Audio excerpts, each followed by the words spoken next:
Simon & Schuster Audio presents Dark Needs at Night's Edge by Cressley Cole. Read by Robert Petkoff.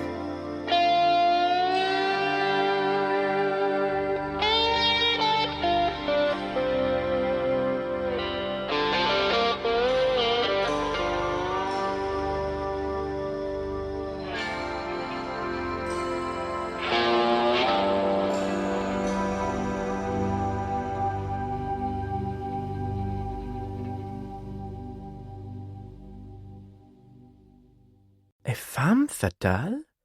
With a history of burlesque dancing? You must have the wrong girl. I'm not but a humble ballet dancer, a mere delicate sparrow. Néomi Laress, prima ballerina, former femme fatale, and burlesque dancer. Born approximately 1901, died August 24th, 1927. I hereby vow to devote my life to annihilating the vampire. None shall know my presence and live.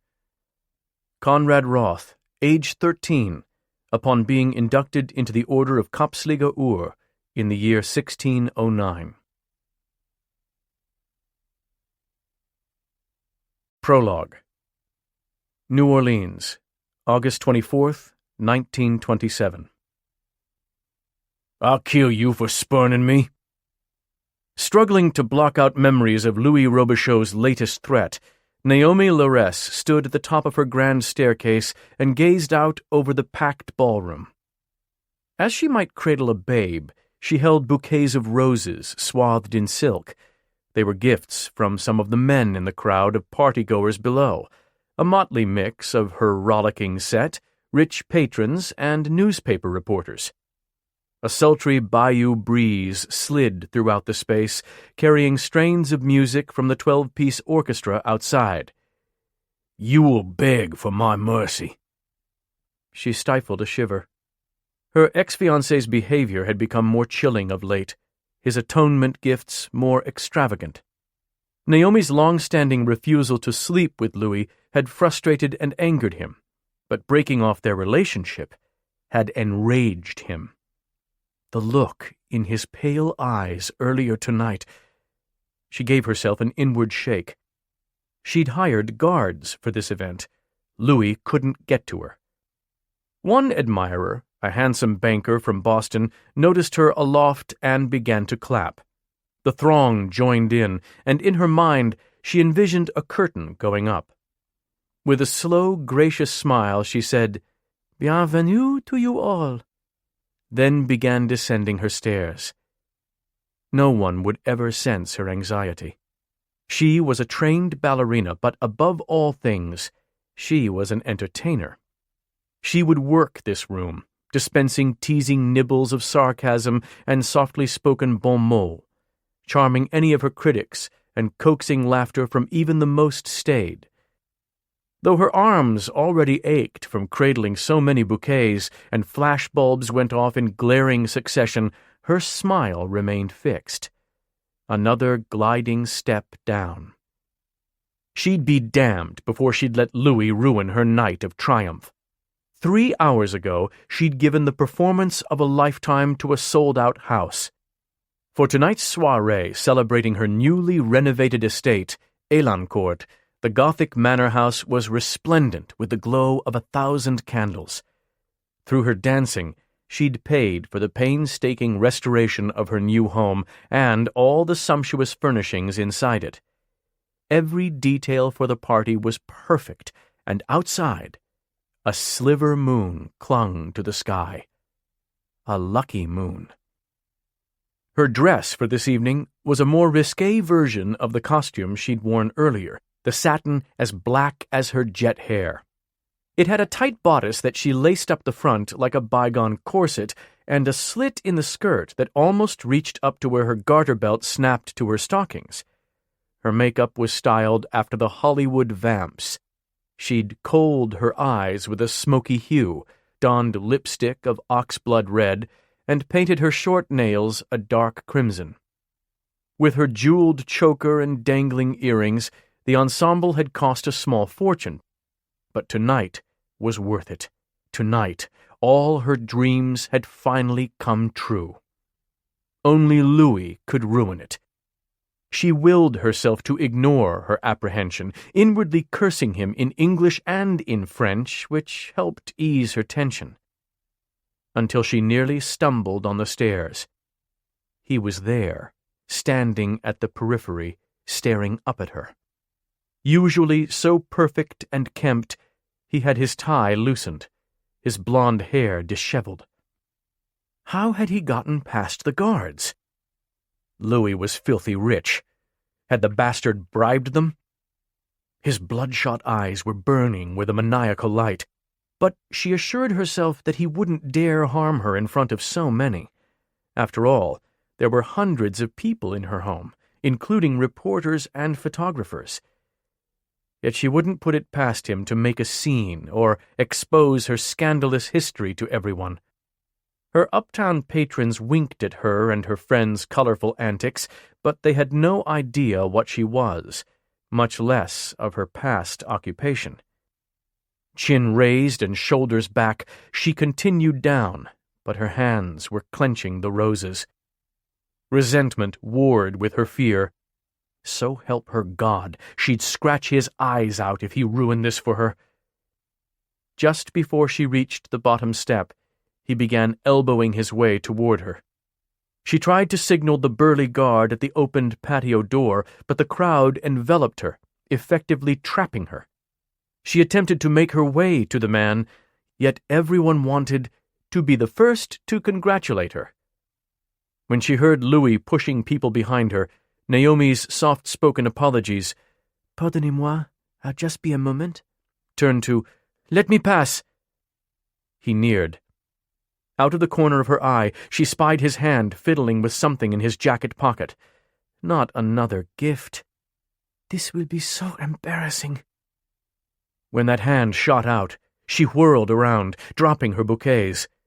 Metal glinted in the light of the candles. Eyes wide, she screamed. Just before he plunged a knife into her chest. Pain. Unimaginable pain. She could hear the blade grating past her bones, felt a force so jarring the tip pierced through her very back. As she clawed at his arms, ugly sounds erupted from her throat. Those nearest her backed away in horror. This can't be happening. Only when he released the knife with splayed fingers did her body collapse to the floor. Rosebuds scattered around her, their petals wafting around the jutting hilt. She stared dumbly at the ceiling as warm blood seeped from her back, pooling all around her. She perceived the silence of the room over Louis's harried breaths as he knelt beside her, beginning to weep. This isn't happening. The first hysterical scream rent the quiet. People fled the scene, shoving and tangling all around them. She heard the guards finally yelling and fighting past the crowd. And Naomi lived still. She was dogged, a survivor. She would not die in her dream home on her dream night. Fight! Louis fisted the hilt once again, jarring the knife inside her. Agony! Too much! Can't bear this! But she had no breath to scream, no strength to raise her limp arms to defend herself. With a choking bellow, he twisted the blade in the pocket of her wound. "Feel it for me, Naomi," he gasped at her ear. Pain exploded, radiating out from her heart to every inch of her body. "Feel what I have suffered." Too much. The temptation to close her eyes nearly overwhelmed her, yet she kept them open, kept living. "See how much I love you? We'll be together now." The knife made a sucking sound when he yanked it from her. Just before he was finally tackled to the ground, he sliced his own throat, ear to ear. Her blood had begun to cool by the time a doctor crouched to grasp her wrist. "There's no pulse," he said to someone unseen, his voice raised over the commotion. She's gone! But she wasn't. Not yet. Néomi was young, and there were so many things she had left to experience. She deserved to live. "I'm not dying." Her hands somehow clenched. "I refuse to."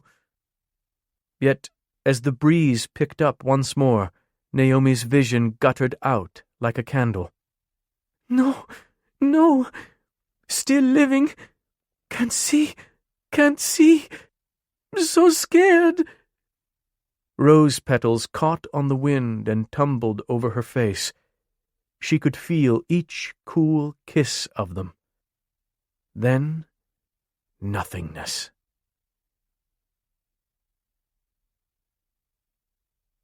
One. Outside Orleans Parish, present day. "Stay sane. Act normal," he chants to himself as he strides down the rickety pier. On either side of him, water black like tar. Ahead of him, muted light from the Bayou Tavern. A lore bar. A lone neon sign flickers over flat skiffs below. Music and laughter carry. "Stay sane. Need to dull the rage. Until the end time." Inside, "Whiskey." His voice is low, rough from disuse. The bartender's face falls. Like last night. Others grow skittish. "Can they sense that I ache to kill?" The whispers around him are like metal on slate to his ragged nerves. "Conrad Wroth, once a warlord, madder than any vampire I've seen in all my centuries. A killer for hire? If he shows up in your town, then folks from the lore there'll go missing." "Missing, unless I want them found. Heard he drains them so savagely, nothing's lifted their throats.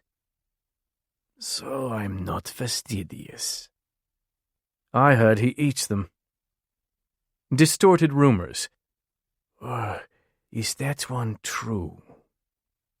Tales of his insanity spreading once more. "I've never missed a target.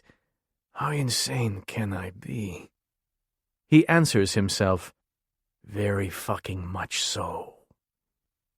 Memories clot his mind. His victims' memories taken from their blood toll inside him, their number always growing. "Don't know what's real. Can't determine what's illusion." Most of the time he can scarcely understand his own thoughts. He doesn't go a day without seeing some type of hallucination, striking out at shadows around him. A grenade with the pin pulled, they say. Only a matter of time. They're right. "Stay sane. Act normal." Glass in hand, he chuckles softly on his way to a dimly lit table in the back. Normal? He's a goddamned vampire in a bar filled with shifters, demons, and the sharp-eared fae. Christmas lights are strung up in the back, through the eye sockets of human skulls that frame a mirror. In the corner, a demoness lazily strokes her lover's horns, visibly arousing the male. At the bar, an immense werewolf bares his fangs, bowing protectively as he tosses a small redhead behind him. "Can't decide if you should attack, Likey? That's right. I don't smell a blood. A trick I learned." The couple leaves, the redhead all but carried out by the Likey. As they exit, she peers over her shoulder, her eyes like mirrors. Then gone, out into the night where they belong. Sit, back against the wall. He adjusts the sunglasses that shade his red eyes, dirty red eyes. As he scans the room, he resists the urge to rub his palm over the back of his neck. Watched by someone unseen. But then, I always feel like that. He swoops up the drink, narrowing his eyes at his steady hand. My mind's decayed, but my sword hand's still true. A ruinous combination. He takes a liberal swallow. The drink. The whiskey dulls the need to lash out, not that it has disappeared. Small things enrage him. An off look, someone approaching too quickly, failing to give him a wide enough berth. His fangs sharpen at the slightest provocation. As though a living thing hungers inside me. Ravenous for blood and a throat to tear. Each time he acts on the rage, others' memories blight more of his own. He still has enough sanity to stalk his targets. His brothers. He will mete out retribution to Nikolai and Conrad Wroth for doing the unspeakable to him. Sebastian, the third brother, was a victim like him, but must be slain simply because of what he is. And my time grows nigh. Like an animal, he recognizes this. He's found them in this mysterious place of swamps and haze and music. He's seen Nikolai and Sebastian with their wives. He might have felt envy that his brothers laugh with them, that they touch them possessively with wonder in their clear eyes. But hatred drowns out any confusing jealousy. Offspring will follow. He'll kill their females as well. Destroy them. Destroy myself. Before my enemies catch up with me. He adjusts the bandage under his shirt on his left arm. The slashed skin beneath it will not heal. 5 days ago he was marked by a dream demon, one who tracks him by this very injury, one who promised that most coveted dream and most dreaded nightmare would follow the mark. His brows draw together. The hunter will soon become the hunted. His life is nearing its end. A whisper of regret. The thing he regrets most. He tries to remember what he covets so dearly. Another's memories bombard him, exploding in his mind.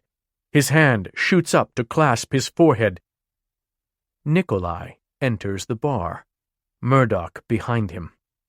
Their expressions are grave. They've come to kill me. As he expected. He thought he could draw them out by returning here again and again. He lowers his hand, and his lips ease back from his fangs. The bar empties in a rush. Then, stillness. His brothers stare at him as if seeing a ghost. Insects clamor outside. Rain draws near and steeps the air. Just as lightning strikes in the distance, Sebastian enters, crossing to stand beside the other two. He's allied with them? This he hadn't expected. He removes his sunglasses, revealing his red eyes. The eldest, Nikolai, stifles a wince at the sight, but shakes it off and advances. The three seem surprised that he'll stay to engage them, that he hasn't traced away. They are strong and skilled, yet they don't recognize the power he wields, the thing he's become. He can slaughter them all without blinking, and he'll savor it. They haven't drawn their swords. Then they walk to their doom. Can't keep them waiting. He lunges from his seat and hurdles the table, knocking Sebastian unconscious with a blow that cracks his skull and sends him flying into the back wall. Before the other two can raise a hand in defense, he snatches them by their throats, one in each tightening hand as they grapple to free themselves. 300 years of this, he hisses. Their struggles do nothing. Their shocked expressions satisfy. Squeezing. Wood creaks behind him. He shoves back and heaves his brothers at a new enemy. Too late. That Lycae's returned and slashes out with flared claws, ripping through his torso. Blood gushes. He roars with fury and charges the werewolf, dodging claws and teeth with uncanny speed to barrel him to the ground. Just as his hands are about to meet around the Lycae's corded neck, the beast claps something to his right wrist. A manacle? Clenching harder, he grates out a rasping laugh. You don't think that will hold me? Bones begin to pop beneath his palms. The kill is near, and he wants to yell with pleasure. The werewolf cuffs his left wrist. What is this? The metal won't bend, won't break. They goddamned mean to take me alive. He leaps to his feet, tensing to trace. Nothing. Sebastian on the floor, pouring blood from his temple, has him by the ankles. He kicks Sebastian, connecting squarely with his brother's chest. Ribs crack. He whirls around, in time to catch the bar rail the Lycae swings at his face. He staggers, but remains on his feet. What the fuck is he? The Lycae bellows, swinging the rail again with all his might. The brutal hit takes him across his neck, a split second of faltering, enough for his brothers to tackle him. He thrashes and bites, snapping his fangs. Can't break free, can't... They attach the manacles at his wrists to another chain. He kicks viciously, stunned when they trap his legs as well. Choking with rage, he strains against his bonds with all his strength. The metal cleaves his skin to the bone. Nothing. Caught. He roars, spitting blood at them, dimly hearing them speak. I hope you came up with a good place to put him, Sebastian says between ragged breaths. I bought a long-abandoned manor, Nikolai grates. A place called Elancourt. Chills course through him even through his fury. Pain erupts from the injury on his arm. A dream. His doom. He can never go to this Elancourt. Knows this with a savage certainty. He's too strong for them to trace him. There's still time to escape. If they take him there, they won't take him alive. Under a clouded nighttime sky, the spirit of Néomi Laress knelt in the drive at the very edge of her property line, gazing hungrily at the newspaper, lying wrapped in wet plastic. Today, the delivery man, that capricious fiend, had missed the drive again, this time tossing the bundle squarely onto the desolate county road. Néomi was starving for that paper, desperate for the news, reviews, and commentary that would break up the monotony of her life, or her 80-year-long afterlife. But she couldn't leave the estate to seize it. As a ghost, Néomi could manipulate matter telekinetically, and her power was nearly absolute at Elancourt. She could rattle all the windows or tear off the roof if she wanted to, and the weather often changed with her emotions, but not outside the property. Her beloved home had become her prison, her eternal cell of 15 acres and a slowly dying manor. Among fate's other curses, each seemingly designed to torture her in personal and specific ways, Néomi could never leave this place. She didn't know why this was so, only that it was, and had been since she'd awakened the morning after her murder. She recalled seeing her haunting reflection for the first time. Néomi remembered that exact moment when she'd realized that she'd died, when she'd first comprehended what she'd become. A ghost. She'd become something that frightened even her, something unnatural. Never again to be a lover or friend. Never to be a mother, like she'd always planned after her dancing career. As a storm had boiled outside, she'd silently screamed for hours. The only thing she could be thankful for was that Louis hadn't been trapped here with her. She stretched harder. Must have that paper. Néomi wasn't certain why it continued to arrive.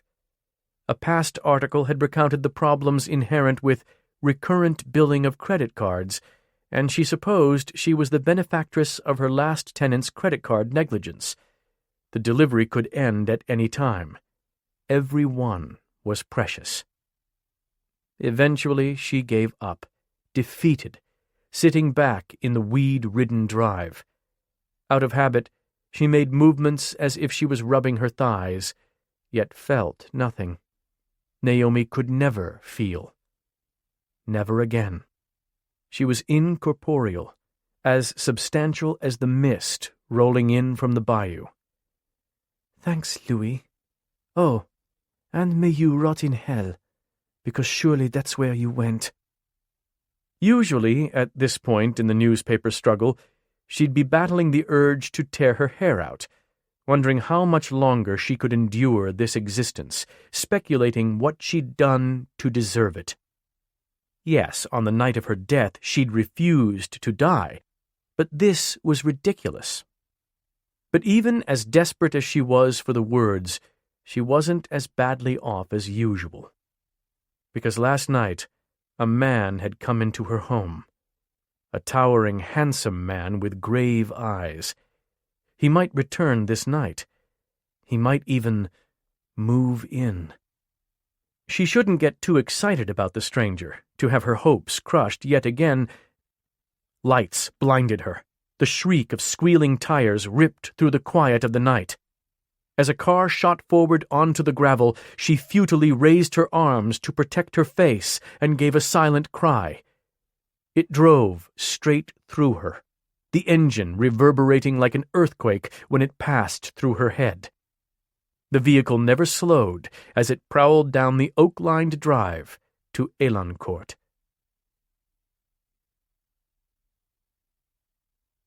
2. Néomi blinked, her strong night vision returning slowly. Even after all these years, she was still surprised that she was unharmed. She recognized the sharp, low car from last night, so markedly different from the trucks that usually chugged by on the old county road. Which meant... "He's returned. The grave-eyed man who came here last night." The paper forgotten, she materialized to Elancourt's landing, overlooking the front entrance. She moved as if to clutch the sides of the window there, her arms floating outspread. And there sat his car in the drive. "Won't you move in?" She'd wanted to beg last night as the man had examined the manor. He'd tested the columns, drawn sheets off some of the remaining furniture, and even yanked on the radiant heater in the main salon.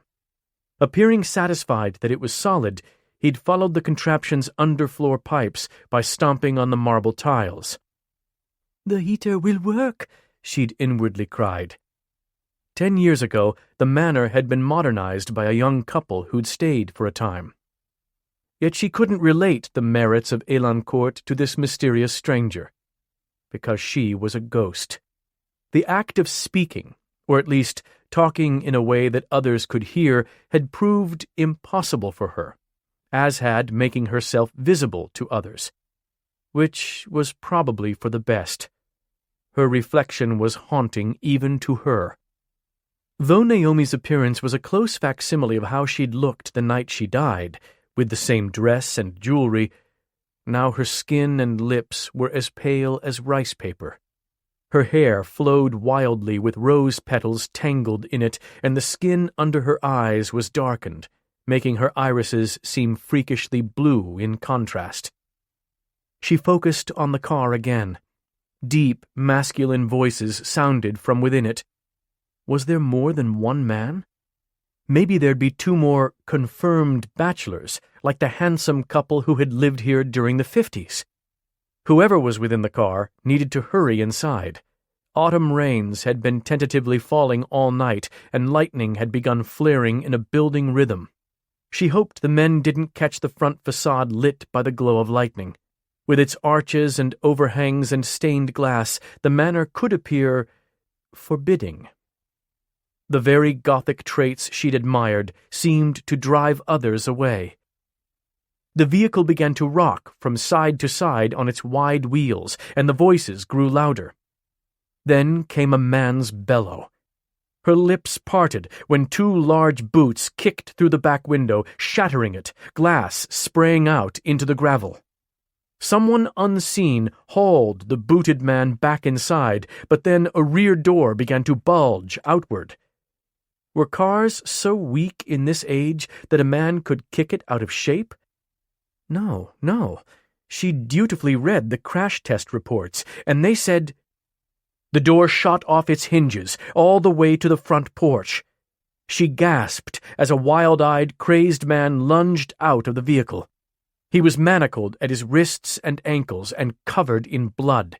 He immediately fell into a deep slick of mud, only to be tackled by 3 men. One of them was her prospective tenant from last night. She saw then that they all were covered in blood, because the chained one was spitting it at them as he thrashed. "No! No!" he yelled, struggling not to enter the house. Could he possibly sense there was more here than could be seen? No one had before. "Conrad, stop fighting us," the tenant said through gritted teeth. His accent sounded Russian. "We don't want to hurt you." But the madman named Conrad didn't let up one bit. "God damn you, Nikolai! What do you want with me? We are going to rid you of this madness, defeat your bloodlust." "You fools!" He laughed maniacally. "No one comes back." "Sebastian, grab his arms," this Nikolai barked to one of the others. "Murdoch, get his damned legs." As Murdoch and Sebastian rushed to action, she realized that they both resembled Nikolai. All 3 had the same grim expression, the same tall, powerful bodies. Brothers. Their captive must be one as well. They carried the bloody and flailing Conrad toward the front double doors. Blood in her home. She shuddered. She detested blood, hated the sight of it, the scent of it. She'd never forget how it had felt to be bathed in her own, to have it thicken and cool around her dying body. Hadn't Elancourt seen enough of it? In a panic, she raced downstairs and shot her hands up, exerting an invisible force against the doors. She used all her strength to keep them sealed tight. No one could bust through this hold. The doors flew open. The men barreled through her, making her shiver as though she'd walked through a cobweb. A gust of wind rushed inside, following them in to stir the leaves and grit coating the floor. Just how strong were they? Yes, they were huge, but she'd held the doors with what had to be the strength of 20 men. Once inside the darkened room, Nikolai cast a chain across the floor with no care for her Italian marble. The lunatic broke free once more, making it to his feet. He was towering. He lumbered toward the door, but his bound ankles ensured that he careened into an antique armoire covered with a sheet. It collapsed under the impact. Crushed. She'd had to dance 2 performances to afford that piece and remembered lovingly polishing it herself. It was one of the few original furnishings that remained. After Murdoch and Sebastian hoisted him out of the wreckage, Murdoch wrapped his thick arm around Conrad's neck, cupping the back of Conrad's head with his free hand. She could see that Murdoch was tightening this hold with all his might, his face drawn with the effort, the muscles in his neck standing out with strain. Somehow, Conrad was unaffected for long moments. Eventually, his thrashing eased, and he went limp.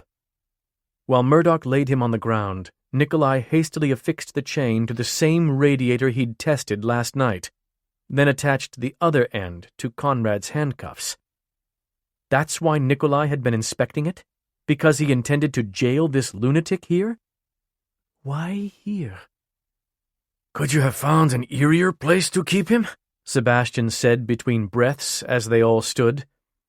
At that instant, lightning crackled just outside. The high stained-glass windows were broken in places and cast tinted light, distorting the shadows within. "Why not use the old mill?" "Someone might come across him there," Murdoch answered. "And Christoph knows about the mill. If he or his men discover what we're planning—" "Who's Christoph? What are they planning?" Nikolai added, "Besides, Elon Court was recommended to me." "Who would ever recommend this?" Sebastian waved a hand around. "It looks straight from a horror movie." She wished he was wrong, but a bolt flashed then. Huge shadows appeared to slither and pounce. Sebastian raised his brows as if his point had been made. Nikolai's gaze focused on his brothers' faces, studying their reactions as he answered, "Nix did." He hesitated, seeming not to know if they'd laugh, rail, or nod. Murdoch shrugged, and Sebastian nodded grimly. "Who's Nix?"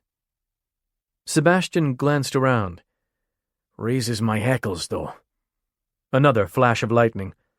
"Almost like it's haunted." Sebastian gets a cookie.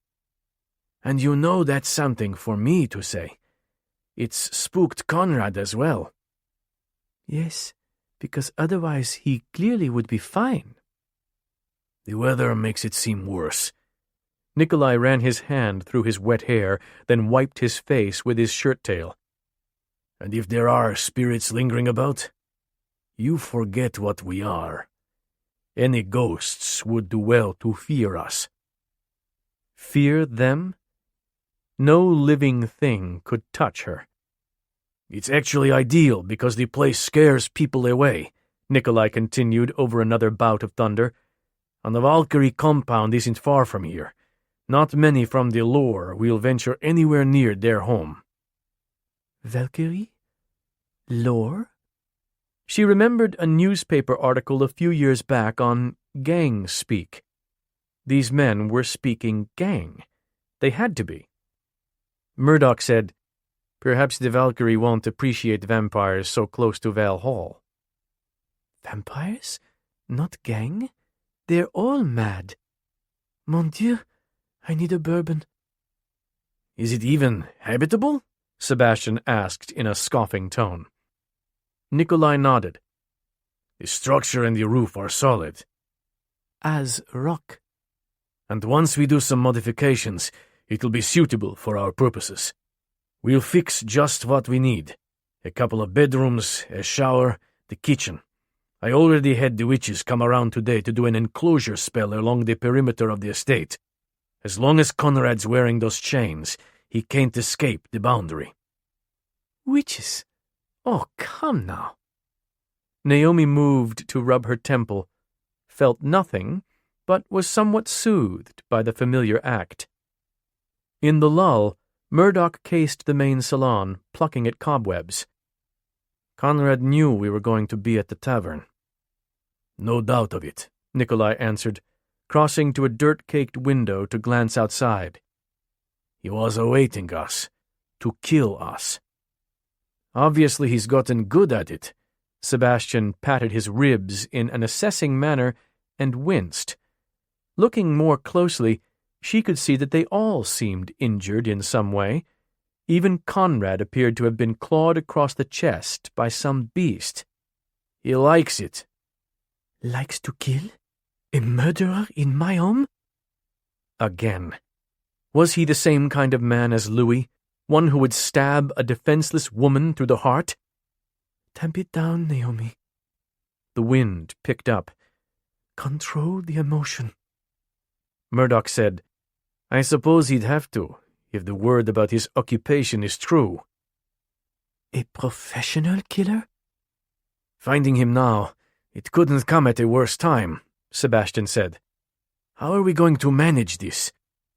We fight a war, deceive our king, try not to worry about our Catherine and Mist, all the while attempting to salvage Con's sanity," Nikolai replied evenly. Murdoch lifted a brow. "And here I thought we would be busy." The brothers began exploring nearby rooms, testing wood for rot and pulling sheets from furniture, examining their surroundings. In the past, she'd been fortunate with those who'd occupied Elancourt.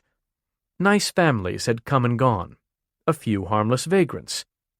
Nothing about these men said, "We're nice and harmless." Especially not the chained murderer.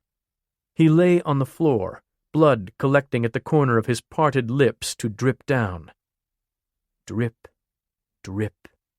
A crimson pool was stark against her marble, just as before. "Tamp it down. Control it." The madman's eyes flashed open. She couldn't warn the others. In the space of a bolt of lightning, he somehow shot to his chained feet, hobbling forward with unnatural speed. Before she could even raise her arms to exert pressure against him, he'd stretched the chain taut. The radiator was bending under the pressure. He couldn't break it. Like a whip, it snapped free as he charged across the room for the door. The door where she stood. As she stared in disbelief, the radiator trailed in his wake, destroying everything in its wildly sweeping path. Suddenly, the underfloor web of attached heating pipes burst up through the floor, foot after foot of groaning metal and exploding marble and splinters. The three men dove for him once more, the pile of them skidding to a stop right at her slippers. She gaped. Her home, her beloved home. In 15 minutes, the madman had wrought more destruction to Elancourt than it had sustained in the last 80 years. Her hands fisted. "Control it."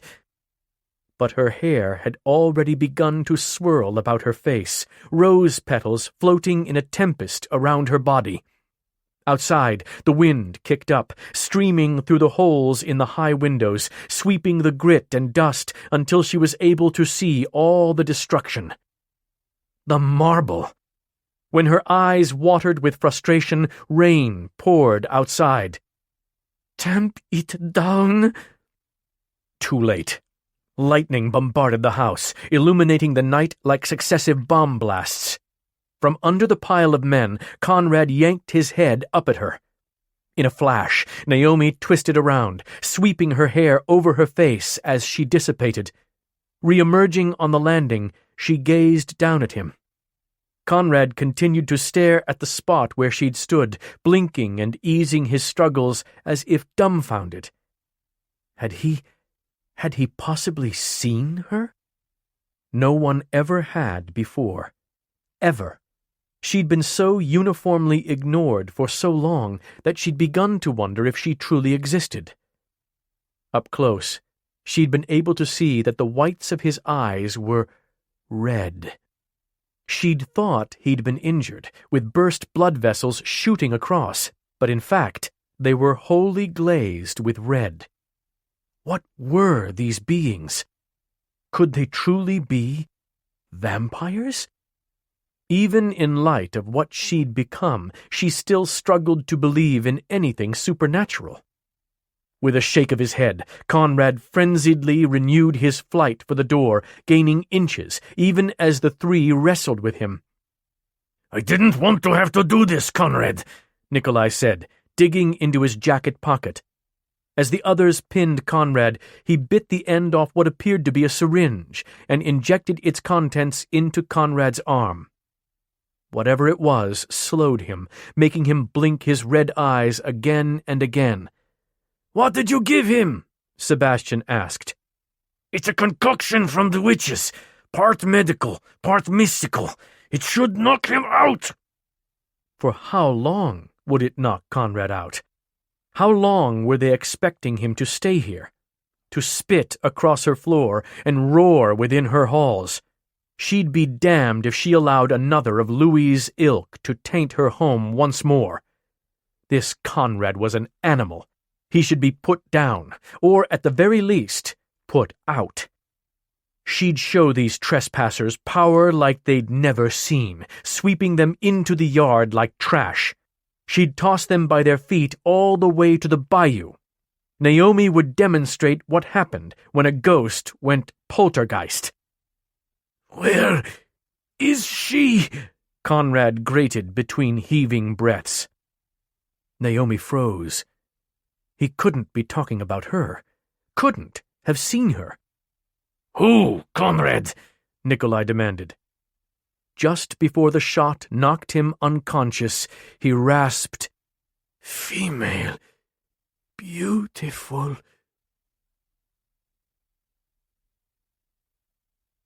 3. Dawn had come and gone, and still Néomi was reeling.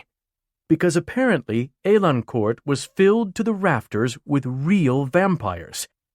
Any lingering doubt had evaporated when she'd seen the brothers vanish and reappear as they'd gone about repairing parts of the house. And this wasn't even the most astonishing development of the night. When Conrad had said, female, beautiful, had he possibly been talking about her? Now she could only wait impatiently for him to regain consciousness so she could find out. He remained as the brothers had left him last night, lying on the new mattress they'd brought in for him, with his wrists chained together behind him, his muddy boots and the ankle restraints removed. His ripped clothing had dried, the material stiff with dirt. The angry red gashes on his chest had healed within mere hours. She floated in a sitting position above the foot of the bed, wondering how much longer he would be out.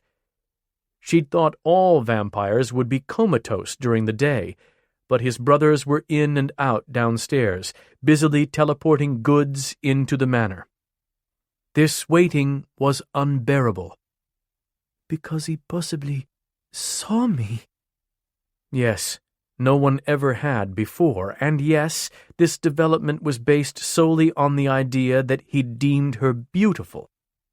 Maybe if he wasn't one to quibble about pink cheeks and the appearance of blooming health? Néomi didn't necessarily seek an acknowledgement of her presence.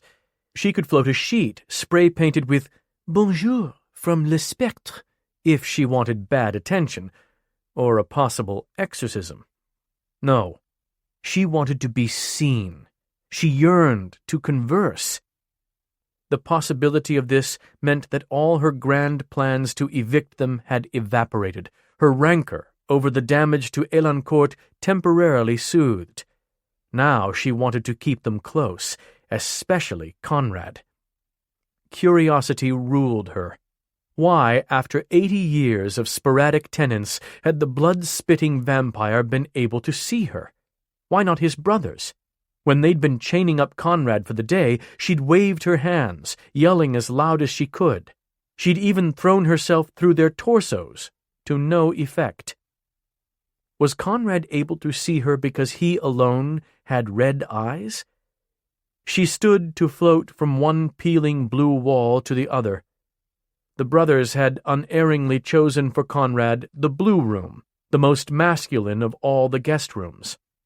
The heavy curtains were a deep navy, and the spare pieces of furniture, the bedstead, the nightstand, and a high-backed chair by the fireplace, were dark and stout. Though she'd expected them to sleep in coffins, they'd put Conrad in the made-up bed. She'd also believed that even indirect sun would burn them, but the room was aglow with enough pallid sunlight to illuminate the dust motes. And when the curtains wavered from a draft in the house, light would encroach all the way up to his feet. He turned over on his back then, reminding her how massive he was, his broad shoulders seeming to span the bed, his feet hanging over the end. He must be over 6.5 feet tall. She floated above him, tilting her head as she peered down. He looked to be in his early 30s. But it was difficult to tell with the mud and blood covering his face. With a nervous swallow, she concentrated and used telekinesis to draw back his upper lip, jabbing his nose before she got it right. She saw a slash of white teeth gleaming against his dirty face and unmistakable fangs. Just like in the novels she'd read long ago. Just like in the vampire movies the last young couple had loved to watch. How had these men become vampires? Were they turned, or born that way. At that moment, a loud bang sounded from downstairs. Though she dearly wanted to investigate what they were doing to her house, she feared Conrad would wake in her absence. The brothers had already boarded many of the windows that didn't have heavy curtains, and had brought in folding chairs, mattresses and sheets, even a modern refrigerator. The plumbing had been repaired in the master bedroom. Earlier, electricity had surged to life so abruptly that the light bulb and fixture overhead had popped and shattered, raining glass. She'd floated the shards off the prisoner. A good move, because he now began to twist in the tangled sheets. When his ripped shirt rode up a few inches, she noticed a thin scar beginning just above the waistline of his loose pants. How long was it? She waved her hand to tug the shirt farther up his torso. The scar continued. Nibbling her lip, she painstakingly manipulated the buttons until she could unfasten them all and spread the sides wide. The scar nearly reached up to his heart. It appeared as if a razor-sharp blade had entered at his stomach and slashed upward. When she could drag her gaze from the mark, she surveyed his bared chest. It was broad and generously packed with muscle. With his hands behind his back, those rippling muscles seemed to flex even at rest. His entire torso looked hard as rock, with not a spare ounce on him. She wondered what his skin would feel like. She would never know. His pants waist sat so low that she could see the line of crisp black hair descending from his navel. That dusky trail taunted her to ease his pants lower, but she resisted. Barely.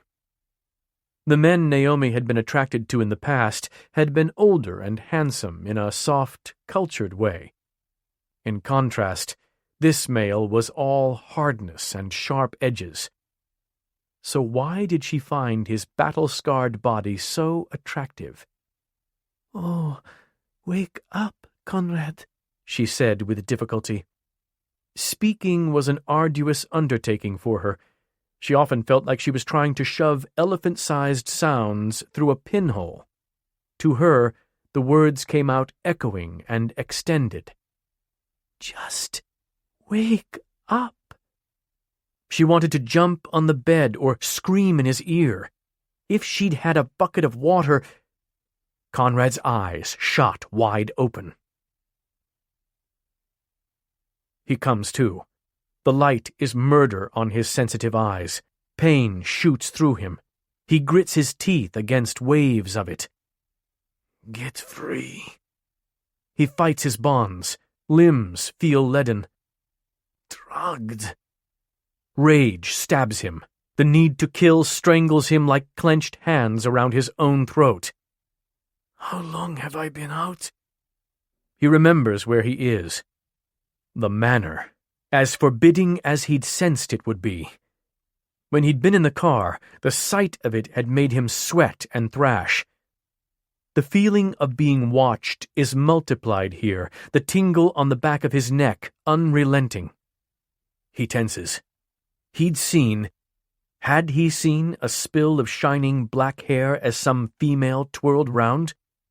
Can't determine what's real and what's illusion. Before she vanished, he'd thought he'd glimpsed blue eyes going wide with surprise. He'd smelled roses and had seen a bared shoulder, slim and impossibly pale. Yet no one else had reacted to her. Which means she can't be real. Anything he sees that others don't is suspect. She's likely a figment in his mind from another's memory. Someone that he's drunk had known her as a wife, a mistress, or one of their own victims. He strains harder against the chains. Nothing. Metal like this shouldn't be able to hold him. Unless... mystically reinforced. Damn his brothers to hell. Why in the fuck would they bring him here? This place feels wrong, menacing. He doesn't know how or why, doesn't care. Just know I have to get free. Suddenly the smell of roses surrounds him. I'm not alone in this room. Though he sees nothing, there's another presence here. Is it the female from before? Was there a female before? He begins to sweat. Something is inches from him, creeping closer. He could swear he feels warm breaths against his ear. He writhes, baring his fangs in warning. The need to kill seethes inside him. Closer. Closer. From directly beside his ear, he scarcely hears a voice. He can't make out the faltering words, but he senses expectancy. A yearning that hits him in roiling waves. His head feels like it's about to explode. He's supposed to do something. What? What? He doesn't know. Doesn't know what he's supposed to do. He hates this need he senses. See me, the faint voice says. He jerks his head back and forth, sees nothing. He lunges upright, feeling a shock of something like static electricity. Conrad's body drifted through hers, making her gasp and him shudder. He stumbled to his feet. Confusion appeared to mount within him. Someone's here. Real. His voice sounded even raspier than last night. Conrad, be calm, she said slowly. His eyes glowed a deeper red. Show yourself! Could he possibly be responding to her words? Or did he merely have some kind of vampire's sense that he wasn't alone? With a low growl, he backed against the wall as he worked on the manacles. Finally, he looped his bound hands under his feet to bring them forward. Seeming to relish the chance to fight, he intently scanned the room for an enemy, for a kill. As Néomi hovered about him, waving her hand in front of his face, his eyes darted wildly, his head jerking right, then left. Frowning, she brandished her forefinger, stabbing his eye, passing straight through it. He didn't blink. She floated backward as if pushed. He can't see me. Heavy disappointment settled over her. Beautiful female? Just the ramblings of a madman. She'd seized on the words no matter how unlikely they were, because she'd been desperate. The elation of the night had set her up for the bitterest disappointment. She gave one last frantic wave at his eyes. He snapped his teeth, the sound like a bear trap. She reacted with a startled cry and raised her hands, shoving him away, sending him like a cannonball into the high-backed chair. When the chair slammed into the opposite wall, it collapsed from the impact, exploding into a cloud of splinters, tufts of upholstery filler, and plaster. Battling to be freed from the shambles, he yelled in a foreign language what had to be oaths. Yet he appeared to like the violence, or at least to be accustomed to it. Conrad, wait! She managed to bite out. Where are the brothers with their syringes? Yes, the three men were in and out, but they were never gone long. Once he made it to his feet, he began tearing through the room, banging on the walls with his chained hands, knocking holes in the brittle plaster. Stop hurting my house! He didn't. Instead, he snatched up the fireplace tools and swung them around, chucking them with so much force that the poker embedded itself into the brick of the fireplace, bobbing there. When his frenzied gaze landed on the defenseless nightstand, she said, "No closer." Conrad charged for it. Without thinking, she swept him up to the ceiling. He closed his eyes tight, then opened them, seeming astounded to be still regarding the floor. He thrashed and fought her hold. He was strong, and soon she was forced to drop him more hastily than she'd intended. He landed flat on his face. When he rose, she saw that his forehead was gushing blood into his eyes and alongside his nose. She hadn't meant to hurt him. Dieu, je regrette. Conrad! Nikolai yelled from downstairs, appearing in the doorway a split second later. He swept a baffled glance over the chaotic scene. What the hell are you— Nikolai never finished his question because Conrad swung his bound arms at him. As though hit by a battering ram, Nikolai flew out of the room and over the landing to the first floor. Conrad charged out the door with a wide-eyed Néomi right behind him. Though his speed was still superhuman, he was slower than he'd been last night, even with his ankles free. They'd already weakened him drastically. As Nikolai lumbered to his feet, Sebastian stood on the stairs, arms outstretched. But Conrad planted his chained hands on the railing and leapt down, evading any contact. When he turned toward the front entry, he found Murdoch barring his way. Nikolai yelled, Conrad, it's impossible for you to leave. Damn it, the sun! What would happen to Conrad in the direct light of day? She gasped when he charged Murdoch, tackling him into the mahogany front doors. They wrenched one completely free of its hinges, flattening it onto the front porch. Just before they surged into the morning sun, Murdoch traced back to the protective cover of the porch. Conrad continued. Should she try to stop him? Nikolai started to follow, but Sebastian snatched his shirt and lugged him back to the shade. He won't get far, Nikolai. Néomi stood beside the brothers. Out of habit, she shaded her eyes as the four of them watched Conrad racing down the drive. I didn't mean to drop him like that. He must be so bewildered. He's going to burn, Nikolai said, sounding in pain.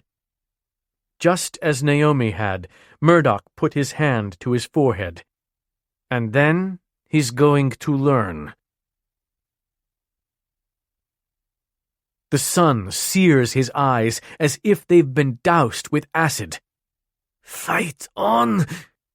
The bayou is just down the drive, then across the road. He can scent the dark water. His skin begins to burn. He grits his teeth against the pain. Bayou just across the road. He can make it. Could survive in the shade there. Flames growing. He nears the property line, gaining distance away from whatever entity seems bent on tormenting him. A being he can't see to fight, with no throat to savage.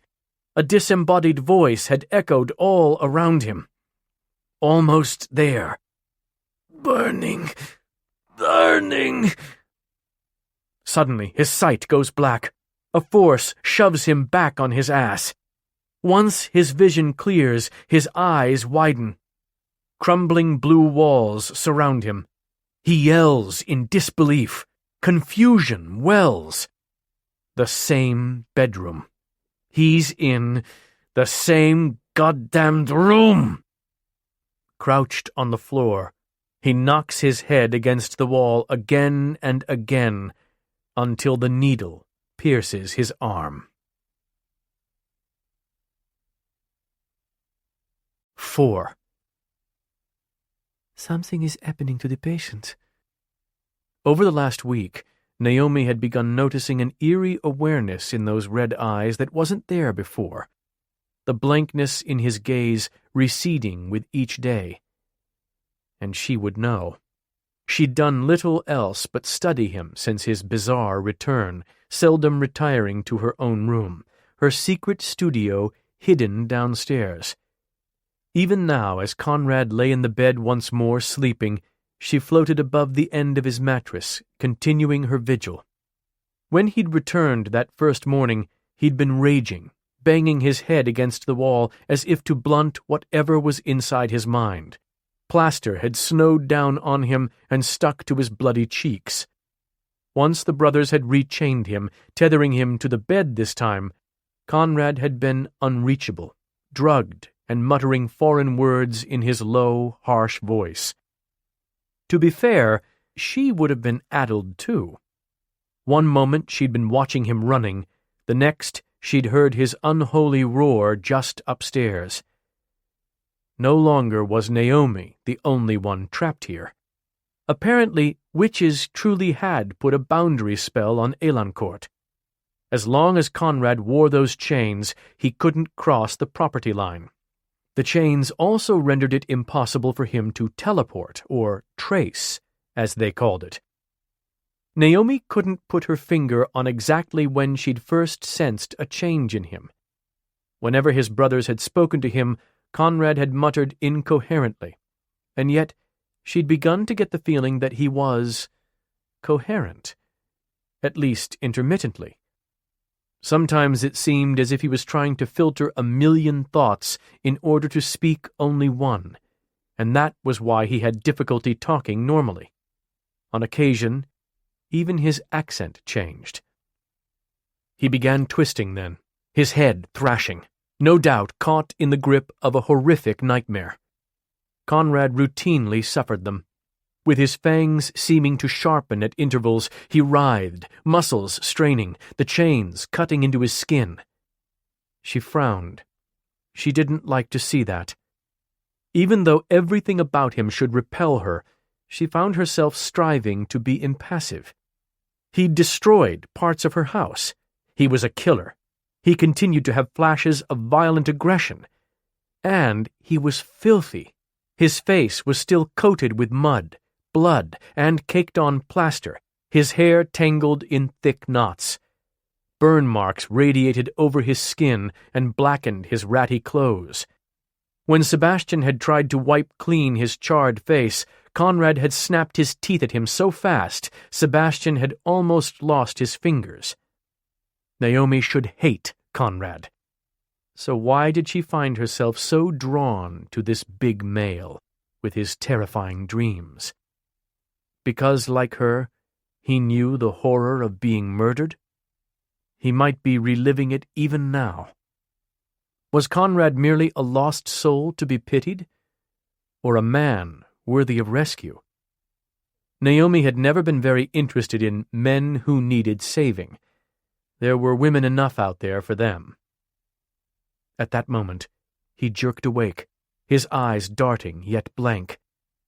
Arching his body around, he opened his mouth and sank his fangs into his own arm. With his brows drawn, he sucked slowly as if for comfort. And her heart melted.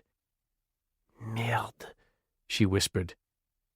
When he gave a short, ireful growl against his arm, she eased beside him on the bed. "Hush, vampire," she sighed, brushing his hair from his forehead with a telekinetic stroke. "Hush now." He stilled, gradually releasing his bite to lie back and slumber on, as if he'd been soothed by her. Each night until sunrise, as the brothers attempted to reach him, Néomi floated about the ceiling, listening.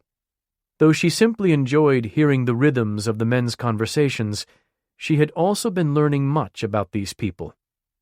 They were from Estonia, a Baltic country bordering Russia, which explained their accents. Men from the Northlands.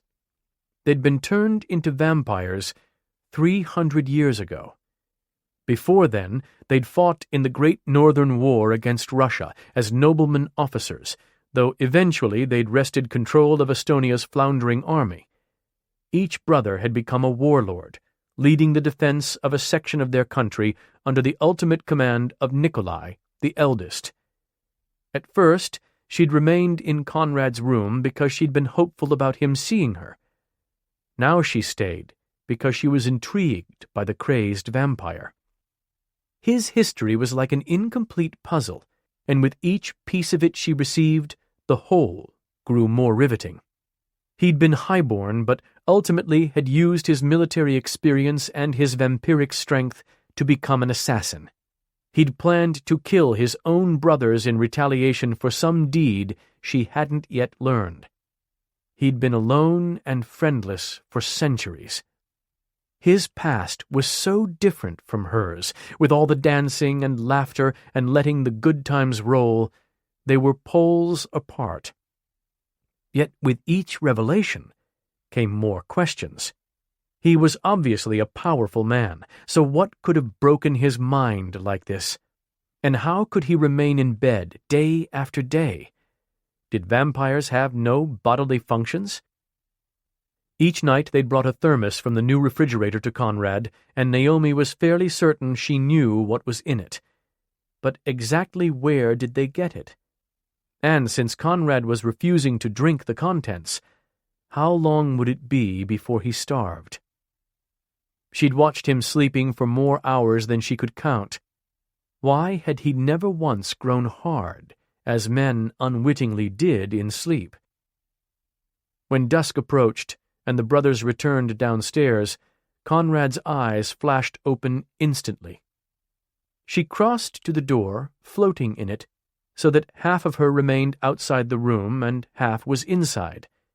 Still, she could barely hear them downstairs.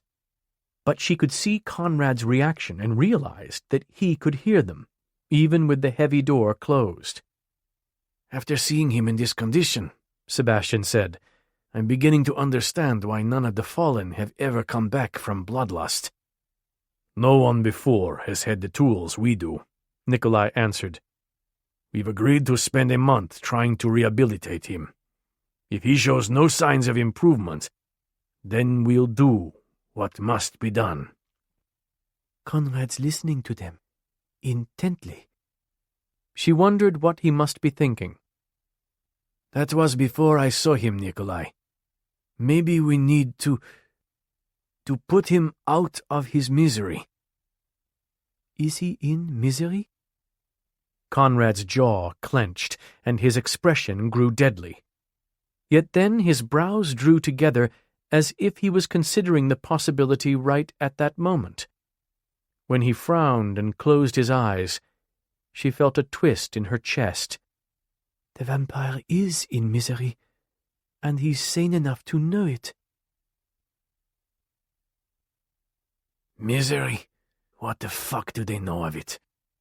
He shakes his head as if to jar loose the thought. He easily hears them downstairs as Murdoch explains what he's learned about the fallen, vampires who kill by drinking blood. Loud sounds other than their own yells enrage them. Quick movements do as well. They react to them as if they're threats, no matter how benign. Being taken unaware would send one into a fury. Any sense of their own physical vulnerability triggers rage. "Why don't you just explain what doesn't enrage them?" Sebastian asks. "There is little that doesn't," he thinks, just as Murdoch says, "That would be a short explanation." He blocks them out, his musings turning to the mysterious entity again. The being can be one of three things. He thinks. An echo from a fractured memory, a hallucination, or a ghost. He has nearly 300 years of experience with the first two possibilities, and none with the latter. The first pair are figments of his twisted mind. The ghost would be unimagined. "Can't determine what's real or what's illusion." For the last week the being has returned to his room. He's begun seeing her again, though not as much as that first night. Only a faint, glowing outline now. But he can scent her presence. Even now he's awash in the smell of roses. Whenever she comes to him, so do flashes of his lucidity. He doesn't understand the connection, just knows he's beginning to crave the focus of his thoughts. A mystery. How could a figment of his mind clear his mind? Even as he's debating her existence, he's realizing that something is actually making him coherent enough to fucking debate her existence. Maybe the shots they keep forcing on him are helping. He can't recall much of what happened the morning he'd tried to escape, but he thinks that she'd been trying to undress him, and possibly had attempted to kiss him. before casting him about the room.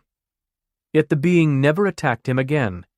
Usually she stays near the window seat, though he has sensed her at the foot of his bed on more than one unnerving occasion. For years, he's constantly felt as if he was being watched by something unseen. Now he actually could be. No. He sees shadowy figures every day. Why should he think she's different? Because she has a scent? Because for the first time he wants a hallucination to be real? He knows there's a line between suffering from hallucinations and interacting with them. You can live with the former. The latter means you're lost. Over the last century, he's held on to the last of his sanity by his fingertips. Acknowledging her might just be the weight around his ankles needed to drag him down. Even as he knows this, he speculates about her constantly. If she exists, then she's a ghost. Weren't ghosts born of violent deaths or murder? So how did she die? And when? Is she even sentient? He's seen her eyes and her long hair. What does the rest of her look like? Why are my goddamn thoughts so lucid around her? His brothers sound as if they're about to come to the room. He doesn't want this. Each day the entity grows clearer as the sun sets and the room dims. But when his brothers arrive, she fades. He's realized that the uncovered new bulb above is too bright. The unnatural light obscures her. Darkness would reveal her to him. It wasn't in the lightning bolts that he saw her that first night. It was in the dead black lulls between them. Twilight's coming, which means if his brothers will stay away, he would be closer with each minute to discovering what she looks like. He's hungry for the sight of her, hands clenching and unclenching behind his back in anticipation. 5. Am I reaching, or does he seem better? Nikolai asked when the three traced into the room. He doesn't appear as disordered, Sebastian said. As if to prove them wrong, Conrad began to mutter unintelligibly in a language Naomi had never heard, his gaze darting to the window. Why don't you try to talk to him alone? Murdoch said. When Nikolai nodded, Murdoch and Sebastian left. Nikolai set the thermos on the nightstand, then pulled up a folding chair, turning it around to sit astraddle. Naomi loved it when men sat that way. His voice low, he said, "Where have you been, brother?" Brother? She was still startled at the idea that Conrad was part of their family. Sebastian seemed determined and studious. Murdoch was quiet and mysterious, and Nikolai was authoritative, like the general he was. In contrast, the madman was aggressive and struck her as dishonorable, as if, in a stand-up fight between gentlemen, he'd fling dirt in his opponent's eyes. "What do you want with me?" Conrad abruptly grated. "Why haven't you killed me?" Seeming surprised by the interaction, Nikolai said, "That's not our intention." "What is? To drug and starve me?" Nikolai shot to his feet for the thermos. "I've some blood here. Will you drink?" He quickly opened the top and poured into the attached cup. Naomi saw that the liquid was thick and dark. When it made a glug-glug sound, she wondered if it was possible for her to vomit. "You feeding me blood?" Conrad's tone was scathing. "How familiar." Nikolai seemed to stifle a wince at that, but then he brought the cup to Conrad's lips. Drinking blood. Conrad accepted obediently, drawing deep. I want to vomit. He spit a mouthful at Nikolai, hitting him in the face. Then he laughed, a rough, sinister sound. His red eyes brimmed with a hatred so virulent Néomi believed that only death would cure it. Nikolai wiped his face with his shirt-tail. When he seemed to draw on an unearthly supply of patience, Néomi felt sympathy for him. How much he must care for his brother to tolerate this. Nikolai didn't strike her as a normally forgiving male. Of course, Néomi didn't bother hiding her disgusted expression. Strangely, when Conrad's eyes darted in her direction, she could swear he became more restless. Then his gaze slid to the window once more. "Begged blood is all you're going to get," Nikolai said. "If you don't drink it, then you go without." "I hunt. I feed from the vein. Unlike you unmanned traitors," Conrad bit out, facing him again. "I know you hide me from your king, your Russian king. He'll execute you for this, favored general or not." "Possibly. So you know the risk we take." "Why?" "We want to help you." "Like you did last time?" Conrad bellowed, wrestling against the chain that trapped him to the bed, those tremendous muscles straining. Undaunted, Nikolai continued. "We're going to help you combat your bloodlust." "Never!" Conrad's bloody fangs seemed to sharpen. "No one comes back. The red on my eyes will never go away." "It would if I bled you out, drained you completely dry.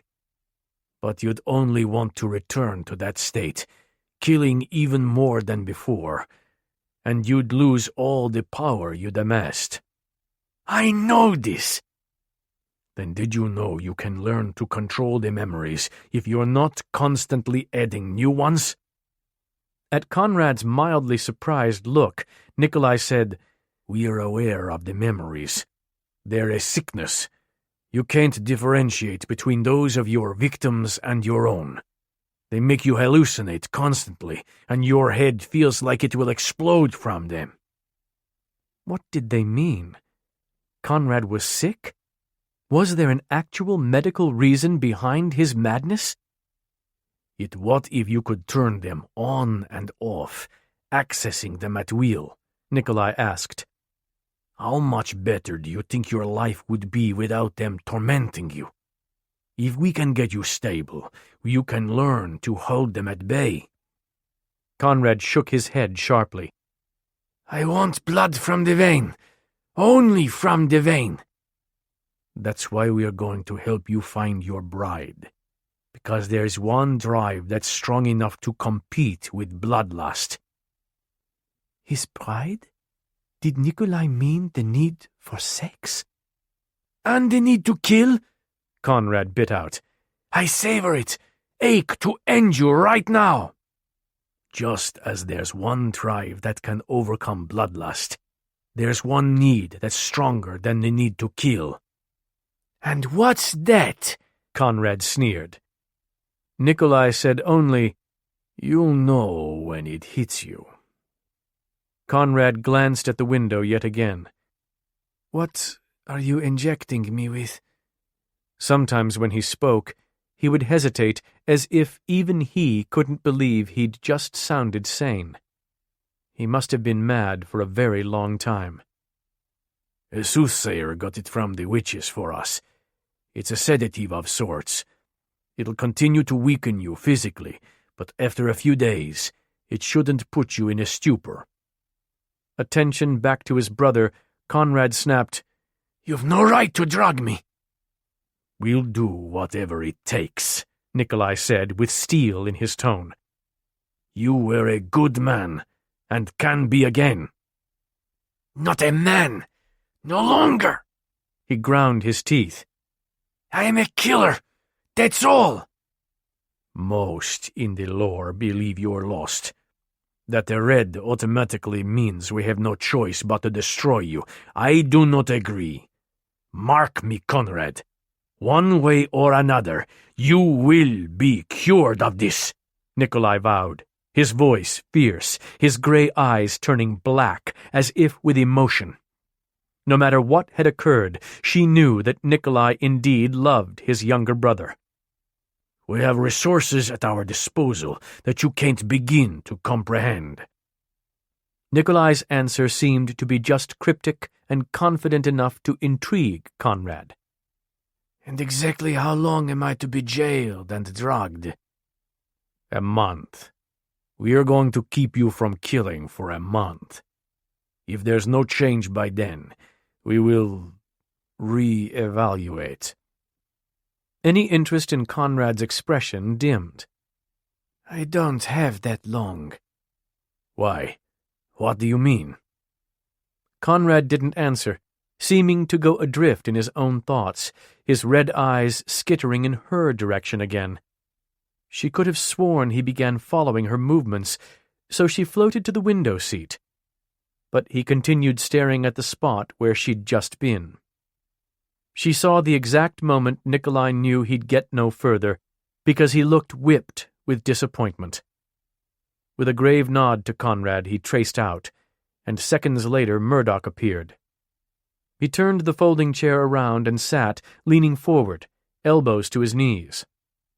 "We've missed you, Con," he said quietly. This brother seemed weary to Néomi, like a man undertaking an arduous journey. And his expression constantly looked as if he'd just, at that very instant, determined he wasn't even halfway there. "I know you hate Nikolai and me for what we did to you," he began, "but we can't take it back." "What did Nikolai and Murdoch do?" These undercurrents, the tensions, the unspoken words, she had to admit all of this was fascinating to her. "No matter how you treat us, Nikolai won't give up on this. Not until he's convinced you're beyond salvation." Conrad smiled, his teeth still bloodied, fangs prominent, the most menacing smile Néomi had ever seen. As she shivered, he said, "Convince him then, brother. There's no delivering me from being evil." 6. When does the goddamn sun set in this place? He checks the sun's progress, no different from 20 seconds ago, then studies his brother's tired visage. "Con, I can't convince Nikolai to give up on you, not when I won't," Murdoch says. "Just cooperate with us. Life can be good again." Murdoch is much altered from how he'd been as a human. Back then, he'd been light-hearted. Women had found him charming, and he'd had few cares past servicing every pretty maid within a 100-mile radius. "All I had was cares, no time for women, and a distinct lack of charm." "Tell me what you've been doing these 300 years. I haven't seen a glimpse of you since the night right after you died and rose." He hates to be reminded of that. Swords in hand, he and Sebastian had been defending their 4 gravely ill sisters and father from marauding Russian soldiers.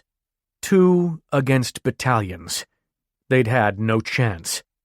Nikolai and Murdoch had returned home to find 5 dead from plague and 2 brothers mortally wounded, barely clinging to life. Unconscious, he hadn't been able to fight off Nikolai when he'd dripped his vampiric blood down his throat. He'd woken a monster.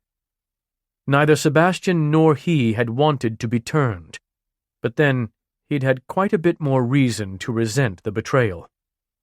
"Changed to the very thing I'd been conditioned to hate and trained to destroy." "Don't want to tell me?" Murdoch says. "Then I'll leave tonight to dig on my own, now that I know what you were." "What I am. I'm still a killer for hire." "Look at yourself." Murdoch seems to stifle his exasperation. "Who'd hire you?" His face heats.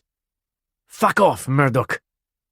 His brother makes him sound like a washed-up failure, which he doesn't give a damn about, except that he doesn't want the female to believe this. The one who isn't real. The one I am about to see. Almost sunset, any second now. At the window, she flickers in the last of the muted light. He begins to make out a more distinct shape. "Very well," Murdoch says as he stands. You can resist us because you hate what we are, or because you resent our actions. But don't fight just because you're prideful and stubborn." He gives a grin, a hint of the old Murdoch. "What am I saying? If you weren't prideful and stubborn, you wouldn't be Conrad Wroth." He traces out. Shortly after, Sebastian enters and turns on the overhead light. The glare blazes, and she disappears. "Turn it off!" "What? Why?" "My eyes pain me. Do it!" With a shrug, Sebastian flips off the switch, then sits with his long legs stretched out in front of him. "I understand the anger you feel for Nikolai and Murdoch," Sebastian begins in a measured tone. "I hated them too, you know. For so long, I yearned for revenge. But life can be good again. Better than ever before. According to you, there's nothing wrong with my life." "Everything's wrong with my life," he thought. "How much longer till I can see her?" "Then you'll like it even better sharing it with your fated bride," Sebastian continues. "She'll calm you, and we'll help you find clarity. I was on the edge myself before I met mine. One day I had nothing, no real home, no friends, no family. Then, as soon as I recognized her as mine, suddenly there was possibility." Sebastian's obviously musing about her right at this moment, his expression so satisfied. Sickening. "I want you to meet Catherine soon, once you've recovered." "They're acting like it's a given that I'll heal." Impossible. He would know if there was a way to come back from bloodlust. There is no return, no instance of it. But his brother's confidence forces him to wonder.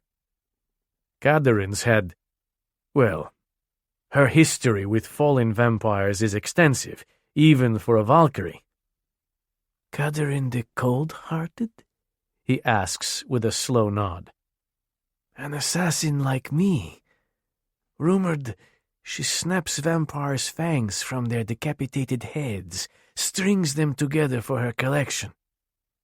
Sounds really fucking calming, Bastion." "Darker outside."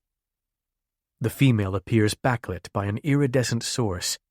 He can't discern her features yet, but he can see the outline of her figure. His lips part. "Of her breasts." Sebastian shrugs. "Like I said, Catherine has a long history with them, which means we're fighting on the same side. Who knows? You might even have a Valkyrie for a bride." "Darker." Valkyrie were strange, fey-looking women with far too much strength for their small bodies, and no hesitation to wade into battles or start wars. If one was his bride, he'd greet dawn. Dark. And there the female is. Though her image is flickering and colorless like an old TV show, he can make out her dress and her bared arms and shoulders. She's turned away as though perched on the window seat with her head leaning against the window. He begins to see that she's not entirely colorless. Her nails, her choker, and the ties at her bodice are all a deep crimson. Are those red petals sprinkled in her wild hair? The more he can discern of her hazy form, the more he likes. She's small in stature, but she has generous breasts. His hands fist behind him again, his fangs subtly aching for that plump flesh. He's never drunk from a woman. And why in the hell has he never drunk from a woman? He can make out the shine of her nails and the sheen of the slipper ribbons laced up her calves. A slit in her dress climbs up her thigh to reveal a garter. For some reason, he raises his brows at this. As a vampire who hasn't encountered his bride, he has no sexual ability or need. Her breasts and garters shouldn't interest him whatsoever, not any more than food would. But they do. Then, for the first time, he sees her face, and just stifles a curse. He hadn't been deluded that first night. Figures she'd be fucking beautiful. He grates a short laugh. He would imagine nothing but the best. Those big blue eyes are another shot of color in her black and white image. She has a pert, slim nose and smooth, translucent skin. Her lips are pale, but they're full, especially the bottom one. As if she feels his scrutiny, she turns to him, easing to her feet. Eerie grace. He makes his expression blank, while keeping her in his field of vision. She tilts her head. Is she studying me? Can she see without the light? No, she's not real. There's a line between having hallucinations and interacting with them. Can't cross the line. She appears to walk, though she is floating off the ground, and she's coming directly toward the bed. What does she want from him? Closer. Closer. He dimly hears Sebastian ask, Do you know what will happen to you when your bride bloods you? Your heart will start to beat again, and you'll begin to breathe once more. The air is cold and heavy in your lungs, but the pressure feels good if you don't resist it. And then, with some encouragement from her, all of you will come back to life, like a fire's been lit. A fire lit. In other words, he'll be able to get hard again. But unlike every other vampire he's known, he doesn't want to be blooded. He likes the stillness within him, will hold on to it with everything he is. Dying isn't so daunting a prospect when you're halfway there. Creeping closer to his side, the female lowers her tilted head. Listening to my chest. She's heard Sebastian explaining the lack of a heartbeat and decided to see for herself, which means she's sentient. He's held out hope that she is a mindless spirit, unaware of her actions, or that she's been like him in bloodlust, unthinking, reacting on instinct. Instead, she is very aware. Suddenly, his position embarrasses him. Chained in bed at the mercy of others, this is the weakest he's ever felt in his entire life.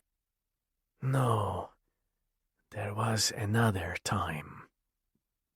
Up close, he can see flashes of her ghostly hair tumbling over her shoulder.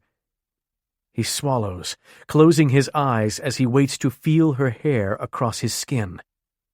He can't perceive more than electric pinpricks. They don't hurt him.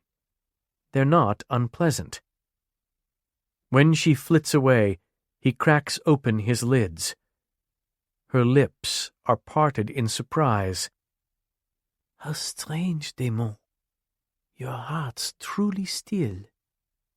He just stops himself from jerking back from her because the ghost is addressing him directly.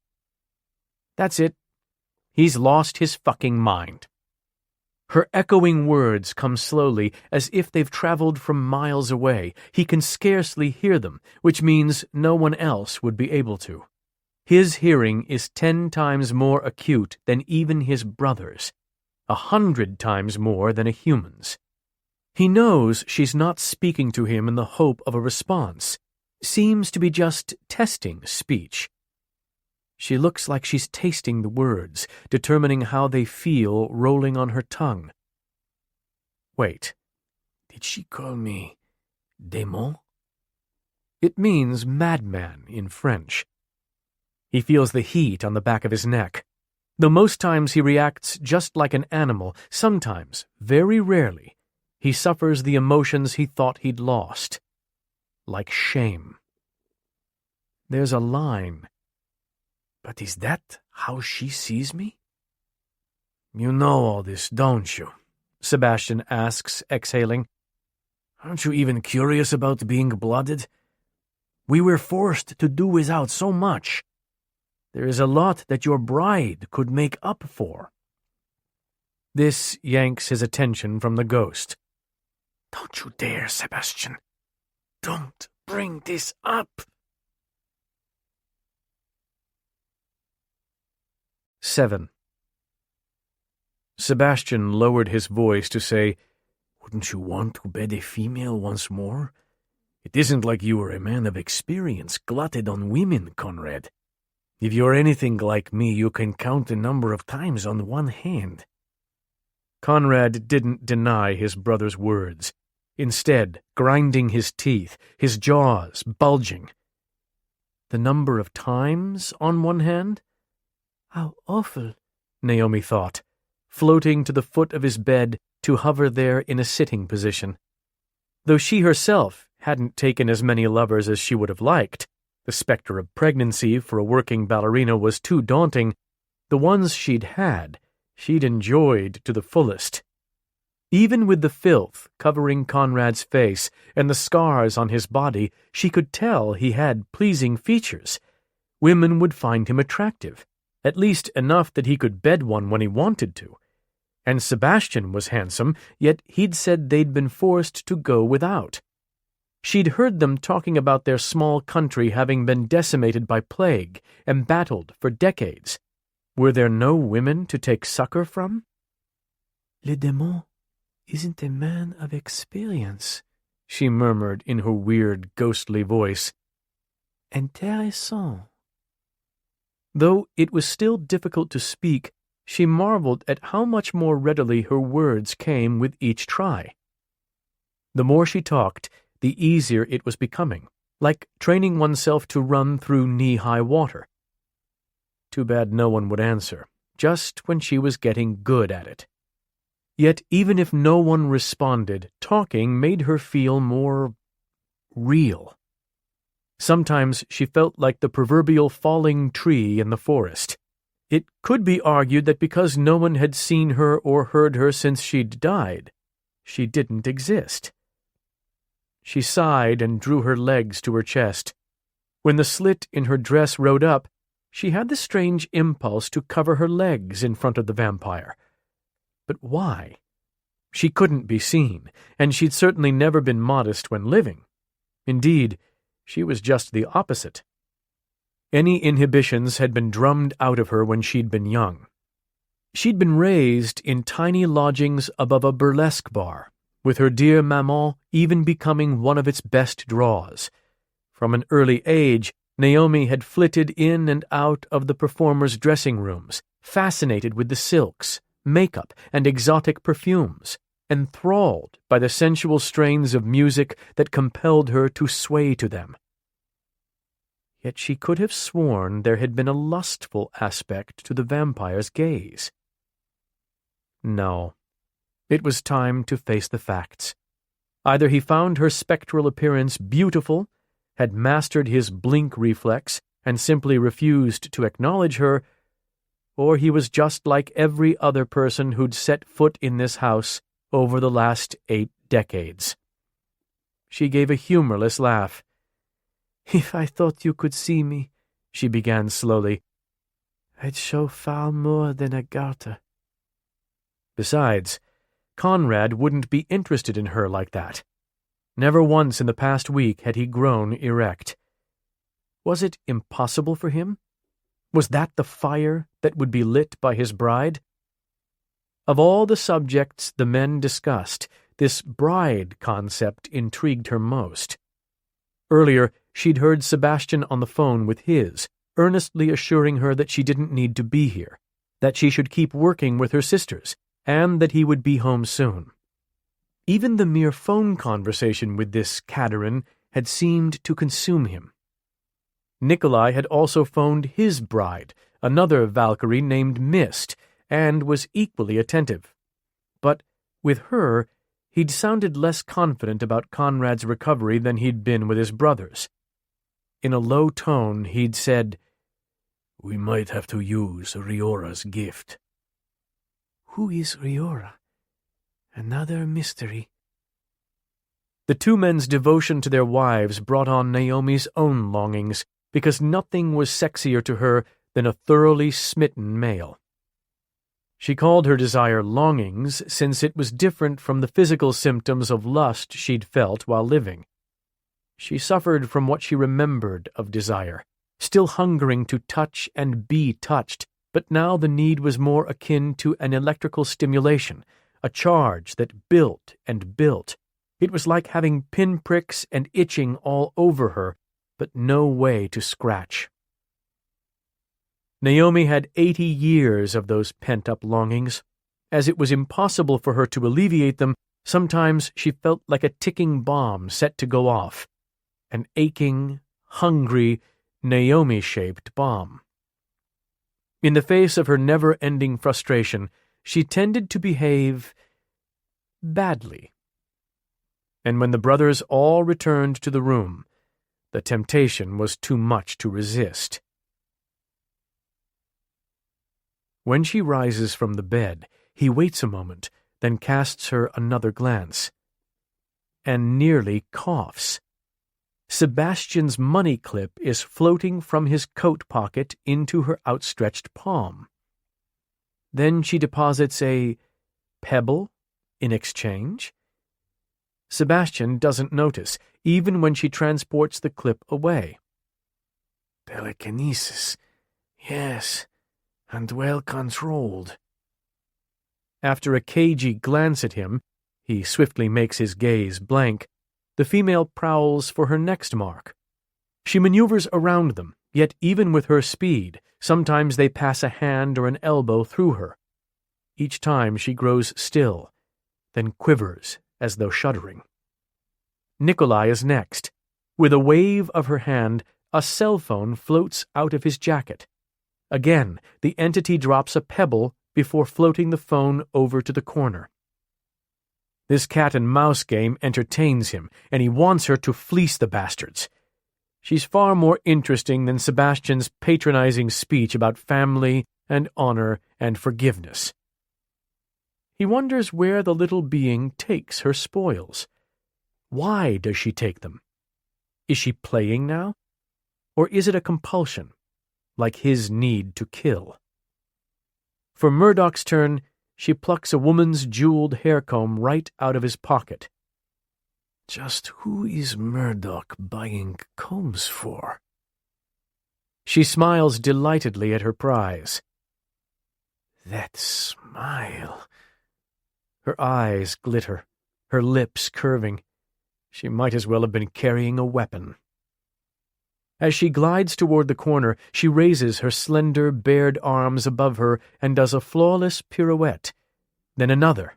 Her skirts flare out, and he hears them rustling. A single rose petal wafts from her wild hair to the bed, landing on the sheet beside him. Her lithe body, the way she moves, those slippers. She must have been a dancer. A tanzia. Of course. When she twirls around again, she suddenly laughs. The sound is haunting, but for some reason, his lips curl in response to it. The grin turns to a scowl when Sebastian regards him as if he's completely gone. A vacant grin from a madman. Because he is mad. There is no raven-haired spirit who wants to show him more than her garters. And still, he can't take his eyes from her as Sebastian starts up again. He hears snippets of his brother's words. As he tends to do when he's weary and wanting to be left alone, he repeats them, muttering back in a different language. It eats at Nikolai, the guild. They've been fighting the vampire horde for 3 centuries. We can join their army, kill them off. Not all vampires are evil. He blinks when Sebastian falls silent.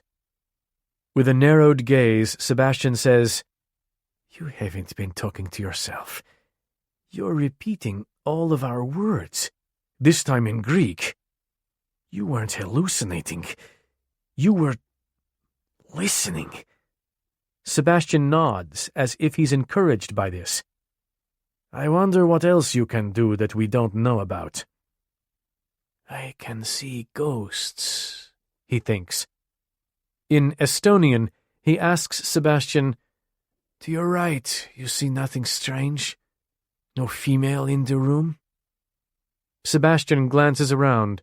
In the same language, he answers slowly, There are only the four of us in the room, Conrad.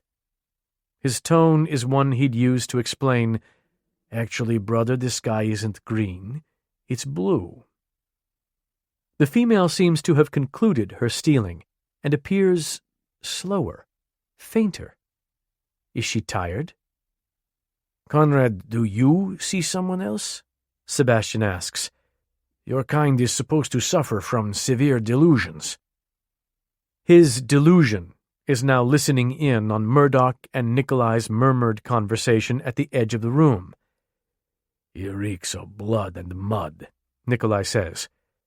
He might be improving, but to others he wouldn't look like it. If we ever had to defend our plan. Without warning, she's on the bed beside him. From too close by his ear, she asks, Is this true, vampire? Her words come much more quickly, almost normally. He's able to discern that she has a tinge of a French accent. Do you reek, démon? I can't smell, but it makes sense, considering how dirty you are. He becomes acutely aware that his face is caked with blood and mud, his hair stiff with it. Démon. Is that all she sees him as? A madman to be ignored, or worse, pitied? That is how she sees him. A filthy, sexually inexperienced lunatic. She's seen him spit blood. Did she witness him mindlessly banging his head against the wall? Damn it! He's beginning to dislike this clarity. Again, he craves the oblivion of memories. It's easier to be awash in them, to hate, to hurt. Yet the female beside him moors his mind to the present like an anchor. They should give you a bath, she says in her whispery voice, just as Sebastian intones, Rest easy, Conrad. The hallucinations will disappear before you know. Leave me, he snaps. He almost said, Leave us. The ghost drifts away, readying her lute to depart. No, not you. When she and the items vanish, all that's left of her is the petal on the sheet. He inches over, wanting to touch it, but it begins to fade. Then gone. He shifts in the bed, restless and chafing in his bonds. Want her here. Sebastian rises. Very well, we'll go. Call out if you need anything, or if you feel like drinking. They leave him in the darkened room. Have you seen my cell phone? Nikolai asks on the way out.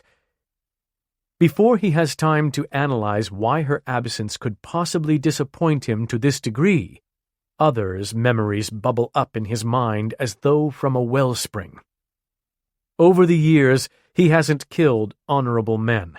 Actually, has taken out some who were even more monstrous than himself. And their memories, now his memories, chill him to his bones. He sees scenes of torture he hasn't inflicted, harrowing murders of women and children he never committed. Glassy, sightless eyes stare up at him, but not him. These memories demand to be acknowledged, to be experienced. Before they'll be allayed, each must be relived, eking away his sanity. And he has none left to lose. 8. Naomi was fairly much an open book, open about her sexuality, her body, her opinions. but she had two dirty little secrets, one of which was her penchant for relocating an odd item here and there that didn't belong to her. Inside her hidden chamber, behind the concealed Gothic entrance, she placed her new acquisitions on the display table. Here lay all of her trinkets and treasures picked up from tenants over the years. The table was nearly filled. Soon she'd have to employ the coffee table. Not a bad take, considering Elancourt had been occupied for only about a third of her afterlife. So I tend to steal a lot. She didn't necessarily appropriate things of value, more items that intrigued her. Among the contraband, a battery-operated TV with the batteries long dead, a fairly modern bra, a gramophone, and a box of condoms she would have paid thousands for in the 1920s. She had matchbooks and Mardi Gras doubloons, candy she'd never eat, and about a dozen spray paint cans confiscated from myriad teenage vandals. With slammed doors, flying sheets, and tempests of leaves, she'd scared les artistes graffiti past the point of spontaneous urination, at which time they always dropped their paint and ran. This was Naomi's home, her entire world. She refused to read poorly crafted art for the rest of her days. Like a bird feathering her nest, she'd collected things from outside and brought them within her hidden enclave. This room used to be her dance studio, with ballet bars, a wood parquet floor, and wall-to-wall mirrors. The studio itself was largely untouched, though newspapers were stacked everywhere, and the mirrors had been modified to fit her current appearance. In other words, she'd broken them. In the days after her death, when movers had brought in boxes for all her belongings, she'd yearned so passionately to smuggle them back to this room they'd actually moved. That was how she'd first recognized she had the ability to transport things with her mind. In a mad dash, she'd levitated all the things she'd valued, her jewelry, clothes, scrapbooks, her prohibited stash of liquor, and even her weighty safe, conveying them to the hidden studio. Yet now, she could do nothing but watch her possessions age right before her, just like her home. She couldn't feel any of them, couldn't run her greedy fingertips over a spill of cool silk or the tickling tip of a feather. Now what? She asked aloud. The echoing silence seemed to mock her. Alone, alone, alone. Naomi considered materializing to the vampire's room or tracing there. She assured herself it was the pressing quiet that spurred her to debate returning, and not the madman himself. But he did seem to sense her the best of anyone who'd ever come to Elancourt. Even if he was insane and unwashed, something about him drew her. She had the undeniable urge to talk to him more.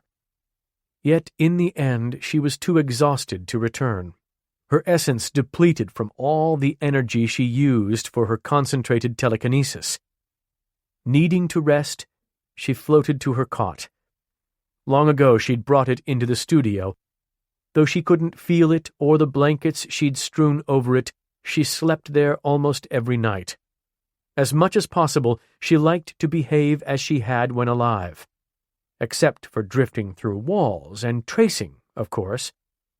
She curled up an inch above it for her reverie. Naomi termed her ghostly sleep a reverie because it differed from what she'd known when living. She didn't have to have it every day. If she didn't use telekinesis for more than moving the newspaper, she could go days without it. Waking was instantaneous, with nothing altered except her energy level. She still wore the same clothes, her hair was unchanged, and she never needed to shave her legs and underarms. Normally, she only lost consciousness for about 4 hours. That is, until the sliver moon came each month. On that one night, some force compelled her to dance. Like a ghostly marionette, She spun to the same gruesome end, left exhausted and shaken, wishing for a true death. There were only 3 days left until her next performance. Her maman had always said the sliver moon was lucky for people like them. People who hold on to the sky with all their might and do it again and again, no matter how many times they lose it. That was why Néomi had scheduled her party on that night. Lucky wasn't the term she'd use to describe that party, the one meant to celebrate the achievement of all her dreams. At 26, Néomi had bought this place on her own, after working her way out of the Vieux Carré, all the while managing to keep her shady background a secret. Her uptown patrons had never found out that Néomi was a French émigré's bastard born in the seedy French quarter. They hadn't connected Néomi Laress to Marguerite Larre, the infamous burlesque dancer. They hadn't discovered that, for a time, Néomi had been one too. After her maman had succumbed to influenza when Néomi had just turned 16, she'd begun doing shows. Néomi had been well developed then, and with the right makeup and costumes, she'd passed for 20. Times had been tough, and the money was good. She'd had no inhibitions, no moral convictions against it. Everyone got what they needed, and no one was hurt by it. Though she'd never been ashamed of what she'd done, she kept it secret because she'd understood that others wouldn't view it the same way she did. After a year of saving up money, Néomi had quit. She'd always dreamed of being a ballerina, and hadn't wanted to waste all those lessons her mother had scrimped to afford, and all the work Néomi had done to justify the incredible sacrifice. And somehow, she'd made it. Then I died. She wished Conrad could have seen her as the ballerina she'd once been, on stage in a luxurious costume, flushed with pride, inundated with lusty applause. Would he have found her pretty? She sighed glumly. She would never know. What would tomorrow bring with Conrad, the vampire assassin with his powerful body and ailing mind? As she drifted off to reverie, she wondered, can we save him when he doesn't want to be saved? We? The ghost doesn't return the entire night, and he resents her for it. It takes till late the next afternoon before he smells the scent of roses. The room is lit with afternoon sun, but he can still see her floating directly through the closed door. He knows what to look for now, how to look for her, like a hidden message in a visual puzzle. She acts as if she's never left, absently lying back across the mattress and stretching her slender arms above her head. Her long hair flows out over the sheet, shining black, stark against the white. Her pale breasts are barely contained by her dress. She's forgiven. If he isn't blooded, then why does this view captivate him? Why does it make his fangs ache? He continues to debate the possibilities of fractured memory, hallucination, or ghost. As far as a fractured memory goes, she fits this place, this situation, too perfectly. And if she's a figment of his imagination, why would he imagine a woman the opposite of what he is normally attracted to? He thought he liked tall Nordic women with fair hair and their skin sun-pinkened from the outdoor life. But this female's tiny and pale, not much over 5 feet tall. Her hair is black as night. During his harsh human life, he would have scarcely spared a pitying glance at her, predicting the delicate girl wouldn't last through the next winter in their war-torn country. And she hadn't survived long. She appears to be no more than in her early 20s. If ghosts were born of violence, then how had she met her end so young? She wouldn't have if she'd had a strong protector. I was strong. He stifles a low growl. I'd have kept her safe if she'd been mine. Maybe he wouldn't have predicted her doom over the winter and turned away. Maybe he would have approached her. In his rough way, he could have attempted to garner the position as her protector. He was a skilled officer. He'd been born a nobleman. And at least before the Great War, that had meant something. Perhaps she would have accepted him. My God, to have had such a woman in my keeping. To have taken her each night. He can imagine what that would be like. During the day, his nightmares have been varied with strange new dreams of pinning her arms over her head and mounting her luscious little body. There's a line. There's a line. Could this woman possibly be real? This would mean that not only is the ghost not imagined, it would mean he's gone 3 days without a single hallucination. 100 years have passed since that happened last, which would mean he might be healing. Like a starburst between his eyes, he finally remembers what he'd regretted, what he'd coveted so badly. Nikolai and Sebastian enter then, their expressions grim. Why is Nikolai holding a syringe?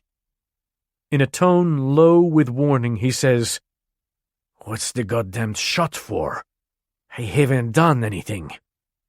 No, but we fear you will, Nikolai says.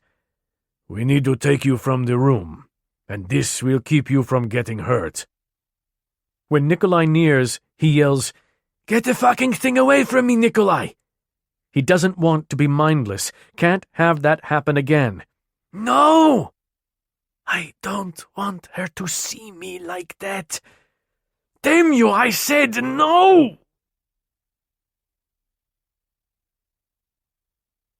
9. Naomi was stunned anew at how viciously Conrad fought the two men, pounding his forehead against Sebastian's and nearly taking off Nikolai's hand with his fangs. In the end, his resisting gained him no ground. They injected him once again. Just before it took hold, Conrad stared in her direction with his brows drawn and teeth gritted, and she found that so much harder to see now. When did my curiosity turn to caring? His brothers had treated him like an animal, because that was how he'd acted mere days ago. She understood the need to keep him contained, because he was so incredibly powerful and could be dangerous if freed. But he'd been doing so much better, and they hadn't even given him a chance. As Nikolai and Sebastian led him, docile and barefooted, into the oversized master bathroom, Conrad's eyes were heavy-lidded, and he'd begun speaking in that low, unnerving voice. His wrists remained chained behind his back. They must be intent on washing him. Curious, she followed them in. Naomi's second dirty secret? As a ghost, she'd become quite the voyeur. She'd watched men shower before, but she'd never been so intent to discover what a particular man's body would look like as she was now. While Sebastian adjusted the water temperature and opened a bar of soap, Nikolai ripped away the remains of Conrad's tattered shirt. From her spot halfway up the far wall, Naomi sighed, admiring Conrad's powerful physique. She hadn't appreciated exactly how tall he was because he'd been lying down for so long. He would tower over her if she stood near him. He had a narrow waist and hips, and broad shoulders that looked tailor-made for a woman to hold on to during sex. With his hands behind his back, the corded muscles of those shoulders and his chest were stretched taut, displayed so attractively. He was all male hardness, with so many scars marring his flesh, like the narrow one slashing up his torso. But she'd begun to find the evidence of his formidable life attractive, had begun imagining a scenario for each battle wound. She'd seen Conrad fight with a ferocity that astonished her. She could all too easily see him brandishing a sword 300 years ago, a massive warlord, fearlessly storming a battlefield. A ragged bandage on his arm caught her attention. Sebastian, too, frowned at the gauze, tearing it off to reveal a peculiar blackened injury. "What the hell is this?" It appeared as if he'd been attacked by a beast, and then the skin around the mark had died. Why would Conrad have healed from the gashes across his chest, but not from another wound? Nikolai narrowed his eyes. With his strength, he should have mended that easily by now. Maybe if he cleans it, it will improve. Christ, look at all the scars, Nikolai. I had no idea he'd sustained this many hits during the war, he answered, moving behind Conrad to inspect his back. Maybe he had them before the war. Sebastian yanked free Conrad's belt. Think about it. He never worked without his shirt, and he continually went off by himself. He could have been a highwayman, for all we know. He trailed off at Nikolai's expression. What? Come look at this, Nikolai said, so Néomi followed Sebastian around. All three of them frowned at an elaborate black tattoo covering his entire right shoulder blade. It was unusual, with its slashing lines, but compelling in a way. Isn't that the mark of the Kapsliga Ur? What's the Kapsliga Ur? Why did their faces pale at the very idea? That can't be right, Sebastian said, an edge to his voice. We'd have known. They recruit young. He couldn't have hidden his involvement for 2 decades. Seeming lost in his own world, Conrad continued his rasping mutter, unaware of their discovery. He always did his own thing. Always brushed off questions about where he'd been or with whom, Nikolai said. My God, he'd been out hunting vampires with the Kapsliga. No wonder the turning maddened him. Sebastian's face was grim. He would have been trained to destroy vampires, his hatred of them stoked from the time he was a boy. And then I turned him into what he despised. Nikolai released a breath through his teeth as though he'd been kicked in the stomach. It would have been unendurable. What about their vow? What vow? If possible, Nikolai paled even more. For all his faults, Conrad never broke a vow in his life. Unless it happened before he'd turned 13. Unless what happened? The two were silent for long moments, Sebastian's expression grave, while Nikolai's was filled with guilt.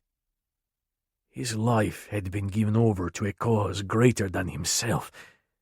I should have... Nikolai ran his hand over his forehead. I should have talked to him, given him and you the choice that night. I wouldn't have chosen the turning, and then I wouldn't be with Catherine. He spoke as if he'd sidestepped the direst tragedy. Sebastian was lost for his bride. Besides, Conrad was too far gone. The soldiers gutted him before me, hours before you and Murdoch came. I don't believe he would ever have regained consciousness. She floated in front of Conrad to face him. He'd been stabbed in the stomach, she in the heart. Then, against their wills, they'd both been changed into something else entirely. Neither of them had asked for their current existences. He'd been a hero, his life given over to a greater cause. She sighed, waving her hand to send a gentle touch along his cheek. What happened to you out there, vampire? Sebastian said, But he'll never reconcile himself to our existence unless we can convince him that we aren't evil. Shaking his head hard, Nikolai said, We can't convince him of anything until his mind heals more. Let's get this over with. They stripped off his pants, leaving him naked, and she swayed weightlessly. Le démon est exquis. Her gaze slid from his navel, following that trail of black hair. Oh, my. Even flaccid, his size was brow-raising. Conrad, look at me. Nikolai waved in front of his vacant stare. Conrad blinked as if he had no idea where he was or how he'd gotten there. Do you want to wash yourself? Nikolai asked. If we chain your hands in front of you? Seeming to shake off some of his confusion, Conrad eased his muttering. A flicker arose in those red eyes. He's calculating. At length, Conrad grated, Alone. The brothers shared a glance, no doubt reviewing all the ways Conrad couldn't escape. Very well, Nikolai said. Conrad held his wrists up behind him, and all the rippling muscles of his torso flexed into sharp rises and indentations that spoke of a terrible strength. After removing the cuffs, Nikolai refastened them in front, then pulled a pin to loosen the chain between the wrists so Conrad could have more freedom. When Conrad made no attempt to escape, they glanced at each other as if their brother was making outrageous progress, which, she supposed, he was. I've left a towel and a change of clothes on the rack, Sebastian said. They should fit, but if not, we've brought plenty more. Alone! Conrad snapped. When they finally left, he entered the spacious shower stall. Still facing her direction, he stepped under the water and let it cascade over his back. He appeared exhausted from the medicine, as if his limbs felt heavy and ungainly, but he seemed to enjoy the simple pleasure of the water sluicing over his body. I envy him every drop. He picked up the bar of soap, smelled it. Finding it acceptable, he lathered his face, then leaned back against the tile so that the water ran over his front. And all she could do was stare, because as the blood, plaster, and burn marks washed from his skin in thick, grimy rivulets, a handsome visage surfaced. No, not merely handsome. More like extraordinary. She'd known he had pleasing features, but hadn't been able to look past the unnatural eyes and dirt to truly appreciate his firm lips and wide masculine jaw, or how his nose was aristocratic and strong. Punch-drunk. That's how she felt about seeing his clean face and unclothed body as a whole. She'd heard women talk about encountering a man so devastatingly gorgeous they'd felt breathless, dizzy. Now she understood. It dawned on her that though she'd spied on men before, never had any male as sexually attractive as this graced her shower stall. When he began to rub the soap over his chest and under his arms, the slick muscles in his torso bulged in a breathtaking display. It'd take her weeks to learn just those muscles alone, how they flexed, how his body could move. The soap went lower. She swallowed. Lower still. She didn't think she breathed when he lathered between his legs with his big scarred hands, washing his long shaft and the flesh hanging behind it without interest, while she was dumbstruck. Am I shaking? For 8 decades she'd never yearned to touch anything as much as his body. Even though she knew she couldn't feel him, it was everything she could do not to reach forward. His hands abruptly stilled at his privates, and his handsome face flushed. His gaze landed directly on her before skittering away. He acted the way a reserved, inexperienced man would when he realized he was washing himself in front of an audience of one. Her eyes went wide. He damn well can see me. She frowned. Then that means I'm being ignored. Vampire, look at me. Please talk to me. But he gave no reaction. The one man on earth she could communicate with wouldn't talk to her. Which meant, "Do you think I'm pretty, Conrad? Beautiful, even? After all, you can see me, can't you? And I know you can hear me, too. Now I'm going to prove it. You dare throw down that gauntlet to a woman who entertained for a living? You can't simply shut me out." few knew there was a second reason that Néomi had chosen her dream of ballet over following in her maman's footsteps, tempting crowds of men as a femme fatale. Turning males into frothing, gawking, mindless beasts had been too easy. With merely a throaty laugh and a dab of her tongue at her bottom lip, Néomi could send a man diving for his hat to cover his stirring lap. Too easy. And Néomi had always craved a challenge. With a wicked grin, she decided it was time to draw on her shady background, time to put away the pop guns and engage the cannons. And Néomi had a hidden arsenal he couldn't even comprehend. 10. "Perhaps I haven't been stimulating enough for you, vampire." Néomi made her voice a breathy murmur. "And didn't I promise that I'd show you more than a garter if you could only see me?"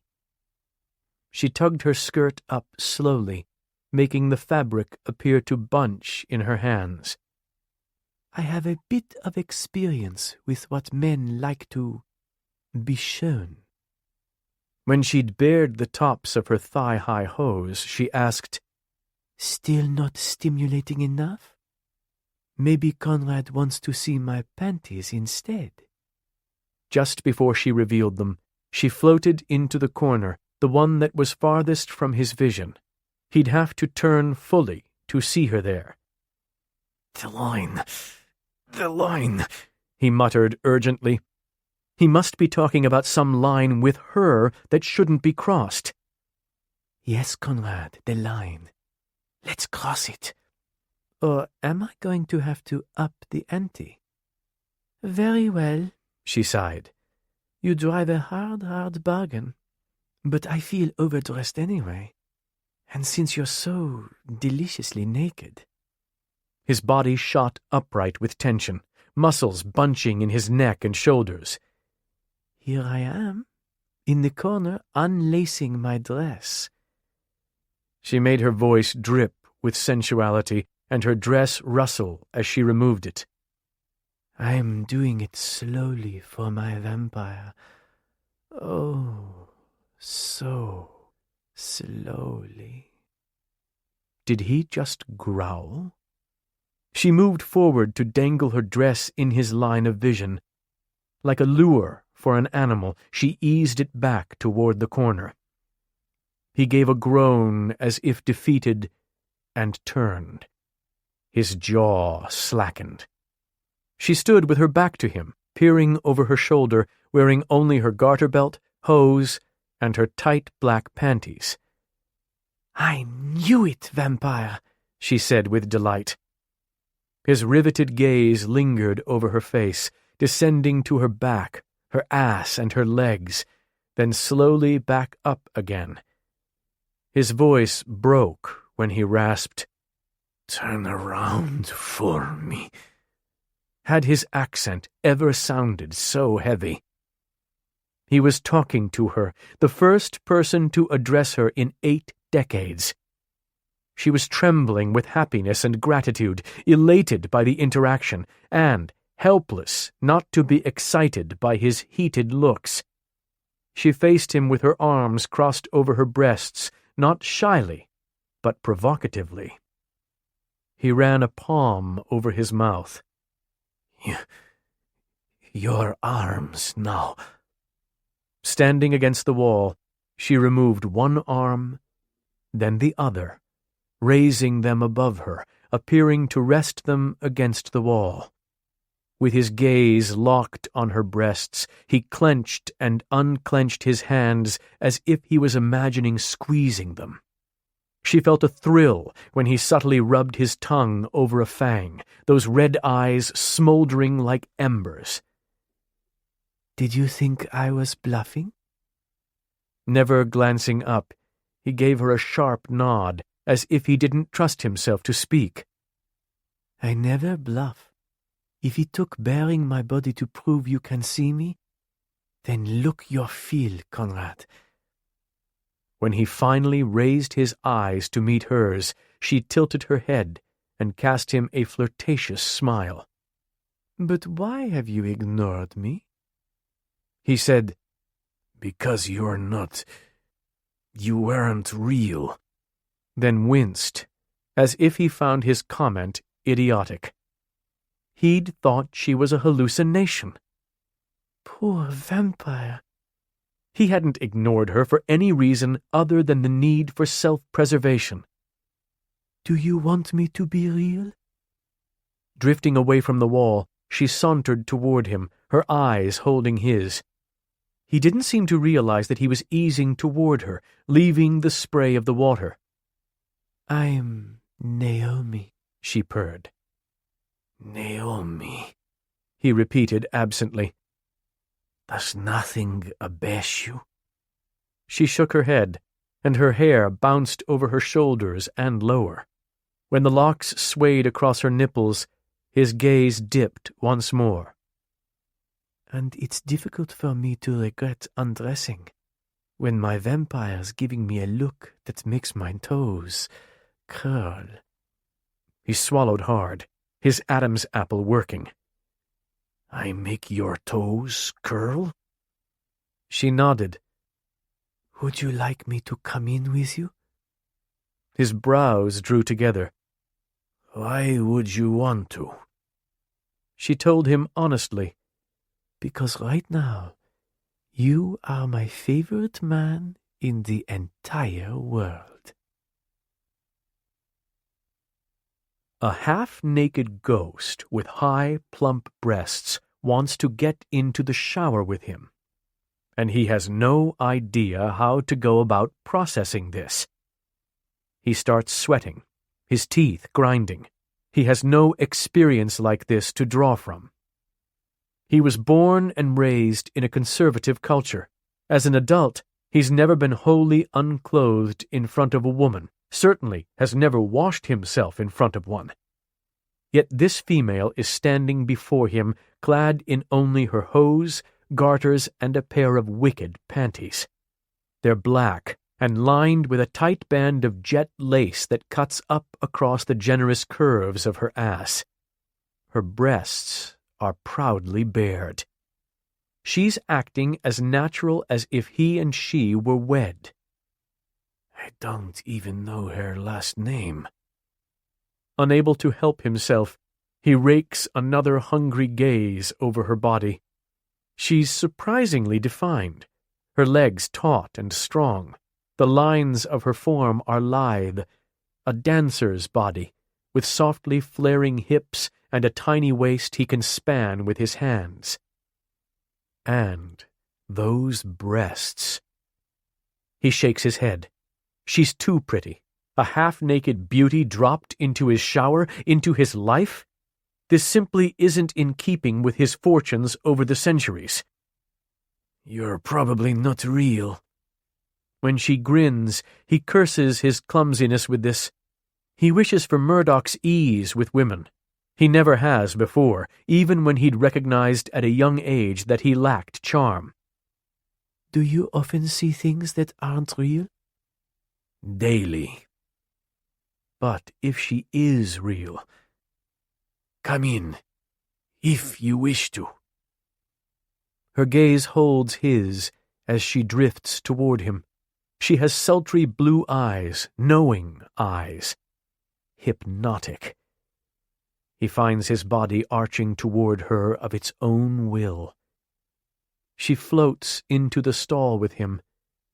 Inside, the water doesn't wet her, instead sparking off her like minuscule electrical flares, seeming like glitter. A dream. An erotic one. Can he really be naked with an almost nude dancer? Enjoy it. Bloody how? He can't feel lust. He isn't erect. And she's a ghost. That doesn't seem to be stopping her. He can sense her energy, as strong as it's ever felt to him. It radiates off her in waves, slingshotting from her to him and back again. Le démon has a magnificent body, n'est-ce pas? So strong, virile. He feels that increasingly familiar heat on the back of his neck. Do not call me that again. So, you speak French among all your many languages? When he replies with a curt nod, she says, Well, what shall I call you then? Conrad the Mad? Conrad the Crazed? Or could I call you my vampire? Softening her tone, she says, I think you like that. How can she read him so well? She murmurs, If you can hear me, and you can see me, I wonder what else is possible.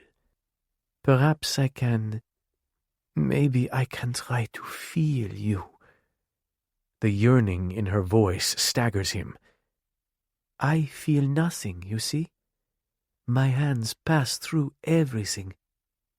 She can't touch, and he can't get erect. But at least he still experiences pleasure.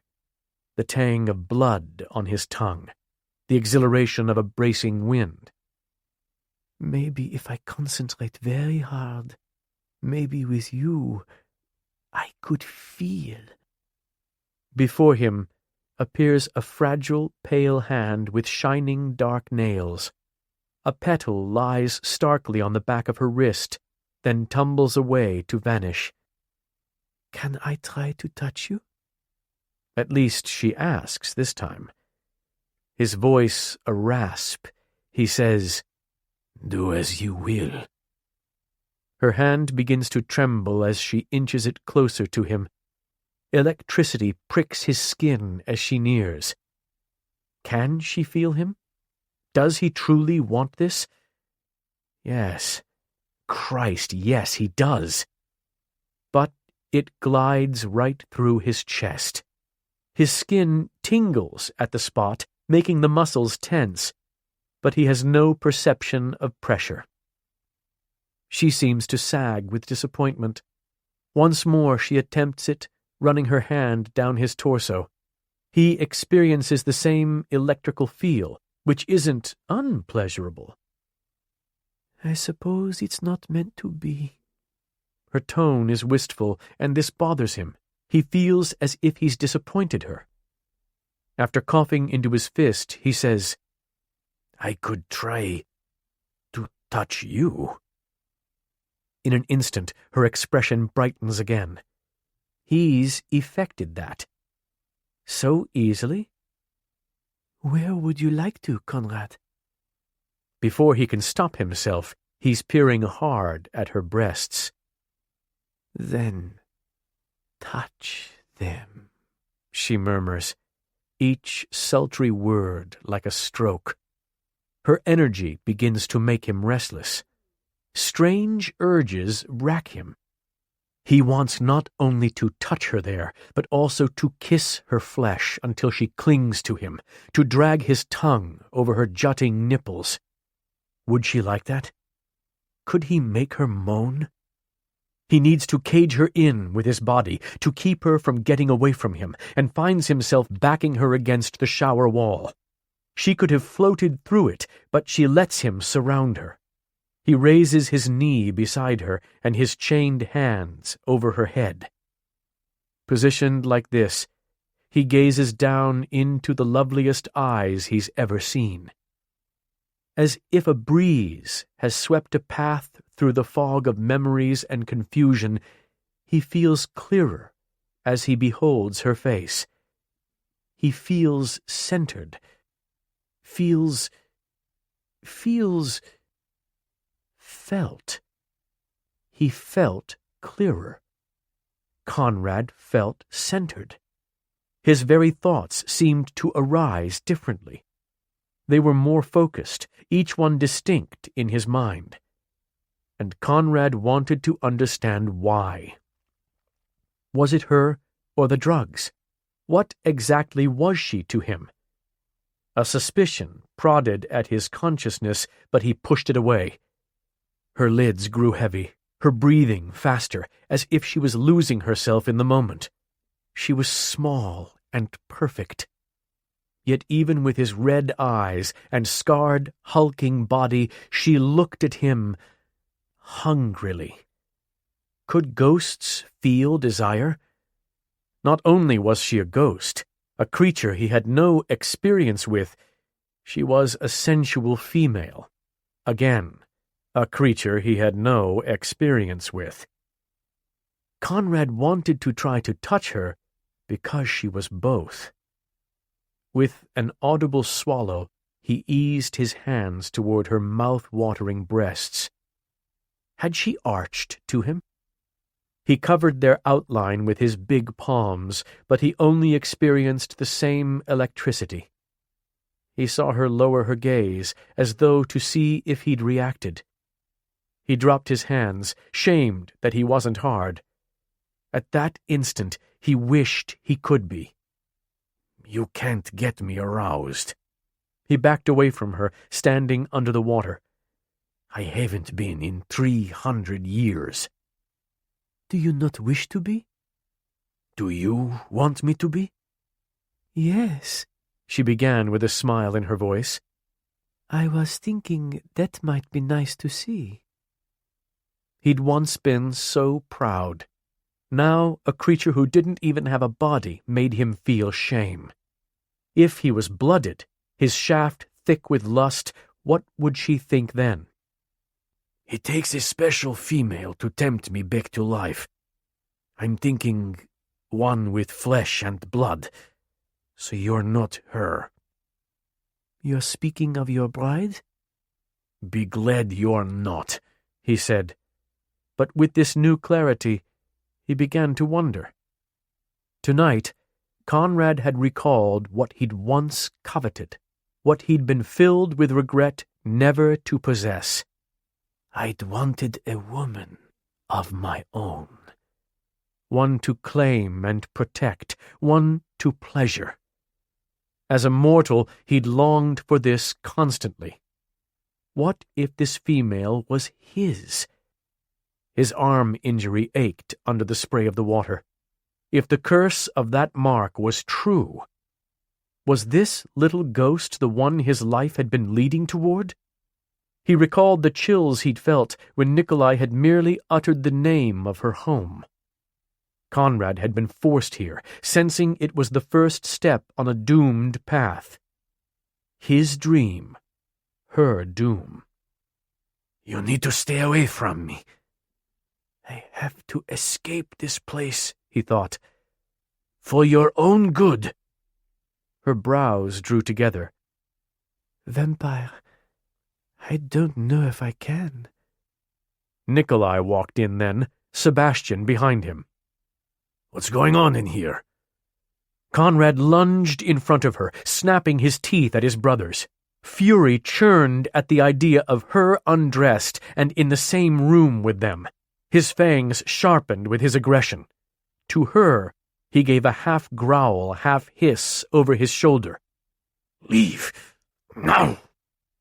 But they can't. I said now, he bellowed, making her squeeze her eyes shut. She flickered before she vanished. He'd frightened her.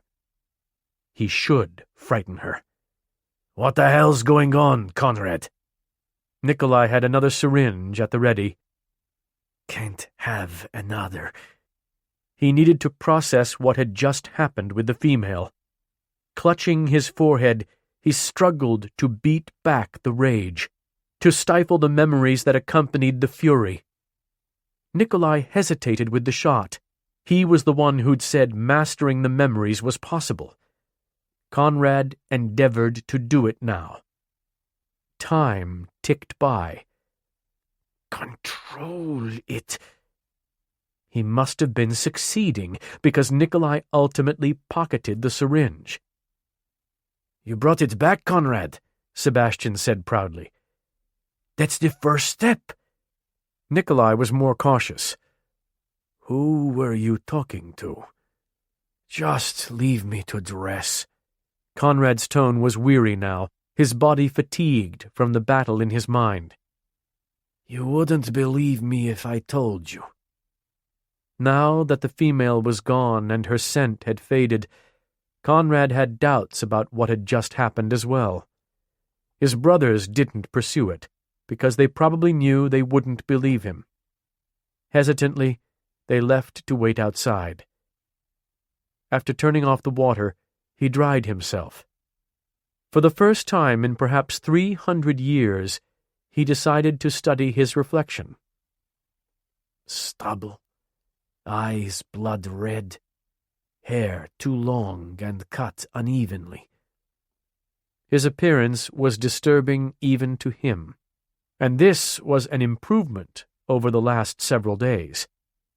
He bit out a curse. When human, he'd never given his looks more than a rare and passing thought. But then, he'd never wanted to impress anyone before. As he changed into the jeans his brothers had left for him, the shirt would be impossible to put on with the cuffs. He considered taking down Nikolai and Sebastian, but he was weakened. Besides, he had a better idea. When Conrad exited the room, Sebastian said, "What made you so riled back there?" "Need to make them think I'm recovering." "Nothing." "Am I recovering?" He'd go along with his brothers for now, until he could escape them. When Sebastian held up a roll of bandage gauze with his brows raised, Conrad hesitated, then extended his injured arm. As Sebastian rebandaged it, Nikolai asked, "How'd you get this?" Conrad muttered, "Occupational hazard." Courtesy of Tarut, an ancient and powerful dream demon who worked with the Kapsliga. He and the demon had been trying to kill each other for centuries, but neither could quite manage it. Yet just 2 weeks ago, Tarut had scored a crucial victory. He'd marked Conrad with his claws. If the tales about dream demons were true, then whenever he and the demon slumbered at the same time, Tarut could retrieve clues to his whereabouts. Conrad had believed the curse of the mark was just folklore, the demons using tales of it to their advantage. But the injury refused to mend. And that was only the first part of the curse. Legend held that Conrad couldn't heal until either the demon had been slain, or Conrad had had both his most fervent dream and most feared nightmare come true. "You have to have a dream to lose it," Tarut had said at their last clash. Conrad might actually be closing in on one. He stifled a shudder. His dream, her doom. "You look 1,000 times better after the shower," Sebastian said. "You're definitely getting more focused." He shrugged. It wouldn't matter. Besides Tarut, Conrad was being hunted by at least 6 contingents that wanted him either captured or executed. The Kapsliga, his former order, sought his death because he was an abomination to them, a vampire who wore their symbol on his back. They'd made him their priority, dispatching Tarut and other assassins after Conrad. Then there were countless offspring of Conrad's victims, all seeking to avenge their fathers, swords in hand. And it was only a matter of time before he became the target of Rydstrom Woid, the fallen king of the fierce rage demons, and Cadion, his brother and heir. Conrad had come by information that they would kill for. Dozens of demonarchies held Conrad as enemy number 1. He worried about none of them, except for the Woid, as the pair was called. None of these adversaries would hesitate to destroy anyone who stood in their way. It was possible that Conrad and his brothers could be taken down without his lifting a finger. "Are you ready to drink?" Nikolai asked. "The only thing I drink that's not fresh from the vein is whiskey," he lied. In the past, Conrad had drunk bagged blood, but he refused now. Though he was getting thirstier, he didn't need nourishment as often as other vampires, and he'd be damned if he bent to their will in this. Murdoch had called him stubborn, and Conrad couldn't deny it. After being captured, chained, and drugged, Conrad wouldn't prove obliging to their futile plans, especially when he wouldn't be here much longer. He'd noted that each brother had a key to his chains. When the ghost returned, he would get her to steal one, and then he'd be gone. Nothing could be simpler. 11. 2 goddamned days. The female hadn't come back to his room for 2 days. For that time, Conrad alternated between a burning desire to get free and a need to discover what she was to him. During the nights, his brothers had returned and tried to reach him, but he had no time for them. Even if he was improving, the part of him that might have responded to his family was dead. Besides, his mind was consumed with thoughts of Néomi. Now he gritted his teeth, struggling to remain calm. He was trapped, unable to seek her out. If he went into another rage, his brothers might force him to leave this place, jailing him somewhere else. And he wasn't through here. Not yet. Not until he figured out if she was affecting his mind. Though he was still having episodes of uncontrollable violence, his aggression and rage were becoming more manageable. Just the fact that he'd pulled back from the edge in the shower attested to that. Maybe it's not her. Maybe it's something about the house. After all, he was lucid now, and she wasn't here. No, that didn't matter. He could still sense her constantly. Yesterday it had drizzled all day, and he could swear he'd felt that she was sad. He routinely heard her late in the night roaming the hallways of her home. He could make out the ghostly rustle of her skirts, or even an occasional sigh. When she passed his room's door, he perceived the change in the air and had learned to search for that faint scent of roses. He'd called for her, but it was always Nikolai who'd hastened into the room. "Who are you talking to?" he'd asked in an anxious tone. Now, Conrad felt like he suffered a different kind of madness. "Need to find her. Want her here." Questions about her plagued him. She wore jewelry, earrings, a choker, a wide band on her forefinger, but she'd had no wedding ring. If this had been her property, then she'd been wealthy, but apparently she wasn't wed. And he didn't think she'd been born well off. There was something about her demeanor that spoke of a past with nothing to lose. Would a dancer have made enough to afford this place?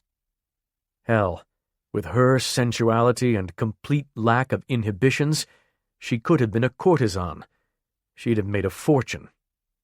Whoever this Néomi had been in life, she was now dead. Was he sick to desire a woman's ghost so much? Over the past 2 days, he'd envisioned her nude form again and again. It might not have been hard for her before, but he'd wanted to be. He was sick. Not only mad, but sick. If Conrad was wise, he'd crush this growing obsession with the ghost and get on with his business, with his escape. He was driven. He wouldn't be sidetracked because he couldn't stop recalling how she'd arched those pale breasts right to his hands. At twilight, the last of the sun's rays painted the bayou in hazy hues.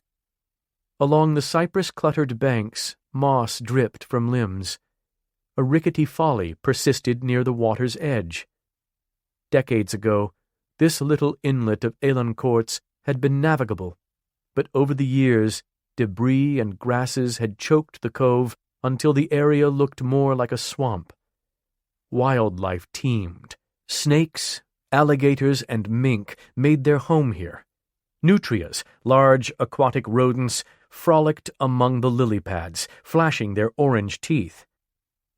This was one of Naomi's favorite spots on the property. She'd spent the entire day on the bank, crouched at the edge of the water, watching tadpoles growing limbs.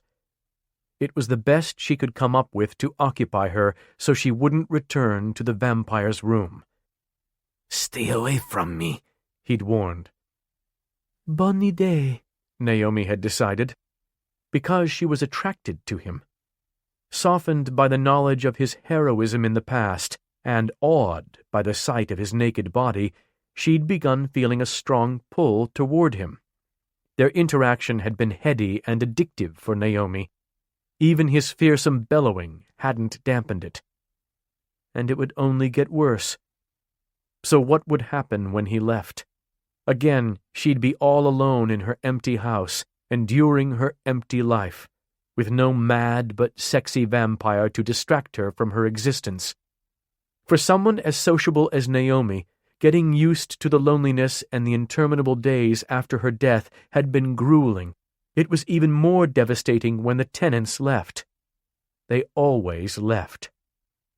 Conrad Wroth will too.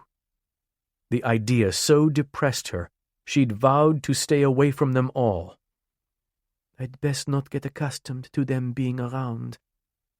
Her battle to stay away this long had taken all her willpower, but she didn't foresee a victory this eve. Soon, the sliver moon would rise like a pale rip in the fabric of the sky, and she was feeling vulnerable, as she always did. Naomi had told Conrad that she felt nothing, which wasn't entirely true. When she danced at midnight, she would feel the pain of her death. That agony relived. I don't want to be alone. Not tonight. At twilight, she found herself making her way to him as if pulled by an invisible string. When she hesitated just outside his door, he said, "Ghost, come to me." Enjoy the interaction, she commanded herself. Just don't get used to it. "I know you're there." His voice sounded weary. "Are you frightened of me now?" She'd never forget the terrifying sound he'd made, the aggressive growl that threatened pain, a sharp reminder of what he was. But she wasn't afraid of him. She bit her lip. When I go inside, I won't find him as handsome as I've been thinking. She floated through the closed door and immediately glared. No, he was more handsome. Très beau. Why was he so appealing to her? She'd always favored older men, established in their lives, with some of their fire already subdued by life's trials. Conrad was all fire. A beautiful madman. "Where the fuck have you been?" he immediately snapped. His red eyes flickered over her face, her breasts, down her body and up again with a greedy gaze, surveying her as men had before she'd died. How was she going to go another 80 years without smoldering looks like that? Unaffected by his tone, she said, "Did you miss me?" Her demeanor was breezy. He'd never know about her struggle to remain away. "Should I have been here instead?" "You'd come every day before," he said gruffly. "You warned me away, remember? And then you bellowed at me like some rabid bear." "Rabid bear? I didn't want my brothers to see you unclothed." "Conrad, they couldn't see me at all." He scowled. "I didn't recall that. Not at the time. Sometimes it's difficult for me." He trailed off, then added, "Damn it, I just had a shot." Unwelcome sympathy for him bloomed inside her, again. She wondered what it would take for him to actually rattle her unwavering attraction. Why would you care if they saw me naked? He looked away and muttered, I wish I knew. Naomi stifled a smile. He was becoming as attracted to her as she was to him. What were you doing outside the house earlier? He sounded accusatory. How did you know I was outside? Didn't hear you all day. She frowned. Do you ever sleep? Not if I can help it. Naomi had noticed that he only slept about 3 or 4 hours in a 24-hour period. And you never sleep at regular intervals. I can't see a pattern. Then no one else can either, he said. But before she could question his words, he said, Now, tell me what you were doing. If you must know, I was studying tadpoles. I've decided to determine how long it takes their legs to grow. To the minute. Tadpoles? Why would you do this? Give me an alternative, Conrad.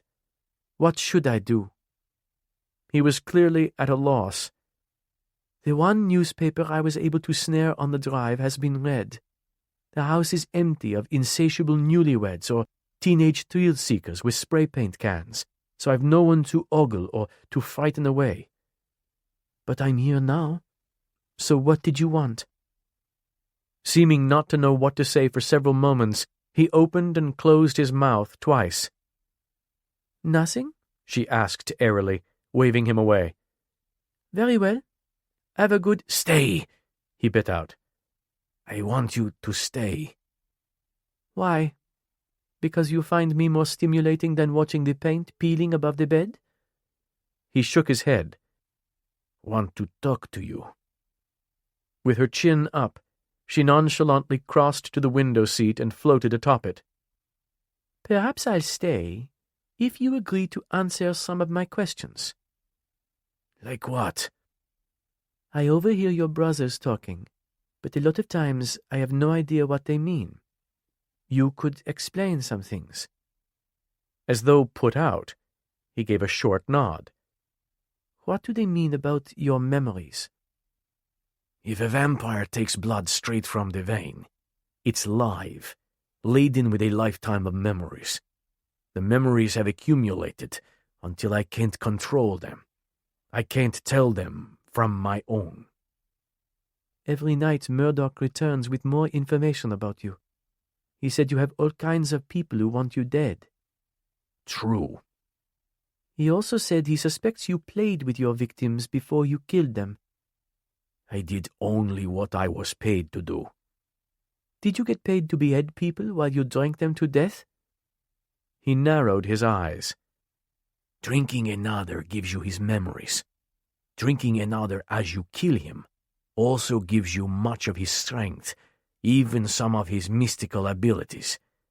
And beheading is one of the only ways to slay an immortal. Have you killed women and children before? Or humans? Why would I bother to? He seemed genuinely perplexed. Somewhat reassured by his answer, she asked, How did you become a vampire? His face was drawn with anger.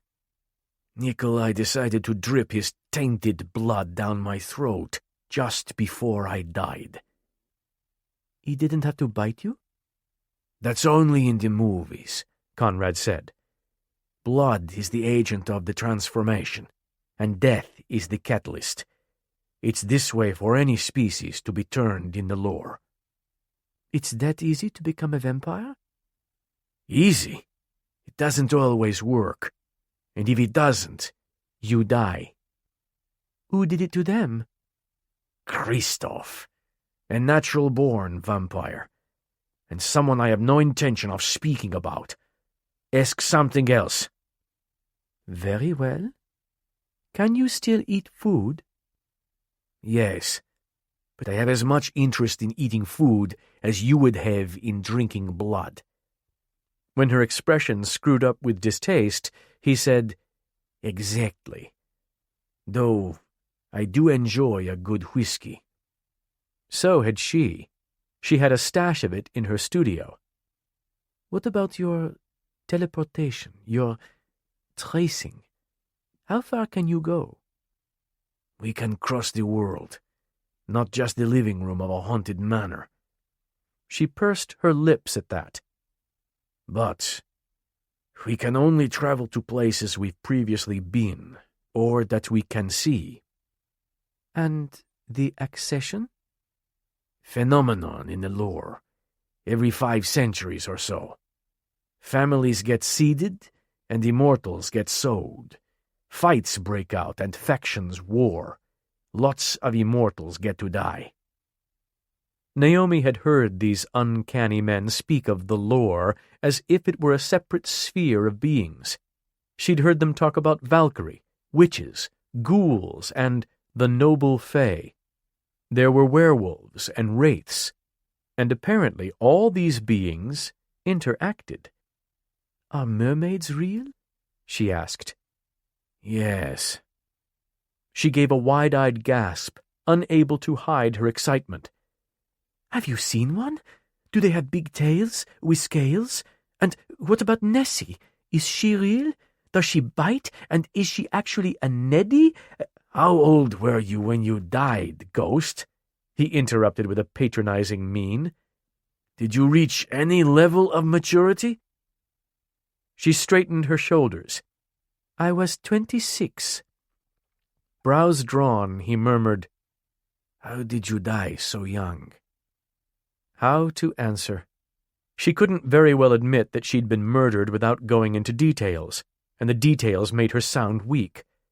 But then, being murdered was the ultimate weakness, wasn't it? Only someone who'd succumbed could understand. This male would understand, her mind whispered. He would comprehend like no other the pain she'd endured. I was murdered, she eventually answered. How? What do you suppose? A jealous wife shot her husband's pretty mistress. You think me pretty? When he gave her an impatient look, as if they were retreading old ground, she felt a flush of pleasure. I was never with a married man. A spurned lover pushed you down a flight of stairs. Why do you assume it was a crime of passion? She asked. A feeling. Then your feeling's right. My ex-fiancé stabbed me in the heart. Saying the words out loud sent chills racing through her. He did it here, and I woke up trapped on the property, unable to leave, unable to feel. The vampire's red eyes softened. His voice a rasp, he asked, Why would he do that to you? He couldn't accept it when I broke it off with him. Louis had told her again and again that he would rather die than live without her, that nothing could make him let her go. He turned the blade on himself right after me. Conrad tensed, getting that violent expression again. Is he here? No. I don't know why I'm here and he's not, but it's the one thing I'm thankful for. He relaxed marginally. When did it happen? The 24th of August, 1927. On the night of my party celebrating my move into Elancourt.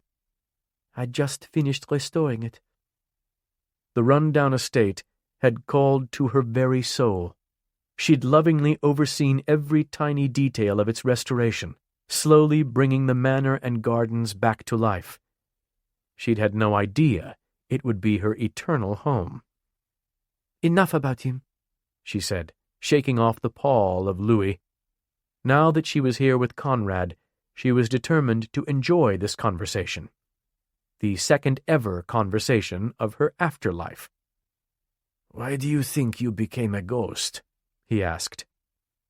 I was hoping one of you might know.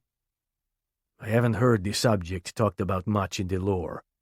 Ghosts are a human phenomenon, but I understand your kind is very rare. In all my years, I've never seen one before you. Oh.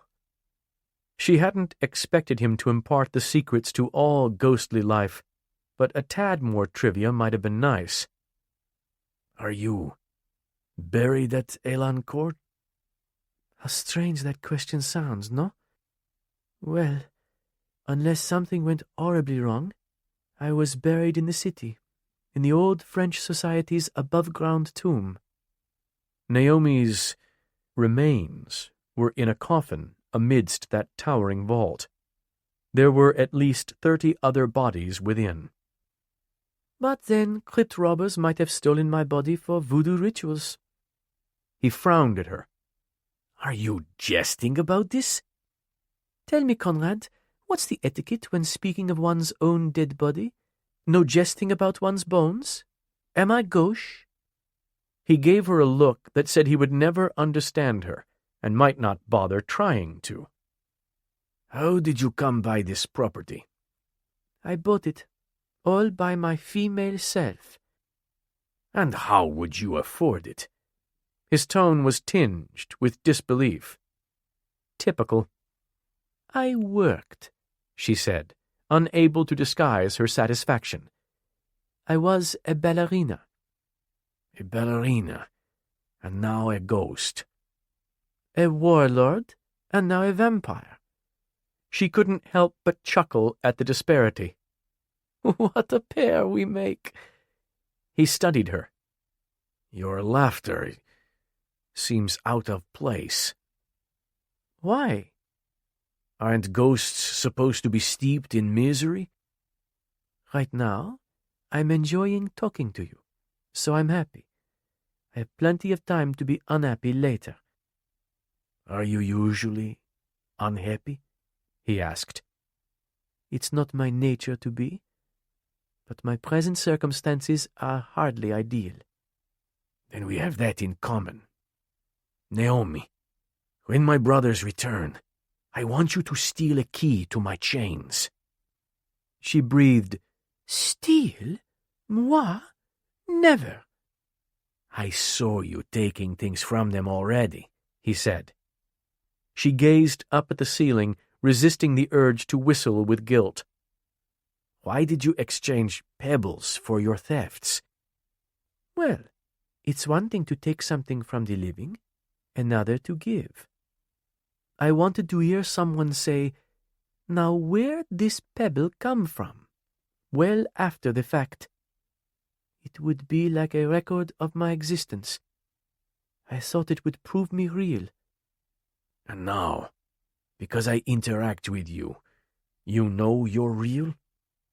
When she nodded, he said, Then you'd think you'd be more appreciative, more inclined to help me. Naomi, I'm going mad just lying in this room hour after hour. You're already mad. He cast her a glower. Aren't your kind supposed to be territorial? Get me that key, and then you can be all by yourself again. I'm not always alone here, she said.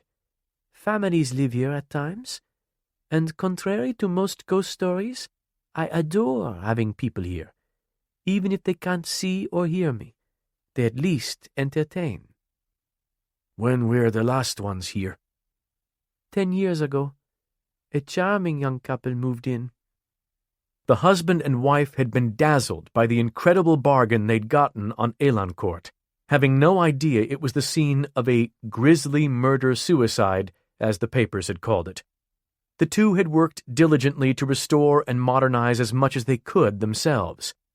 When their first baby had come, Naomi had cosseted the little girl, rocking her cradle and putting on floating puppet shows, helping out the exhausted parents as much as possible. Yet when the toddler had begun to cry for an invisible puppeteer, the parents had gotten spooked and moved.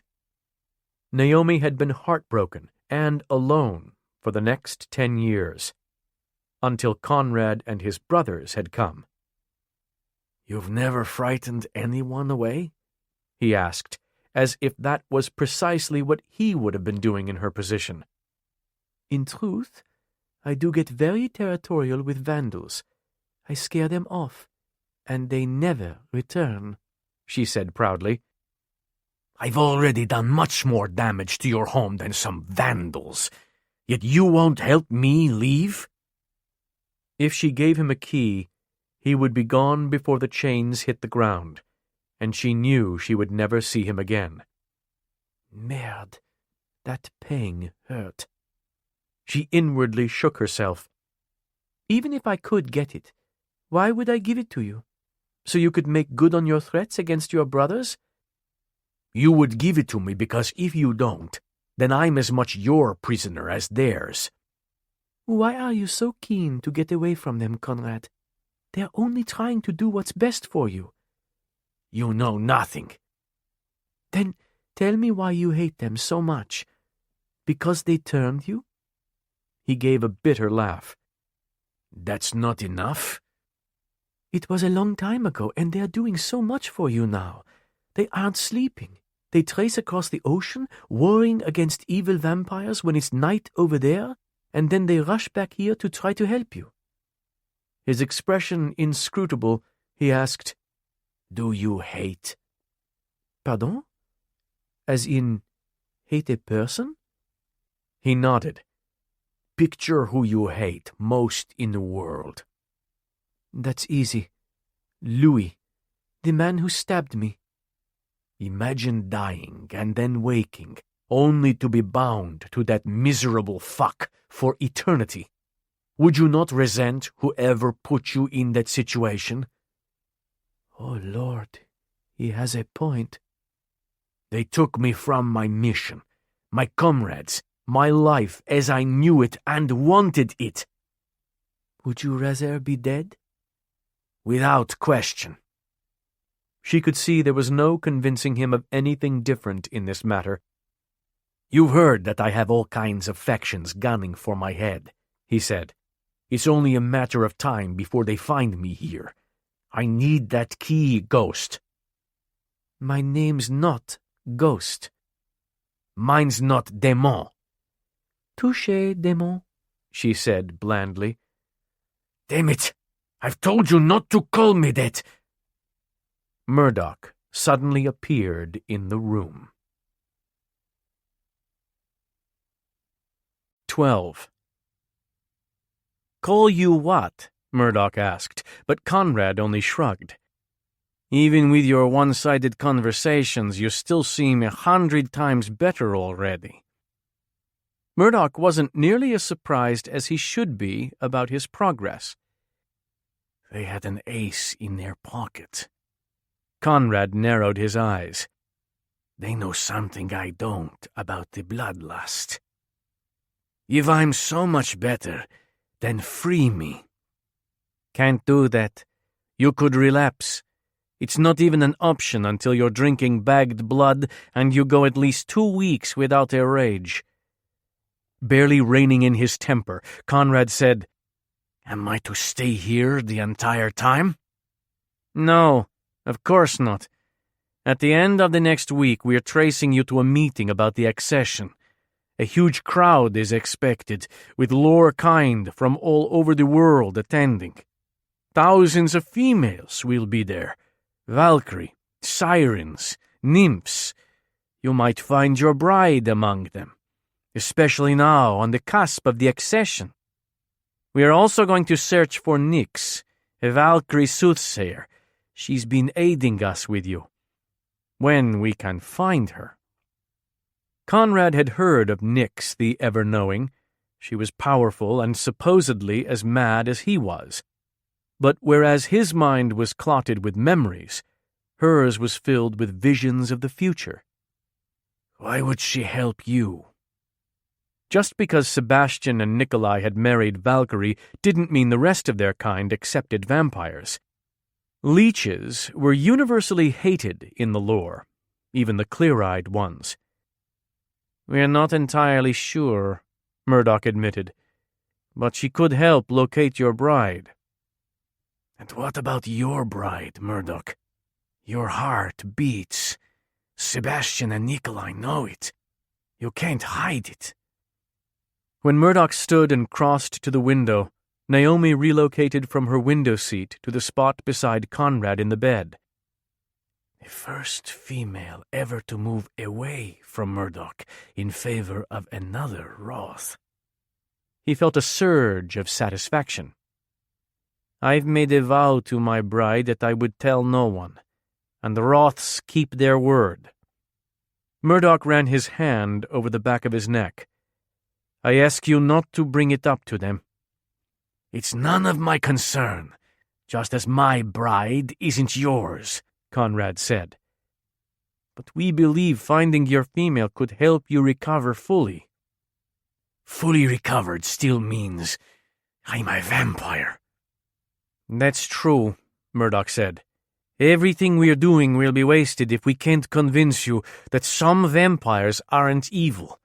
Not all of our kind have to be destroyed.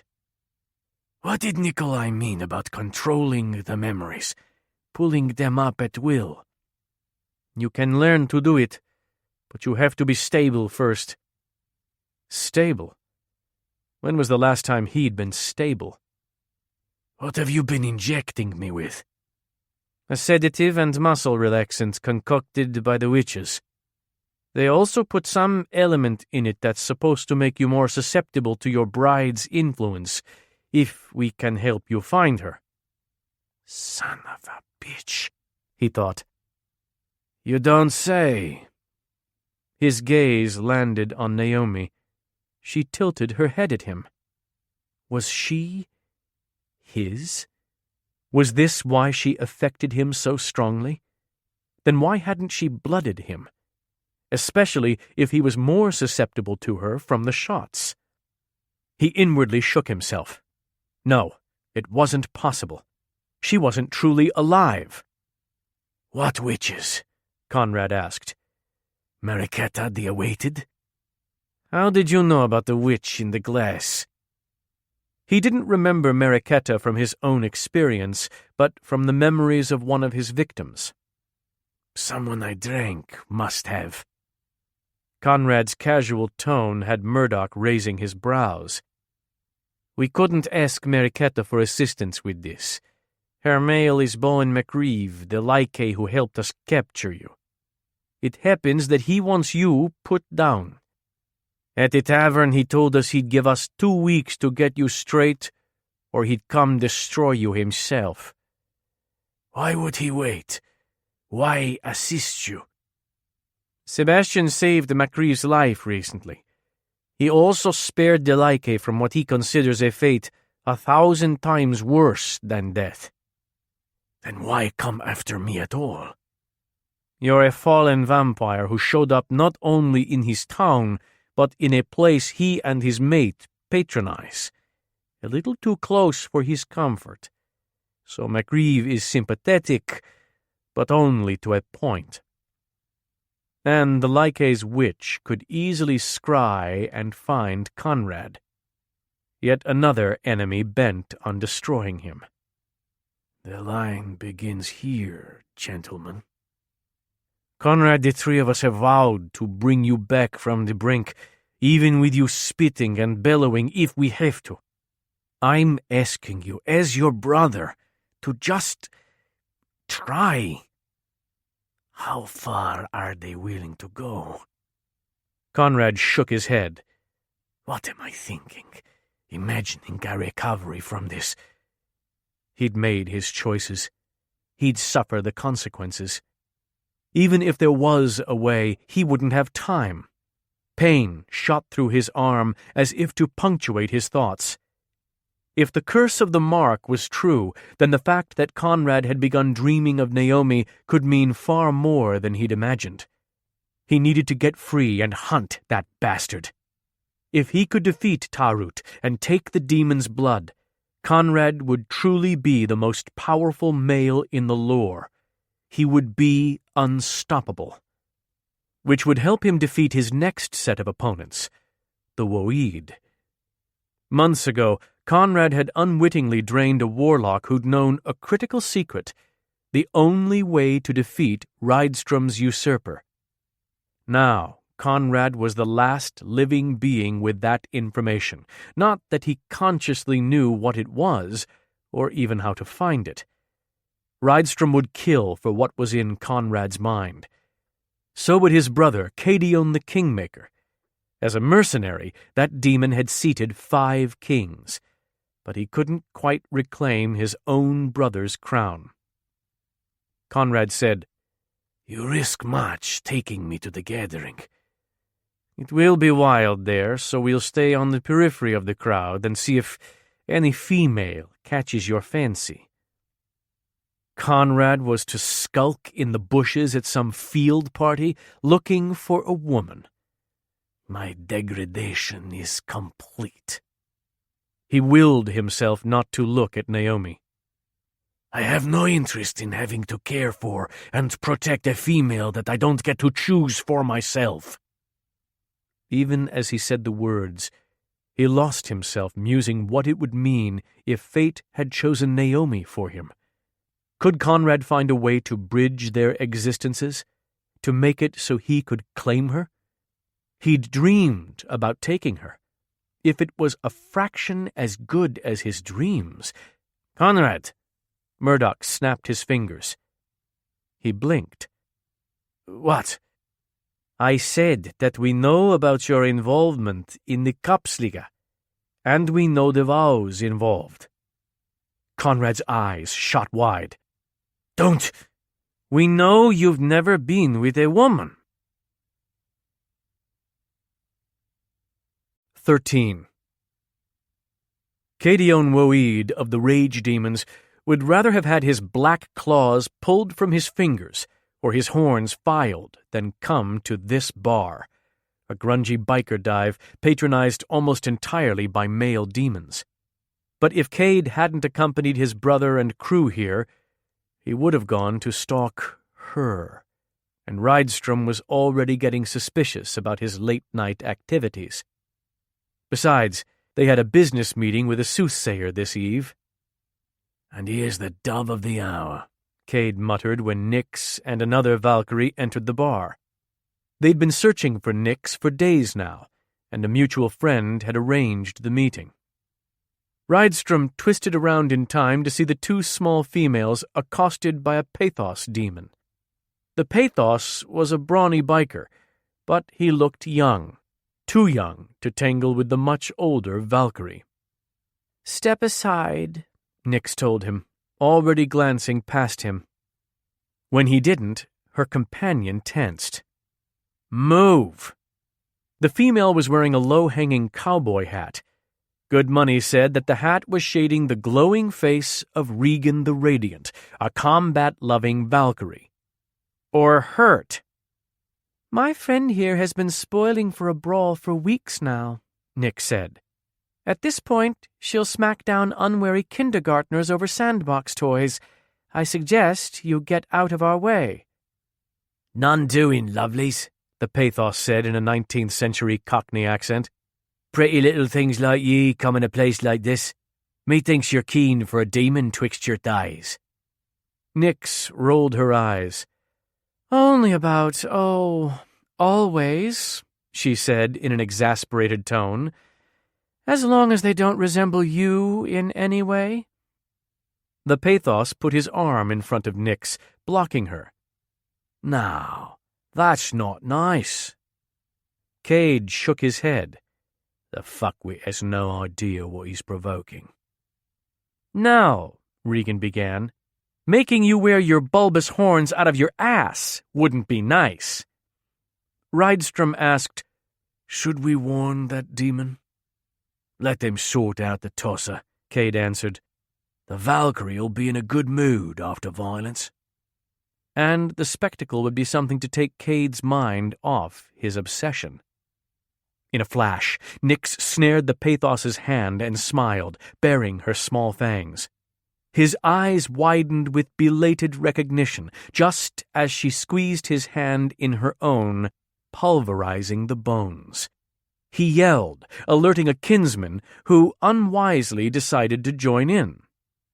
Rydstrom's battle-scarred face creased into a grin. "It's never dull with Valkyrie around." "Hey, Nyx," Regan said minutes later. "My demon screams like a singing bitch. What does yours scream like?" Nix replied conversationally, "Also like a singing bitch. Only without balls." As Nix plugged his left horn into a wall socket, Regan got to enjoy a round of the cheap shots she was known for, until her hat got knocked off in the skirmish. Her glowing face made everyone back away.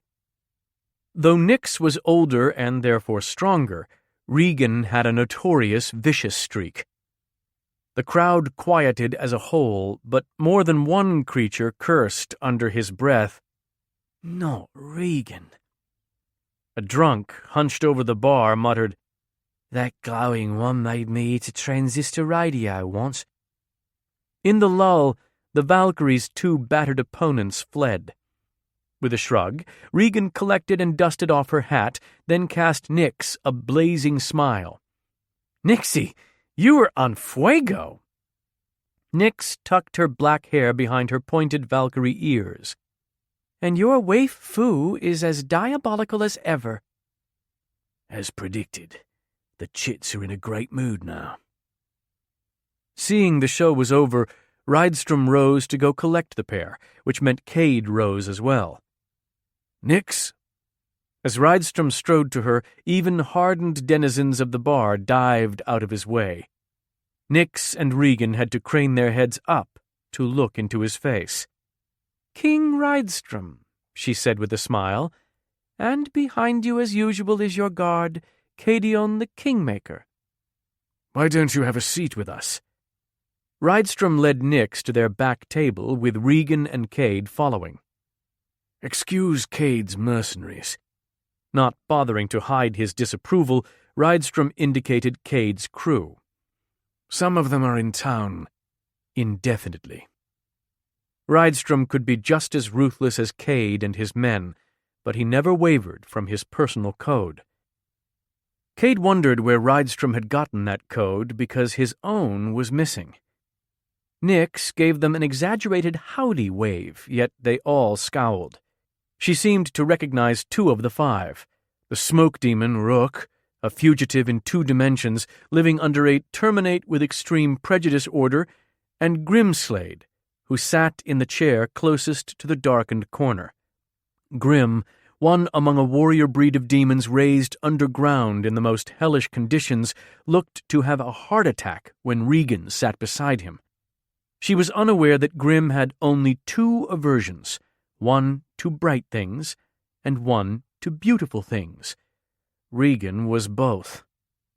As Nix took a seat, she said to Rydstrom, "Mariketa the Awaited told me you wanted to speak to me." I need your advice." "My advice?" She pressed her fingers to her chest. "But didn't you recently say that I was a mad creature who was soft in the head? Sniff, sniff, Rydstrom, sniff, sniff. I was so crushed that I ate a gallon of Ben & Jerry's, except I didn't because Valkyrie don't eat."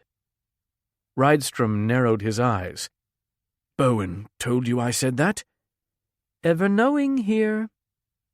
With uncharacteristic smoothness, Rydstrom said, "Then you also know I said you were a beauty."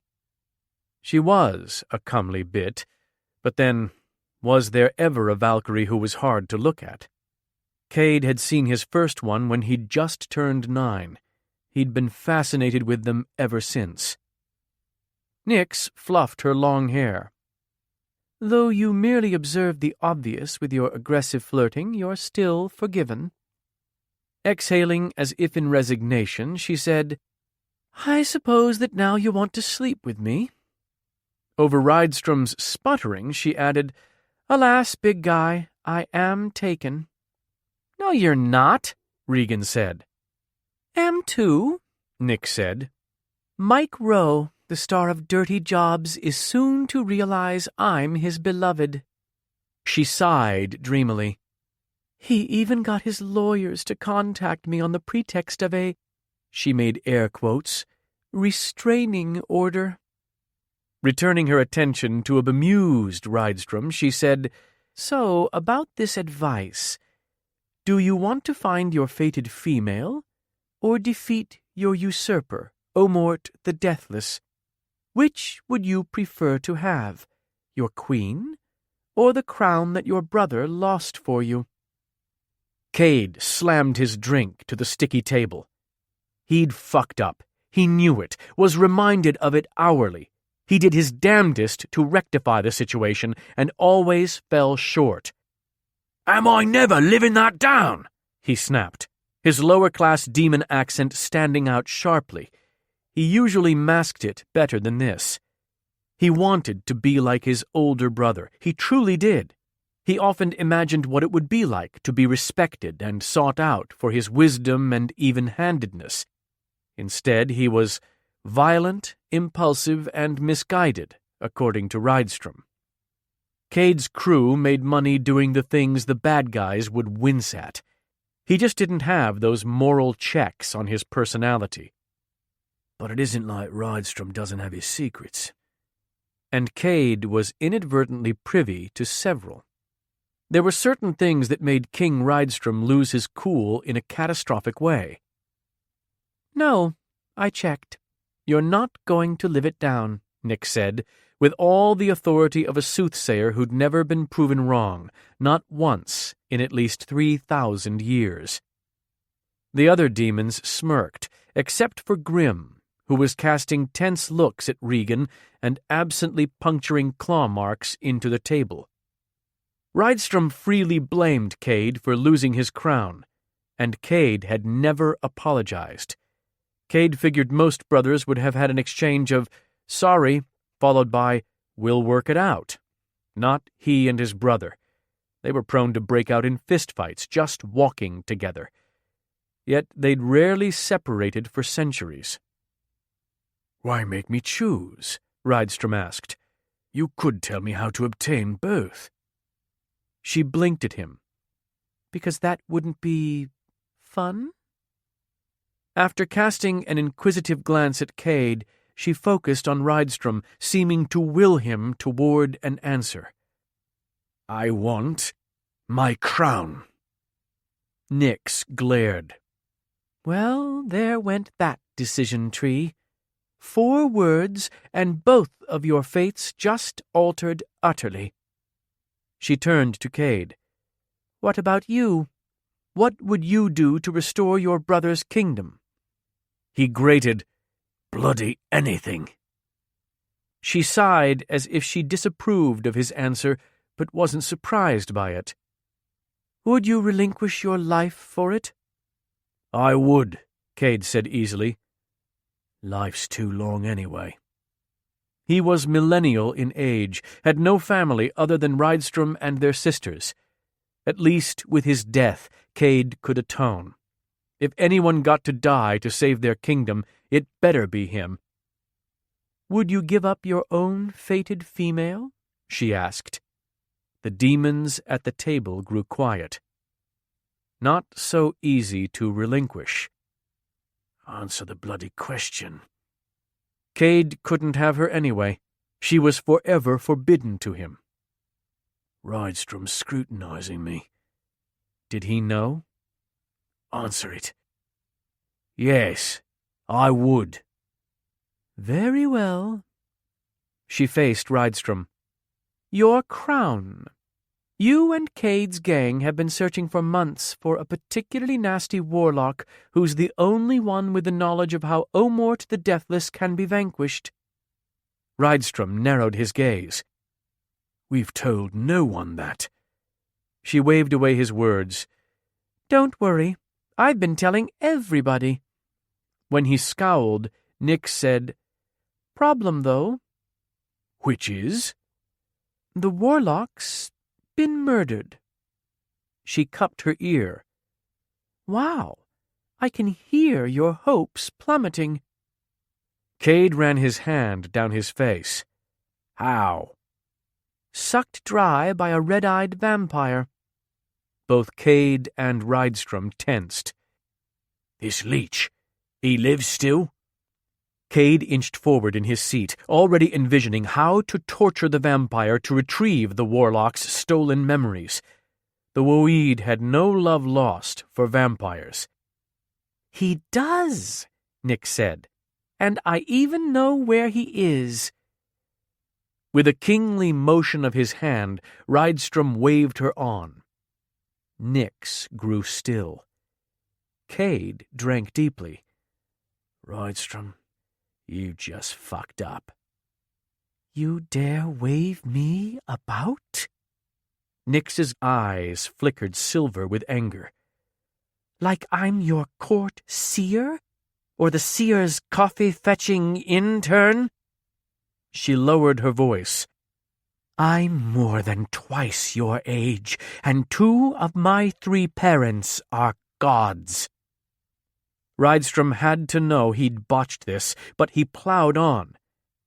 Nix, he said slowly, warningly. "Oh, Rydstrom." She scratched him under the chin and gave him an embarrassed smile. "This mad creature is so soft in the head, she forgot where she put the leech." She stood to go. "Toodaloo. The night grows short, and Regan and I have much mayhem to hatch." Stay, Nix. I'll leave. You can continue talking to Cade. Rydstrom obviously thought he'd have more luck with Nix. In general, Cade was considerably smoother with women than his brother was, though Rydstrom did love to remind Cade what a blathering idiot he'd been the sole time he'd spoken with his fated female. Admittedly, he hadn't been at the top of his game, but blathering idiot? Not in a million years. Rydstrom indicated for the rest of the crew to go to the bar, except for Wroth, who gave a vile curse. Summoned yet again, he grated, then began tracing. Bollocks, there goes my ride. Neither Cade nor Rydstrom could trace any longer. They'd had that ability bound, a punishment for a failed coup. I'm going to get Rydstrom's bloody crown back for him if it bloody kills me. When it was only Cade and the Valkyrie, Nix said, "You'll be at the gathering this weekend, yes?" He nodded. How's the alliance shaping up? He'd heard Nix had been actively steering this accession. For her to take such an interest meant this one could be apocalyptic. Otherwise, Nix the ever-knowing would likely be out shopping, as Valkyrie fancied doing.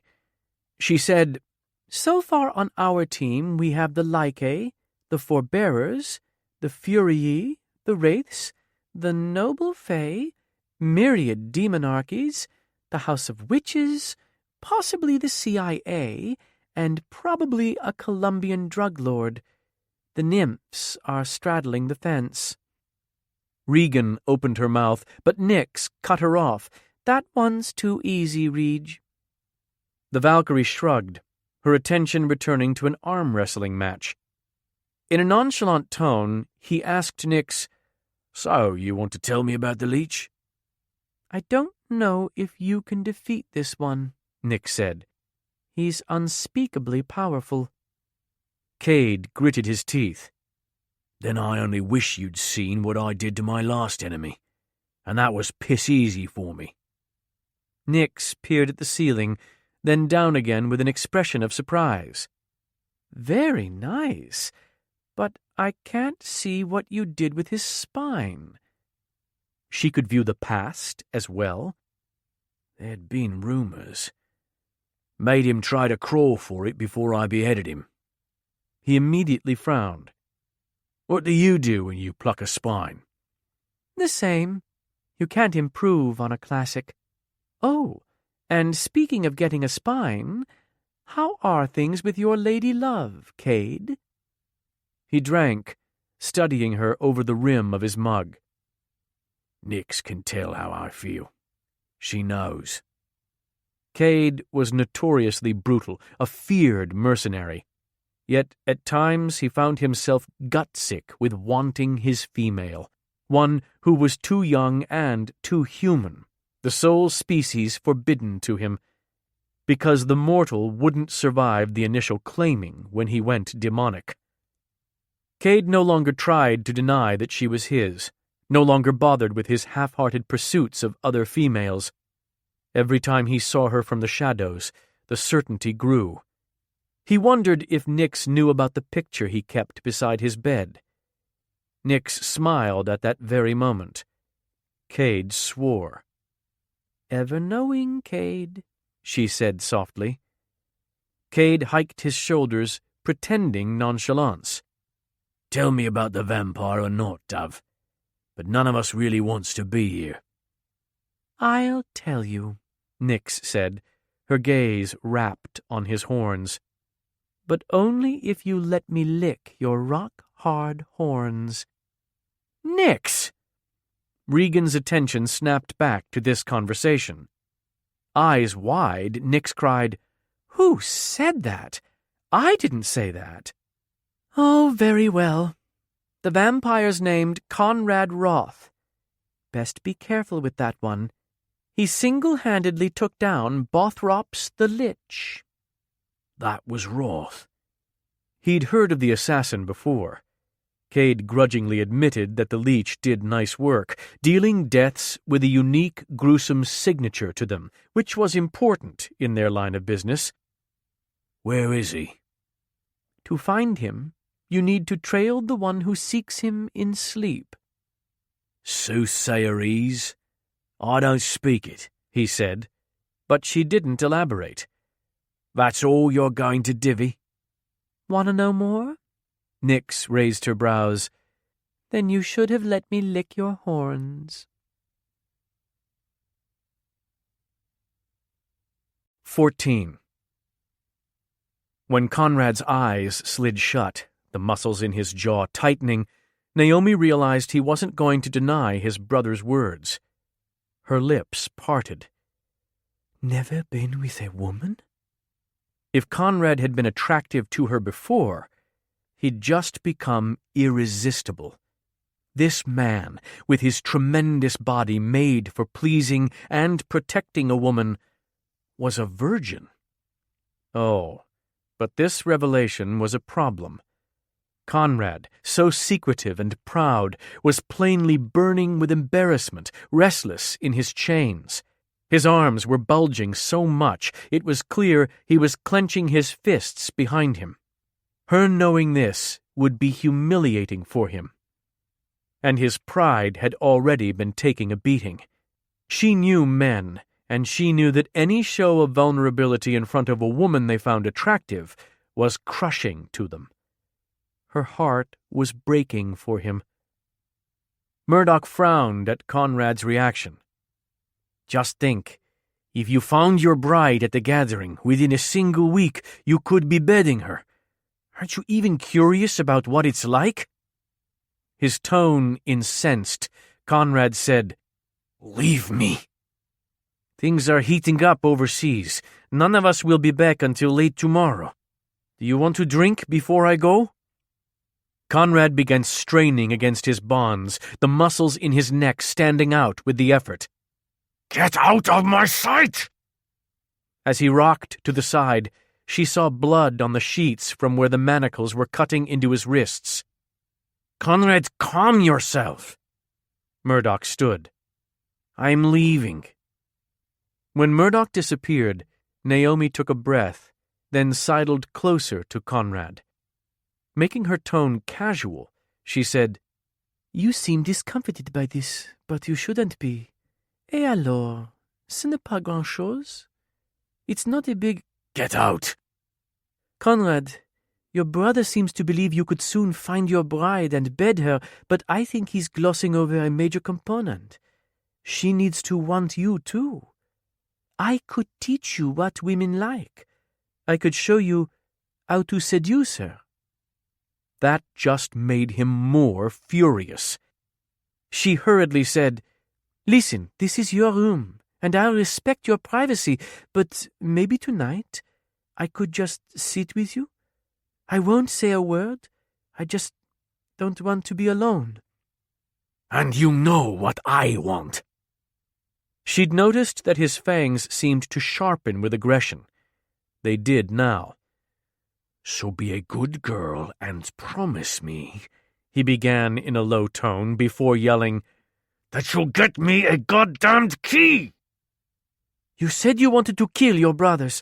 You said you ached to. So? She made an impatient sound. So if I free you, you could just lie in wait and attack them here.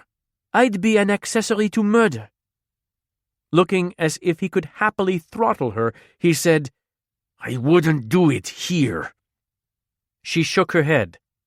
I won't even consider it until you vow not ever to harm them. Why would you want this? I feel like I know them, and I think they're honorable men, she answered. They don't deserve to die, especially not for trying to help you. If you don't get me the key, I swear, I'll torch this rotting heap. Why do you say these things? She cried. Because I mean what I say. Now get out, and don't return without my key. This is my house. I don't have to leave. Of course you wouldn't want to. I suppose that's your lot, to follow the living around like a pathetic lapdog. Lapdog? Had he truly just called her that? Exactly. Doing your tricks, begging for a crumb of attention, stripping off your clothes. She gasped, tempted to reacquaint him with the ceiling. Run along, ghostling, unless I haven't tossed you enough scraps. With a last glare, she twisted and disappeared from the room. Damn him, she didn't want to be alone. Not tonight. Why did men get so angry after showing a vulnerability? Why did it cost them so much to let down their armor? She couldn't care less that Conrad was a virgin. Well, that wasn't true, but she definitely wasn't reacting the way he would think. What if I just return and tell him that I'm attracted to him, and that this information doesn't lessen the feeling? So he could yell more at her? Insult her? Was she the type of woman who would rather get insulted than be alone? Never. Now what to do? Where to go? Conrad's comments resounded within her as she moped through the hallways of her home. At the week's end, the brothers were all going out, and she wasn't. Naomi had loved going to gatherings, had adored getting dressed up. She'd loved anything with a social aspect. She recalled all the fun things she'd done: beach bonfires at the Gulf, houseboat parties on the Mississippi, celebrating Mardi Gras with other bon vivants, lively and hedonistic stage people. One 4th of July, she'd splashed in the fountain in Jackson Square. Under the heat of fireworks above and surrounded by the soft strains of jazz, she'd kissed a complete stranger. His lips had tasted of absinthe. I used to be proud, too. The life of the party. No longer. Now she wasn't above begging like a pathetic dog for a crumb of attention. Her mood picked up a fraction when she heard a voice downstairs. Murdoch hadn't left yet. She traced to him, finding him dialing on his cellular phone. She decided to see if his pockets held any more of those lovely hair combs. Pick up, Donnie, he muttered. When Donnie didn't, he slammed his fist into a wall. If another Wroth punches my house one more time... He was so preoccupied that he never felt a thing when she rooted through his pocket and fished out a key. For hours, Conrad had wanted to call her back. Something about her expression had put him on edge. She'd had a look on her face as if she'd been sentenced to the gallows, part fear, part resignation. Her eyes had been so sad, so different from her earlier excited demeanor, such as when she'd been asking about mermaids, of all things.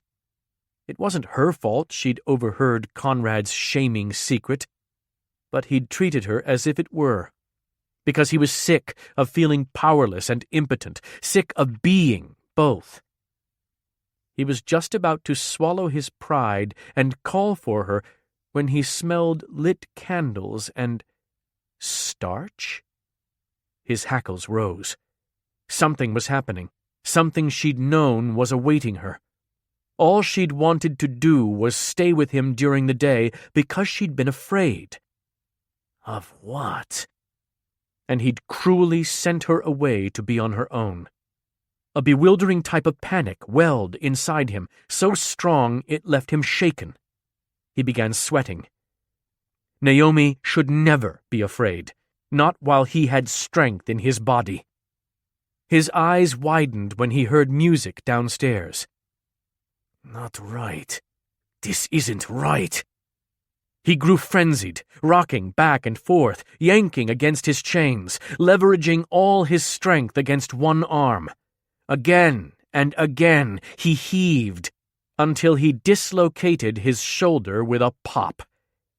This gave him just enough leeway to thread his hands under his feet and unlatch the tether from the bed.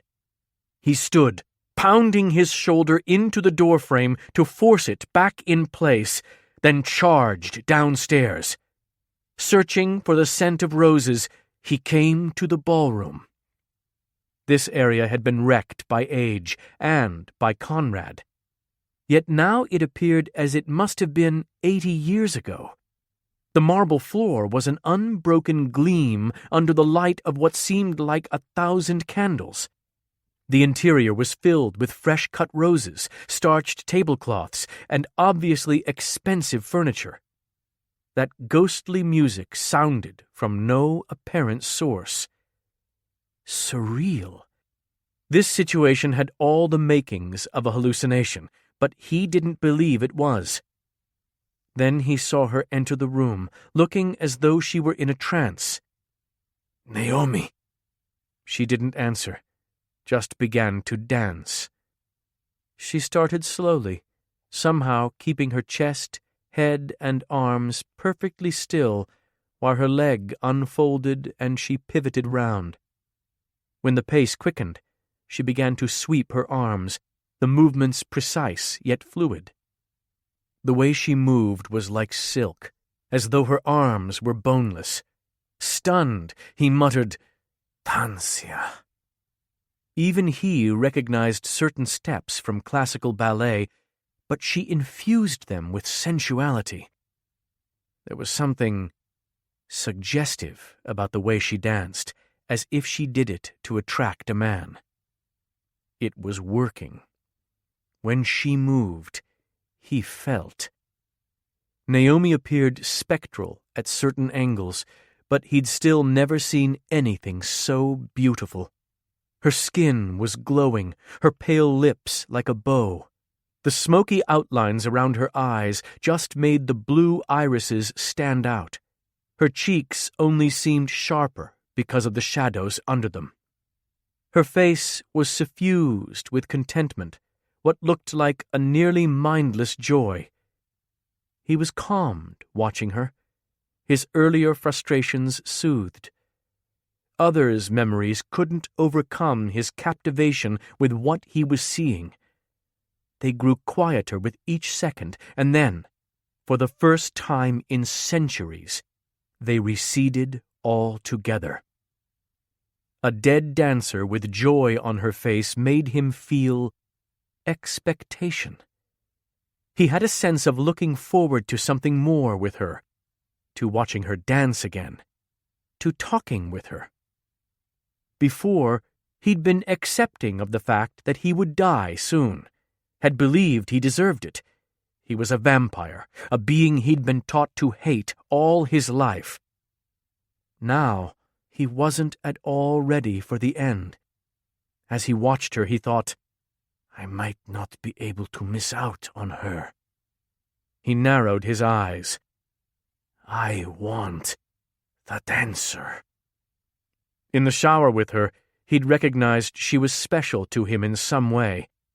This evening, the suspicion that she was his bride had grown. Now, he no longer denied it. She must not have blooded him because she wasn't technically alive. Néomi's mine. To have such a woman in his keeping.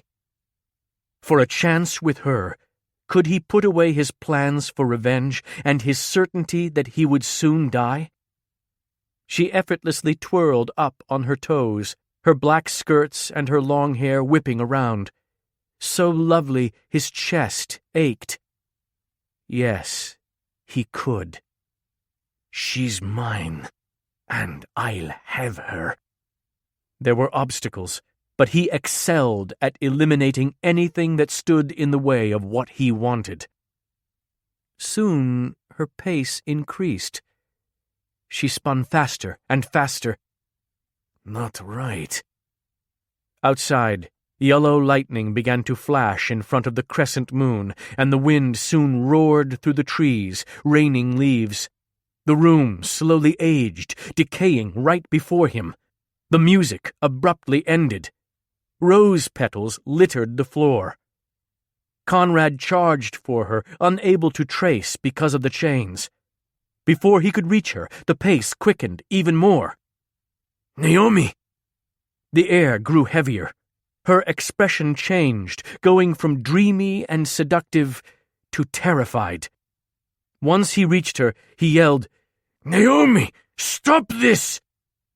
She didn't glance up, didn't seem able to.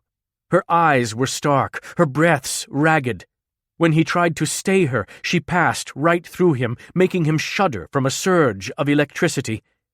Every protective instinct in him screamed to life. Keep her safe. Keep her close. He couldn't. He roared with frustration when she moved through him again.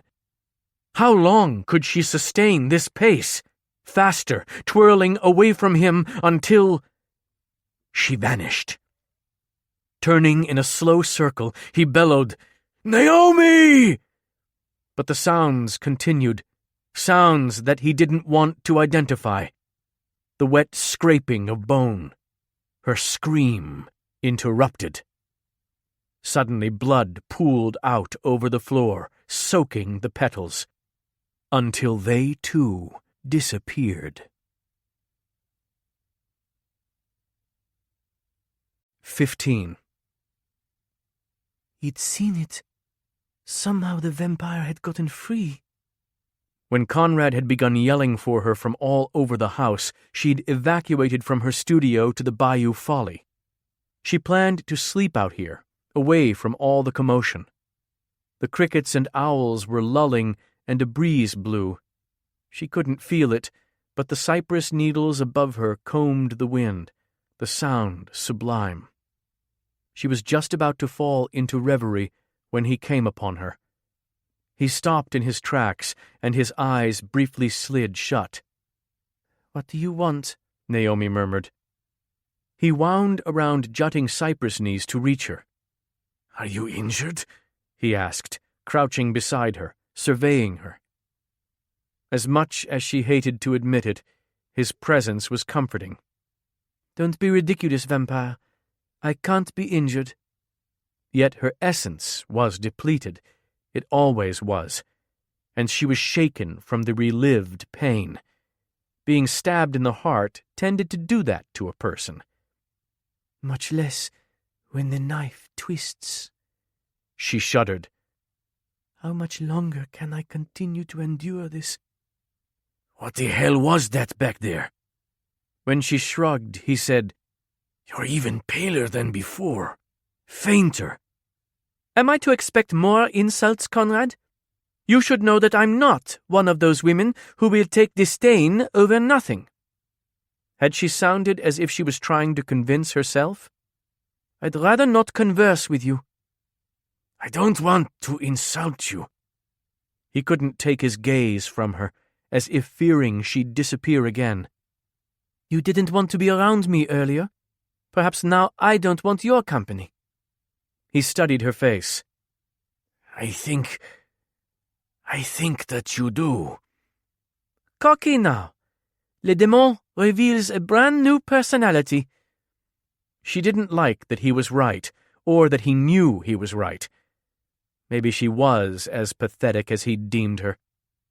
"How did you get loose?" "Pulled my shoulder out," he said, his tone indicating this wasn't even worth a mention. She quirked a brow. Intense man. Naturellement.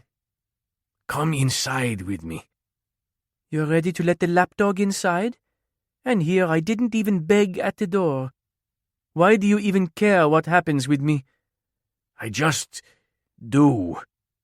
So return with me, he said. She could tell he wanted to snatch her arm and drag her in. Dawn's coming. She feigned tapping her chin. I never would have suspected if not for that big orange ball rising.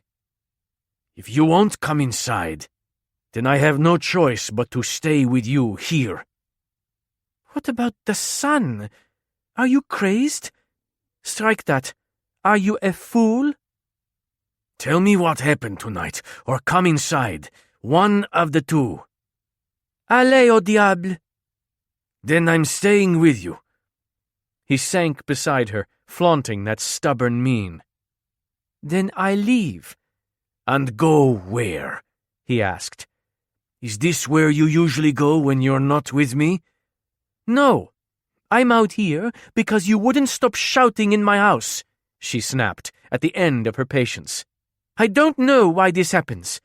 At the same time, every month, I dance. I can't stop it, can't control it. And then once I've danced my heart out, I get to have it stabbed. Month after month. You said you were alone here. I am. I don't see, Louis. I don't see the knife. I just feel it. I've heard of ghosts compelled to reenact certain aspects of their deaths. Well, now that I know I'm not alone in this, it's all better. You may go now. Adieu. If Naomi had previously appeared breezy and confident, now she looked like a shaken girl, off by herself to lick her wounds. But Conrad had believed what he'd said earlier. She wanted him near, even if she was prickly with him. Of course she'd still be angry with him about earlier, but he also thought she was upset that he'd seen that dance. He figured women were like that. Whenever they showed a bit of vulnerability, they came out with claws bared. Come with me, Naomi. Her delicate hand rose to her forehead. She seemed drained, her image flickering, her eyes weary and not as luminous. The changes in the house, the music, and all of those ghostly surroundings had to have been fueled by her very essence. Why should I? Because he needed to keep her close. Because what he'd just witnessed had done something to him. He was altered. This was more than his determination that she was his. It was more than his resolve to do something about it, and more than his new need to protect her. He felt as if some foreign emotion had wedged itself inside his chest, and now it was swinging punches, demanding more room. But he only said, "Why not?" She was obviously so tired, but she still jutted her dainty chin up. You feel sorry for me now. You don't have to babysit me. I assure you that I've gotten through this by myself before. I know you have. Each month for 80 years, she'd relived her death, alone. Never again. You would come inside for no other reason than to save me from incineration. Because, Tancia, I can be as stubborn as you. What does that word mean? It means dancer. As tendrils of sunlight began to reach them, she pursed her lips. Oh, very well. She floated to her feet, then accompanied him back to the house. Though she grumbled, he was able to lead her into his room. She was likely too tired to resist.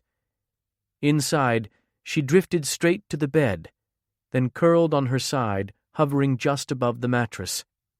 Earlier, he'd noticed that she'd floated over chairs as though sitting.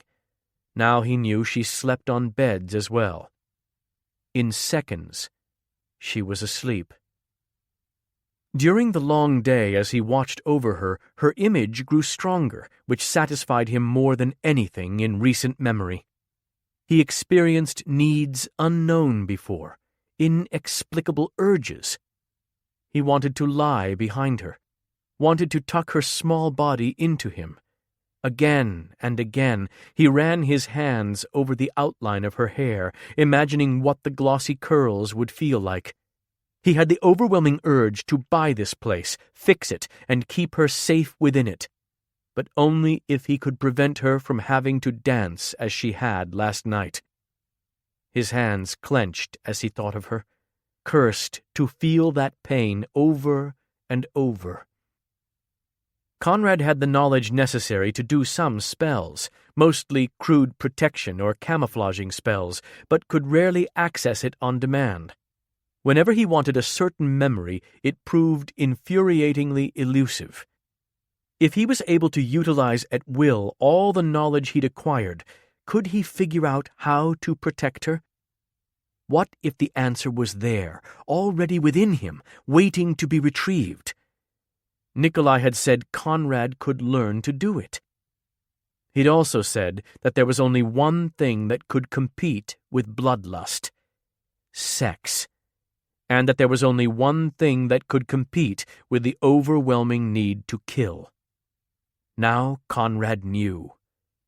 The need to protect.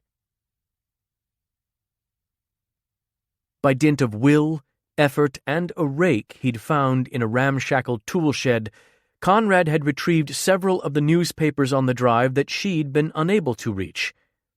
He intended to make a gift of them to his female. Having no experience whatsoever with women and limited resources, this was the best he could come up with. He'd just finished stacking up the papers in the room and settled in to wait for Néomi to wake when his brothers traced into the room. Nikolai exhaled wearily to find him moving about freely.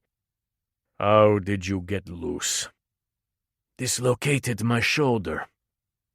Almost at the exact same time, all three raised their brows at the collection of papers. "You dislocated your shoulder to get the newspapers on the road? You could have asked one of us if you wanted to read." "No, that's not it." Why not tell them? He thought. They already thought him mad. What if one of them has encountered a ghost? What if they believed him? "I got them for a female who lives here." He was sane enough to recognize how this sounded. "She likes to read them." "The house is abandoned, Conrad." Nikolai pinched the bridge of his nose. "You know this." He ran his palms over his pants. "I'm the only one who can see her. She's lying on this bed right now." To a man, they got that anxious expression as though they were wondering whether madness was catching. "If there is truly a ghost there, get her to move something," Murdoch said. "Can she make a door slam? Or rattle something in the attic?" "Yes, she can move things with her mind." Sebastian waved him on. "Then by all means." Conrad glanced from them to her and back again. "She's asleep." And he couldn't shake her to get her to wake. "Of course she is," Sebastian muttered. He'd always been the most skeptical of the brothers. Conrad figured that even after 3 centuries, that hadn't changed. "Damn it, I'm telling the truth!" "Yet you can't rouse her?" Conrad considered explaining why she was so exhausted, but thought that would only make things worse. Murdoch asked, "Why would we believe you're seeing a ghost rather than another hallucination? You're supposed to be bombarded with delusions." "I was. Constantly. I'm not anymore. She's real." Right at her ear, he said, "Néomi, wake up!" No response. "Wake up!" he said louder, aware that he appeared to be yelling at the sheet. Murdoch had a look on his face as if he couldn't decide whether to laugh or cry over Conrad's actions. Finally, he said, "Christoph has given his word that there will be a battle tonight, so he likely won't be returning for 2 days." Nikolai added, "We'll leave you free run of the property. The refrigerator is filled with weeks' worth of bagged blood, and I'll get my wife to stop." "I'll manage on my own," Conrad said quickly. "Very well." Surprised by the concession, Conrad said, "Free me completely." Nikolai's gaze went from the newspapers to Conrad's eyes, and he exhaled. "We can't. You've come too far to relapse. Soon I'm going to ask you to make a decision, a critical one, but you have to be stable." Conrad gave a bitter laugh. "Since when do you ask me to make a decision instead of making it for me?" Nikolai's expression was grave. "Since I lost my brother for 3 centuries. 16. "Are you a betting man, Conrad?" Naomi was surprised her voice wasn't quavering. He'd shaved, fully revealing the striking structure of his lean face, and she'd been given no warning. She'd breezed into the room, then stopped, speechless at the sight of him reclining on the bed. Devastating male. And she wondered why she couldn't stay mad at him. He frowned at her reaction. He obviously had no idea of his heart-pounding effect on women. "Depends." Yesterday, once she'd awakened from her lengthy reverie, she'd found a stack of newspapers lying on the floor. He'd gruffly said, "I was able to get some of the ones that had piled up out of your reach."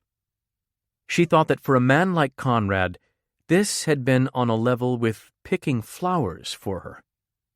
Though the gesture had softened her, she'd still been hesitant when he'd wanted to stay close by.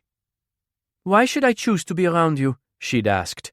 "You're just going to hurt my feelings or start haranguing me for the key again." The key that she'd stolen from Murdoch and hidden away. "My brothers were here earlier," Conrad had answered. "They said they aren't returning for 2 days. There will be a moratorium on the key, and I won't insult you." Apparently his brothers had allowed him to remain untied from the bed, with his manacles in front, even after he'd disclosed that there was a ghost living here. The idea that he'd had to tell them that he would have gotten the spirit to prove herself, but she was asleep, was too amusing. The image of him yelling at seemingly nothing but a sheet was hilarious. She decided to give him another chance, which was why she'd held a deck of cards this evening. "I challenge you to 21 rounds of 21. Whoever loses a round has to answer a question, truthfully and completely. Any question whatsoever." He sat up. "Deal." She hovered on the foot of the bed to face him. He had difficulty with the cards because his hands were still chained, but he wouldn't ask for help. And she had to use her most highly concentrated telekinesis, which would mean she'd have to sleep more. But still they muddled through. After he won the first hand, his lips curved, not quite a smile, but she still had to shake herself. "I win." "Yes, you do." In the game of attraction, lips like his would be ruled an unfair advantage.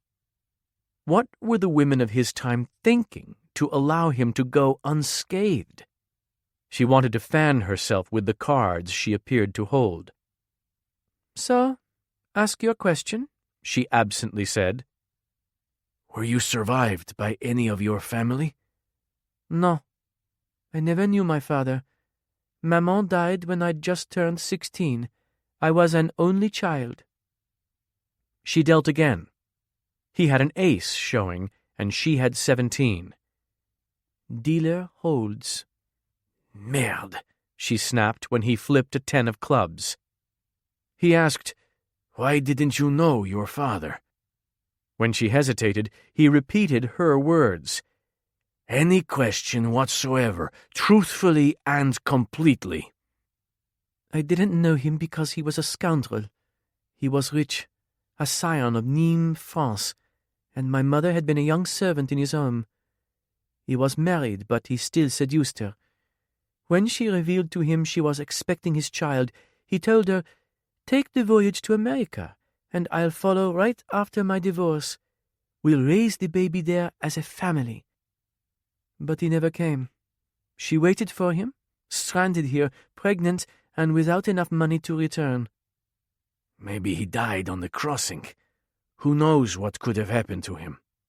No, he sent Maman a pittance that only served to let her know she'd been duped. A potential scandal decisively removed from society's eyes. To her dying day, she thought he would come for us, so she never remarried. Though there were certainly proposals in her line of work, some even legitimate.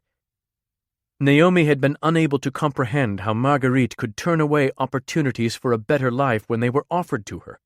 Opportunities for a French émigré dancer and her bastard to get out of the Vieux Carré. In Naomi's mind, if a woman was silly enough to wait for a man to save her, then she didn't get to be choosy about which man it would be. Marguerite's life had taught Naomi well.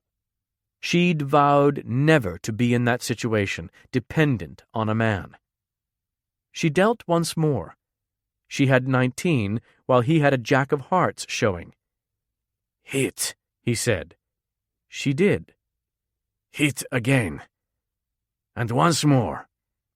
He flipped his cards over.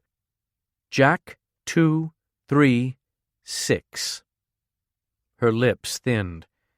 This card game wasn't working out as she'd planned. She'd hoped to find out about his past and how he'd gone a lifetime without sex, not to get interrogated. 21 the hard way. I win again. If your mother didn't remarry, how did the two of you live? She worked? That's not a thorough answer. She was a burlesque dancer. I grew up in lodgings above the club. He raised his brows. This explains much about you and your lack of modesty. But with your looks... His gaze dropped to her breasts, then swiftly back up. Why didn't you follow in her footsteps? She gave him a bland smile. Who says I didn't? He looked aghast. But you were a ballet dancer. Not always, she murmured. You can't leave it at that. Then win this hand. 20 to her and 17 to him. I win. Finally. And if he was going to dig into her past, then... Why aren't you more loyal to your family? He narrowed his eyes. You're going to question my sense of loyalty? Oui. Actually, I just did. I was in the Kapsliga for 18 years. Then they turned on me. I fought side by side with my brothers for over a decade. They made me a monster. Why do you feel like you're a monster? I wish you didn't view vampires the way you do. You're growing on me. I'm infatuated with you, she thought. And I think your brothers are honorable men. The fact that you are all vampires is incidental. Incidental? My beliefs boiled down to one word. He fingered the edges of a card. If you saw me in the midst of bloodlust, you'd think me a monster. Now deal.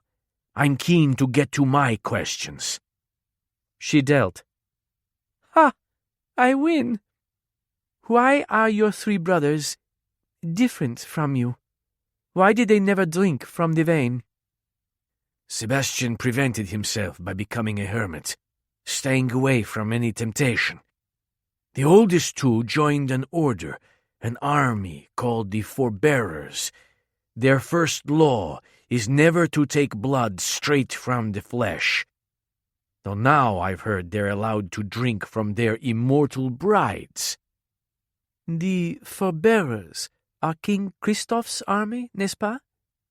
When he nodded, she said, Why didn't you just join up with your brothers? Christoph's a bloody Russian, he snapped, his broad shoulders tensing. I fought those bastards for over a decade in nearly daily battles, and then I was killed by Russian steel. I wake up, and I've got one's blood running in my veins, my brothers pledging my goddamned eternal fealty to him, a Russian and a vampire. There could be no combination I despised more. If these forbearers fight tirelessly against evil vampires, Christoph has turned thousands of humans. The lore balances itself, but not when he's creating vampires like that. Visibly making an attempt to calm himself, he said, Deal. And the tide of 21 is turning, she said, when she got 21. Tell me about your family. He impatiently said, My parents were a love match. My mother died giving birth to the last of 4 much younger sisters. My father was considerably older and never recovered from the loss. 3 brothers and 4 sisters? You had 7 siblings? I always wished for even one brother or sister. My sisters didn't live long. They died of the sickness. The oldest was only 13. I'm sorry, Conrad. I wasn't as close to them as I could have been, as I should have been. I'd already been fighting for the Kapsliga for years by the time the first one was born. They were closest to Sebastian. Why were you the son who was chosen for the Kapsliga? Nikolai was the heir, Sebastian the scholar, Murdoch was the lover. As I had no pronounced interest, I became the killer. Why wouldn't you think of yourself as a protector? You saved human life. You protected them from horrible fates. And then later I meted out horrible fates. Now deal. Merde, she muttered again when she lost by 1. Posez votre question. You actually took off your clothes in front of crowds of strange men? Yes, I did. My mother had just died unexpectedly. My choices were to dance in the club at night and continue my ballet during the day, or go to the paper factory to work for the rest of my life. She'd had no marriage proposals in sight then. After all, she'd only been in her mid-teens. He narrowed his eyes. You said your mother died when you were 16. So? His lips parted, exposing those fangs that were somehow becoming very attractive to her. But 16? Et alors? I'm not going to apologize for it. Times were different then. And I actually enjoyed it for the most part. I kept that chapter of my life secret not because I was ashamed, but because I knew people would have the same reaction as you. And do close your jaw, vampire. You weren't a virgin, were you? She blinked at him. Non, je suis Capricorne. Ignoring her comment, he said, And you weren't married. When she shook her head, he gave her a look that said, Aha, one of those women. Yes, Conrad, I am one of those women. She smiled as she dealt. And I'm not ashamed about that part of my life either. He hurried through the hand and won again. But when he hesitated with his question, she knew he was about to ask how many men she'd known. And Naomi didn't think he'd like the answer. 17. How many men had you been with? He finally asked. Do you really want to know? Conrad nodded, though he wasn't entirely sure. He was still grinding his teeth over her stripping off her clothes for crowds of men in the 20s. Less than a score and more than a single, she answered. Truthfully and completely, he reminded her. Very well. I'd had 4 lovers by the time I was 26. That's many? He scowled, bristling about the fact that 4 men had known her body and he hadn't. Alas, that few. Though I would have had a legion more if birth control had been more reliable.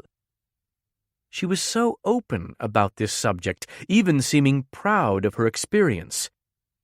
At least she has some, he thought darkly. His own was non-existent, and worse, Naomi knew it. He'd been a young 13 when he'd made the vow to the Kappsliga, long before he'd been able to understand exactly what it would mean to him. Unfortunately, he had other men's memories of sex. Not one among them was what he wanted to see, to experience. Some made his skin crawl. He worked to block them out as soon as they arose.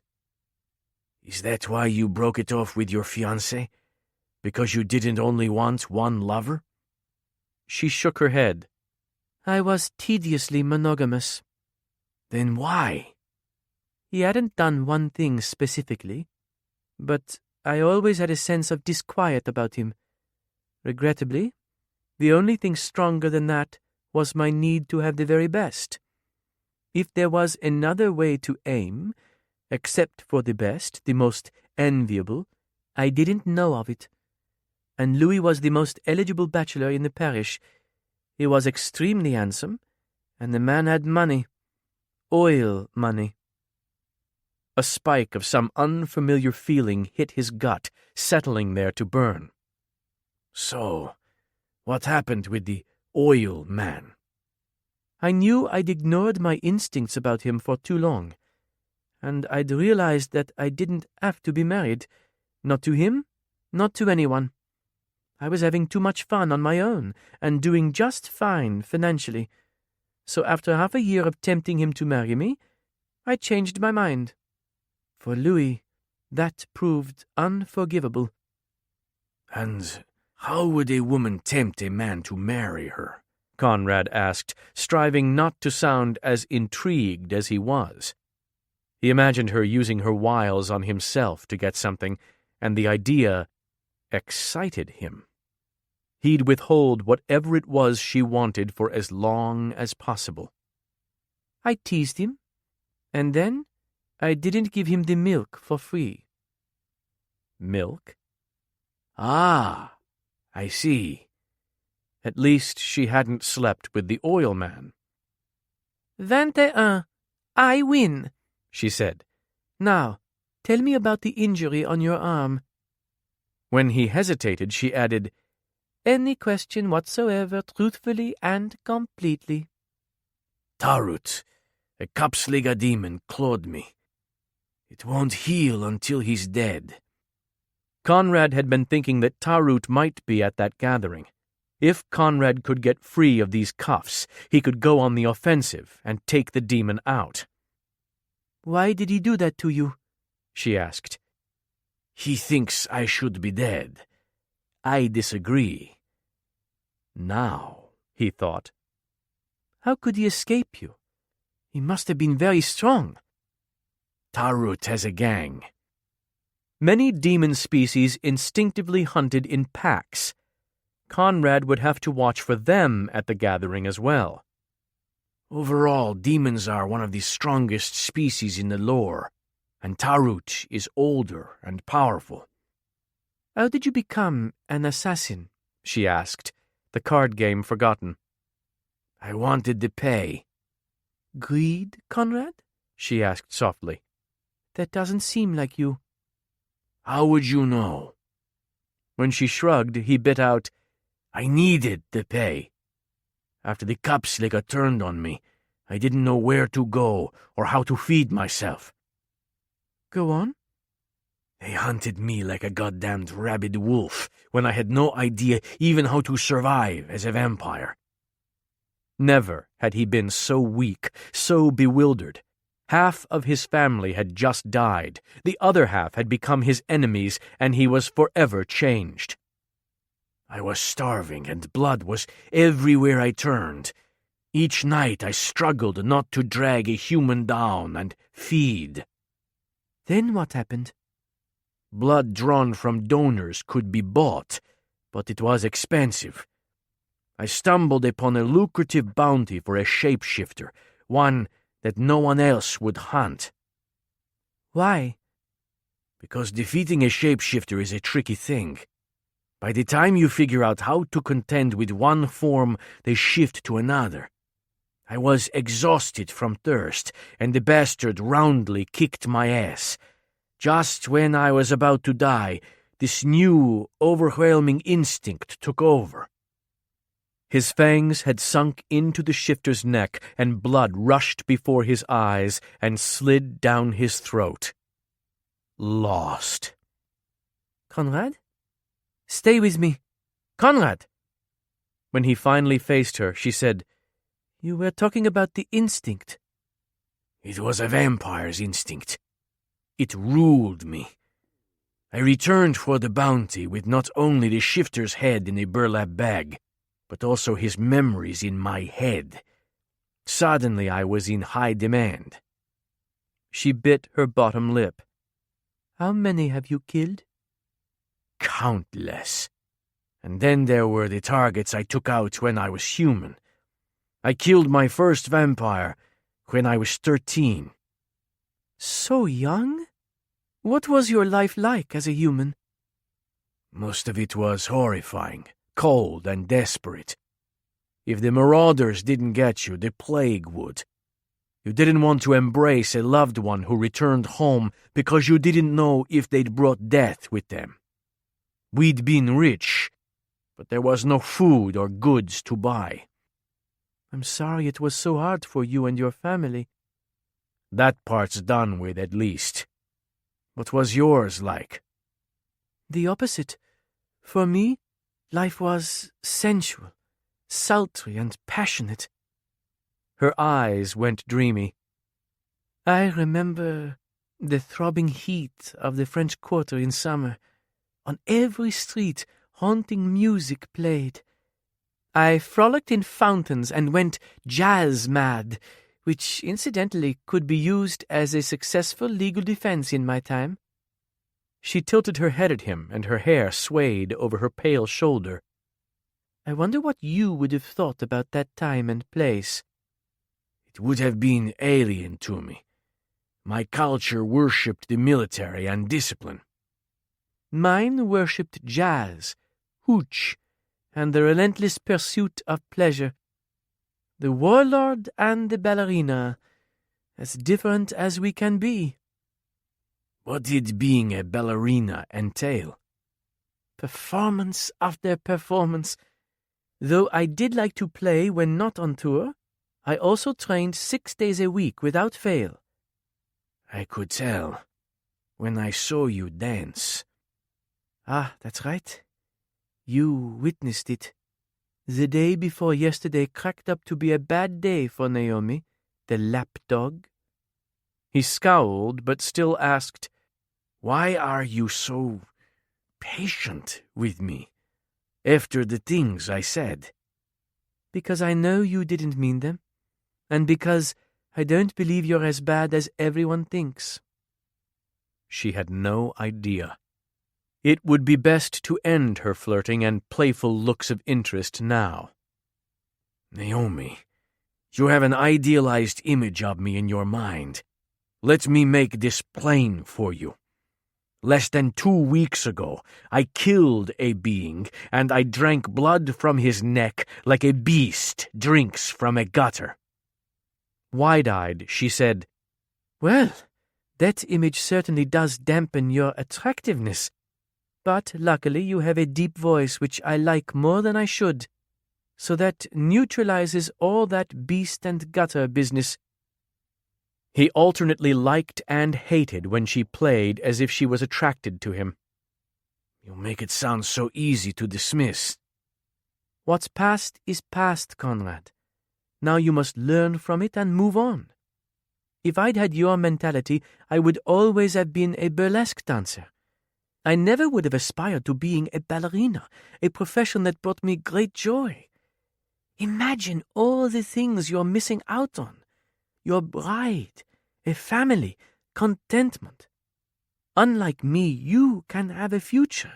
It's out there, just waiting for you to claim it. You have so much to look forward to if you just stop looking back.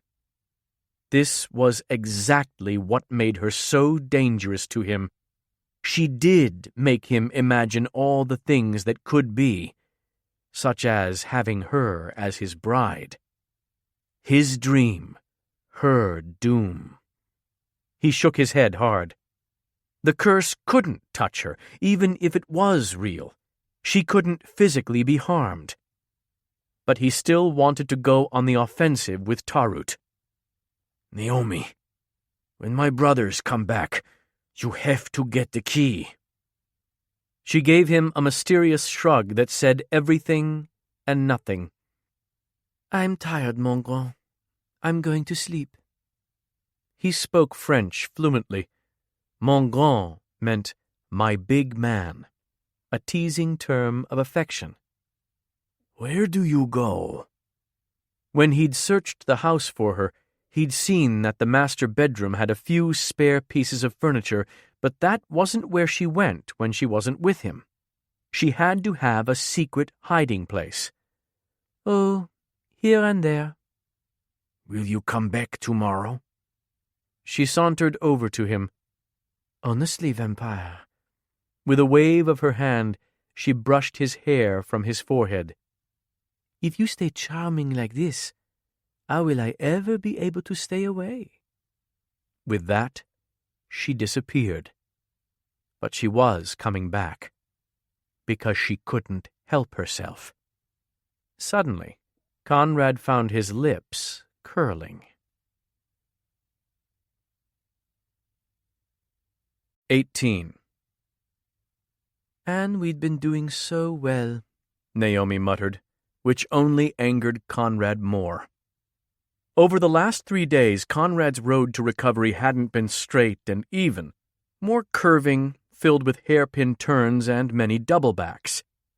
They were presently on a doubleback. Néomi, make the vow that you'll get me the key. He paced menacingly in front of the window seat she occupied. My brothers will doubtless return tonight. They were already a day overdue. I've told you I don't want to talk about this. Giving him his freedom wasn't even an option for her. Murdoch had said that Conrad would relapse if released too soon, and she still feared he would attack his brothers if he went into a rage at the wrong time. If her resolve wavered, she had only to remind herself that Conrad had spit blood at Nikolai's face less than 2 weeks ago. For centuries, his loyal brothers had searched for him. Néomi wasn't going to be the blunder-headed ghost who stupidly freed him just when he was improving. Hiding the key from him was risky. She could predict the anger she was inviting, but she didn't want Conrad to dwell on it, not when he was slowly but surely recovering. If he was aware that she had it, he would do nothing but browbeat her for it, obsessing over it. She'd never lied to him, instead evading the subject, but she knew if he ever discovered she already had the means to his freedom hidden in a slipper in her studio, he'd be murderous. He halted his pacing. I know you see my brothers as heroes, but if I don't improve, they will kill me, Néomi. She didn't believe that, but knew she couldn't convince Conrad. Do you think I would ever let you be harmed here? Anyone who tried to kill her vampire would find himself tossed into the bayou pour les alligators. You don't understand what's at stake, he snapped, raising his voice to just under yelling. In case you didn't hear them, they're keen to put me out of my misery. A muscle in his jaw ticked, a portent that always signaled a rage was nearing. Unfortunately, he still continued to have them. A male like him simply couldn't stand to be trapped. This situation was making him feel powerless on a continual basis, and he had difficulty moderating his aggression. Sometimes he seemed like a powder keg about to go off, and yet she found an honesty, a purity about his fierceness. Louis had been all false faces and deception.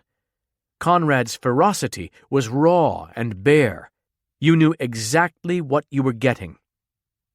This didn't mean she would meekly accept it when he was hurtful. She'd once read an article about setting boundaries with the people in your life. If their behavior proved unacceptable to you, you didn't reward them with more attention. When Conrad grew unpleasant, she simply left, which had the lamentable outcome of angering him even more. Eventually his temper would cool, and he'd find her at the Folly or in the Tangled Garden. As he gazed at anything but her face, he'd hold out his hand and gruffly say something like, "Come," or "Do not stay away." "Damn it, Naomi! Why wouldn't you do this for me?"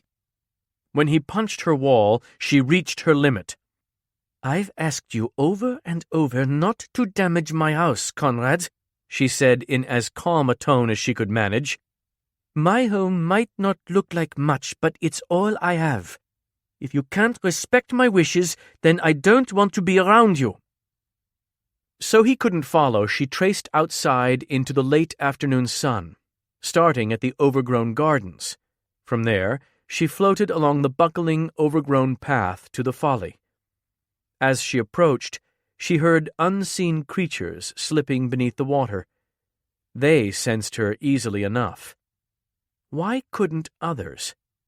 Why did it have to be only Conrad et les animaux? Any time he tried to get control of his temper, he strode out here and paced. When she spied a worn path winding around the cypress knees along the bank, she felt another pang. What am I going to do with him? He was trying so hard, and he had made progress.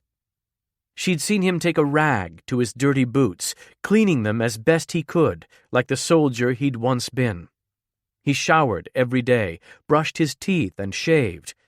Well, maybe he shaved every other day. But she liked the stubble. Every sunset, she battled her repugnance and brought him a mug of the blood left by the brothers, which Conrad drank only because it obviously cost her so much to serve it. Already his color was better, his muscles growing even bigger. And as he improved, they talked more and more. Two people who desperately needed to. Often they'd hit a rhythm, a bandying back and forth, as if their thoughts were interlocking pieces. She'd told him, "When we talk, I like how our words ebb and flow. There doesn't seem to need to be a remark on each comment, no need to clarify. It's as if we both understand that we understand each other. It's like dancing."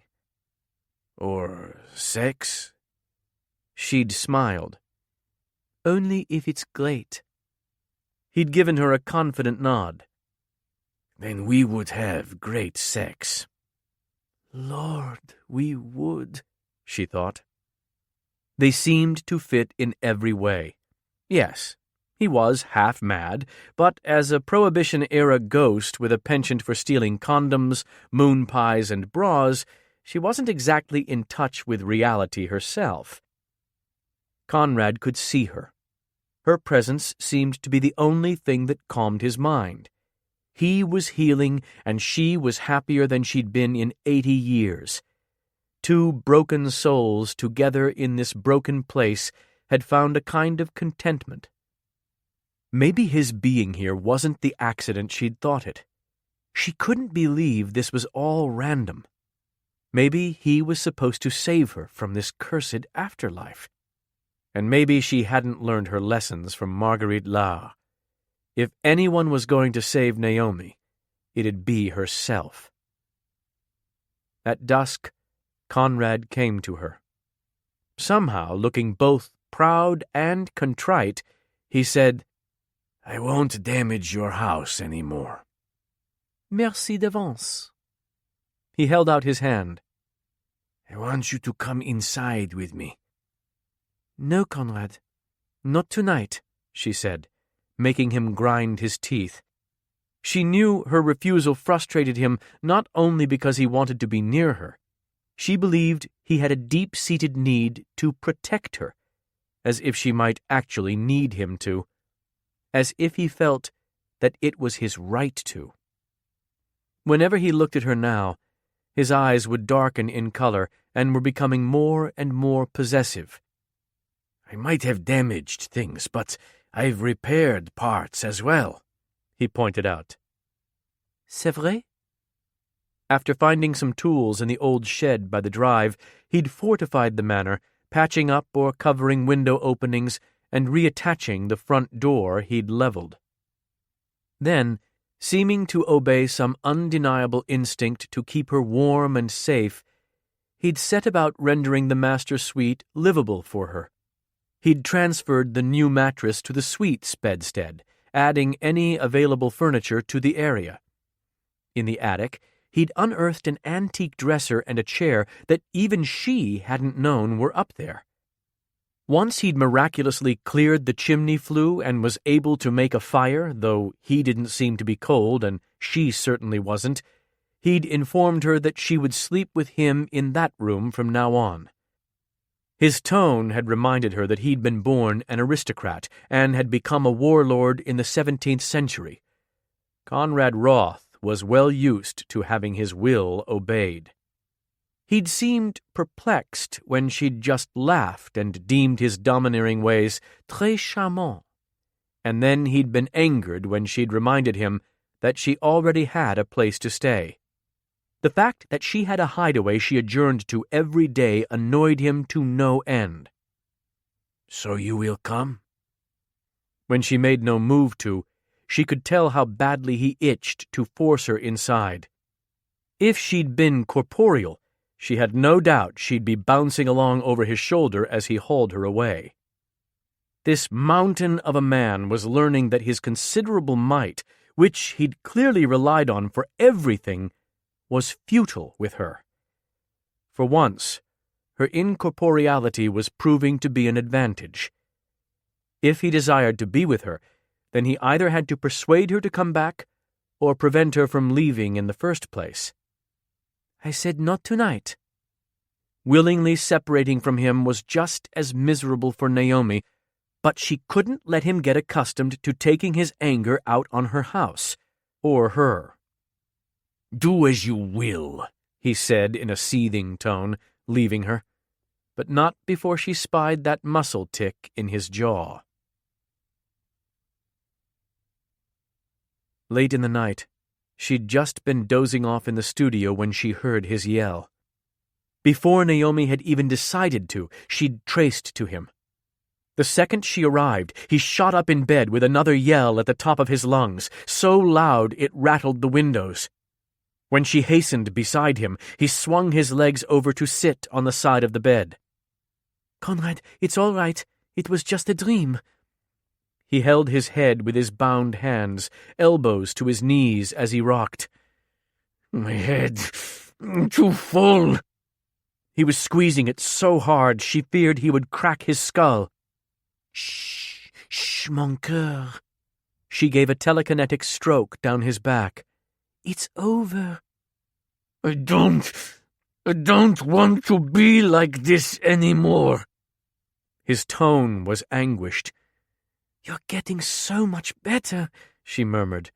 Soon you won't have these nightmares. He narrowed his gaze at her, as if just noticing she was there. You were murdered. You remind me of the things I've done, of consequences, he choked out. And you show me what I could have had if I'd been different. He grasped his head again and muttered, You're what's wrong with my past, what has to be missing from my future. She knew he would remember little to none of these words, but she would. Conrad, your future's not settled. You can have good things in your life again. You're the perfect punishment for me. Oh. Stunned, she rose to leave. He reached out to stay her. When he closed his big fist around air, he turned and struck the headboard with frustration. Eyes vacant, burning red, he rasped, "Did any man ever want his penance so much?" She said nothing, just settled back beside him to stroke his hair from his forehead. She hated that he was in so much pain and wished she could draw it from him. He'd once been a hero, his life given over to something greater, but now he suffered. Naomi had known that he was a broken man who needed saving. Over the last 3 days, she'd become convinced that he deserved saving. Right at that moment, she realized it might just fall to her. But how could she help him? She sighed, coaxing him to lie back once more. Naomi had been a dancer, raised in a demi-monde concerned with little more than revelry and drinking. What did she know about bringing vampires back from the brink? She'd simply have to use the tools she had at her disposal, and really, the medicinal values of scotch and laughter were underrated. 19. "Who's your best friend, mon grand?" she cooed, levitating 2 bottles. "Who does Conrad love?" He was kneeling at the fireplace, finishing his fire. Outside the night was blustery, but inside it would be comfortable. What have you got? He stood, brushing his hands off on his pants, then sat on one of the chairs in front of the hearth. "A gift for you." A gift? Even he knew his tone sounded perplexed. Oui, also known as a present, or as the French say, un présent. He accepted the bottles from her, dusting off the label of one. His jaw slackened. This is Glengarry, 1925. He hesitated even to read the other label. My God, he breathed. Macallan 24. Naomi, this is about $100,000 worth of whiskey. I can't drink this. You could sell it, or have someone sell it for you. What would I do with money?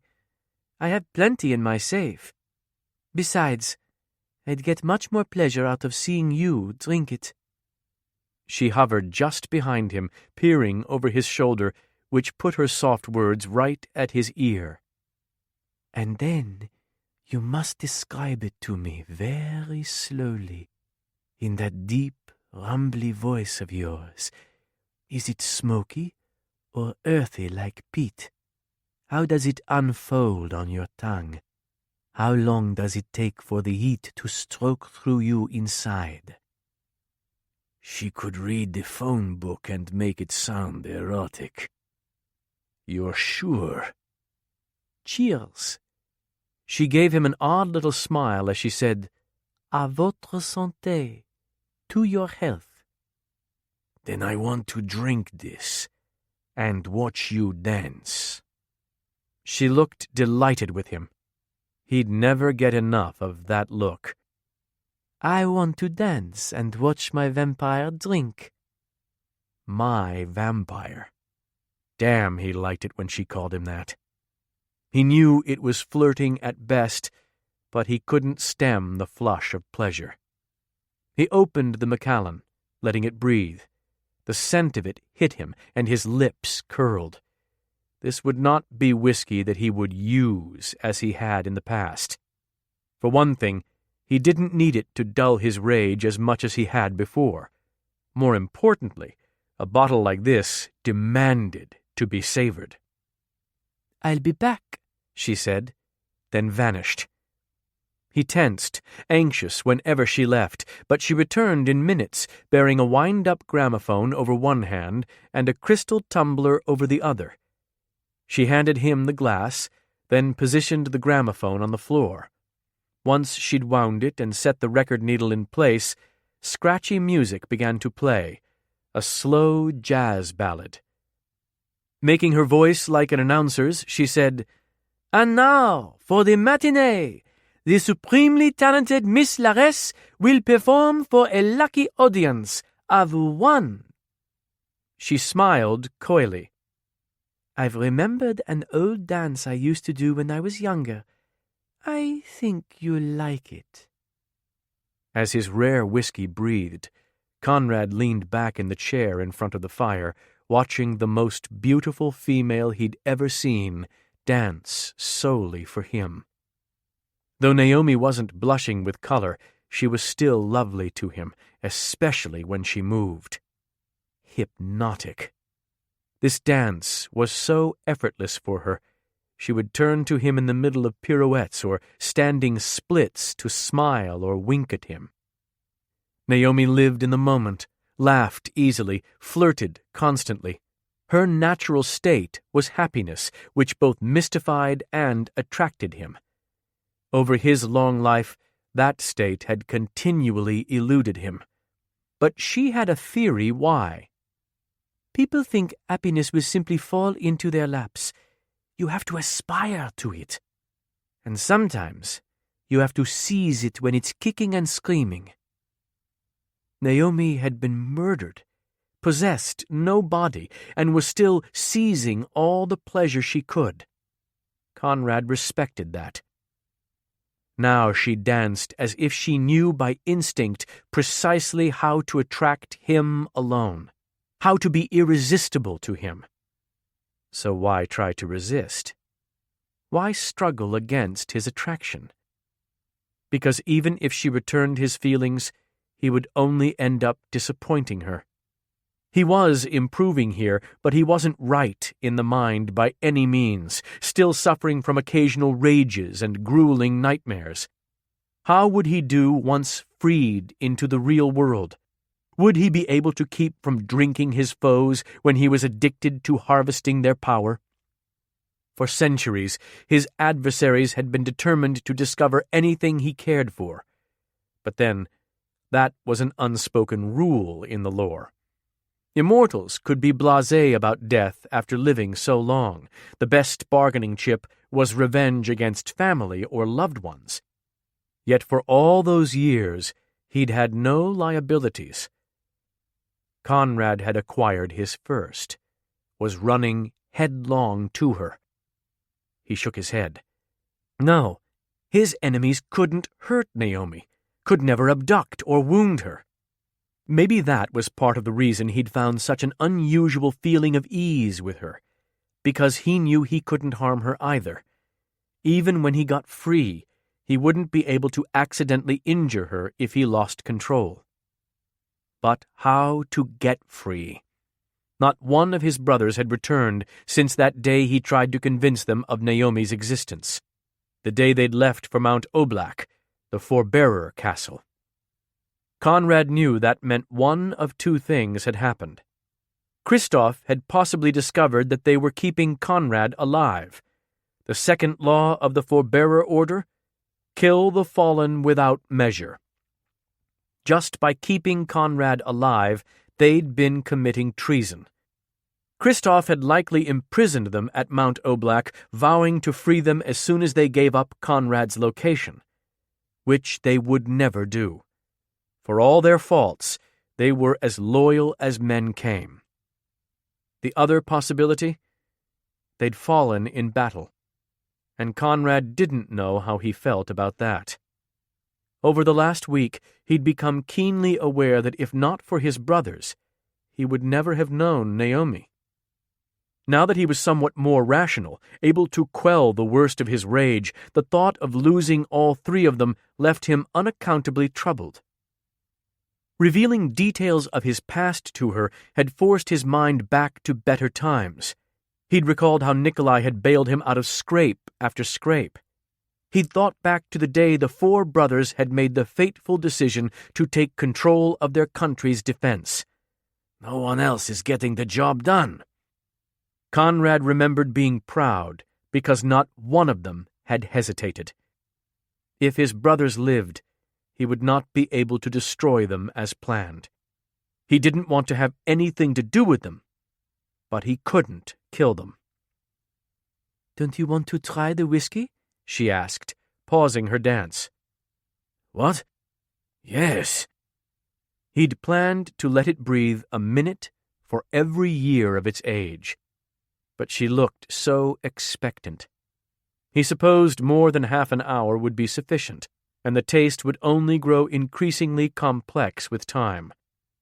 He poured a dram, swirling it in the tumbler, letting it coat the glass. He took his first sip, just preventing his eyes from sliding closed in pleasure. My God, that's what it should always be like. The taste was bracing yet smooth, the elements distinct but complementary. "Is it better than what you usually drink?" Other whiskey or blood? He asked. "Either one." It shames other whiskey, and it's better than the blood I've been drinking. Conrad instinctively knew that it wouldn't compare to hers. "Bien," she said, resuming her steps. As his gaze followed her, he wondered what would it be like to pierce her pale skin with his fangs. If she were a flesh-and-blood woman, what would it be like to cup her breasts as he sucked her neck? He had never touched a woman's breasts. He often tried to imagine what Naomi's would feel like from what he'd seen of them. They'd be soft against his rough palms, giving to his grasp. He'd always yearned for a woman of his own. He'd dreamed of not letting her leave the bed for days as he explored her, discovering how to pleasure her. He'd wanted to learn how to make his woman pine for him if he had to leave, and cry his name as he entered her. Cry his name in a sultry voice tinged with French. Suddenly, fantasies ran riot in his mind, of kneading her ass at the same time he suckled her nipples, of petting her pale little body for hours until she came again and again for him. "You look content, mon trésor." He coughed into his fist. I have to say, I've been in worse jails. And having such a desirable cellmate didn't hurt either. Though the need to pursue Tarut grew more pressing with each hour, and a promising hunting ground awaited, he also found himself on edge from the idea of leaving her here for even a short time. Suddenly, she twirled around and brushed a sizzling kiss on his cheek. His eyes narrowed suspiciously at her, but she merely laughed. "It's called, say it with me, affection." He'd just assumed she flirted because that was her nature. Yet could she truly be interested in him? Even be attracted to him? With his red eyes and scars? Maybe she wanted more as he did. But then, there was no one else to attract her. He had no competitors here. Why would you show me affection? She answered, "Because I feel it." Why? With a laugh, she asked, Why? Must you question everything good?" Yes, when it's illogical. You know nothing about me. "I know more about you than any other woman does, n'est-ce pas? You don't have to muster up the nerve to divulge your secrets to me, while secretly hoping I don't run away screaming. I know them all. I'm still here." Eyes bright, lips curling, she said, "And I know that you're my favorite man, dans le monde entier." Because I'm the only one in the entire world who can see and hear you. She gave him that mysterious shrug. He knew she was likely playing, the flirtations meaningless. But damn it, her words still got to him. It was becoming easier to pretend the sentiment was real. "You don't know what to do with affection, do you?" I have no idea," he admitted. I don't know my way around this. It makes me feel weak. You make me feel that way sometimes. How a man as powerful as you could feel weak, I'll never know. This disturbs me. What would you suggest I change so you don't feel that way? He scrubbed a hand over his face, struggling to convey what he was thinking. You make me uneasy at times because you and everything you do are so unfamiliar to me. Like what? Your laughter. It's as if you spend every second of the day merely awaiting a time to be able to laugh or tease. I sound très terrible. How do you stand being near me? It must be because of your saint-like patience and calm? She topped off his glass. 20. Once she'd finished dancing, Néomi floated to the chair beside Conrad's. The thoughtful vampire had pulled up 2 of them in front of the fire. He continued to treat her like a woman instead of a ghost. He opened doors for her, and though she could never take it, he often held out his hand for her. Little things like this increased his already devastating attractiveness. Conrad, what was it like in the Kapsliga? Regimented, he answered shortly, no doubt predicting where she was headed with this. Was it terribly difficult to abstain? She'd been prying to uncover more about this part of his life.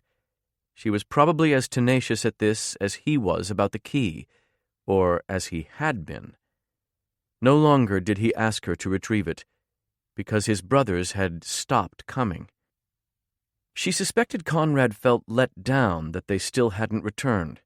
It must prey on him, wondering what happened to them, though he'd never admit it. Why are you so curious about this? He swigged his whiskey. Though she might have expected him to take from the bottle, he drank it neat from the glass, and slowly. Because I want to know more about you. And why not ask me about the Great War? About our greatest victory or shrewdest defense? Because I am also a female? I can't argue that. He lifted his glass to her. Ask what you will. She made like she was sitting. Did you abstain only because of your vow? You heard my brother. Wroths keep their vows. That would have been enough, but there wasn't much temptation anyway. Healthy women near the front line were scarce, especially any who weren't already obsessed with Murdoch. He contemplated the whiskey in his glass. And the end was in sight. Service in the Kapsliga is from the age of 13 to 37. I only had a few more years left. I'll bet you were counting down the days. When there were lulls in the war, I did. His brows drew together. But then I died. There was never a girl that struck your fancy? You never fell in love? There wasn't any time even to contemplate emotions like that. I fought in battles all day and then warred with vampires each night. Survival was foremost on everyone's minds. He took a drink, his gaze turning distant for long moments. Was he reliving those horrors even now? Just when she was about to prompt him back to the conversation, he blinked and asked, "What about you? Did you love the oil man?" Not at all. And he hadn't loved her.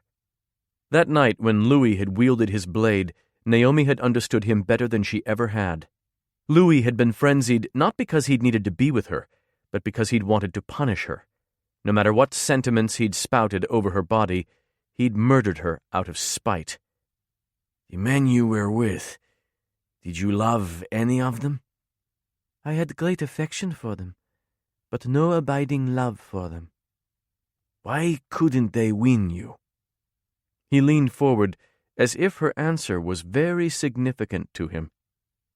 Oh, they didn't do anything wrong. I just never found my match. Did they satisfy you? If they hadn't in the beginning, they had eventually. I made sure of it. I wasn't shy about what I expected or needed from a man. He raised his brows. She could tell he was eager to question her about her words, but she wanted to refocus on him. Conrad, how did you handle the physical need? When his face flushed, she said, Oh, I see. A lot, he admitted in a husky voice. Were you terribly curious about what it would feel like? He hesitated, then met her gaze. Still am.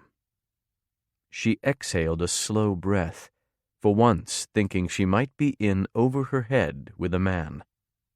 Néomi had thought she could easily handle Conrad because men had never given her fits before, and she was experienced while he wasn't. But Conrad Wroth wasn't an average man. He wasn't even a man, really. He was an immortal male who'd never had a female, when he'd clearly wanted to. She sensed a volatile passion inside him, just waiting for release. How she wished she could be the woman who tapped into it. She'd never lamented the lack of a body as much as she did right now. Did you never touch a woman intimately? Never even kissed a single time? His shoulders tensed. That's enough questions. I've told you I don't want to discuss this subject with you. He hadn't. Why not talk about this? Mon Dieu, no woman has ever given him her lips. Does the subject embarrass you? Should it not? He glanced away and grated, Would any man want a beautiful woman to know this about himself? If I didn't know better, I'd say comments like that are your way of flirting with me. He scowled. My way.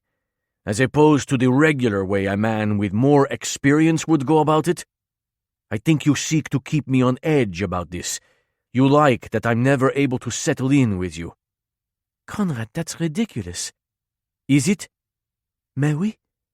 I'll say this plain. If you were able and I were able, I would be seducing you, right at this very moment. His fists clenched and his lips parted, exposing white teeth and those sexy fangs. You love to tease me, don't you? He rose and strode to the window, glancing out into the tumultuous night. You shouldn't say things you don't mean.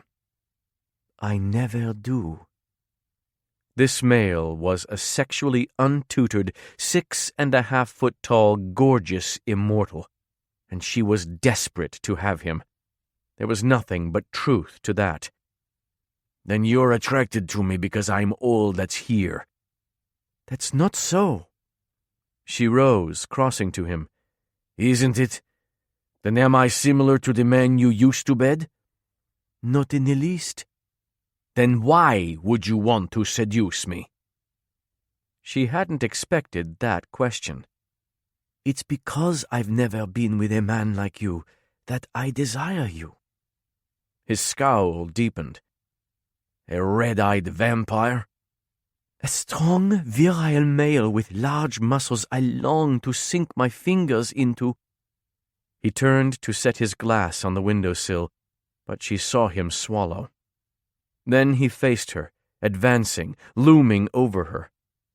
As she'd done in the shower, she retreated until she reached the wall.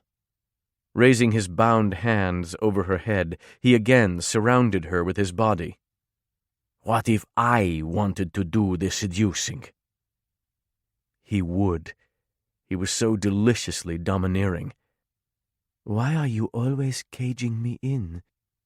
Maybe I wouldn't if you weren't always disappearing. You're as tangible as air, and it's so damned frustrating, Query. What does that mean? It means lure. She blinked up at him. Your endearment for me is a synonym for bait? You're luring me from madness.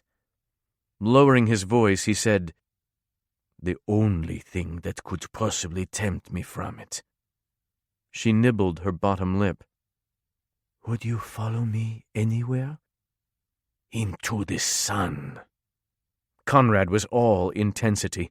These weren't practiced sentiments. These were words he couldn't contain. You said you'd teach me how to seduce my bride. I want my first lesson. She couldn't think. Lesson? He was too attractive for his own good. Oh, yes. Well, if you had your female in a position like this, you could compliment her? Staring down at her, he said, So I could tell her that her eyes are striking? That I think about their color all the time? She'd really, really like that. And then you could cup her face, and maybe brush her bottom lip with your thumb. The muscles in his arms bulged, and she knew he was clenching his fists above her head, wanting to touch her. And how would I know if she was interested in me? She'd probably wrap her arms around your neck to hold you close, Néomi said. But she kept her arms to her sides, her own hands in fists. She yearned to twine her fingers in the too long hair at his nape, ached to touch him in any way. But she couldn't, and never would be able to. I can never feel those muscles flex as he works my body over the edge. Can never see that exact moment when any control he has deserts him and he's helpless to his own lust. Néomi would never be able to enjoy him. She selfishly didn't want any other woman enjoying him either. And then, what should I do? His voice seemed whiskey-roughened and smoothed at the same time. She felt as intoxicated as if she'd drunk it with him. You'd meet her gaze, then lean in to brush your lips against hers. Brush my lips? He was getting as caught up as she was, his natural reserve faltering, and she loved it. What if I wanted to do something harder? Harder? Yes, she thought. She stopped herself. But most females would want a measured seduction. You'd have to wait, to prolong it. But when your lady gasped, then you could take her mouth more forcefully. How? Slowly slip your tongue inside and tease it against mine. Hers, rather. She shook her head. Against hers. He was rubbing his tongue over his fang, making her want to melt. Tease? You can drive a woman wild from just a kiss if you do it right. Think, slow build. He moved in even closer, until they were sparking electricity between them. When would I get to touch her? As she stared up at his eyes, she saw them not as blood red, but as the red of flames. If she moans, you could touch her neck.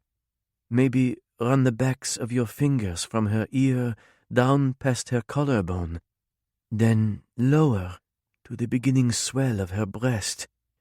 And if she likes that a lot, you might try following the same path with your lips. And then? He rasped. What does your instinct tell you? My instinct tells me. His consuming gaze flickered over her ear, then dipped to her collarbone and lower to the swell of her breast. To keep going down. To do whatever I have to in order to get my lips on your breasts. Her breasts. Imagining that had Néomi subtly arching her back to press her chest up. How would you kiss them? I'd kiss all around her nipples, dragging my lips over her skin. Would she like that? She'd probably be cradling the back of your head, moaning. Then I'd close my lips over one of your nipples. You mean her, your bride's? He shook his head slowly. When I think about kissing anyone, I imagine you, Only you. I can't pretend that this isn't so. That pleases me, Conrad, because I don't want you kissing another woman, she murmured. Why? I'd be jealous, wanting to scratch her eyes out for kissing my vampire. He frowned and opened his mouth, but she cut him off. Je suis sérieuse. Now tell me what you do to me next. After seeming to determine whether she was telling the truth, he said, I take one of your nipples between my lips, sucking it in. Hard? She gasped the word. Do you like that? When she nodded, he didn't stifle his groan. Then I would suckle it hard, licking you with my tongue at the same time. Her eyelids threatened to slide shut. He was so sexy and manly, all intensity. How could she ever have been attracted to soft, docile businessmen with their yes, darling mentality? I've fantasized about how your lips would feel on them. A short, rough sound erupted from him. I try to imagine what your breasts would feel like from what you'd shown me. Do you wish you could touch them too? God, yes, he quickly answered, then flushed. Do you think about them a lot? He briefly inclined his forehead near hers. Some minutes less than others. She gave a throaty chuckle, and he seemed surprised that he'd amused her. What would you be doing while I kissed them? He asked. My hands would be rubbing all along your back. Her eyes fluttered closed when he drew his hands down to reach for her. His palms were so big, fully covering the outline of her breasts. She moaned softly when she felt tiny electrical shocks over every inch of them. I'd sigh from the way your muscles worked beneath my hands. Then I'd clutch your hips to signal that I wanted more of you. He raised his brows at that, and she murmured, I'd be getting desperate for you by this point. So you wouldn't stop me if I... He swallowed, and his voice dropped an octave lower. If I tried easing my hand up your dress? Stop you. I'd place your hand on my panties. He gave another groan. I'd hook my finger under that black lace and pull them aside. He'd clearly been thinking about more than just what her breasts would feel like. Conrad, I'd be wet for you. The deep rumble of his voice had turned to a husky rasp. I'd be so fucking hard for you. Would you want to bite me? Yes, he hissed. Would you let me? If he needed, she would give. I deny you nothing. Then I'd take your neck and your breasts. I'd bite your white thighs right above your stockings. Intense male. She stifled a whimper. We're doing it again. Exchanging comments. Bandying. Like dancing. She shook her head and whispered, Like sex. He stared down into her eyes, making her feel like she was drowning in fire. Néomi, you make me want to be blooded, but only by you. 21. This was Conrad's second sexual encounter, if he counted the time in the shower with her. The female didn't have a body that he could feel. He couldn't get erect, and yet it was powerful. If they were this way now, he couldn't imagine what it would have been like if they'd met when they'd both been truly alive. Of course, he'd known there was pleasure to be had, but he'd never suspected the rush, the savage thrill of discovering that a woman wanted him sexually. He'd never known the confidence that if he moved to take a female, she would be wet for him and clutching his hips for more. She leaned up and brushed her cheek against his. He felt the same electricity, but had no perception of her skin. He tried to imagine how soft her flesh would be. I want to feel you, Néomi. I want to be inside you. She closed her eyes and rubbed her lips near his. My God, I wish I could be flesh and blood for you. He groaned at the yearning in her tone. Their situation frustrated him to no end. He wanted her more than he had any other woman. He was convinced that she would have blooded him when she'd still been alive, and he truly believed she would receive him. But I can't take her. With a bitter curse, Conrad dropped his arms through her, turning away. He prowled the room, pausing only to punch the wall with frustration. He just stopped himself an inch from the crumbling plaster. He shot a glance at her, and she looked like he'd hung the moon. Damn, he could get used to looks like that. Would she think him ridiculous if he asked her for more? They'd only known each other for a short amount of time. She was experienced, and he wasn't. To hell with it. He had to know. Would you want to be with me, if you could? For more than sex? She gave him a sad smile. You have a destined bride out there awaiting you. Néomi, you might be mine. At his words, her heart skipped, but she forced herself to ask, Then why haven't you been blooded? Your heart hasn't started beating, and you still take no breaths. You don't react to me in a physical way. I think my vampire instinct doesn't recognize you as my bride because you're not technically alive, he said. I need to know if you're merely playing at this with me because I'm here and you can. I am not playing with you, but Conrad, even if we had no physical limitations, I don't know that we could make this work between us. We're too different. How the hell are we too different? All I've ever wanted is life.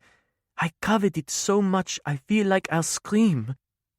But you destroy it, and you're so cavalier about it. I kill. It's what I'm best at. If it was in self-defense or for a cause you believed in, then I could understand. But to extinguish life for money, I could never accept that.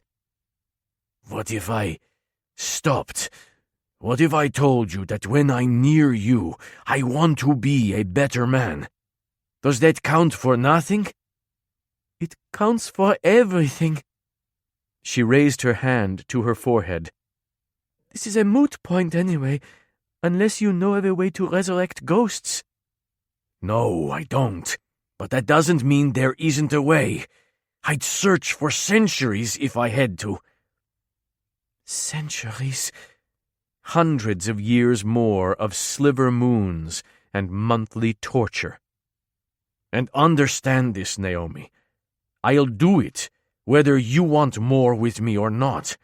So don't let that affect your answer. Conrad, do you really mean that? Words bubbled up. I need to be with you. I want us to try. He opened his mouth to answer, then stilled. Someone's outside. Crossing to the window, he cracked open the drape and scowled. Excellent. My sisters-in-law are dropping by. Néomi sidled up to peek out. Two petite women were hurrying out from a sports car into the stormy night. Those are Valkyrie? They're stunning. Is that what Loa women look like? Some. The redhead is Mist the Coveted. She is Nikolai's. Catherine the Cold-Hearted is Sebastian's blonde. Néomi had heard so much about those two that she felt as if she knew them. I'd planned to kill them, too. When Néomi glared up at him, he raised his chained hands. Past tense. See? Already I'm improving. Lips thinned, she studied his expression. He seemed earnest. The Valkyrie began arguing in the muddy drive, drawing Naomi's attention back to them. Mist seemed intent on keeping Katerin from the manor. When the clash turned physical, Naomi went wide-eyed. I don't know them at all. They're punching each other, she said in disbelief. I figured they were fierce since Katerin is an assassin, but to hit each other? Conrad shrugged. Nature of the beast, I'm afraid. They like to fight. I won't let you do this! Mist struck out with a jab that connected with Katerin's mouth. Katerin wiped her sleeve over her bleeding lip. Just like that first talisman's high, still sucker-punching me. I'll do worse. If you turn Conrad over to Kristoff, deep down the brothers will never forgive us. If they wanted him given up, they would have done it themselves. With a shove, Katerin said, I don't know about you, but I want my husband back. Kristoff had imprisoned them, and wouldn't free them until he had Conrad? Naomi glanced at him. His expression was inscrutable as he said, And that answers the question of what has happened to my brothers. I want mine as well, Mist said, returning the shove. But this isn't the way. For ages, Nikolai has searched for Conrad. All that worry, all that effort, for nothing? Apparently Nikolai was still putting forth the effort. He hadn't turned Conrad over. Wait a second. Mist narrowed her gaze. What in the hell are we doing? We're Valkyrie. We take what we want. What do you mean? Katerin asked. Kristoff won't let our men go? Then Kristoff needs to be taught a lesson. I say we capture the whole bloody castle. There was a dangerous light to Katerin's eyes. Fucking A. Just in our coven alone, Regan, Kara, and Annika would spoil for a chance to war with vampires, any vampires. They wouldn't care that they'd actually be helping a few. And I know the inside of Mount Oblak like the back of my hand. Katerin's lips curled into a threatening grin. More fangs for my collection. Then they were gone as swiftly as they'd arrived. Go get them, girls, Conrad muttered. Those small women couldn't really start a war. They might be small, but either one of them could lift a train. His tone absent, he said, Kristoff's sitting across the world, with no idea that hell has just been unleashed against him. 22. When one is insane, it's best to simplify things. To get by in life, Conrad had organized his existence into a system of rewards and obstacles to rewards. He'd identified the reward he wanted, Naomi in the flesh, his to possess. The obstacles, his captivity, her lack of a body, and Tarut's possible curse. Essentially, Conrad had a list of things to do, a short list. Get free, execute Tarut, figure out how to resurrect Naomi. The last wasn't impossible. Conrad just had to find and coerce the right sorcerer to do it. He knew that there were only so many in the entire world and all other dimensions who could resurrect beings, and even fewer who would. As for his captivity, the bottom line was that his brothers were not coming back, or at least not soon, not until after a war, if they got out alive. Could the Valkyrie take Mount Oblak? Certainly possible, but it would take time to prepare. Time he didn't have. His blood supply wasn't infinite, and the threat of Tarut weighed on him. Tonight, Conrad would get started on his list. When he'd awakened this evening, Néomi had brought him a cup of blood, then set off on the paper quest. Good. He wanted her away. Collecting a bath towel, he started down the stairs. One way or another, Conrad was going to remove the chains. He couldn't break them, so that left him with one other option. He'd found a woodcutter's axe in the old tool shed. A cutting stump sat behind it. If he was drinking heavily of blood, he could regenerate a hand in 3 to 4 days. He'd have to do them one at a time, of course, so regenerating would take at least 6 days, which meant he would miss the gathering, a promising hunting ground. Killing tended to get complicated without hands. Suddenly, he heard a phone ringing. Frowning, he hastened after the faint sound, coming upon a small sitting room downstairs, well off to the side of the house. The ringing seemed to come from inside the wall. Tossing the towel over his shoulder, he raised his bound hands to slap his palms against the wall. It sounded hollow. His lips curled. A moving panel. He'd seen them in older houses before. After determining the edges, he scanned it for a latch. Maybe it was in the wainscoting. He felt along the dingy white wood. Got it. When he pressed it, a faint click sounded. He shoved the panel open and found newspapers were stacked behind it. But then she wouldn't have to enter through an opened door.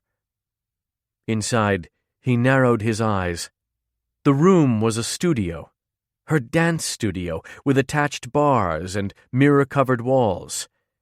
So this is here and there, her secret place. The space was overtly feminine, decorated with faded pinks and reds, silks and crumbling lace. But the mirrors were all broken, with strike patterns as if someone had taken a fist to them, or a shot of telekinesis.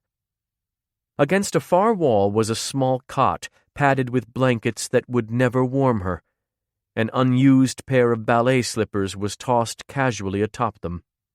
Beside a safe on the floor, he spied a sizable pile of pebbles and stockpiled cases of liquor. On a table, he found masses of odds and ends displayed like treasures. Among the offerings were Sebastian's money clip, Nikolai's now quiet cell phone, and the hair comb from Murdoch's pocket. Néomi had probably treasured the comb because she found it pretty. She's going to have 1,000 of them. He'd stumbled upon a little ghost's nest, filled with trinkets stolen from the living to connect her to them. Feeling dazed, he sank onto the cot. This is everything she has, and Elan Court is the entire world to her. Yet you threatened to burn it down. He tried to imagine being trapped alone here if their situations were reversed. Yes, he was trapped as well, but he'd always known that sooner or later he'd get free. No wonder she cleaved to him so strongly. She'd been desperate. The back of his boot hit something. Bending down, he found a leather scrapbook. He brushed off a layer of dust and cracked it open, the stiff leather protesting. The pages were neatly marked, the contents, playbills and articles about her successes, meticulously lined in wax. He glanced up, half expecting her to appear and start haranguing him for trespassing in her secret room, but she was doubtless after that paper like a terrier starving for a bone. So he read. One article was entitled, Bastardizing Ballet, Not Just for the Cultural Elite Anymore. Néomi had made sure that children from the French Quarter and Storyville were guaranteed seating at her performances. According to another article, Miss Néomi Laress had violated parish decency laws with her coterie on more than one occasion. Local ballerina courted by Russian prince, read another headline. Conrad's fingers bit into the leather. Always with the bloody Russians. When the interviewer asked Naomi if she was moving to Moscow any time soon, she'd answered, "Leave New Orleans? Never, especially not for a man, prince or not. The city's in my blood." At least Naomi had been prophetic. Even death couldn't make her leave. Why would she ever choose Conrad when she'd refused a prince? Disappointment settled over him like a weight on his chest. She'd said they were too different. In any other situation, he wondered if she would have glanced twice at Conrad.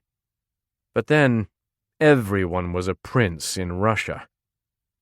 Just as he was setting the album away, he found an article in the back that seemed to have been clumsily tacked on and was disintegrating in places without the wax treatment. Brows drawn, he read what he could. Famous ballerina savaged by spurned oil millionaire. Néomi Laress, a colorful and well-regarded citizen of New Orleans, died in her home Saturday night when Louis Robichaud, a first son of the city, stabbed her in the chest. Immediately after, he turned the blade on himself, slitting his own throat.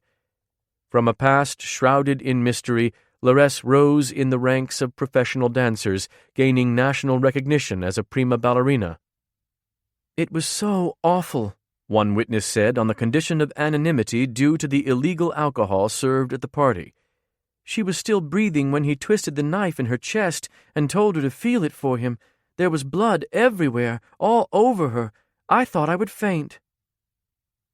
Conrad's shaking hands fisted on the sides of the album. He stared up at a mirror, and his eyes were redder than he'd ever seen them. Not only had she been murdered, the monster had made sure she'd suffered. Conrad had known she'd been stabbed to death, had imagined her pain 1,000 times. He couldn't have imagined anyone would have taken hold of that blade and twisted it in Naomi's fragile chest, while telling her to feel it for him. "And I can't even slaughter the miserable fuck." Stunned, he cupped one of her diminutive slippers in his hand, stroking his thumb over the silk. Her death had been horrific, her afterlife wretched, but he could make her existence better. As soon as he got free.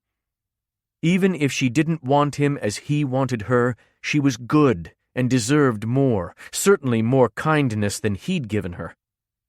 His resolve renewed, he set the slipper away, then headed outside. When he reached the cutting stump, he grasped the axe. This operation would be problematic with his chains, but he thought he could get enough leverage to swing for one clean strike. Was this more madness? No. He would do this for her.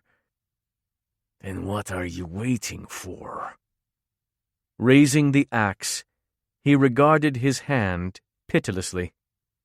Obstacle. 23. "Maybe I can reach it," Naomi murmured as she gazed at the paper, "and maybe I can't."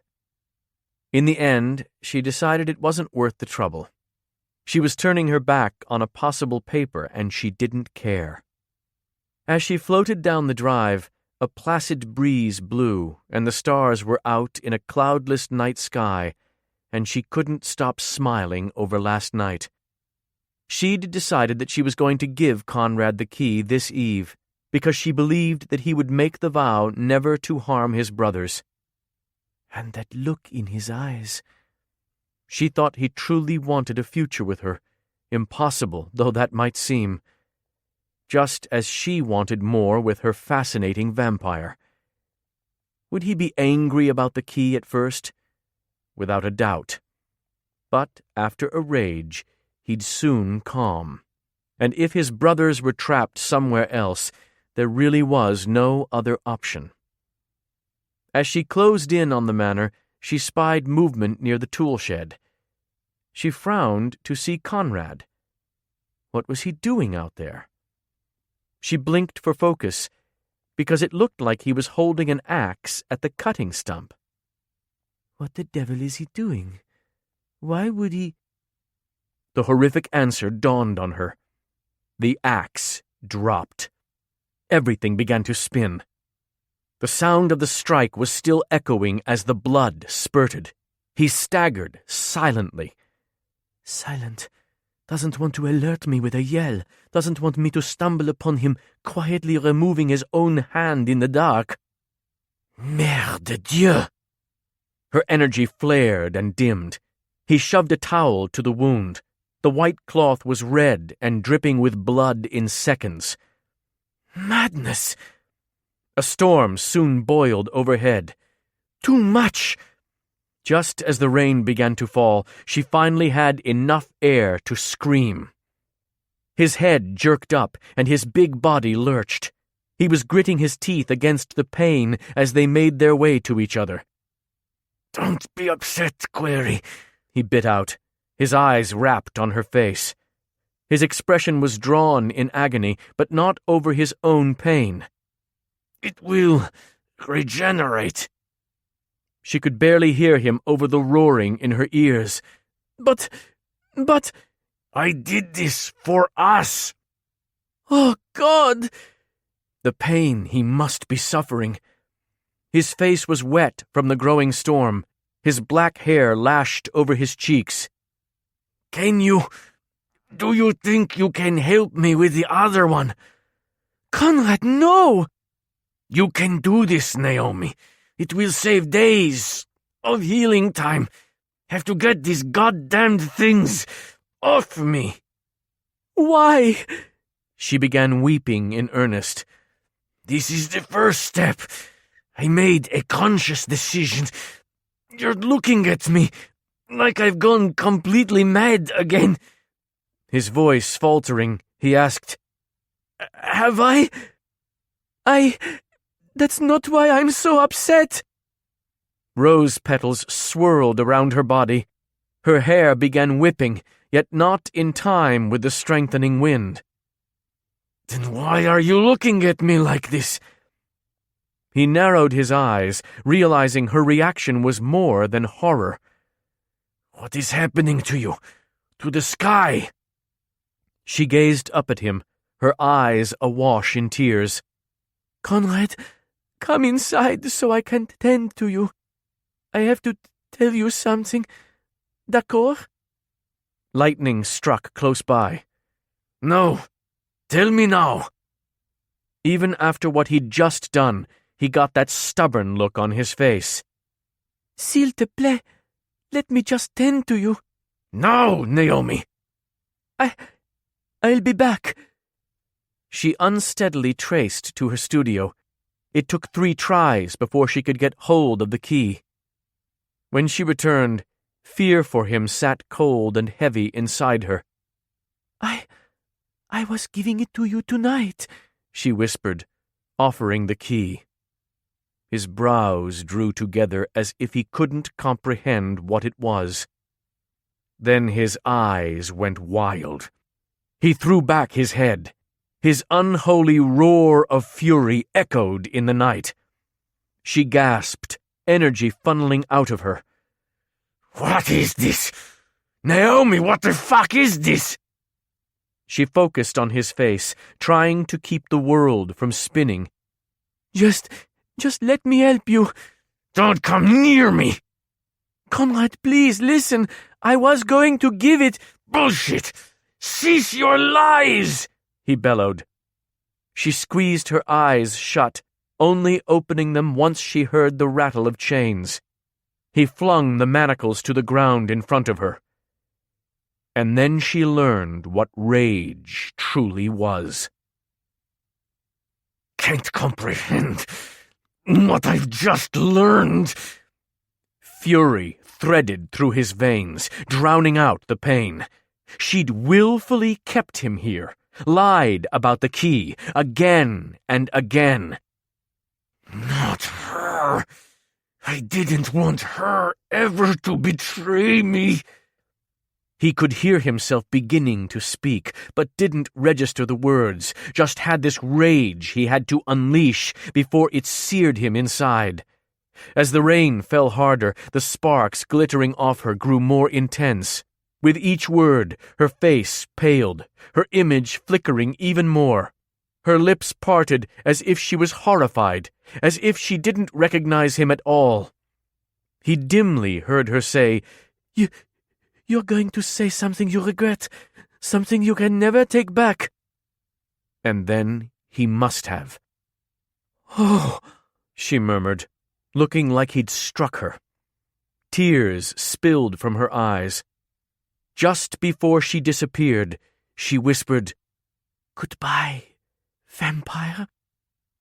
Somewhere out in the night, he heard her crying harder. An answering roar of pain was ripped from his chest. 24. Free of the chains, Conrad could finally trace. He ignored the throbbing from his injury and returned to his cabin deep in the Estonian marshes. Inside, he peered around. I'm glad she'll never see this. It looked exactly like a madman's home would, the product of a disordered mind. Esoteric writing was crudely printed on the walls. Belongings lay broken, destroyed in countless rampages. Scattered on the floor were books with the pages stripped and crumpled. Dark sheets haphazardly covered the windows. Demons' skulls hung nailed over the door. His furniture consisted of a threadbare couch, a table with one chair, and a mattress on the floor. The only things organized were his weapons, and there were hundreds of them. Atop the table were the notes he'd kept on his search for his brothers. With his remaining hand, he flipped through them. Just as this cabin didn't fit Conrad anymore, neither did these writings. He'd tracked the three all over the world, from Mount Oblak in Russia all the way to Louisiana. But the writings no longer made sense to him whatsoever. Because he was different. All Conrad could discern from the pages was an all-consuming need for revenge. Even that was extinguished. He lay back on the mattress but couldn't sleep for hours. Vivid red streaks had begun slashing up his arm as his hand began to regenerate. The pain was punishing. He'd severed his hand for her. For them. He'd been proud to take the pain, to get a step closer to discovering a way for them to be together. She betrayed you, willfully kept you a captured plaything. Why was it that everything he gave a damn about ended up stabbing him in the back? She'd played him for a fool, keeping his mind from hunting.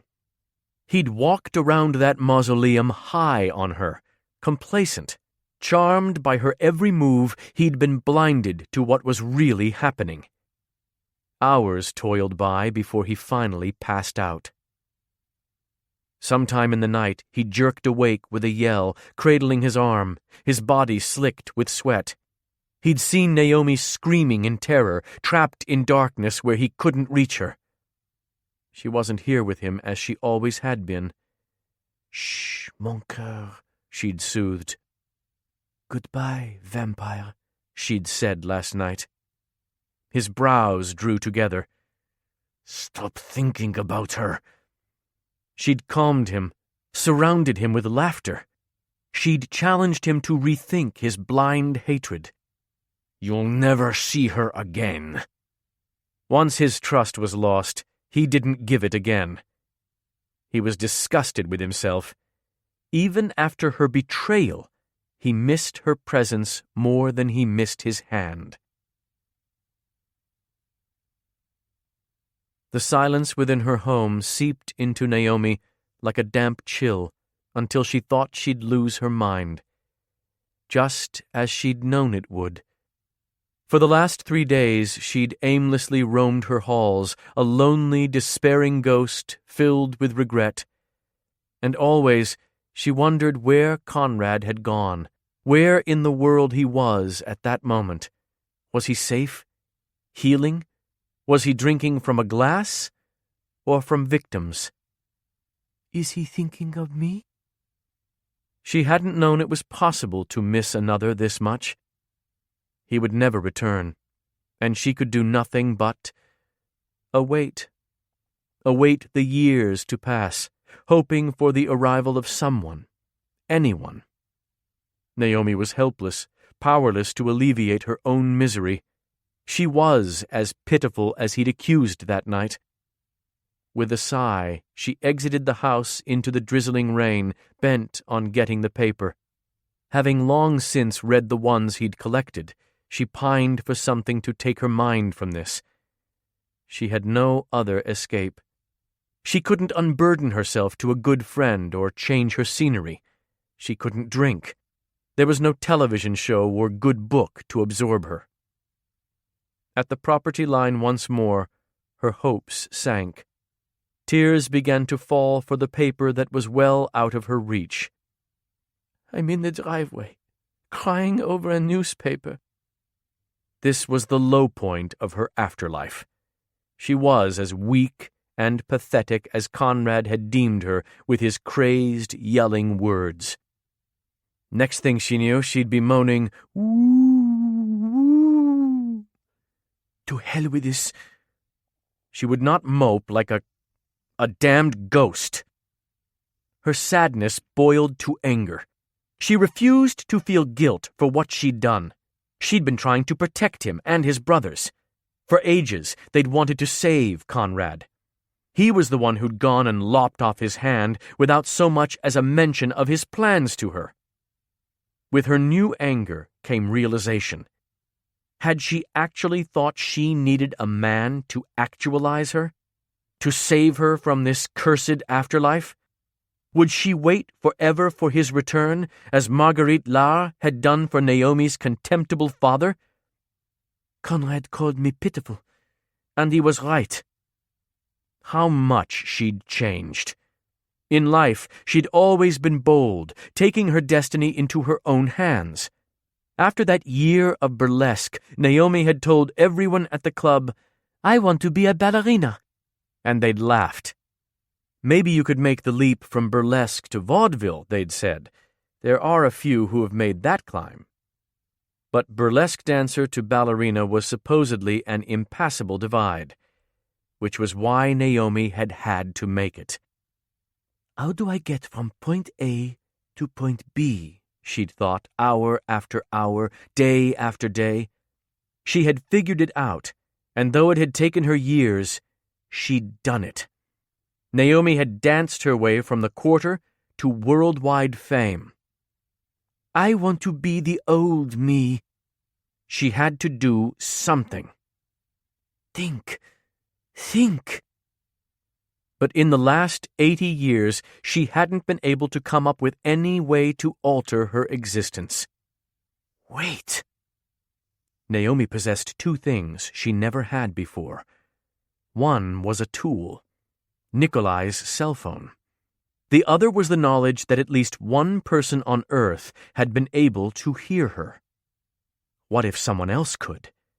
Someone like Conrad, someone from the lore. If there was one thing Néomi was learning about this lore, it was that assumptions were readily turned on their ears. There were witches, they'd said, some with extraordinary abilities, like that Mariquetta. Maybe witches could hear ghosts. And maybe pigs can fly. She frowned at herself. Why was she scoffing at her daring idea? Because she wasn't the old Néomi who relished challenges. She supposed that being disembodied did that to spirits. After all, she couldn't recall a tale featuring a ghost worthy of rooting for. How many stories recounted the quests of intrepid ghosts? But what do I have to lose? She gave a laugh. My precious time? What if this Mariquetta was powerful enough to make Néomi incarnate? Néomi had to find her number. Yet how? She floated through the tangled gardens to the sad little folly, turning it over in her head. How?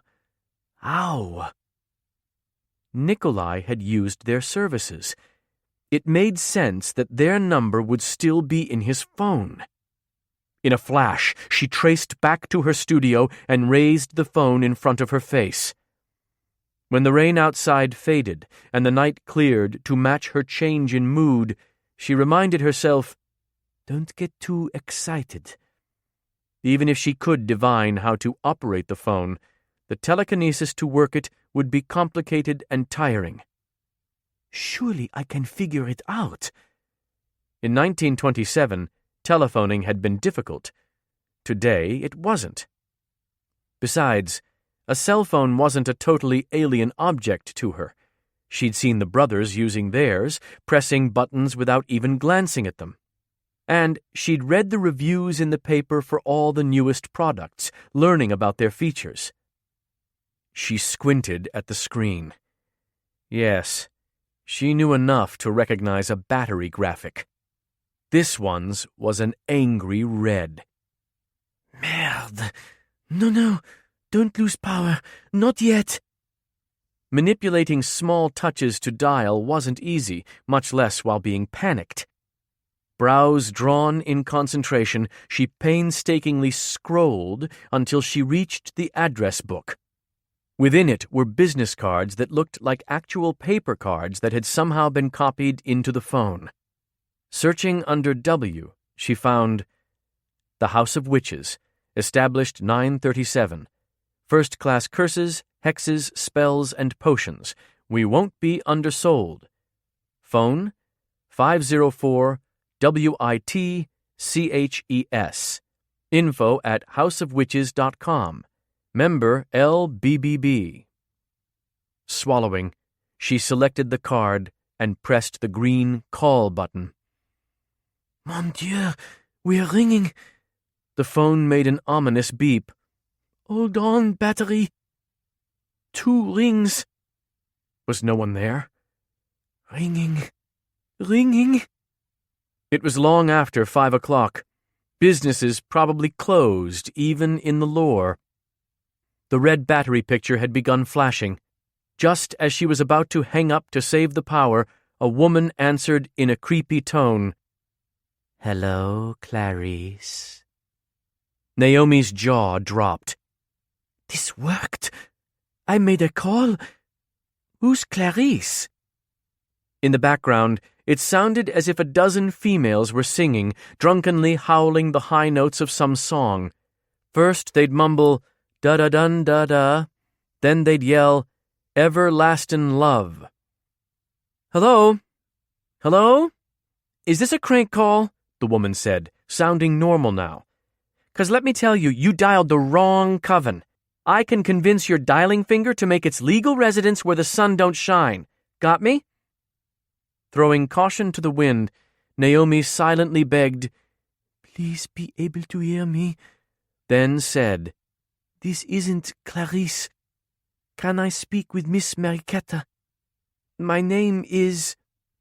The witch held the phone away and called out, Hey, does anybody here speak voice from beyond? Naomi's eyes went wide.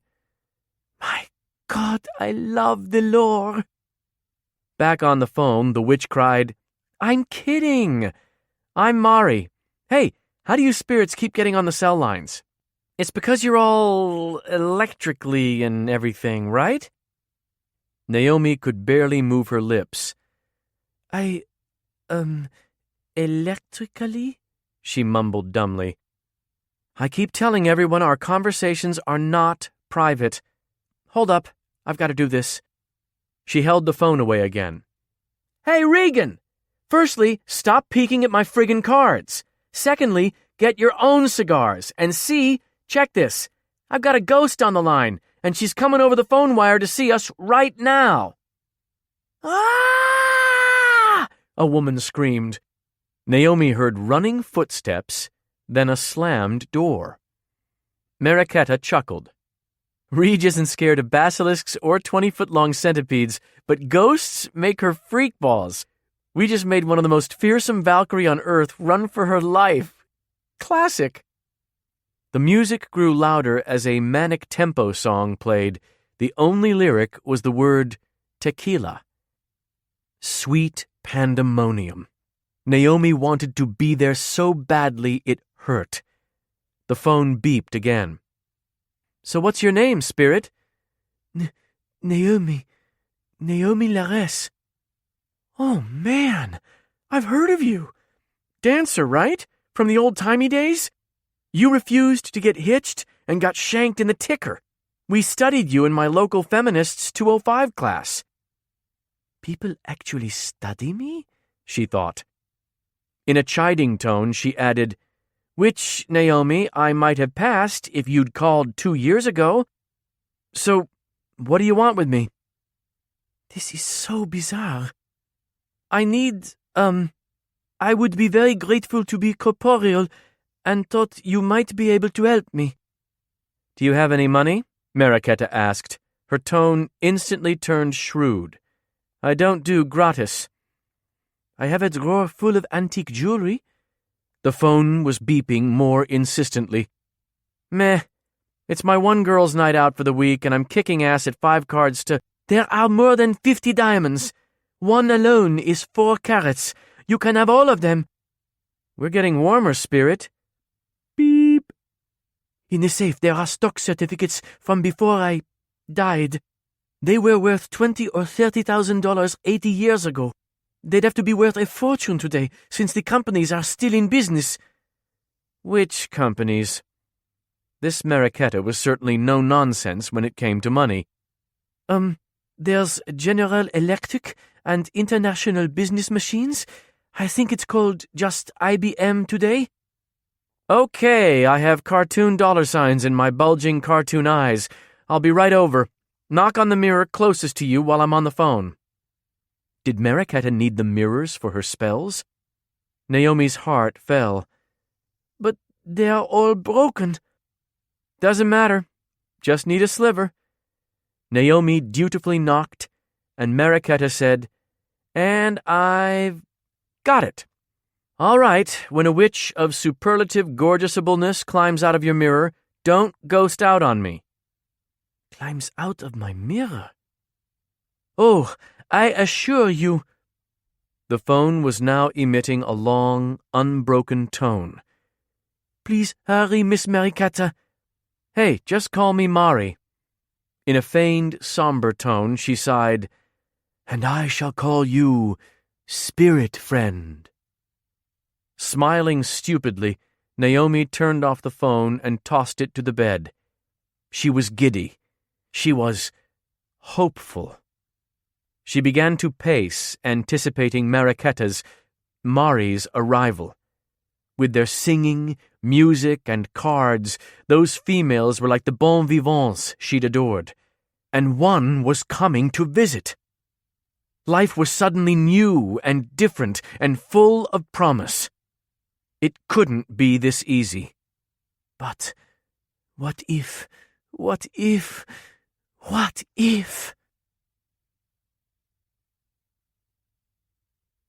25. Conrad sat hunched in a tree atop a hill overlooking the chaos of the gathering. He scanned the crowd for Tarut, but so far had spied nothing. Even in this throng, the demon would be easy to spot. He was 8 feet tall. Though the risk in being here was great, Conrad was prepared. His hand was nearly regenerated. The drugs had all but worn off, and he was holding strong mentally. Bullshit. He was addicted to Néomi. I'm addicted to a ghost. Conrad couldn't feel her presence, couldn't smell her scent, and it was killing him. Behind his sunglasses, his eyes darted. Only his own survival mattered, he told himself again and again. She didn't matter to him. Damn it, she doesn't! Yet over the last 3 days, as his anger abated, he'd come to realize that she hadn't withheld his freedom for malicious or even selfish purposes. Her expression had been tormented when she'd handed the key to him. As long as he lived, he'd never forget how she'd looked in the rain, the glitter of electricity all around her lovely face. With each hour, he remembered more of his enraged tirade. He'd accused her of keeping him in danger from his enemies. Yet she'd been watching over him like a sentinel whenever he'd slept. If anyone had attacked Conrad at Alencourt, he didn't doubt she'd have put them on the ceiling. And he'd questioned whether she would have let him starve when the blood supply ran out, demanding to know if she gave a damn about that at all, when in fact it was Néomi who'd coaxed him to start drinking the bagged blood anyway. Every sunset she'd brought him a cup filled to the rim, though she detested the sight of it. "I just can't see it without remembering," she'd said.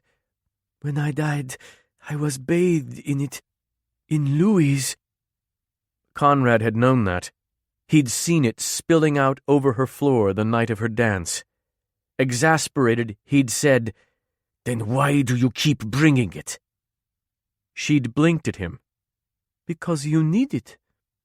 Why would Néomi let a self-professed murderer loose?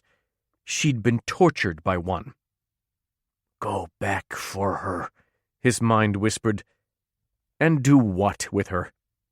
He'd never soothed the hurt feelings of a female. He wasn't smooth with words like Murdoch.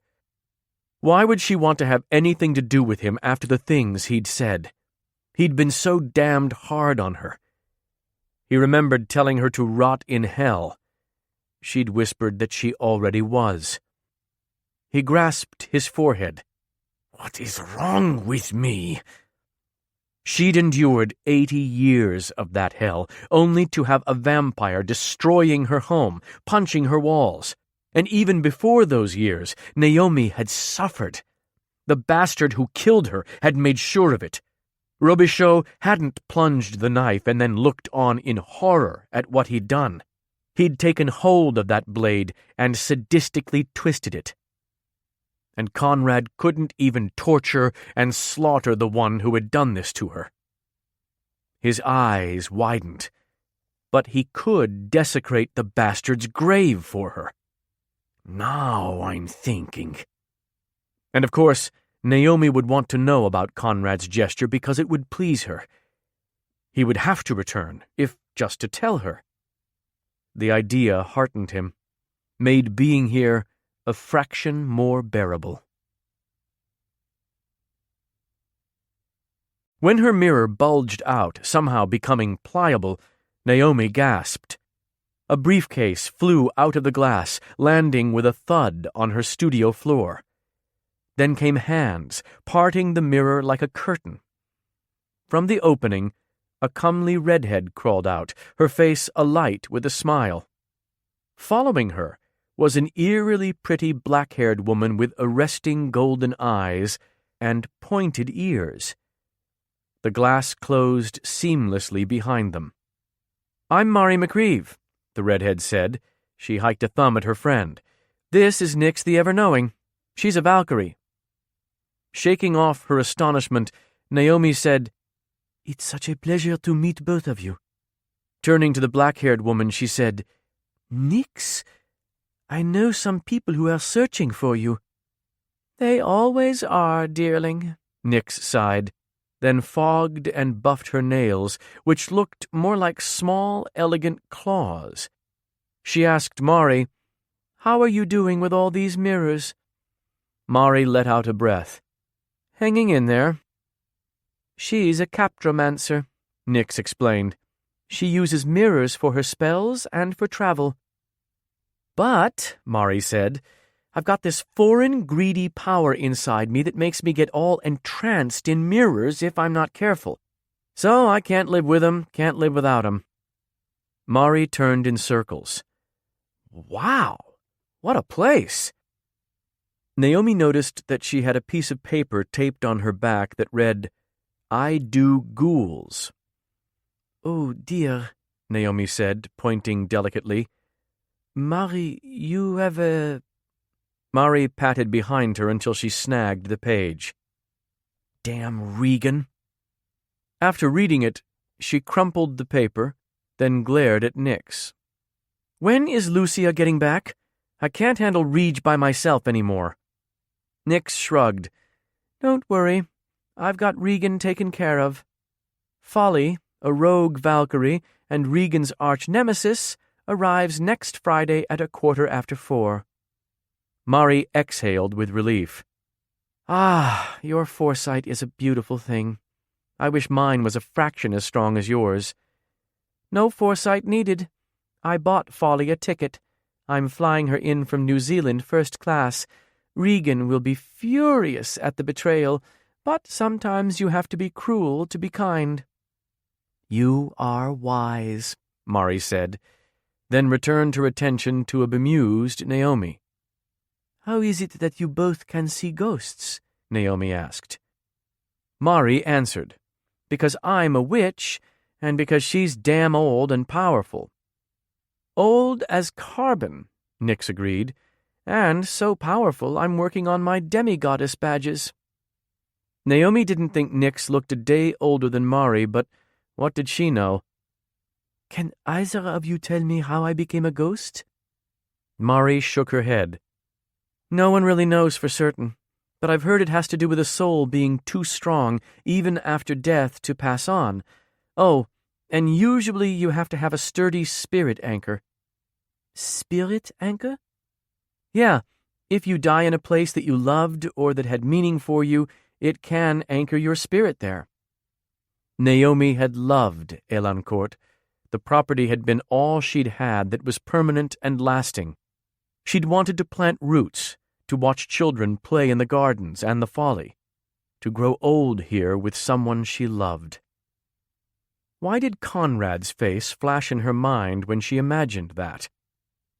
So, what do you do for fun around here? Mari asked. Fun? I read the newspaper, and, sometimes cats move in. And there's this family of nutria that come in the winter to root around inside the house. Their antics are so funny, I could watch them for hours. She frowned. Actually, I do watch them for hours. Mari cast Nix a speaking glance. Bones, we got here just in time. Clearly, Jim, Nix replied in a bored tone. Bones? Jim? So you'd heard of me? Naomi asked. Yeah, I'd thought about doing my class report on you. Striving for a casual tone, Naomi said, But you didn't?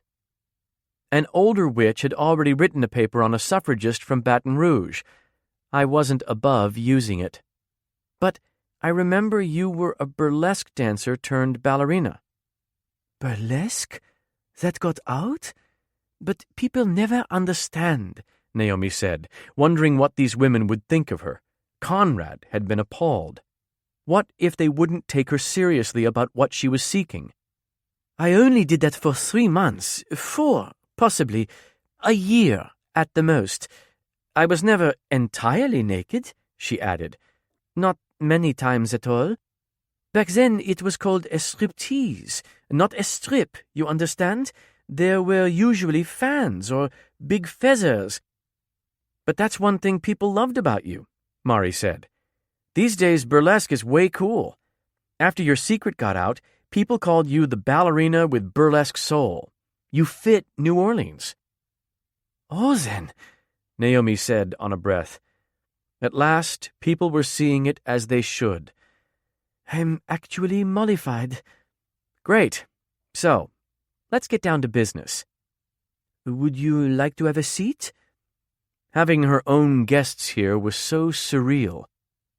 With a nod, Mari kicked her briefcase past the coffee table to the cot, then sat. Nix hopped atop the display table to the dust-free spot where the gramophone had been. She surveyed Naomi's collection of condoms, bras, and Mardi Gras paraphernalia, but said nothing. I'd offer you coffee. I don't ingest food or drink, Nix said evenly. Mari added, and coffee on top of margaritas is courting the wrath of Cuervo. She took out a pen and a pad of paper. So, Naomi, first some background just for my own records. Why contact me now? I mean, you've been a ghost for decades. Well, I didn't even know about the lore until the vampires moved in a couple weeks ago. I'd had no idea there were witches or Valkyrie. Vampires moved in? Mari interrupted. flashing a look at Nix. "Funny. I just saw a foreign vamp at a Bayou bar recently. What a coincidence." Nix mouthed, "Who? What?" "Yes, they are from Estonia," Néomi said, and soon the entire story flowed. "And then Conrad cut off his hand and called me a pathetic ghost, and I realized I was, and I couldn't stand it. So that's when I rang you up." "You're not seeking to be embodied because of the vampire, are you?" Mari asked. "To show him what he's missing? Because this is really serious." Even if Néomi never saw Conrad again, she had to take action of some kind. "Because I can't stand what I've become. I'm seeking this because it's time." "Okay, I'm just going to lay all this out for you." Mari set down her pen. "I can help you with your incorporeality problem, but it's a temporary fix, and it comes with a high price, not just the monetary type. It's basically a shell spell that creates a target practice body. The spell will make you look and feel precisely like the human you once were, but you'll get killed soon after." "Why is that?" "Some folks call what we're discussing a Hail Mary mortality play. You could set about righting old wrongs, using knowledge of the afterlife to screw with the present. Fate doesn't like these bids and shuts them down forcefully," Mari explained. "It'd be like you were walking around with a glaring target on your back. You'd get capped by some unnatural cause, a runaway trolley car or a plane crash, or you'd be electrocuted by your hairdryer. Something pretty horrific would happen. Your shell body would expire, then disappear, and then your spirit would die. How long would I have? A couple of weeks? A night? Maybe a few months? There's no way to tell. But the most I've ever read of in the web forum was a year." Néomi swallowed. "What happens after death? That's the kicker. Nobody knows. It's kind of between you and your god, gods, goddesses, etc." "Well, now that we are in discussions," Néomi began, "I have to ask, is there any way to make me corporeal for a lifetime? Maybe I have enough money for a full resurrection." Mari and Nix shared a look. "I don't touch those.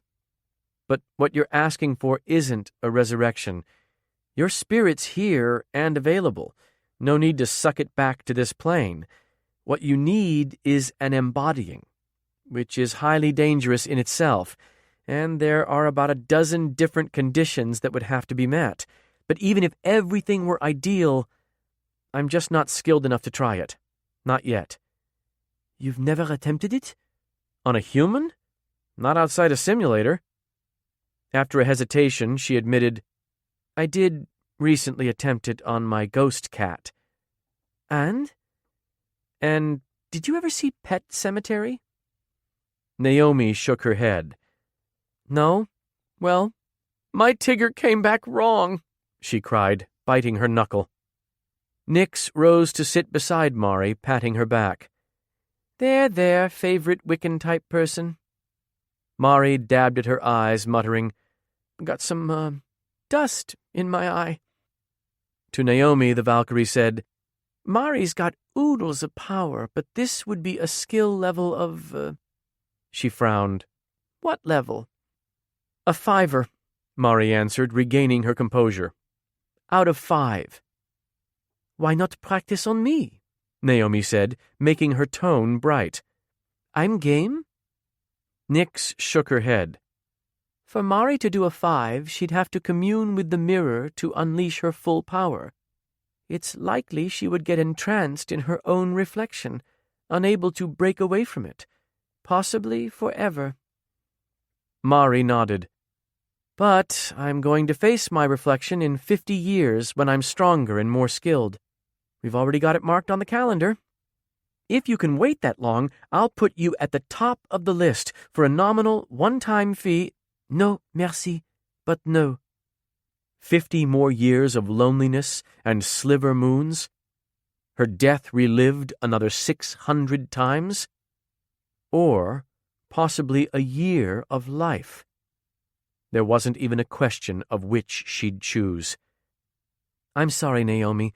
If I tried to embody you now, I'd probably get enthralled, and you'd come back worse than dead. I know you're thinking that there's nothing worse than dead. No, I don't think that. Néomi had just spent a lifetime worse than dead.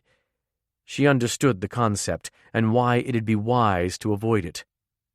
There's one other option as well, Nick said. In the lore, there are phantoms, a ghost-like species of immortals who can incarnate at will, like shapeshifters between life and death. If you can exist long enough in this plane as a ghost, you'd gradually regrow a physical form, accumulating strength to become like them. You'd be able to leave your spirit anchor and still retain all your telekinetic abilities. How long? This sounded perfect. How long do I have to exist to grow a body? Nyx snapped her fingers. A mere 4 or 5 centuries. It'll be over before you know it. Oh. The breezy way Nyx said that made Néomi wonder how old the Valkyrie could possibly be. That's kind of out for me, too. I relive my death every month. I couldn't stand the 50 years option, much less 500. Ah, the perpetual ghostly reenactment.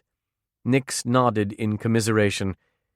Your spirit anchor would probably get burned or torn down before then anyway. Is there anyone else who can do the embodying? Nyx quirked a brow. No one you'd want to tangle with.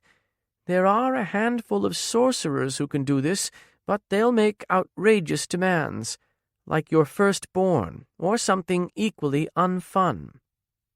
Mari said, Listen, Néomi, you don't have any reason to trust our advice on this, but I can provide a list of referrals who would be happy. No, I trust you.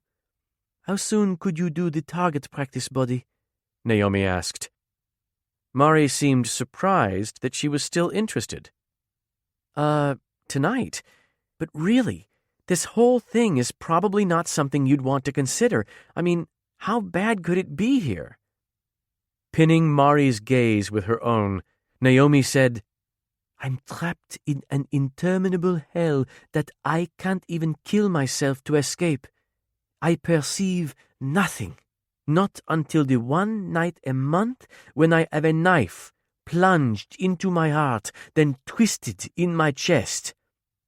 Okie dokie then, sounds like we'll be doing the spell. Mari pulled out papers and forms from her briefcase. So, about that payment. Néomi waved her hand over her shoulder at the jewelry armoire behind her, and a felt-lined drawer full of jewels opened. Another 4 practiced waves had the safe open. Do your worst.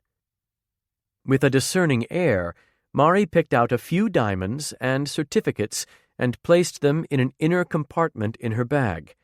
Nyx wouldn't even glance at the intense glittering, instead exploring the studio. She continually cast puzzled glances at Néomi. Well, Mari asked, spreading out contracts on the coffee table, are you reading anything on Néomi here? I get nothing on her, Nyx said. Is that good or bad? Néomi asked. Nyx narrowed her eyes.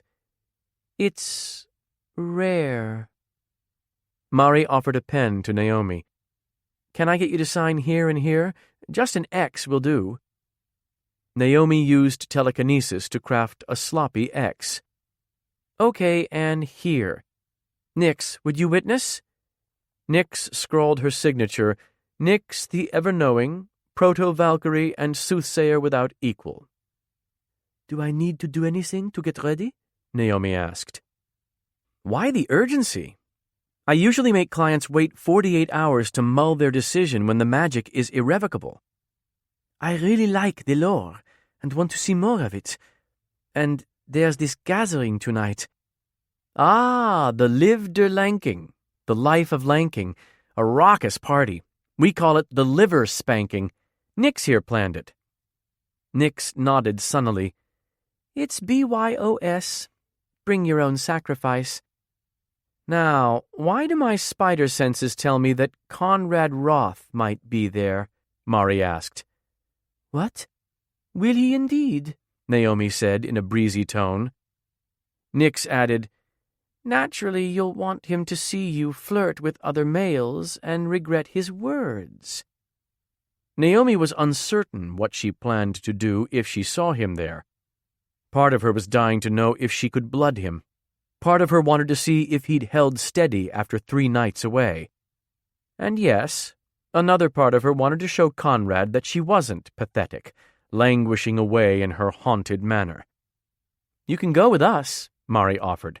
My hubby's there with his kinsman. He loathes girls' night out, throws a mantrum every week. So, I suppose I could go relieve his misery. I'd love to go with you. And if Conrad was there, maybe she should tell him to go to hell, to return the look of disgust and pity he'd given her. I want to get dressed up and meet new people. I want to feel. The gathering's going to be extreme, Mari said, and you'll only be a human, with nary a ghostly power. Are you sure you'll be able to handle it? I thrive on excitement. Adrenaline junkie, Mari said. Got it. So, this'll be a Cinderella redux. I feel all fairy godmother-esque. She peered at Néomi. You're sure you want to do this? Néomi said, My ball awaits. While I get ready, take a gander at the liver spanking live. Mari pressed her fingertips to the glass, studiously avoiding any direct eye contact with the mirror until after a scene had appeared. Raucous beings were dancing around a bonfire at least 5 stories high. Beautiful chaos. Néomi yearned to be amidst it, even as she wondered if she could indeed handle being thrown into that pandemonium, a mortal among immortals. Check out my hubby. Mari altered the scene and pointed to a very huge and handsome male, who was scowling fiercely at his surroundings and then into his drink. Damn, that werewolf melts my butter, Mari sighed. He's so miserable, she added delightedly. Néomi frowned. That's Bowen MacLeave, your husband? When Mari nodded, Néomi said, He was supposed to come after Conrad in 2 weeks if he wasn't better. Could you get your husband to not, hurt Conrad? I'll talk to him, but I didn't think he would care, seeing as the vampire called you pathetic. I do care, don't I? Néomi sighed. She supposed she always would, because she might possibly have fallen a little bit, really a tiny bit, in love with Conrad. Why don't you go with the intent to forget all about him? Mari asked. After all, it's possible he could find his bride tonight, and she might not be you. There'll be plenty of males there to distract you. Get Nix to show you Cade and Rydstrom, buddies of mine, and some of the hottest demon brothers you will ever see. She took her tiny cell phone from one of her many pants pockets. Gotta make a quick call. When Mari walked to the other side of the room, Nix pointed out 2 horned males who were uncommonly attractive. There's Cade, all flawless golden good looks and moral ambivalence, a perfect foil to mighty King Rydstrom with his scars and proud honor. Look at those eyes, Néomi breathed. Though one brother was lighter-haired and one darker, they both had blazing green eyes. Oh, yes, they have eyes too, don't they? Everybody says that's what has females begging to do the hula hoop under them. Either that or their accents, a cross between Aussie and South African. But I think it's the horns.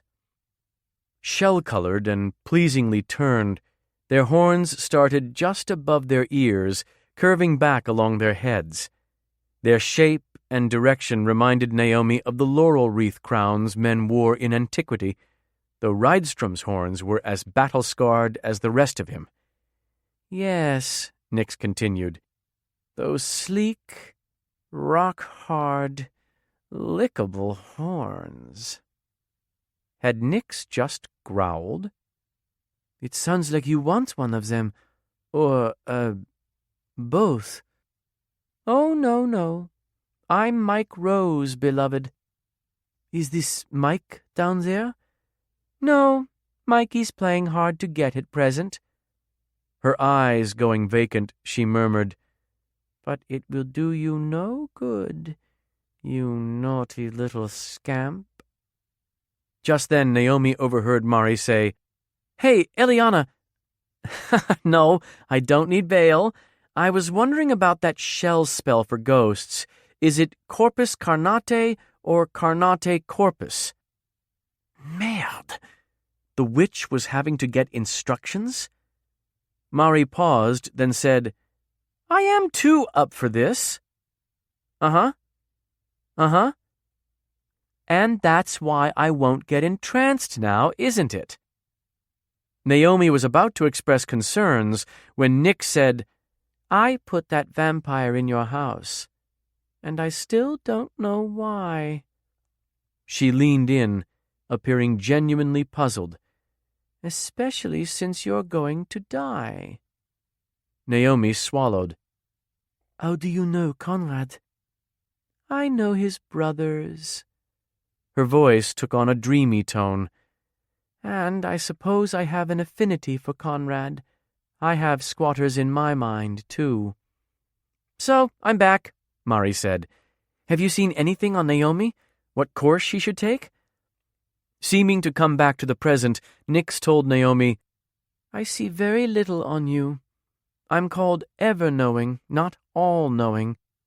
But I know, for a fact, that the day anyone discovers what you're about to do will be your last. What do you mean? No one besides the three of us can know the conditions surrounding your transformation. None can discover that you will begin a countdown as soon as you assume the shell body. Conrad's going to demand to know, Naomi said, then hurriedly added, if he's there, and if I blood him, and if he apologizes for his past behavior, of course. And if he doesn't still feel that crazed sense of betrayal. Nix snorted. I'm sure you can find ways to get around that if you, I don't know, want to live longer. Then we vow that none of us will ever talk about this, Mari said. We'll never reveal that Naomi's time here is definite or how she was changed. Agreed? Naomi nodded firmly. D'accord. Agreed, Nick said. I do so love unholy alliances. Good then. That's settled. Mari pulled out a compact mirror from another pants pocket. And I'm ready for action. Are you sure, Naomi? Decades or even centuries as I've been, versus even a single day of life? Naomi nodded. Let's do it. Mari opened the compact in her palm. Okay then. Now, for the profound existential question. When she began to rub her thumb over the mirror, her eyes became silver, like mirrors themselves, reflecting Naomi's astonished expression. What do you want to wear? 26. Hours after he'd arrived, Conrad squeezed his head, grappling for control of his thoughts. This frenzied overload of the gathering was wreaking havoc with him. If the fallen reacted badly to quick movements and loud noises, then he'd just stumbled onto a special kind of hell. Return to her. He just wanted to find a way to tell her what he was thinking, to tell her that if he could take back his words, he would. Right when Conrad was about to trace to Elancourt, he saw Tarut, all 8 feet of him. The hulking demon was towering over an area crowded with other species of demons, accompanied by his gang of Kapsliga swordsmen. Each was shirtless, with a wide leather band crossed over his chest.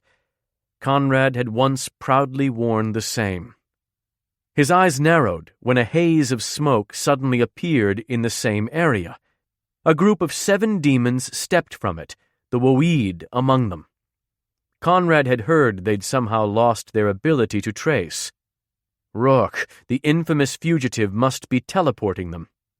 Just then, Wroth opened his mouth, sucking the smoke inside him again. Tarut and the Woeed.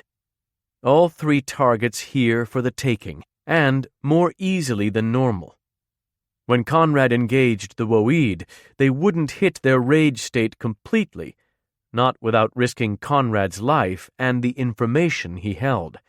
Rage demons in full demonic state were incredibly powerful, but near mindless. And Tarut? Conrad no longer had to worry about being clawed by him. Rydstrom and Cade didn't clasp forearms with Tarut in greeting. Instead, their hands remained near the hilts of their swords. Then Conrad saw Cadeon stiffen, his eyes narrowing on Tarut as if in realization. He dragged Rydstrom to the side, gesturing heatedly, while Rydstrom scowled in Tarut's direction. So the demons knew they were hunting the same target, Tarut wanting to kill Conrad, and the Woeed wanting to keep him alive, at least for a time. Conrad tensed to attack, his fangs growing sharp. That was exactly when he heard Naomi's laughter. "Did you have to conjure that last bottle of wine?" Nyx said under her breath, but Naomi still heard her, even over the noise of the crowd and her own delighted laughter. "Fire, creatures from myth, revelry." She was in heaven. For the first time in 80 years, Naomi was freed from Elancourt. And yes, she was a tad tipsy. Had Merlot always tasted so exquisite? Now, layers of sound meshed with layers of sensation, the constant rustle of leaves beneath her new leather boots, the scent of night-blooming jasmine and spent gardenias, a band tuning instruments in the background, the delicious closeness of her new dress. When asked what she wanted to wear, Naomi had answered, "Anything but this godforsaken black satin party dress, something with color, something short and really sexy." Mari had conjured a scarlet, body-conscious sheath for Naomi. The shameless garment was long-sleeved but backless, and was shorter than anything she'd ever worn. Hardly the couture of the pitiful. Naomi's hurt over Conrad's words dwindled with each second, because she wasn't pitiful. Again, she'd taken control of her destiny. By God, it was heady. "I'm like the old Naomi, the one who would roll the dice and laugh in the face of fate." She was going to get capped, and she didn't give a damn. "I had to do the bottles," Mari murmured in answer. "You saw her, she was freaking out." At first, the change had been overwhelming. Suddenly thrust into a world of perception, Naomi had stood in her studio, wide-eyed and struggling to adjust to the onslaught of feeling. The weight of her body had abruptly pressed down on her feet, against a floor that was impossibly rigid. Her hair had pulled heavily along her back, and shivers had glanced over every inch of her skin. It hadn't seemed to Naomi that she alone was changed, but that the entire world was altered, as if she'd been living in a dim bubble. Her new corporeal self had been shaking with sensation, dizzy with it. She'd patted her face in astonishment and whispered, "Maybe this wasn't a good idea." Mari had called what she was feeling hypersensitivity, and said she had gone through the same not long ago. It would improve. "And we never would have gotten her to climb into the mirror otherwise," Mari added. "It was like trying to dunk a cat in acid." Women with small boxes fastened on chokers walked by. What are they wearing? Néomi asked, a tad too loudly by the look on Mari's face. Each box had individual decorations or sayings painted on it. Voice modulators. The Sireni are being polite, Mari explained. If they sing, they could captivate all the unmated males here. Not very sporting.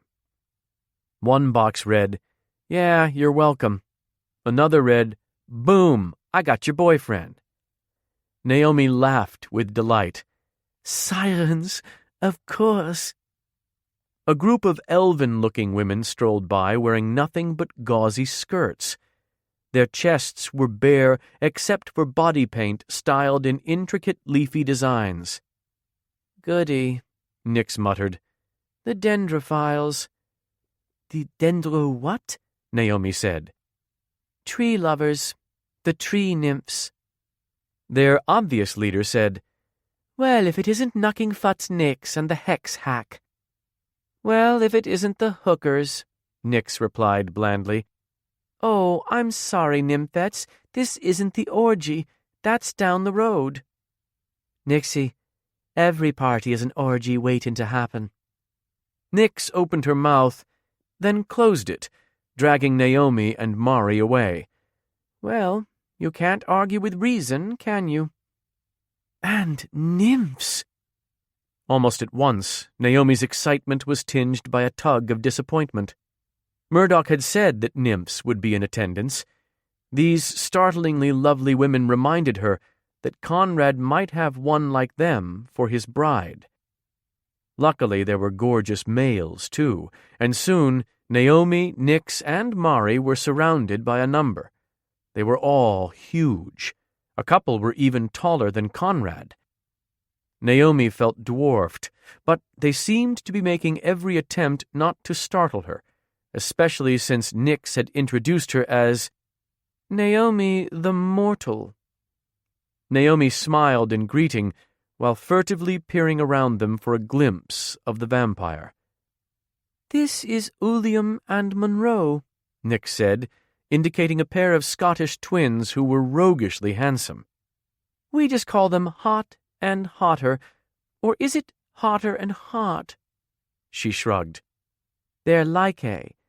And here are the demons Cade and Rydstrom, also brothers, the ones I was telling you about." "Nice to meet you, sweet," Cade said, but he seemed preoccupied, absently rasping the blonde stubble over his jawline. "It's a pleasure, Néomi." Rydstrom gave her a smile that didn't quite reach his remarkably green eyes. The brothers' features were so alike, and yet their overall appearances were so dissimilar. Their bearings and even their accents differed. She could hear the colonial British in them, but Rydstrom's sounded more upper class. Rydstrom turned to Nyx. "I've been looking for you, Valkyrie." "Oh, why? Did you find the one who seeks him in sleep?" "As a matter of fact..." Rydstrom took her upper arm and guided her to the side. "Help! Help!" Nyx cried over her shoulder. "I'm being ravished by a demon." When Néomi started after her, as if she could do something, Nyx mouthed, "I'm really not." "Here's Bowen," Mari said. He seemed to be following a scent. When he caught sight of Mari, he charged for her, gathering her in his arms. After receiving a deep, seeking kiss that had Néomi fanning herself, Mari introduced him. He smiled at Néomi, then glowered at Cade, who returned the look. "Intéressant." The musicians she'd heard earlier began playing a melodic ballad with a heavy drum beat that, of course, Néomi didn't recognize. But the song flooded over her. She could feel the percussion in her belly, and for the first time in 8 decades, she needed to dance. "Go on and dance, Néomi," Mari said. "We'll wait right here. Just don't go too far." Néomi nodded happily. At the fire, the music commanded her, and she obeyed. With each second, she grew more used to her body, recalling how she could coax it to move, to glide. Everything felt dreamlike, It seemed a night of magic. Soon she sensed she was being watched. As she spun, she spied glowing red eyes in the dark, following her every movement. Conrad, like a lion stalking a fawn. This must be a hallucination. She can't be real. Conrad couldn't process this. He'd wanted to go to her tonight. Over the last week, he'd ached to be able to touch her. Now, like an offering, she was here for him, in flesh and blood, so alive. Somehow, she was no longer a ghost, no more black and white. Her cheeks were flushed with pink, her lips as red as her short dress. How could this change have happened? She looked like a pagan dancing by the fire with her wild, flowing hair. The way her body turned and swayed was decadent, wicked. Tansia, Conrad murmured. As ever, when she moved, he grew hypnotized. But now, instead of merely soothing his mind, her dancing made his body feel taut, stretched like a wire. She'd been beautiful as a ghost.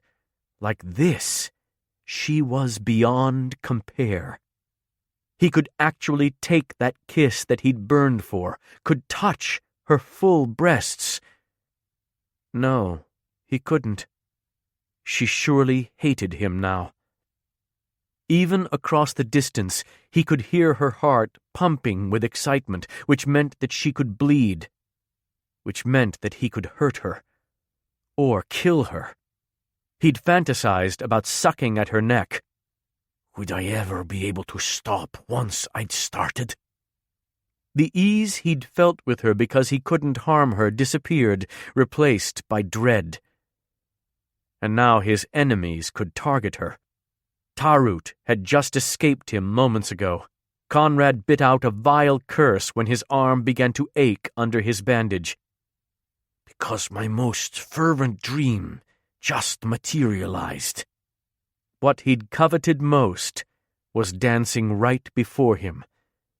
You have to have a dream to lose it. Yet his own heart lay dead in his chest. No breaths began to expand his lungs. Though Conrad was seeing her in the flesh, his blooding still wasn't triggered. Disappointment welled inside him. Turn your back and leave. Just when he was about to trace, someone yelled, "Fight!" 27. Bedlam broke out in seconds.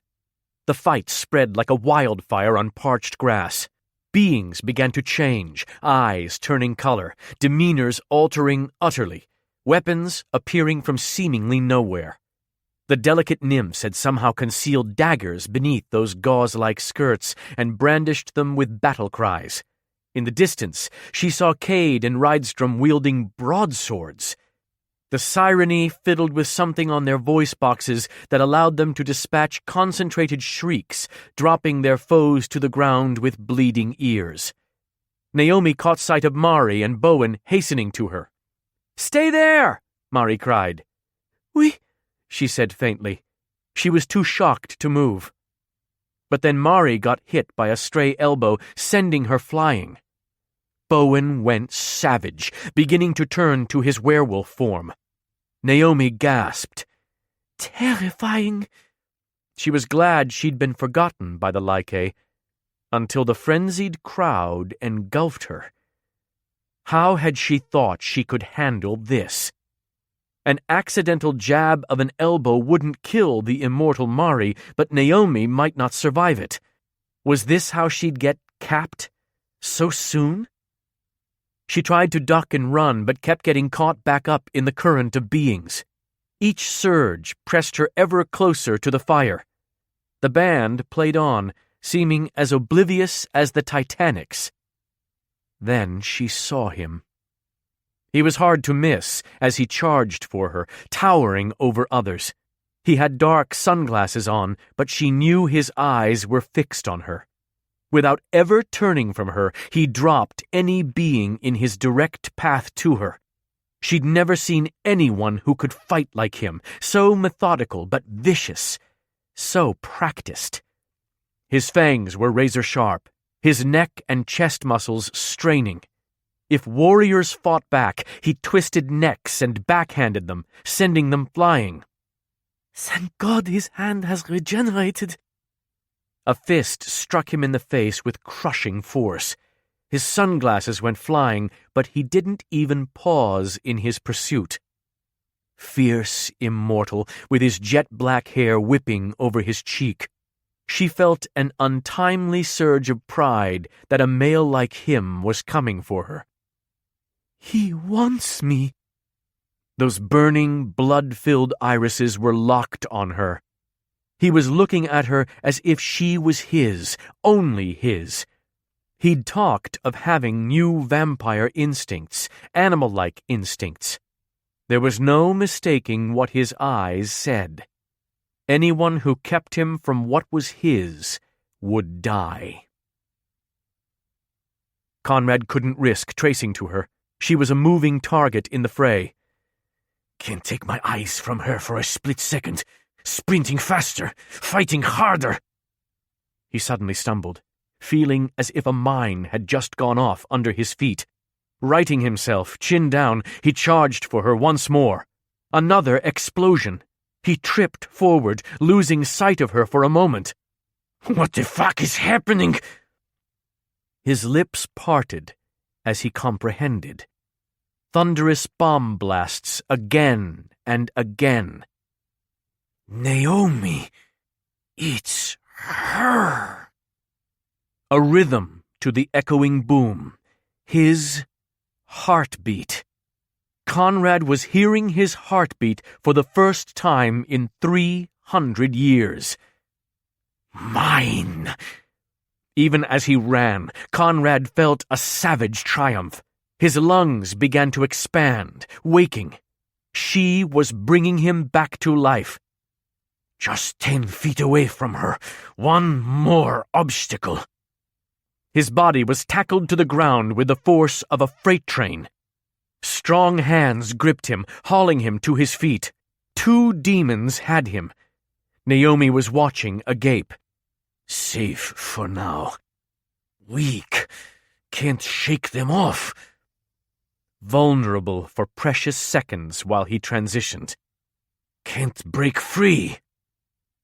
A red-eyed fallen in New Orleans, Cadeon the Kingmaker said as he stalked in front of Conrad. You're the one who drained the warlock dry? Conrad's chest heaved as he sucked in air. With each breath, his strength returned, and then some. Power such as he'd never imagined began erupting throughout his body. Be more specific, Cadeon, he sneered. There were several. We've been looking for you, vampire. The demon's eyes turned wholly black, and his horns enlarged and straightened with menace. But he wouldn't completely hit a rage state. Conrad heard Néomi murmur, Mère de Dieu. And Cadeon wasn't even close to a full turning. Usually when one beheld this demonic sight, one was about to die. Yet Conrad was finally catching his breath, and his heart was thundering with readiness. He flung his arms out, hurling away the ones holding him. Then he lunged at Cadeon. He fixed his hands around the demon's throat, clenching with all his newly blooded strength. Power roared through Conrad's veins. Red covered his vision. The need to drink and kill was undeniable. There was no going back from bloodlust. His brothers were wrong. He'd done evil. He always would. He slammed Cadeon to the ground, stunning him. Conrad could smell the demon's blood, could hear his heart. More power, here for the taking. Instinct ruled him. He gripped Cadeon's forehead, yanking his head back to bare his neck. Cadeon's skin began to darken to a deep red. His upper and lower fangs grew. The demon was finally turning, but it was too late. "Conrad, don't!" He glanced up to meet Naomi's wide-eyed gaze. Conrad knew exactly what he looked like to her, with his fangs dripping, his eyes glowing and frenzied as he craved blood. "Now you know what I am." He lowered his mouth to finish this. "Now I know what you were. Conrad, please, take me home." "The need to protect." He hesitated at the demon's neck. "Stronger than the need to kill." "If you saw me in bloodlust, you'd think me a monster." Conrad hadn't been exaggerating. If Naomi didn't know him, she would be terrified. But she did know him, and recognized that he'd restrained himself for her. Here was Conrad at his most frightening, and all she felt for him was pride and tenderness. Suddenly, Cade took advantage, bashing his head against Conrad's so hard his skull had to be singing. Then the other two demons were back, attacking him at once. Without her telekinesis, she was powerless to stop them. Others in the crowd had ceased their own sparring to watch this clash. They were abuzz that the fallen vampire wasn't drinking, and that the rage demon hadn't turned fully. As Rydstrom and 4 more rough-looking males closed in on the fight, he asked her, "You know this vampire?" Suddenly, the others with him had a sinister air, their eyes all turning black. When they advanced, Naomi swallowed. "I only socially." "You're his bride, aren't you?" "Am I his bride?" Whispers sounded all around her. Beings scrutinized her with new interest. "Why?" She retreated a few steps, and when Rydstrom's crew continued after her, she turned to Conrad. He was still contending with all 3 of his attackers. "Conrad!" she cried. He was in front of her in an instant, arm shoved back to yank her into him. His body was a heated mass of muscle, his broad shoulders rising and falling with breaths. Breaths? She laid her ear against his back. His heart was pounding. "I blooded him." "A new liability, Wroth?" Cade asked, wiping his forearm over his bleeding face. "Introduce us to your bride, then."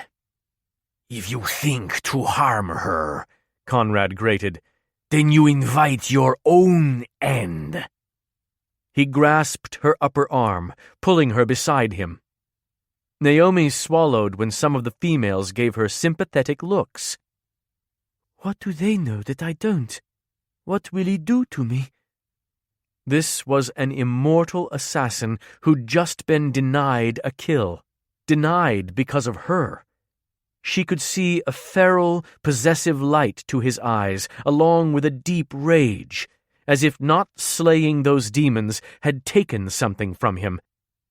No one wanted to challenge him, a vampire protecting his bride. He cupped his hand on the back of her neck in a show of possession for everyone to see. "Mine, and I protect what's mine." Then they disappeared. 28. When Conrad traced them to their room at Elancourt, he didn't say a word, just stared down at her. Rage mingled with desire in his expression, both so intense she shivered alternately with fear and need. He released her, stalking around her, his gaze raking over her body. She turned as well, until they were circling each other. "How did you come to be like this?" "I have ways, Conrad. Maybe I'm not as friendless and pitiful as you taught me." He gave a bitter laugh. "Pity is the last thing I'm feeling for you, Query." "What are you planning to do with me?" she asked. You're soon to see. His low voice rolled over her. She could swear she could feel it rumbling. They continued circling, almost as if in a dance. Her long dormant senses had already been flaring to life, and with every second she grew more deeply aroused. Why were some of the females regarding me with sympathy? They think they know what's about to happen to you. You're the bride of a fallen vampire denied a kill. Things were going on in his mind that she couldn't understand. All she knew for certain was that he was more animalistic than any man she'd ever known. What do they think will happen? She believed Conrad would never intentionally hurt her. But he did alarm her. He was unspeakably strong, and her new body was so vulnerable. That I'll throw you to the ground and shove myself between your legs, taking your neck in a frenzy. He sounded as if the very idea excited him. Without warning, he seized her upper arms, dragging her to his body. Let me go, Conrad! She could feel his erection growing, pressing against her belly. What are you going to do? I'm going to claim my bride. You've been given to me alone. It was you that I wanted. He fisted his hand in her hair, pulling her head to the side, hard. Eyes riveted to her neck, he rubbed his tongue on his fang, then rasped, I can see your beautiful pulse.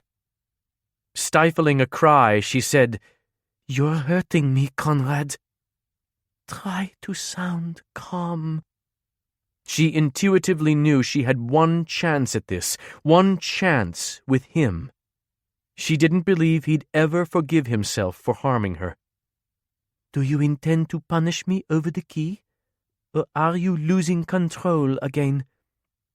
Still staring at her neck, he drew his brows together. Hurt you? When she attempted to pry his hand from her hair, he released it. Never hurt you. Even as he was saying this, his other hand was gripping her arm. I was wrong about the key.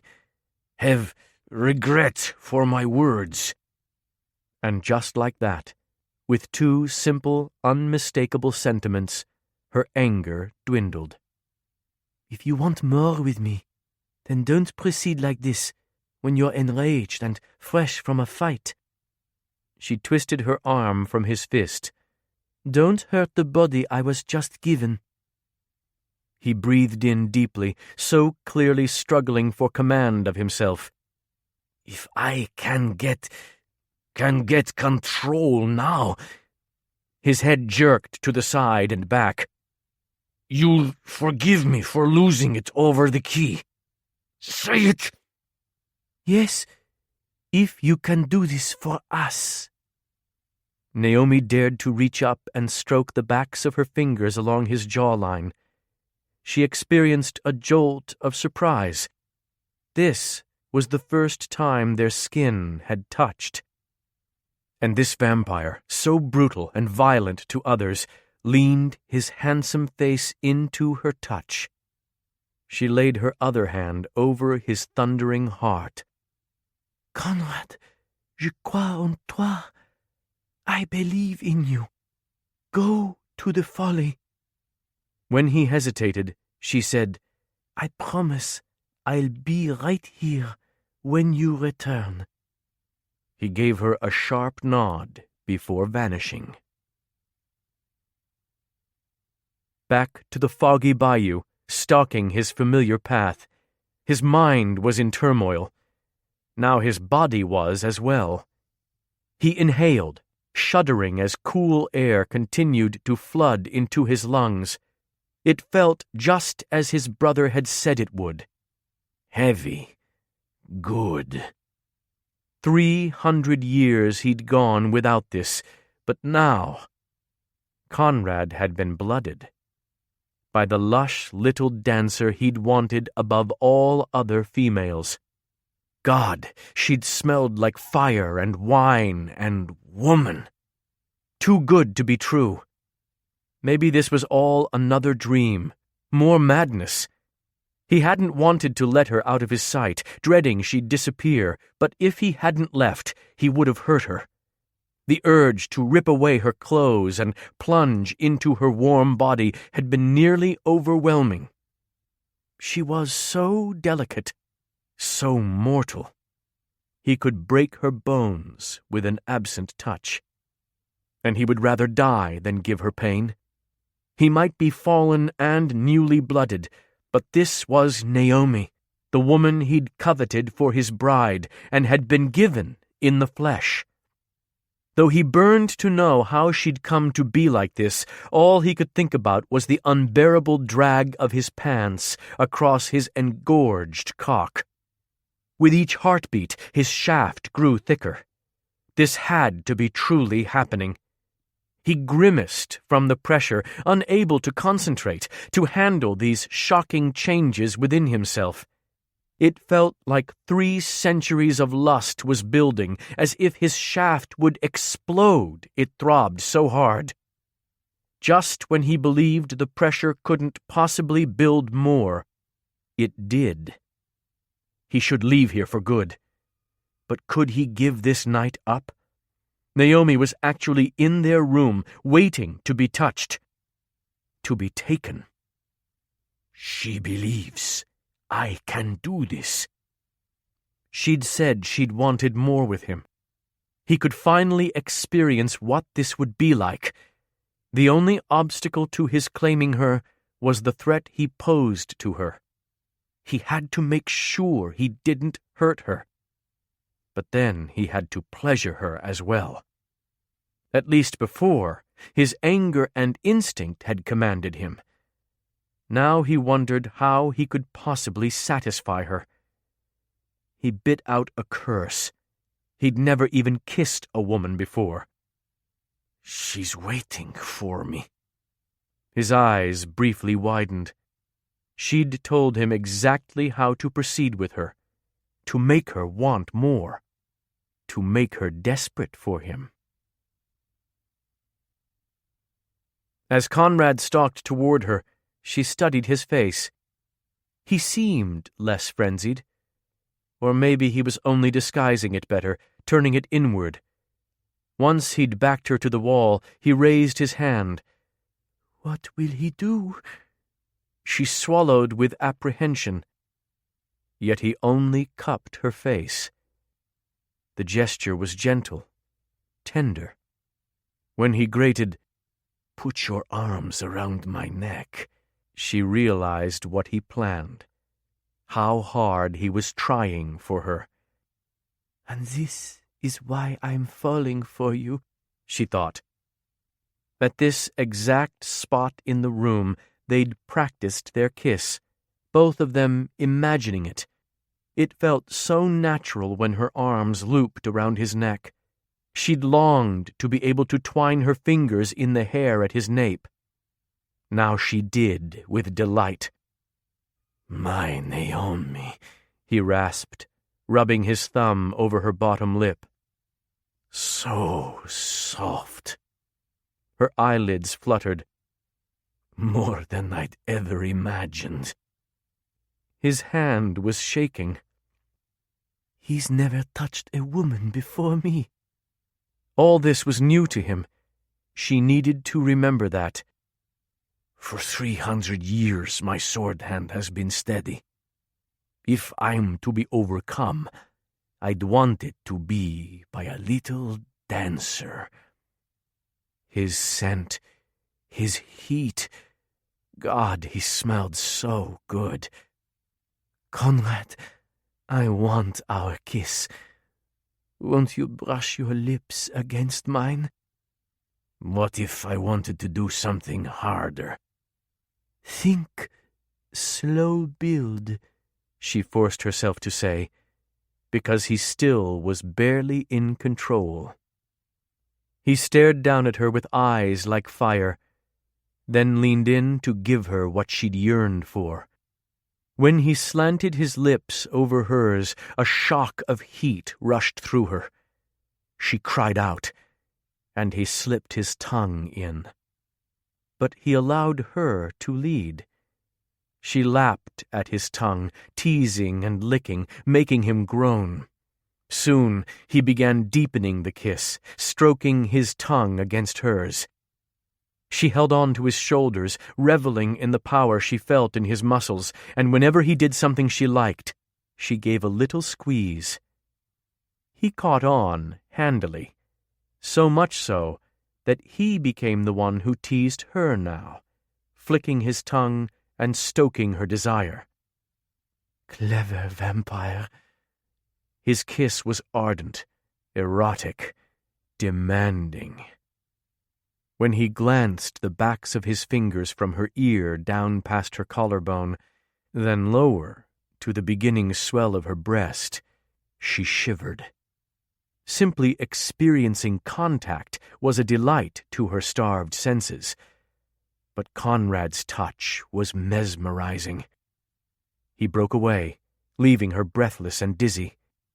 As his lips followed the same path as his fingers, she grew nearly frightened by how aroused she'd become, not with longing, but with pure lust for this male. Her breasts grew heavy, her nipples stiffened. She could feel wetness between her legs. Want my mouth on you. He fisted her dress in both his hands, about to rip it apart. Conrad, let me. She shimmied, tugging it until it was wedged beneath her bare breasts. A rough sound erupted from him as he gazed at her. Then he bent to her chest. Just as he'd said, he kissed all around her nipples, brushing his lips over her sensitive flesh. She cradled his head, holding him to her. Forget what I said about a slow build. He ran his face against her, but still teased. When he finally dragged his tongue over one of her aching nipples, she cried out, "Oh, God!" "You wanted me to suck on it hard?" he asked, cupping both of her breasts in his hands. She whimpered in answer, and he returned his mouth, tugging her nipple between his lips to lick it at the same time. He gave a husky groan around the peak, then suckled her. Yes, yes. Friction, moisture, bliss. Her fingers dug in his hair, pressing him closer as she arched wantonly. When he switched to her other breast, squeezing as he sucked her, she couldn't stand it any longer. She clutched his hips, and he remembered. He eased his big hand under her dress, his skin deliciously abrasive against her tender thigh. "Higher," she panted. "Touch me." When he slowly raised his hand, she began frantically unbuttoning his shirt, shoving it from him. Placing her palms flat against him, she rubbed down his torso over rigid indentations and swells, his firm, smooth skin, the crisp hair in a trail just below his navel. Heavenly. His hand worked higher, hers drifting lower. He shot upright, standing fully when she clasped his erection outside his pants. The first woman to touch him there. As she began fondling his shaft, his lids grew heavy, his jaw slackening. He bit out what sounded like an oath, then hooked his finger under the edge of her panties, pulling the silk aside. At his first tentative foray of her sex, she quivered, and a harsh groan burst from his chest. "Ah, Néomi, you're so wet." She moaned as he caressed her, spreading the moisture as if he was fascinated by her body's reaction. Stroking him, she murmured, "And you're so hard." His hand stilled. Their gazes met. They both knew what came next. can't even think about taking your neck, hanging on by a thread. Then take me to bed. Clasping her up into his arms, he carried her there and set her down. She worked free his belt as he yanked off her boots, then his own. With a hissed-in breath, he eased his pants past his straining erection. Oh, my. Her first sight of him aroused. His thick shaft jutted, pulsing in tandem with each new beat of his heart. The sleek skin of the crown was stretched taut, visibly slick. Even as part of her felt as if she'd just unwrapped a tantalizing present, another part of her felt a flare of alarm over his size. But she shook away her fear. I'm the old Néomi once more, she reminded herself. She'd make sure they were both ready when he entered her. Confident, she lay back and opened her arms for him.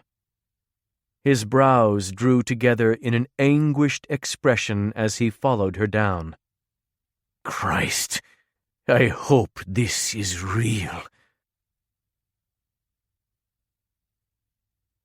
29. This is real, she murmured between kisses. I'm really here. How? I wanted to be with you like this so badly, and now I can. She placed his hand on her breast. With a groan, he palmed one, then the other, his breaths growing ragged. Néomi was aroused for him, but overwhelmed, attracted, yet anxious. His erection prodded against her hip, the wide head so hot and slick, seeming to scald her skin. Conrad, she wriggled her chest when he grew a fraction too rough. A little lighter. He froze. When he eased his grip and she stilled, he said, I can be gentle with you. Releasing her, he softly rasped her nipple with the back of his fingernail, then dragged the pad of his finger over it. She moaned sharply when he did it again. Better? She found herself nodding against his shoulder. Somehow the assassin was gentling his calloused hands on her. Such a contrast to his ruthless fighting tonight. Back and forth came the rasp of his nail and the maddening drag of his finger, over and over, until her nipples ached so badly they pained her. Tell me, say you like it. I like it. In a husky voice he said, I can feel them throbbing, Query. She moaned again, arching her back. He responded by leaning down, his hot mouth suckling her, those firm, cruel lips pulling on one peak, then the other. As he inched his hand up her leg, he began slowly grinding against her hip. Nuzzling her damp nipple, he said, Spread your legs, Néomi. I want to touch you inside. Learn you. Even as she ached for his touch, she grew nervous. Though she wasn't a virgin, he could still accidentally hurt her. He tugged on her knee with a wildly quaking hand. Part your thighs for me. After hesitating, she did. Ah, that's it. Let me see you there. With a last lick over one of her stiff nipples, he relinquished her breasts to sit up above her. When he stared at her between her legs, he exhaled in a rush, and his shaft jerked in his excitement. This aroused her even more. As she reached her arm around him to smooth her hand over the glorious muscles of his back, he ran his forefinger along her sex. She needed to kiss him, to lick his body, to get her legs wider for him. His big finger entered her. She squirmed and moaned from the filling sensation as he delved deeper, inch by inch. When he could go no farther, she cried out. He stilled. "Have I hurt you?" "No. Oh, God, n'arrête pas." He began thrusting his finger inside her, grating. "Tight. So tight." She'd never felt or imagined any man so hard, yet he took his time learning her body. But in the back of her mind, she wondered if his claiming her as fiercely as the others had predicted might be better than this seething need, barely contained, and building. Slow build, she'd told him. But where did it end? "Conrad, please." "Will you come like this?" "Yes, and soon." With his lips parted around ragged breaths, he watched his finger slipping in and out of her glistening sheath. "Conrad, yes, yes," she whimpered, seeming mindless with lust. She leaned up to lick his chest. He was stunned by how slick she was getting for him, how hungrily her flesh milked his finger. "It's perfect," he bit out, his tone sounding odd even to him. He'd never known a woman could become this abandoned. Not just a woman. My woman. Unfamiliar urges racked him. He had the strongest need to pin her to the bed so she couldn't get away from him. He had the need to tell her how much she was pleasing him. He bent to murmur at her ear, but his words turned to an agonized hiss when she rocked her hips on his finger. "Higher with your thumb," she panted. Groaning at how swollen her little clitoris had gotten, he circled it with his thumb. She moaned. "Yes, Conrad." With the finger inside her, he could tell when her sex tensed, readying to come. He wanted to make her come, needed to so badly, just from his fingers. The idea of giving her his cock to glove like that made him wild, but he wanted to feel what it would be like when she orgasmed. She was shuddering, quivering, so close. Then, with her nipples tight and pointing, she stiffened, her eyelids sliding shut on a wordless cry. Her legs fell open wide. It was everything he could do not to spill against her hip as she clenched his finger, coming wetly around it again and again. Amazing.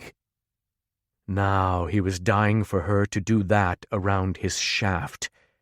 As soon as the tension left her body, he knelt between her legs. Her expression was partly dazed, but still hungry, and her hips undulated as if she ached for him to fill her sheath. Seeing her open to him like this, he laid his hips to hers. Leaning over her on straightened arms, he thrust to enter her, but she rocked down at the same time. He yelled out when the head slipped along her damp folds. She went wild, head thrashing on the pillow. Sweating, gritting his teeth for control, he tried again, but she rolled her hips once more. He gripped her hips to mount her, but pinning her to the mattress only made her arch her back, rubbing her stiff nipples against his chest. "Still, Query, or I'll spill against you." "I don't care," she moaned. Are you about to again?" "Yes, yes." When his cock slid up over her mound, she fisted the sheets, arching even more sharply, rubbing up against his shaft. "Conrad!" she cried out, jerking beneath him. When her big breasts quivered. To his shame, the throbbing pressure exploded against his will. "Ah, God, you're making me come!" With a yell to the ceiling, he ejaculated against her, pumping hard jets out onto her belly and breasts. He'd never known such ecstasy. Grinding against her clitoris, he bucked uncontrollably as it continued on and on. Once he'd finished at last, He buried his face in her hair. Staggered by the pleasure he'd just received, he breathed in her scent. Then he realized what he'd done. He'd tried to claim his bride, and instead had humiliated himself by losing his seed before he could even enter her. Tightening his jaw with frustration, he hammered his fist into the mattress. Yet then, she was kissing him, happily. "We have all night, mon trésor adoré. By the 5th or 6th time, I'll bet you can last as long as you please." She nipped his earlobe, then sucked him there before murmuring, "Get a towel, darling." Reluctantly he rose and headed for the bathroom, feeling as if she might as well have sent him on a years-long hunt for the Grail. That was how difficult it was for him to leave her. He still dreaded she'd disappear. He couldn't imagine how she'd become embodied since the last time he'd seen her, and burned to know. The situation was enough to make anyone start doubting his sanity. Again. He knew that just days ago she'd been dead. Now she was blooming with life. Yet, with all his memories, he'd certainly seen stranger things in the lore, and he had time to discover her secret. For now, all he wanted was another chance to get inside her, and another chance to make her climax again. The tales he'd heard had always made pleasing a woman sound impossible, fantastical even. His shoulders back, he reminded himself that he might not have claimed her properly, but he had made her come more than once on his first try. Recalling her abandon made blood surge to his groin. Though he'd spent his seed till his body felt emptied, his shaft was already hardening before he'd even gotten a wet towel. 5 or 6 times? At least, query. But when he returned, she was already sound asleep. Her lips were parted delicately, her lashes thick on her pink cheeks, her arm curled beside her head, the back of her hand against her ear. Any disappointment at having to wait was dimmed by the thought of how exhausted she must be after a night like this. Recently embodied, attacked, and likely intoxicated. Her lips had been wine-reddened, her mouth sweet with it. Leaning over her, towel in hand, he cleaned her skin with gentle strokes, marveling at how she was formed. She had a strong, lithe body, a dancer's body, that had responded to his touch as if it had been trained to. Nothing had ever felt so right to him. My bride, he thought, his chest filled with pride. No vampire has a more beautiful one, he decided easily. Once he'd wiped her off, he studied her at his leisure. On his hands and knees over her, he gazed down. He feared he'd soon grow obsessed with her breasts, how they quivered and how soft they were, how her nipples had budded as if demanding his mouth on them. With a groan, he stroked himself, still surprised by the unfamiliar stiffness. But he vowed the next time he came it would be deep inside her body and to the sound of her cries. He'd always regretted not having sex at least once in his lifetime. Curiosity had plagued him. Now it tormented. Taking her would be mind-blowing.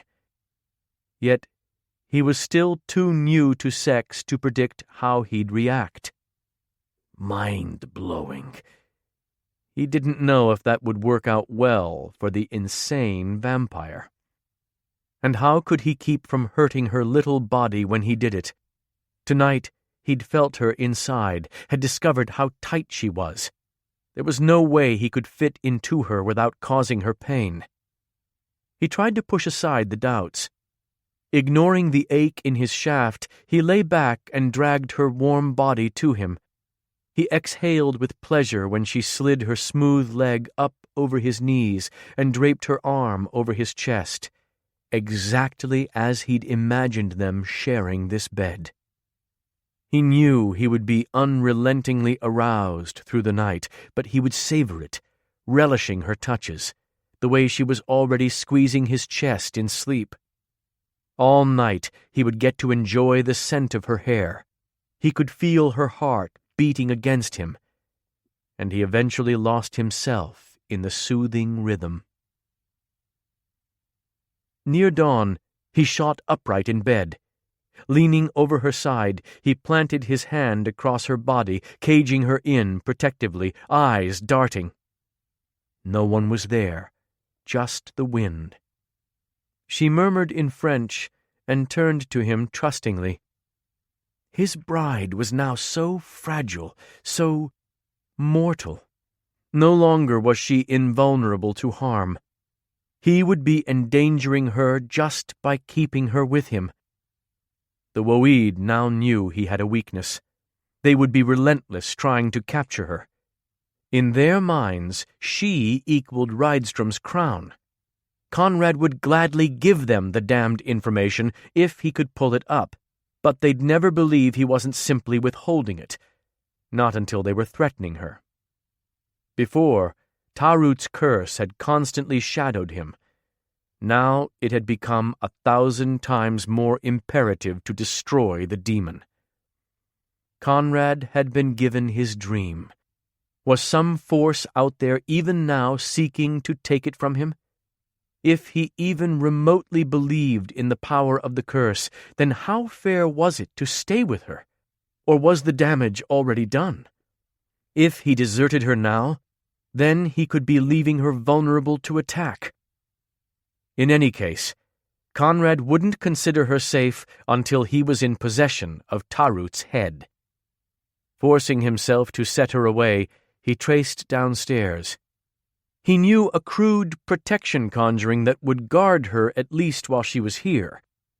By the front doors, he dipped his fingertips in the crumbling plaster, using it as chalk to inscribe the ancient lettering. Once he felt confident no trespassers could enter their home, he returned to the bed. Conrad would remain here only until sunrise. After that, he'd begin providing all the things she apparently lacked: food, clothes, women's things. As he pulled her back into his arms, he thought back over the hectic night. In the past, Néomi had looked at Conrad like he was a hero, and had called him a protector, even though she knew many of his sordid secrets. She'd told him she believed in him. Tonight he hadn't disappointed her. He'd never forget the absolute conviction in her eyes when she'd said, "Now I understand what you were." She'd been so sure of him that she'd already appeared proud.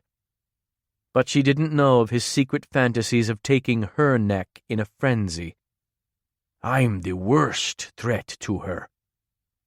Even in the midst of the mind-numbing pleasure she'd given him tonight, he'd experienced fear for her, for the dangerous things she made him feel. "If you care for her, you'll let her go now," his long-dead conscience whispered, and yet he found his arms squeezing her closer to him. "Mine."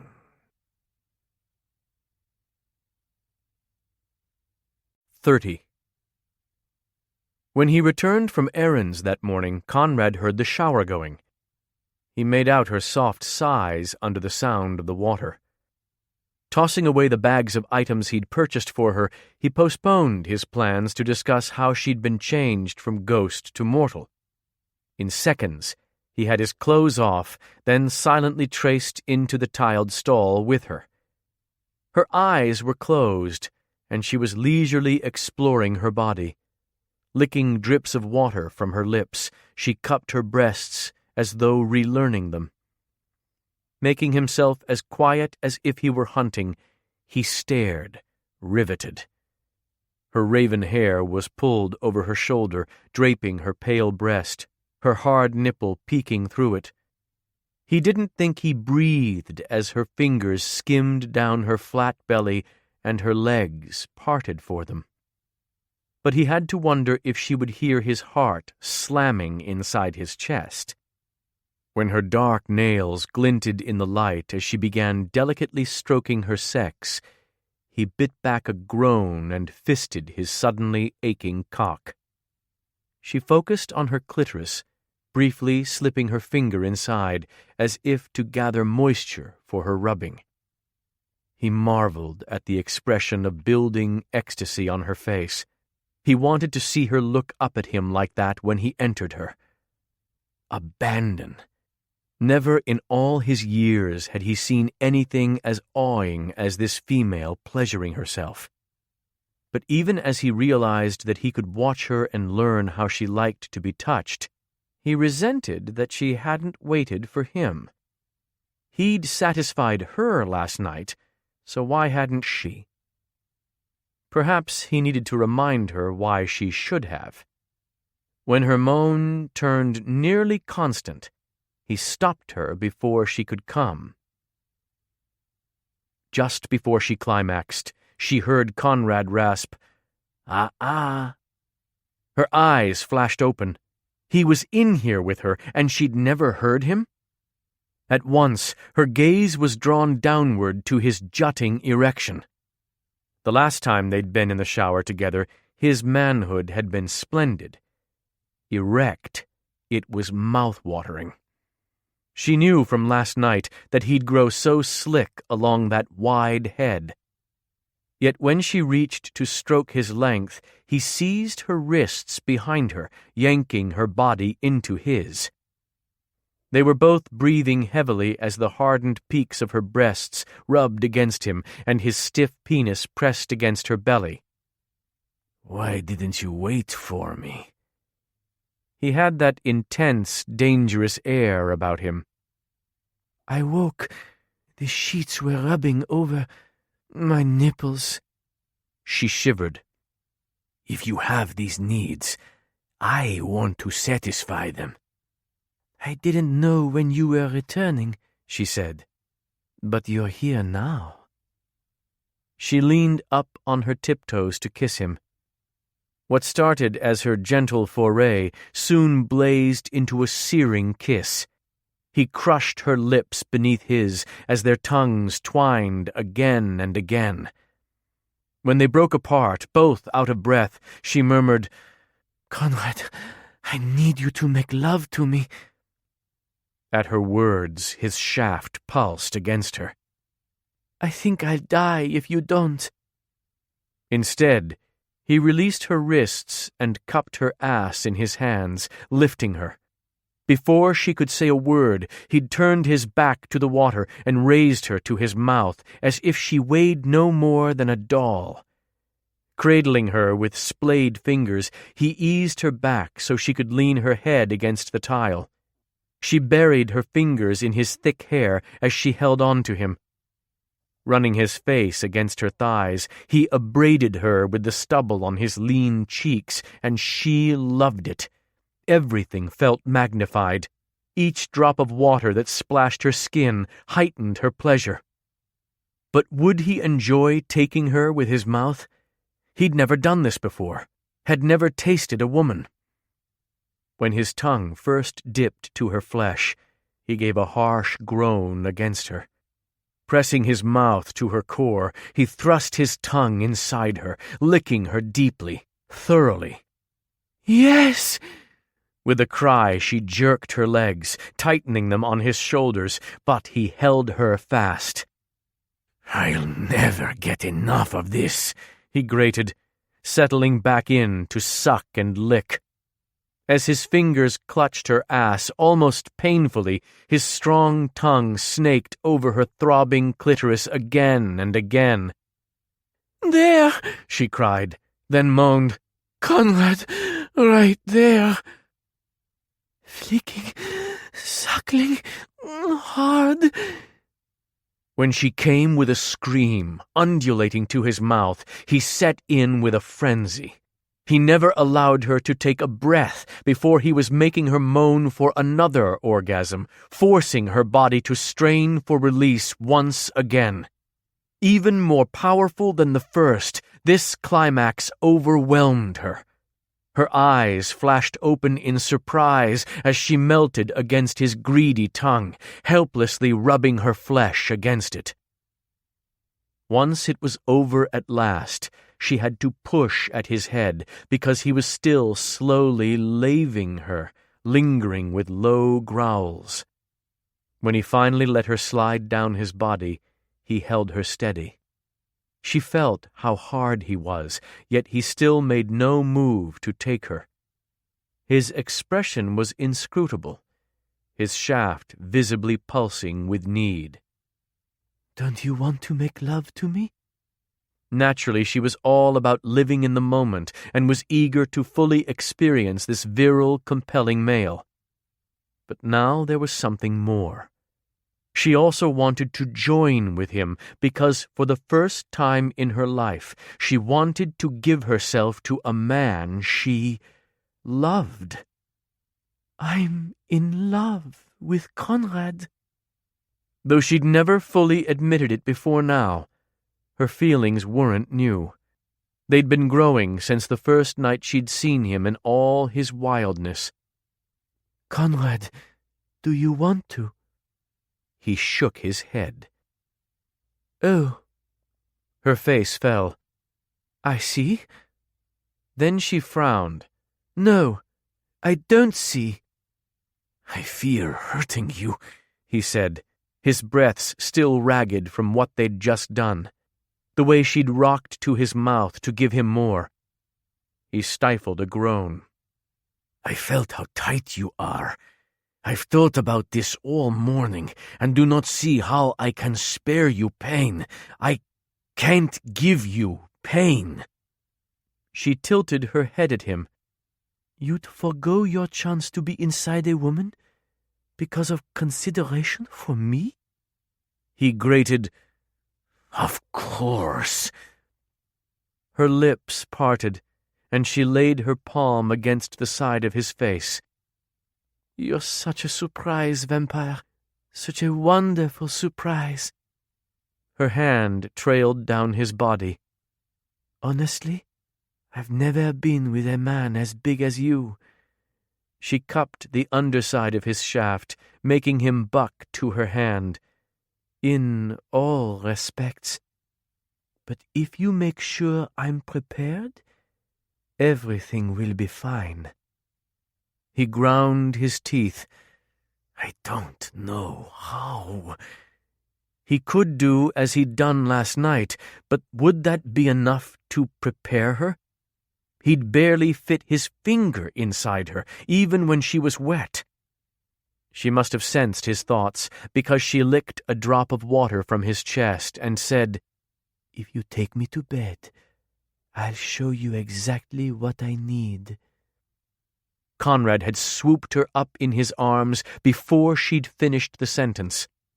Not bothering to dry off, he traced to the bed and laid her in it, following her down. Water dripped along their sides. Her lips curled. "I guess you like that idea, then?" He nodded. If she could show him how to do this. God, to finally be inside her. As he leaned over her on his knees, she lightly grasped his forefinger, using it to slowly stroke her sex from the opening up to her clitoris and back. Once she guided it inside her, he began thrusting with it. Soon she murmured, "J'ai besoin de deux." She needed 2 of his fingers inside her. He swallowed, but began working another finger in.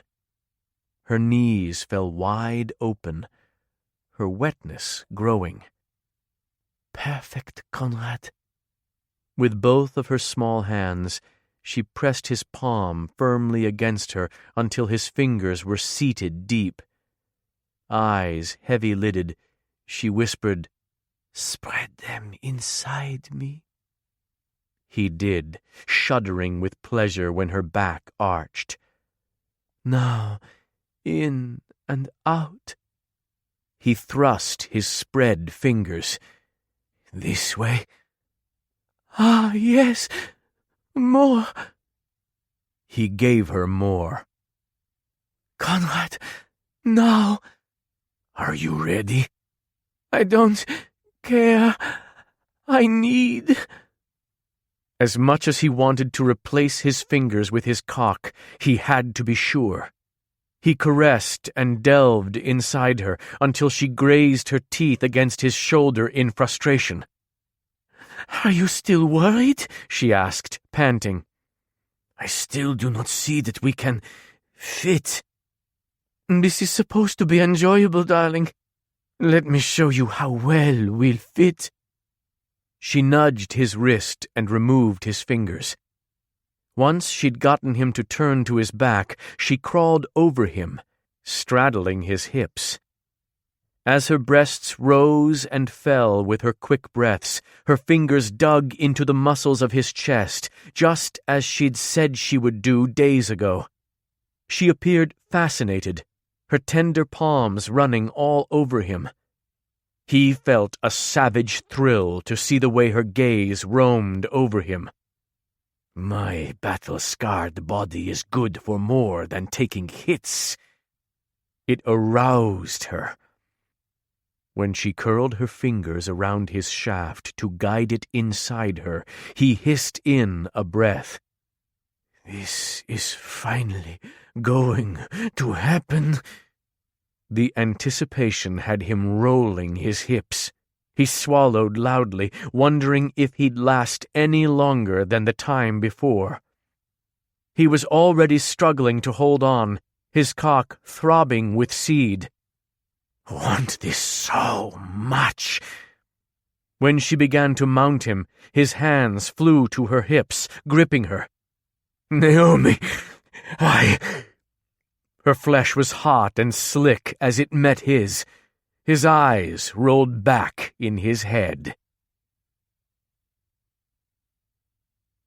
31. The only thing sexier than a completely smitten male was a smitten male who'd never been with a woman, and Néomi was on fire for him. Yet even as she ached, she savored Conrad's reactions. Once she began to work the broad head inside her, he gave a short, stunned groan. His lips parted as he stared at where they were joining. This was all new for her as well. She'd fallen for him utterly. She was truly making love. "Is this everything you'd hoped?" "Oh, God, you..." He tried to speak again, failed, then gave a sharp nod. "Didn't know to hope for this much." The look of wonder in his eyes as he watched her move on him made her feel sexier than she could ever remember feeling. His big body was so incredibly strong, and yet she was in control of it now, was about to take pleasure from it. She relished the power, moaning as she settled farther along his length. Chin to his chest, he shuddered. "Hot," he grunted. "Tight."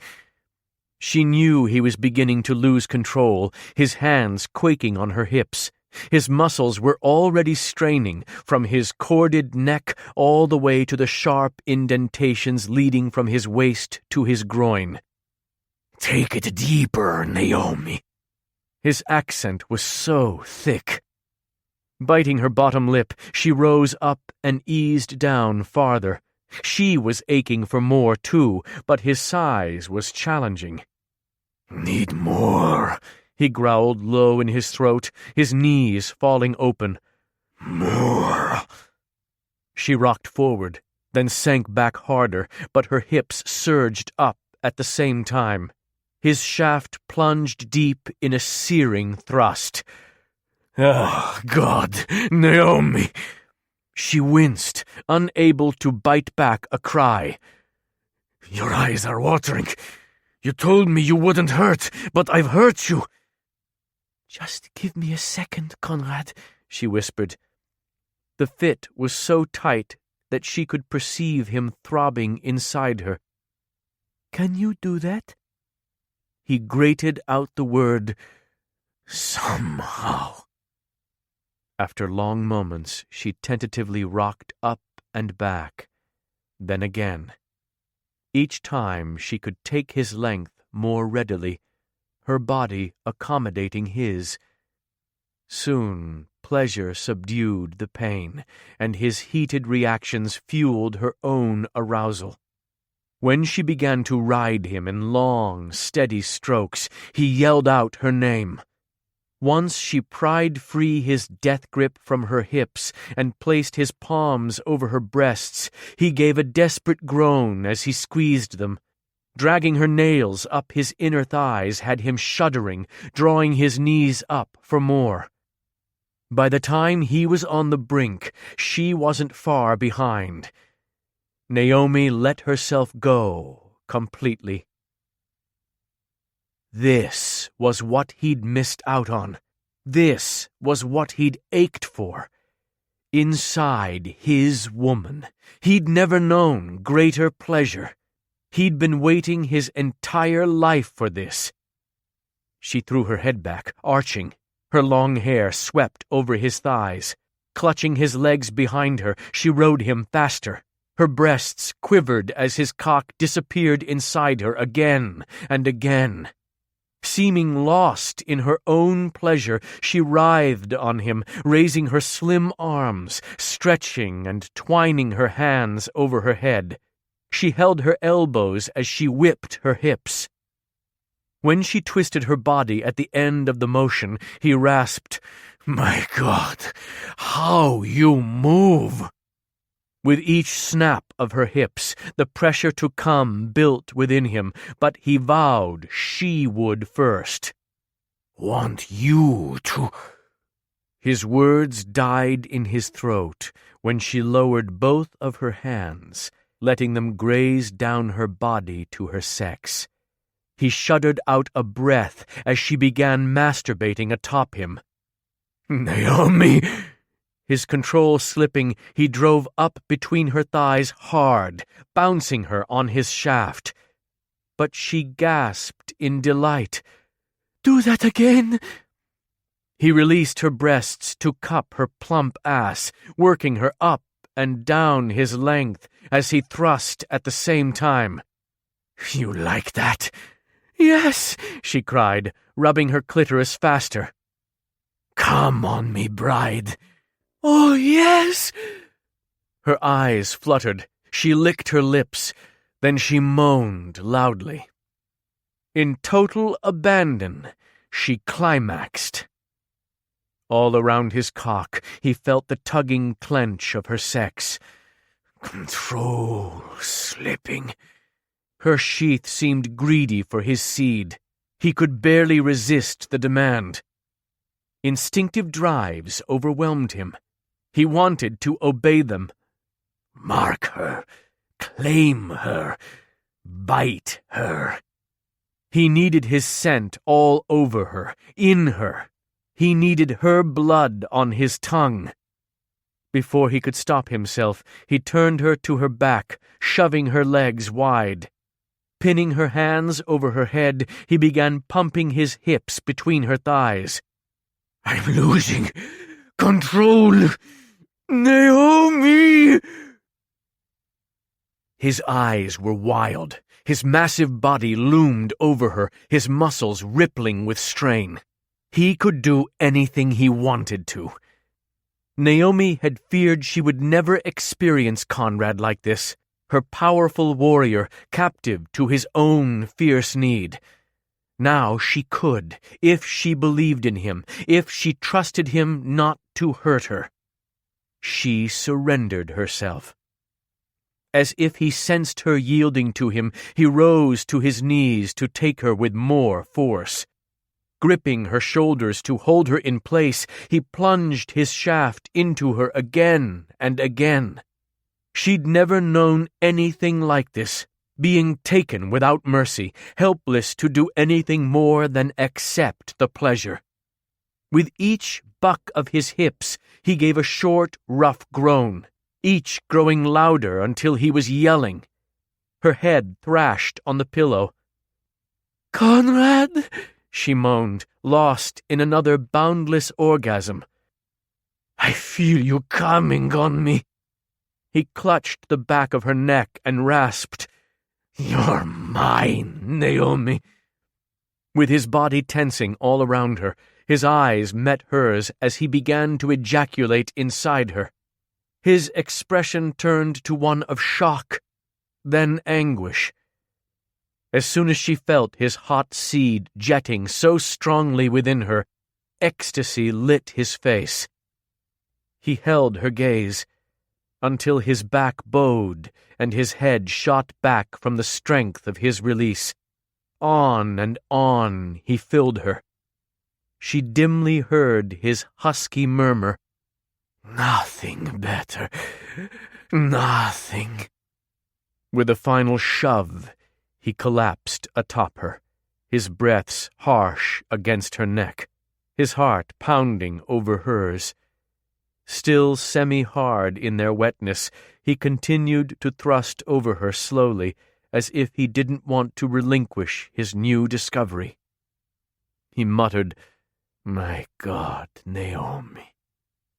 She grazed her fingertips up and down his sweat-slicked back, sighing with contentment.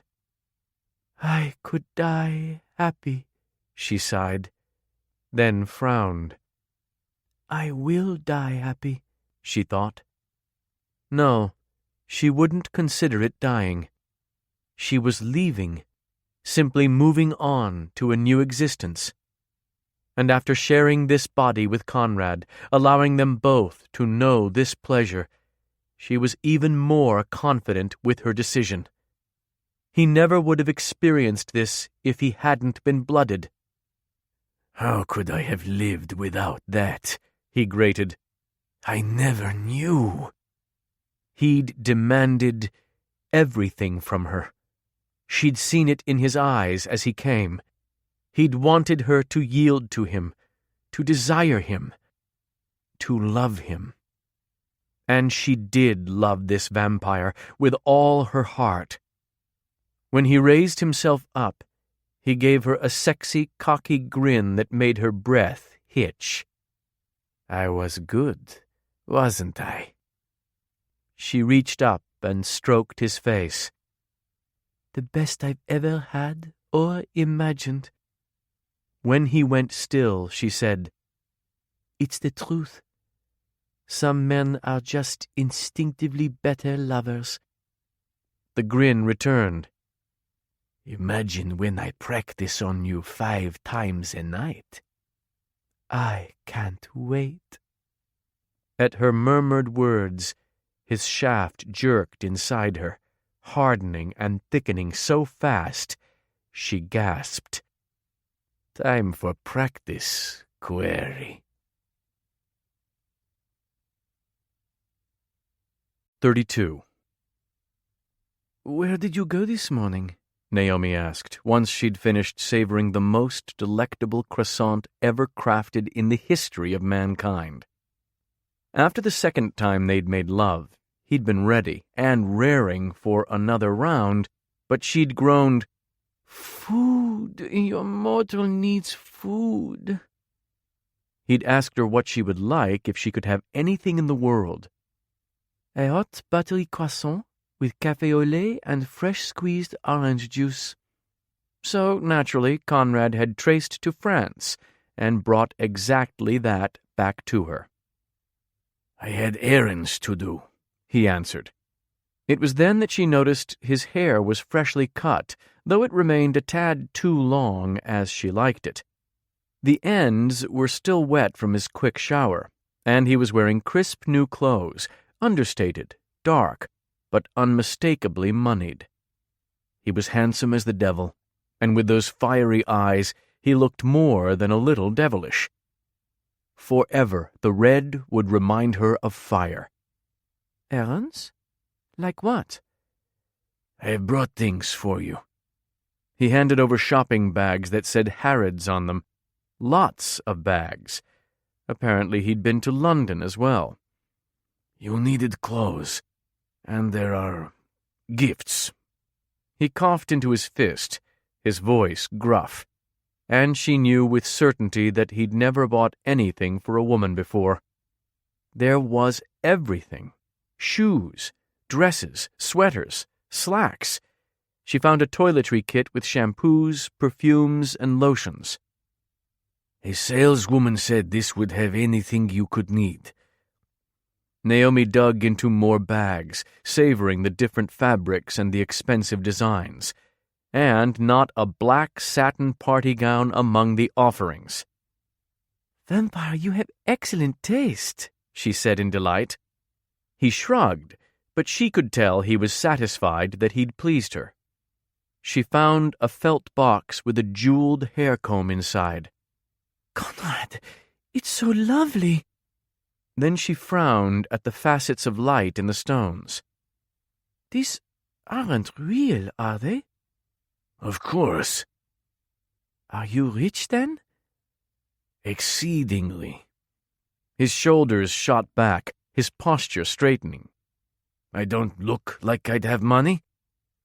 "Oh, that's not it. It's just so dear. I adore these types of combs." I know. You stole one from Murdoch.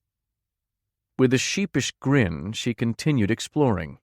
She pulled out a tiny pair of black thong panties, one among many colors and styles, and quirked a brow. "Let me guess. This is what they're wearing in London?" It cost me much to buy you those. "Were they expensive?" His face flushed. They cost me because I could scarcely walk after imagining your body in them.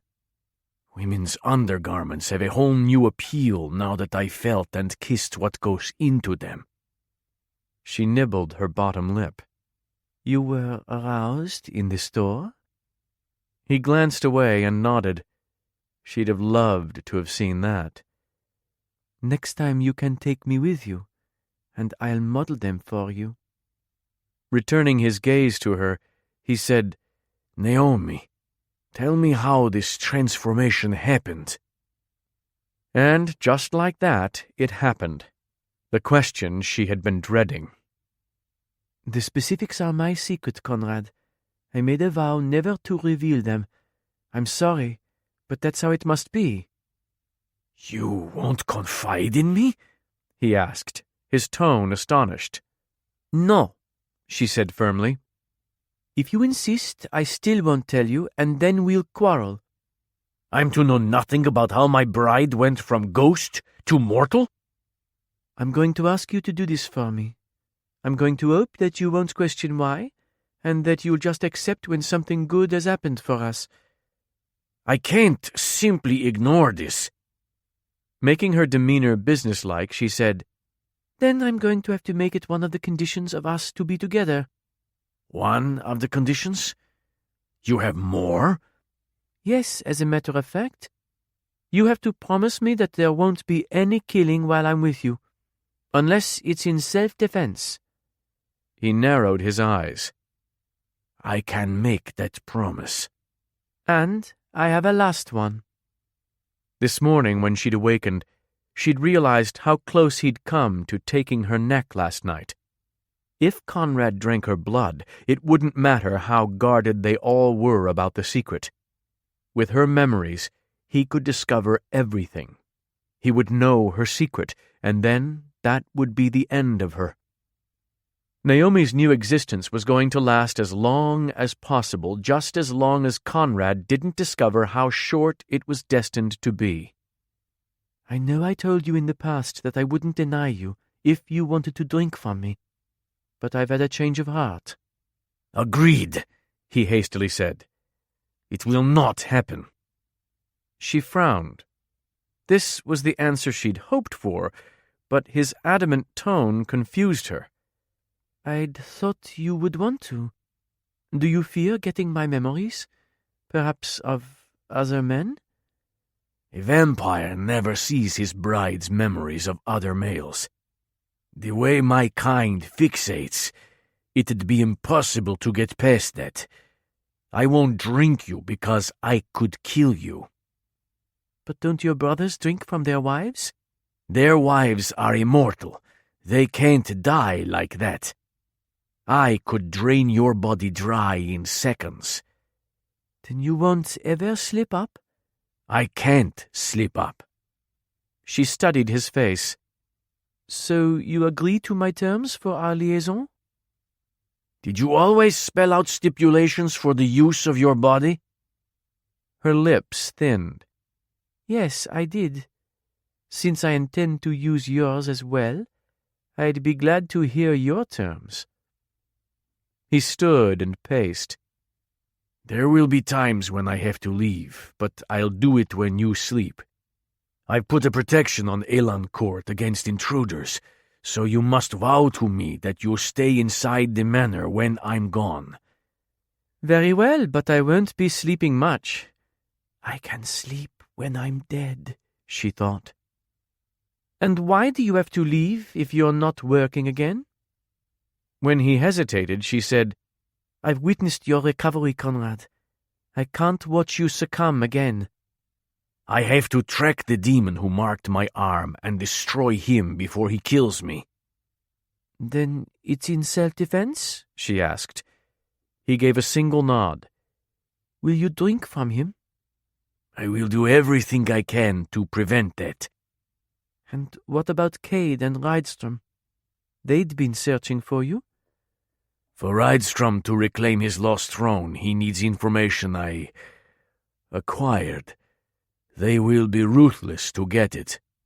Acquired? You mean from the memories of the warlock you'd drained? He shrugged. Can't you just give it to them? I would if I could. My mind's clearer, but I still can't pull up memories at will. He returned to sit on the edge of the bed beside her. Why did you believe I wouldn't drink that demon last night? Because you're just not as bad as everyone thinks, she said, repeating her words from days ago. And because you're starting to look forward instead of back. He exhaled. You can't really expect me just to ignore how you came back from death, to not know? She shrugged, and his gaze dipped to her bare breasts. Depends on how badly you want to spend time with me. His voice harsh, he snapped, You know how badly. Then you liked our morning? He scowled as if her question was absurd. Just think, you can have a nubile female here for the taking.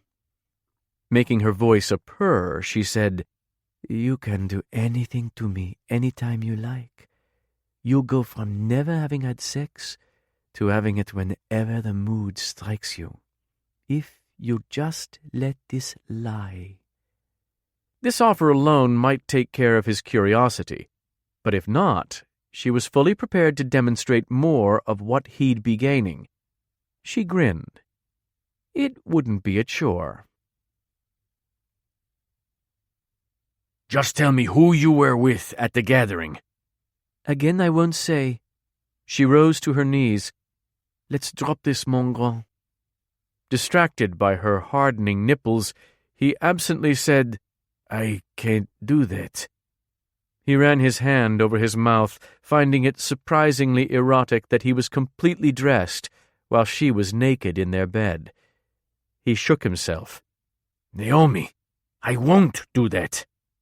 As she eased over to him, she got a look in her eyes. He didn't recognize exactly what it said, but it made him instantly hard and excited, his heart pumping wildly. When she was kneeling up beside him, she nuzzled his ear with hot breaths. There are so many other things we can talk about.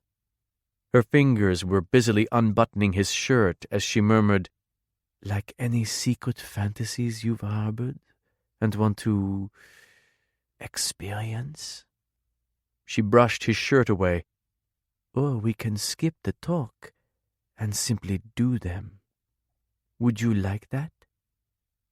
Just as he'd imagined once, she was using her wiles on him. He'd planned to withstand her for as long as possible. How intriguing. He sucked in a breath when she fondled his cock through his pants. I need these off, Conrad. At once he yanked his boots off, then shoved his pants past his already straining shaft. Her eyes went heavy-lidded, as if she truly loved that part of him. You think I can't see what you're doing? Once he was undressed, he sat beside her again. You intend to manage me with sex. You think to direct me. When she moved to kneel on the floor between his legs, he forgot how to breathe. Néomi? His voice broke on her name. She placed her palms on his knees, spreading them, then leaned in. Is it so bad being directed? She began licking down his chest, her destination unmistakable. If you like where you're headed? His eyes went wide. She's going to... I'm to have this? Once she'd reached his navel, his hands flew to her hair, cupping the back of her head. Then came the first touch of her moist little tongue. He yelled, You good... Ah! While he stared dumbstruck, threading his fingers in her silky hair, she lovingly licked the swollen head and circled the crown. With a groan, he opened his knees wider, hands shaking uncontrollably as she took him deeper. Her mouth was feverishly hot on his sensitive flesh. His shaft began to throb under her tongue, and he couldn't stop himself from thrusting it up between her lips. Never slowing her ministrations, she moved his hands to her high breasts.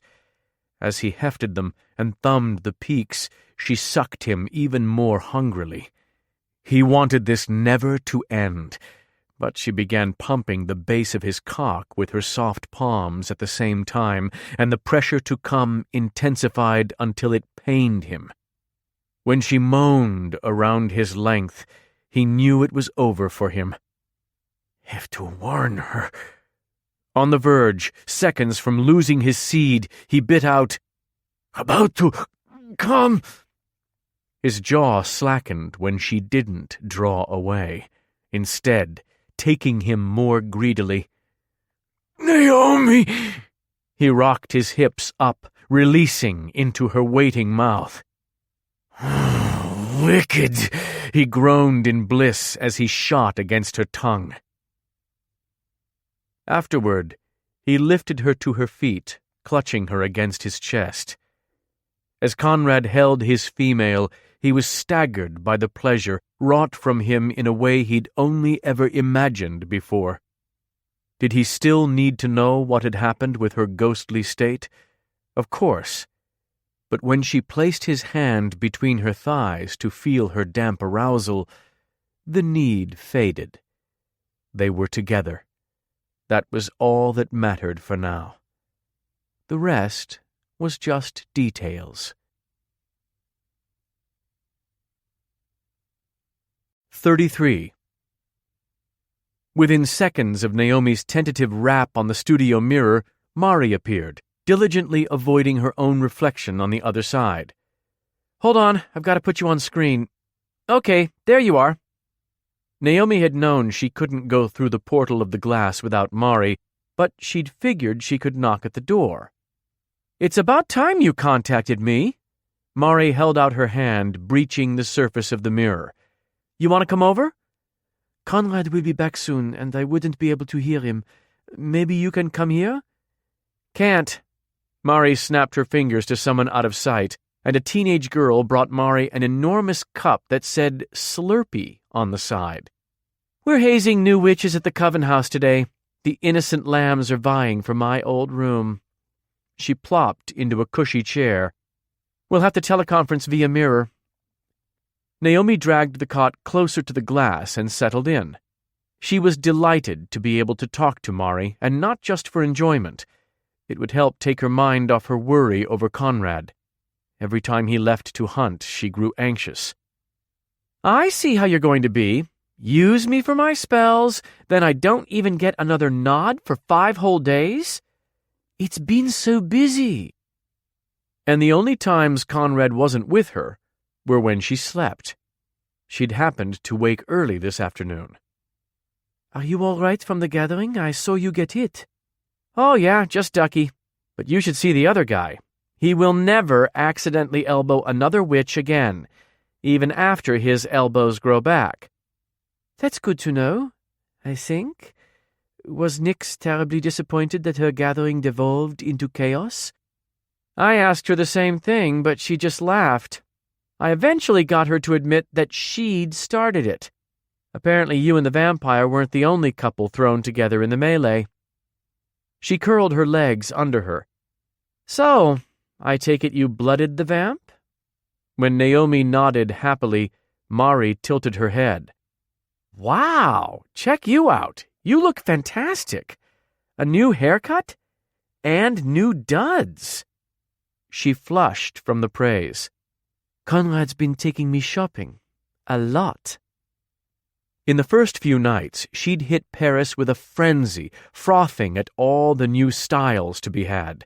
And she'd had her hair trimmed in a boutique there, but only by a couple of inches, as each snip seemed to physically pain Conrad. "I offered to pay my own way, but he bristled. I tried to point out that I have scads of money, but he wouldn't listen." "You have scads of money?" Mari asked innocently. Néomi stifled a grin, making her demeanor stern. "Yes, I looked up my certificates. Evidently, $30,000 worth of IBM and GE stock in the 20s equals approximately 150 million today, though a witch nabbed about 25 of it." Eyes wide, Mari cried, "Who? What? Damn those witches!" Néomi couldn't stop a chuckle. She would have given Mari all of it. "Speaking of witches, you missed girls' night out." Mari set down her Slurpee to cross her arms over her chest. "I don't know if Nyx explained this to you, but GNO is not optional. You will receive demerits for missed attendance, and by demerits, I mean you have to buy drinks for thirsty Wicca." "I'm still in the honeymoon phase. Don't I get a pass? Besides, I'm not supposed to go out in the city, not with Cade and Rydstrom in New Orleans." Mari's expression turned serious. "They'd never hurt you, Néomi. They actually saved my life, back before I'd grown into my immortality." "Would they hurt Conrad?" "In a heartbeat," she admitted. "Most of Lorkind hate red-eyed vampires." Néomi sighed. "Do you?" "Ah, snap! Put Mari in the hot seat. Well, I used to be very certain that I did, but everybody at the gathering was talking about how Conrad Wroth stopped himself from drinking Cade. Even Bowen is in a wait-and-see mode." "Oh, that's a relief." "Still, I'd thought about checking on you anyway, dropping by with a type A positive pie or something." "I'm glad you didn't. I don't want Conrad to learn that we know each other. He'd do nothing but hound you for my secret." Even now she listened attentively for his return. He always went straight to the kitchen to get a mug of blood. She'd hear him open the refrigerator door and close it with the side of his boot. Then he would sit for a spell on the porch steps, drinking and seeming to decompress from the night's hunt. All they were missing was the "honey, I'm home." "Speaking of which, I don't suppose Nyx is ever wrong?"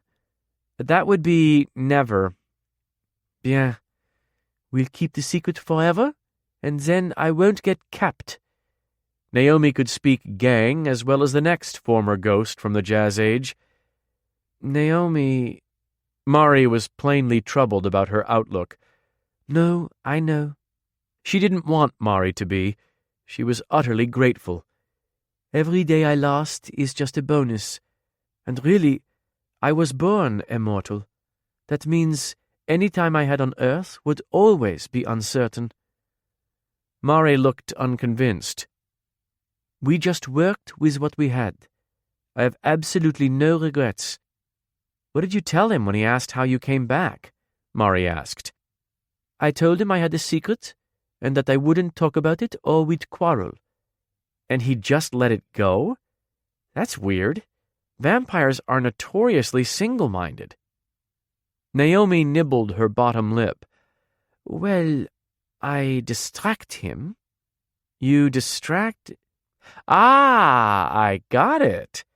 She snapped her fingers again, and another teenager briefly appeared bearing a pastry box. Beignet? Mari opened the box and offered it through the glass. Néomi was hungry. This would be her breakfast. Though Conrad escorted her to restaurants for most meals, he pushed food around on his plate and sipped inferior whiskey neat, she occasionally had to scrounge in the refrigerator. The shelves were divided in half, with his blood on one side and her juices, leftovers, and fruit on the other. Café du Monde? Where else? Néomi eagerly accepted, plucking one from the box. Still hot. She took a bite, sighing in delight as it melted in her mouth. Well then, tell me, what's it like living with a vampire? Is it everything you'd hoped? Better than. Besides shopping, he's been taking me to new places all over the world. Tracing came in very handy when one had limited time and no passport. Though vampires could only trace to destinations they'd been to previously, Conrad had traveled all over the world in the last 3 centuries. For our first foray, he made me close my eyes. When I opened them, we were on a moonlit beach on the Indian Ocean. The wave crests had been bright with luminescence, the breeze a balmy kiss. It had struck Néomi then that she might just pack in a lifetime of experiences if she could last a year. I've never been. Bowen and I have got to travel more, Mari said. So, how's the vamp doing with the rages you told us about? Any time a male casts an appreciative glance my way, I fear Conrad will attack him. He was still struggling to temper his aggression, still treading that path by the folly when he needed to cool off. The men who regarded her had no idea they had courted the wrath of a 17th century warlord ready to lash out over every long look. Oh, you get used to that, Mari assured her. Lore males can be really territorial with their females. But hey, aren't the females right back? Though Néomi wasn't of the lore, she was extremely possessive of her vampire. With his towering, muscle-packed build and that jet-black hair, Conrad's presence was beyond arresting. Add the sunglasses, and everyone mistook him for a celebrity. Women, young and old, stopped in their tracks to gape at him. When one woman continued to leer at his backside, I wanted to pull her hair, even though she was easily an octogenarian. Mari snorted at that. Are all lore males ridiculously overprotective as well? Néomi asked. Don't even get me started. Conrad could be so violent with others, but he'd proved to be protective of her to a fault. At first, I had trouble remembering that I can't float through doors anymore, and I kept butting my forehead. Mari thought that was hilarious, coughing on her Slurpee. Néomi quirked a brow and continued, But Conrad winces over each slight mark, and a splinter in my finger was rated as calamitous in his eyes. Mari offered another beignet. Merci. Néomi stretched to reach it. Unfortunately, he's getting more and more suspicious whenever I say or do anything that shows no concern for the future. Like what? Mari asked, brushing powdered sugar from her hands. He'd wanted to repair some things around the house, like parts of this studio, so I could start practicing again like I used to. I told him there were just so many things I wanted to see now that I can leave the property. She did want to dance. but she had to make choices with her remaining time. And then, just yesterday, he asked me why I wasn't worried about birth control. It got me thinking, should I be? Mari frowned. I truly don't know. I'll ask around. Post it to the discussion board. What if Néomi could get pregnant? What if she could have their baby before she died? Would she trust the mad vampire assassin with her only child after she was gone? She thought of that fierce, protective light in his eyes whenever he looked at her. Absolutely. After a loud slurp, Mari said, "Tell me more. Believe me, my minions are praying to Hecate that you'll keep me occupied all afternoon." Well, he's really intense. A few nights ago, he offered to desecrate the grave of the man who murdered me. Catching Naomi's gaze, he'd rumbled, "Bid me do this, query, and it's done." "Aw, that's kind of sweet," Mari said. I thought so too. Eventually. At the time, her lips had parted and she'd murmured, "Oh, how thoughtful, Conrad." Again, she'd understood the offer was akin to an affectionate gesture from a male like him. But let's leave the grave alone for now. I just want to enjoy you. Waggling her eyebrows, Mari asked, "So, is your vamp good in the sack?" Néomi sighed. Quite. Not only was Conrad insatiable, the male had stamina. He was discovering all the wonders of lovemaking, but she was rediscovering it with a virile male, forever in his prime. I'd never been with anyone immortal before. There's certainly a difference. By turns, he could be both gentle and fierce with sex, but he never hurt her, and she loved that she never knew what side of Conrad she'd get. And the more self-assured in bed he became, the more domineering he grew. His growing confidence thrilled her, giving her delicious shivers because she knew it would only continue to get better and better. Then she would remember she was leaving. I knew a witch who slept with a vamp once, Mari said in a lower tone. I asked her what it was like, and she told me, "You never forget for a second that you're with a vampire." C'est vrai? That is 100% true.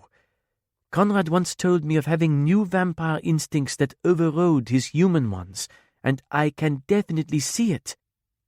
Whenever he put his mouth on her, he held her down until she felt like the caught lure he'd nicknamed her. If he kissed her mouth, he held her face and the back of her neck, as if he feared she'd get away. When he suckled her breasts, he'd greedily cup both of them from the sides, firmly gripping them. As he squeezed, she could almost hear him thinking, "Mine." Leaning forward in her chair, Mari asked, "Does he ever want to drink you? I've heard some chicks actually like it." "I think he does want to, but he never has." Sometimes when they had sex, she sensed him skirting the edge of his control, especially now that he was growing so fatigued from hunting that demon. But she always pulled back from him, and he didn't press. "He's afraid of hurting me." "He can't have your blood anyway. If he got your memories, then that'd be a surefire way to find out your secret. Think about it. You're never going to tell anyone. I'm not, and Nix won't. How else could anyone find out unless Conrad drank you?" "I know. Believe me, I know." "So, what are you going to do if he asks you to marry him or something? Isn't he from the 17th century? Guys from the past seem to get really weird about issues like marriage. And I should know, since I married one." "I've thought and thought about it, and I've decided that I can't in any way promise my future when it's so uncertain." She didn't want Mari to think she was complaining, but pretending with Conrad was already difficult at times.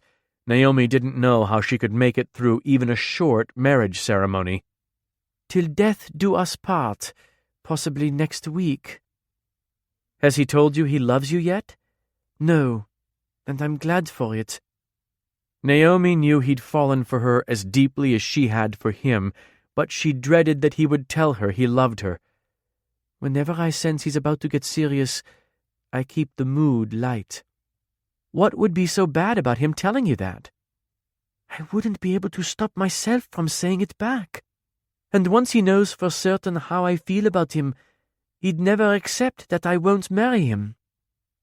Yeah, that would be a strange conversation. I love you with all my heart. Then you'll marry me. Meh. Exactement. She froze. He's home. I must go. Don't be a stranger, Naomi. Mari made her tone ominous. No, really, don't be. Or my crew and I will show you a bar tab you'll never forget. Her worry for Conrad evaporating, Naomi laughed. As she dashed out of the studio and up the stairs to their room, she wondered what side of him she'd get tonight. 34. Vicious, eager to torture and impatient to drink, he thought, as he sank down onto the front steps with a weary exhalation, mug of blood in hand. So far, everyone he'd seized to question about Tarut had believed the notorious Conrad Wroth was the same as he'd always been. Which was good, because he wasn't anything like he'd always been. Staring into his mug, he reflected on his latest hunt. He'd chased down his final solid lead, and it hadn't generated any additional ones. Another failed search. Conrad had nothing new to go on, and fatigue had begun setting in hard as he searched relentlessly for Tarut. When Conrad did sleep, his nightmares were grueling. He dreamed of Naomi in ghostly black and white again, her cheeks and eyes shadowed. He saw her trapped somewhere in the dark, screaming in horror, choking on it. The image was so agonizing to him, he wondered if it was some sort of dream demon's weapon that Tarut was wielding. So Conrad had ceased sleeping for the most part, using the time to hunt longer in whatever part of the world was still night. He'd gone to all of the demon's lairs, and to all of his comrades, mercilessly combing for leads. Conrad had been attacked twice so far by human Kapsligas who didn't know better. He'd dealt them a lesson, but hadn't killed them. They weren't enough of a challenge to truthfully claim self-defense. Yet no sign of Tarut. Conrad had continually debated whether he was making things worse by staying with Naomi. Ultimately, he'd admitted what he'd always known. The damage had already been done. She'd been in danger since the night of the gathering. He'd been offered his dream, and he'd selfishly accepted it. Even if Conrad was separated from her for 1,000 years, she would still be what he treasured above all things, and what he feared losing most. If only I could turn her into a vampire. Then she wouldn't be so utterly vulnerable. But he knew females never made it through the transition. Not one of his 4 sisters had risen. In a way, he'd always been relieved that they hadn't. They'd been sensitive girls. He couldn't imagine them waking from the dead with a cup of blood shoved in their faces. Now Conrad wondered if they would have grown from their childhood. Could they have adapted? He'd never know. Once he'd finished the mug, he traced directly to the bathroom to shower and shave, allowing her to sleep longer. Under the hot water, he cursed under his breath. He'd forgotten to make plans for them tonight. Where in the world to take her? Yet, when he entered the room, he found her awake and smiling to see him. She made his heart speed up just to see her. You're up and dressed, but not to go out? She was wearing a red negligee, with her creamy breasts spilling out. Her hair was long and free as she knew he liked it. Even his beaten body stirred behind his towel. Every time he took her, he fell more deeply under her spell. After 300+ years of musing what sex would be like, he'd had high expectations. She continued to shatter them. "I don't want to go out tonight," she said. "Maybe we could relax here?" She sat on the bed and patted the spot beside her. "I could rebandage your arm." He eyed her suspiciously. "Are you intent on managing me for something?" She plucked up the roll of gauze. "My intentions with your body are pure." Once he sat beside her, she rose to her knees and wound the gauze around his arm. "There's more to this hunt than merely striking first, isn't there?" When he nodded, she said, "Tell me." "As soon as you tell me about your secret." Thoughts of what it could be plagued him. "Are we to quarrel, Conrad? I'd rather spend the night massaging your back and making love, but if you insist—" "You must know I'll only let this go for so long. I have unfinished business, but when I'm freed of that worry, I'll track down everything you keep from me." Conrad had two theories. It was possible that she'd made a deal with a sorcerer, one of the very ones he had considered using to resurrect her. One like that could have embodied her, but they tended to extract devastating promises. A witch could have done it as well, but Conrad didn't think this was the case.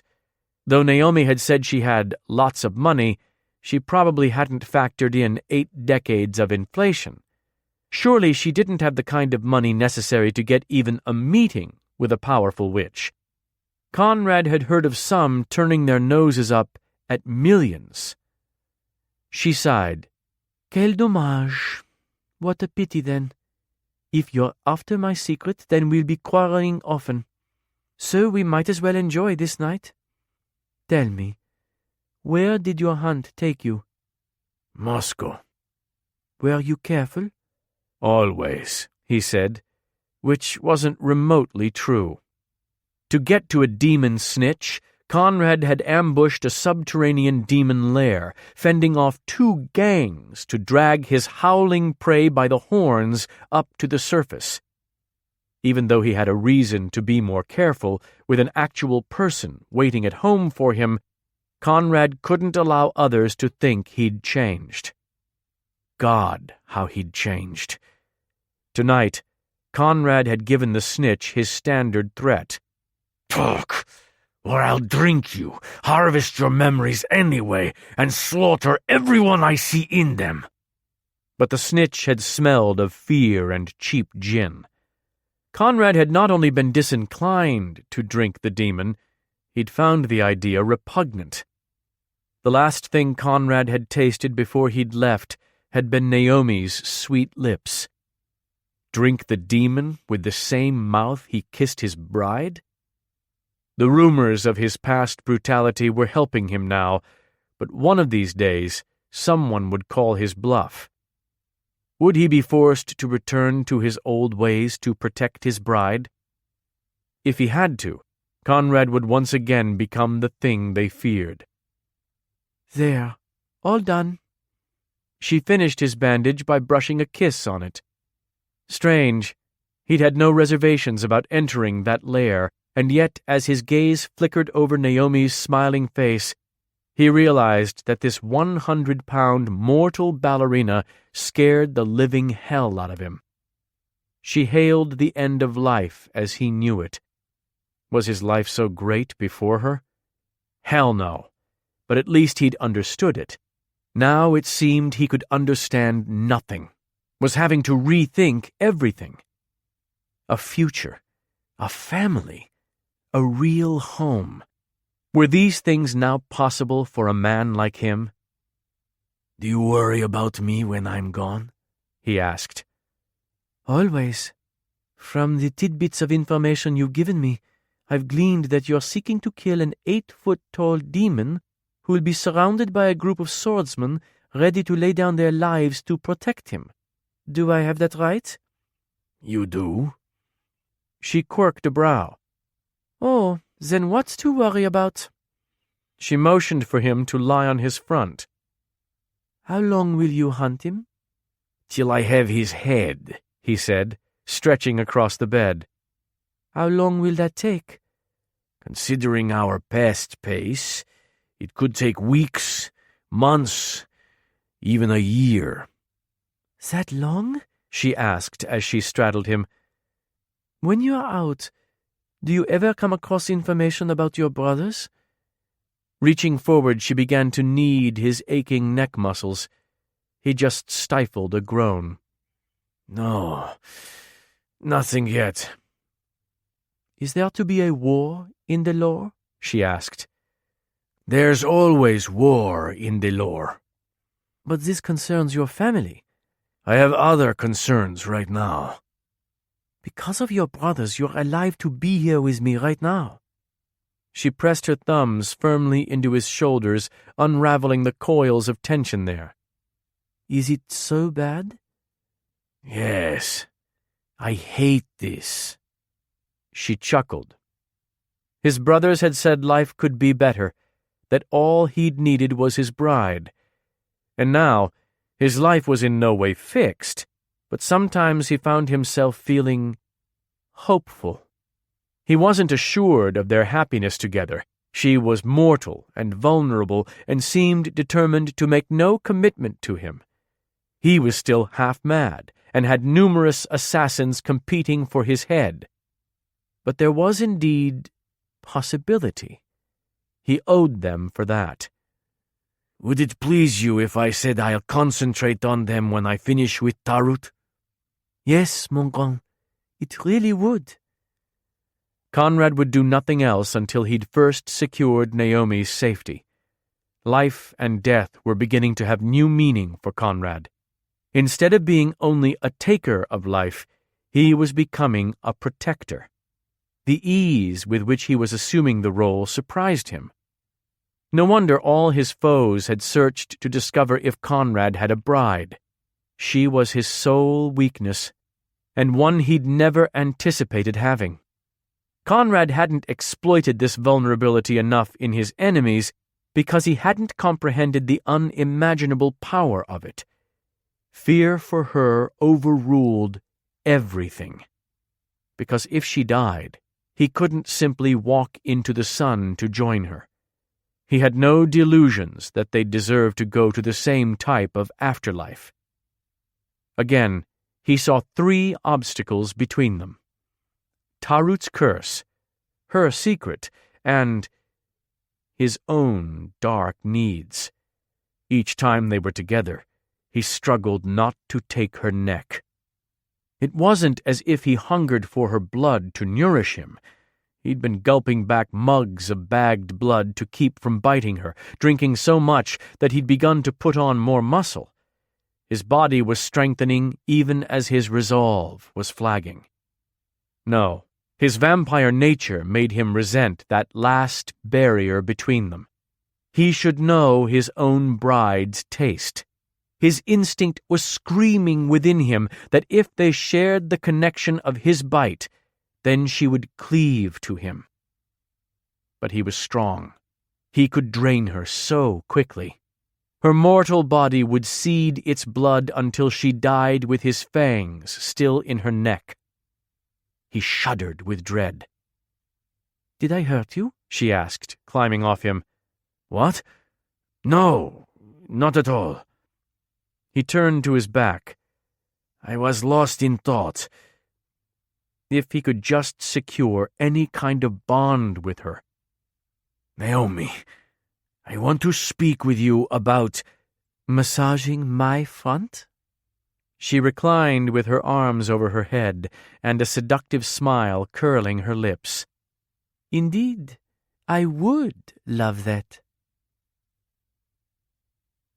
They'd stayed in bed the entire night. Though Conrad had yet to sleep, he remained awake once she'd nodded off, musing that he'd spent so much time and energy hunting that he hadn't been able to focus on winning her over. Holding her to his chest, he pondered what to do. He'd already bought her a ring and awaited the right time to ask her to marry him.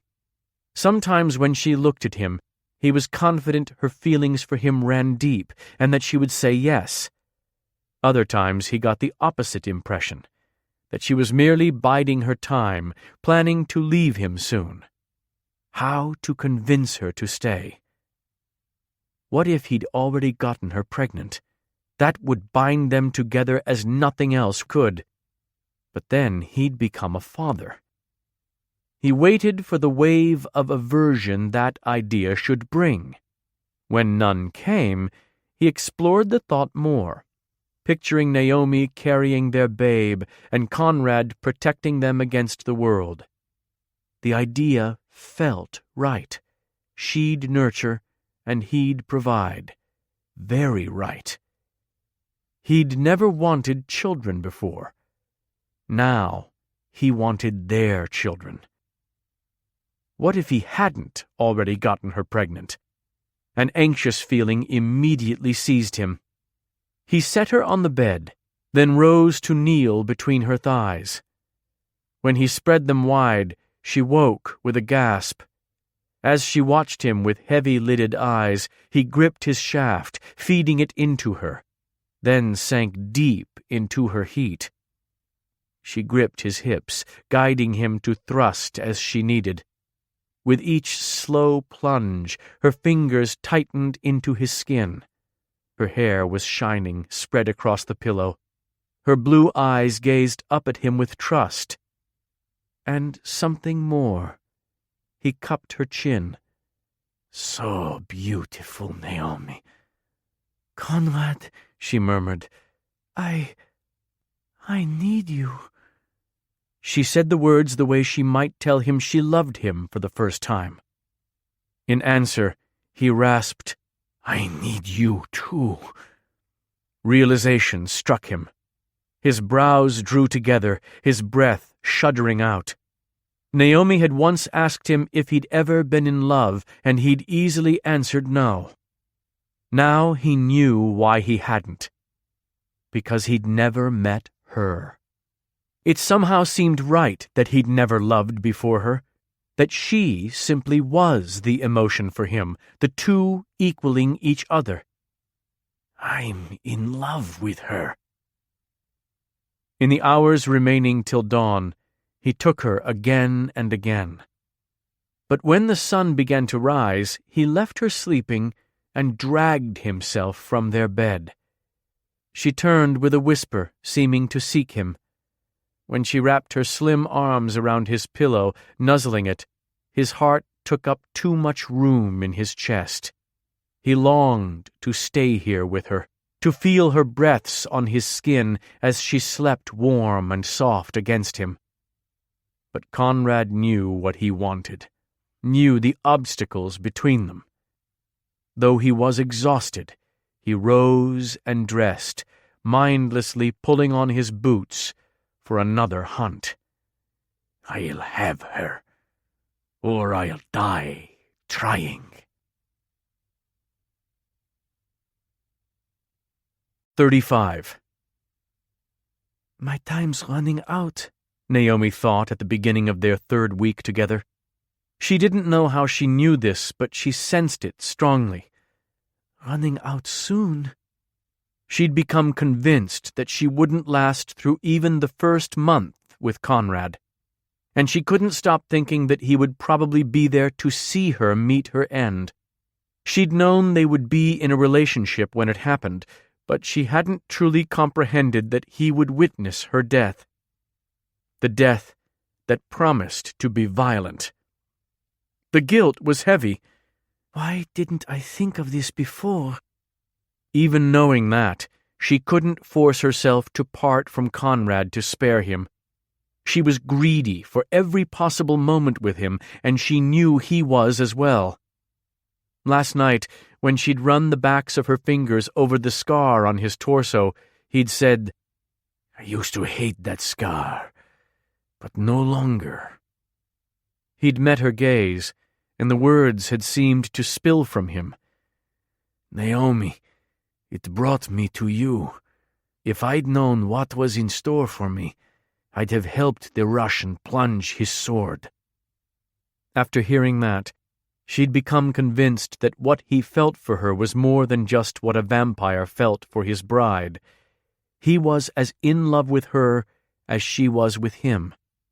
Yet even with that realization, she felt like their little world was falling apart in general. He was so wearied, but tried to hide it, just as she tried to hide her growing tension and dread. As though he sensed her foreboding, he seemed determined to make every moment count. That night, his gift of a dazzling scarlet gown along with the promise of a surprise destination were enough to distract Naomi's mind from her fears, at least for a short while. When he'd traced her to Italy for dinner, she'd become genuinely excited. Her vampire had reserved a private garden terrace at La Pergola atop Monte Mario. "Conrad, the view is spectacular." Below them lay Rome at night, lit like a dream. "Mon Dieu, is that St. Peter's Dome? I've only ever seen it on a postcard. This is such an incredible surprise." "Oh, this..." When he gave a casual shrug, it drew her gaze to his dark dinner jacket, tailored to perfection over those broad shoulders. "This isn't it. This is just nourishing my mortal until it's time for the real surprise." "Better than this? You must tell me."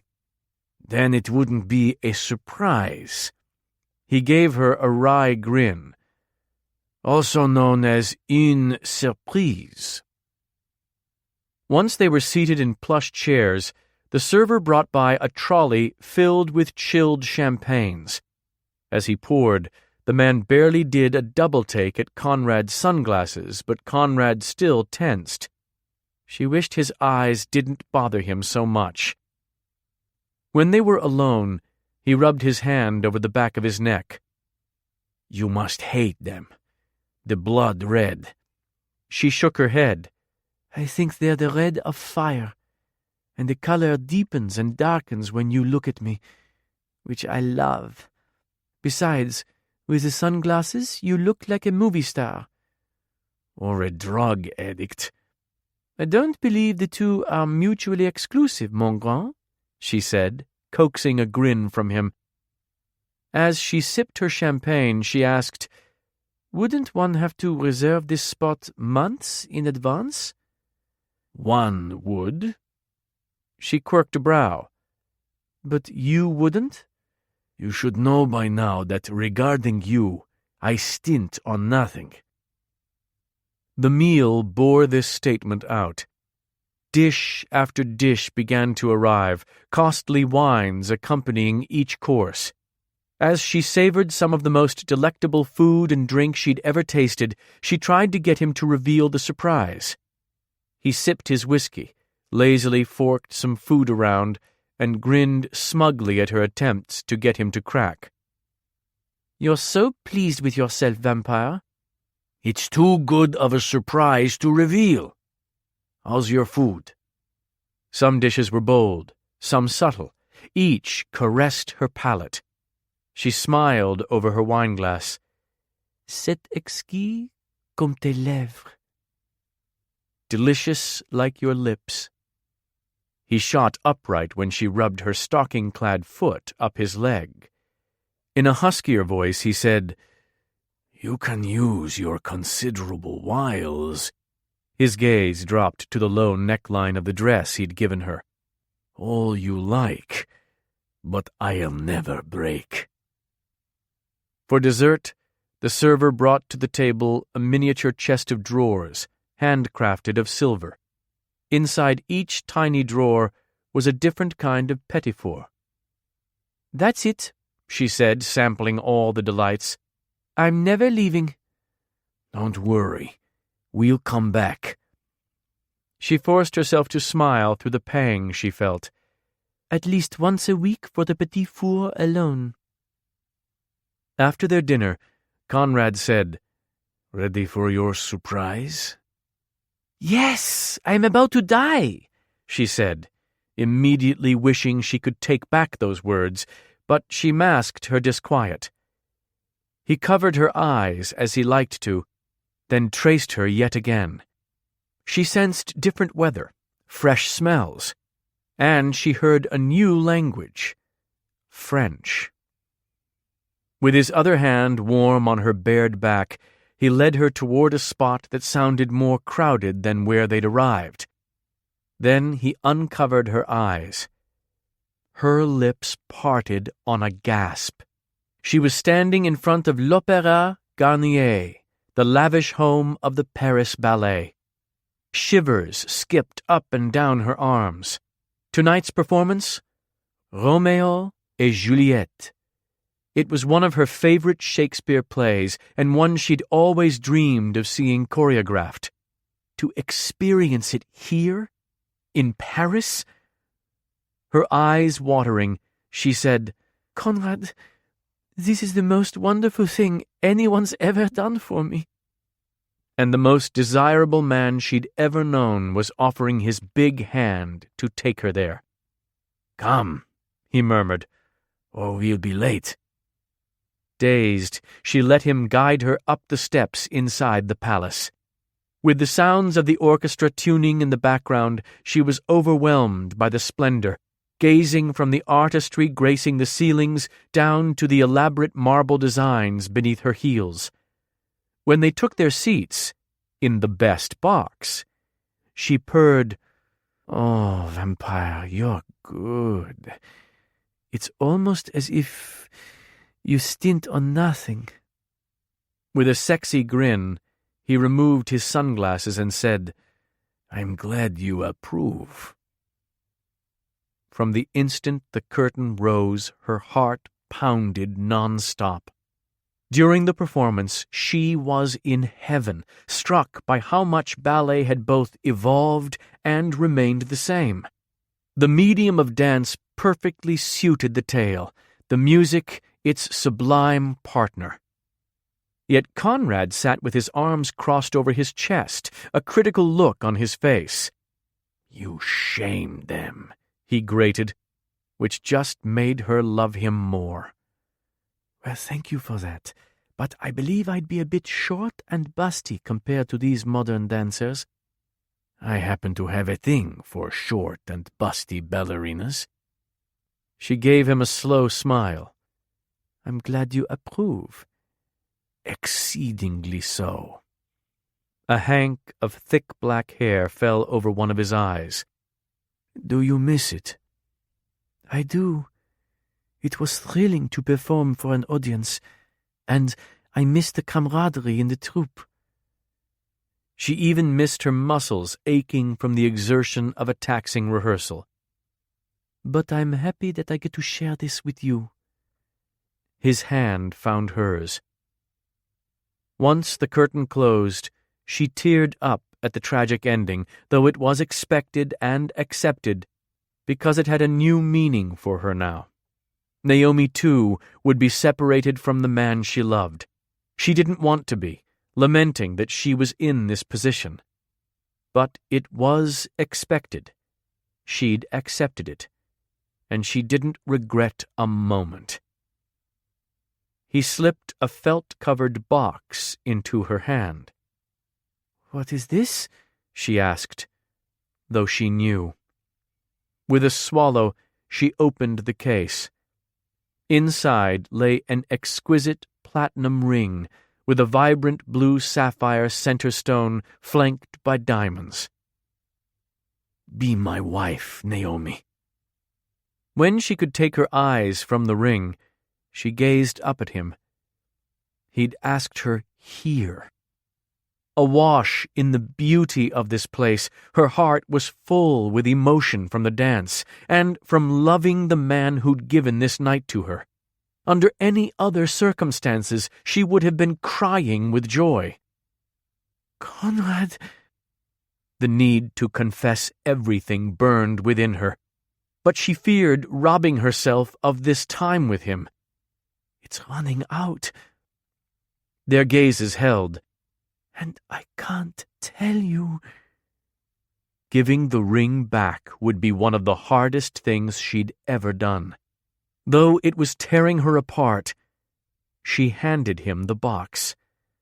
"I'm so sorry," she whispered. "I can't." He accepted it from her without a word, but a muscle ticked in his jaw.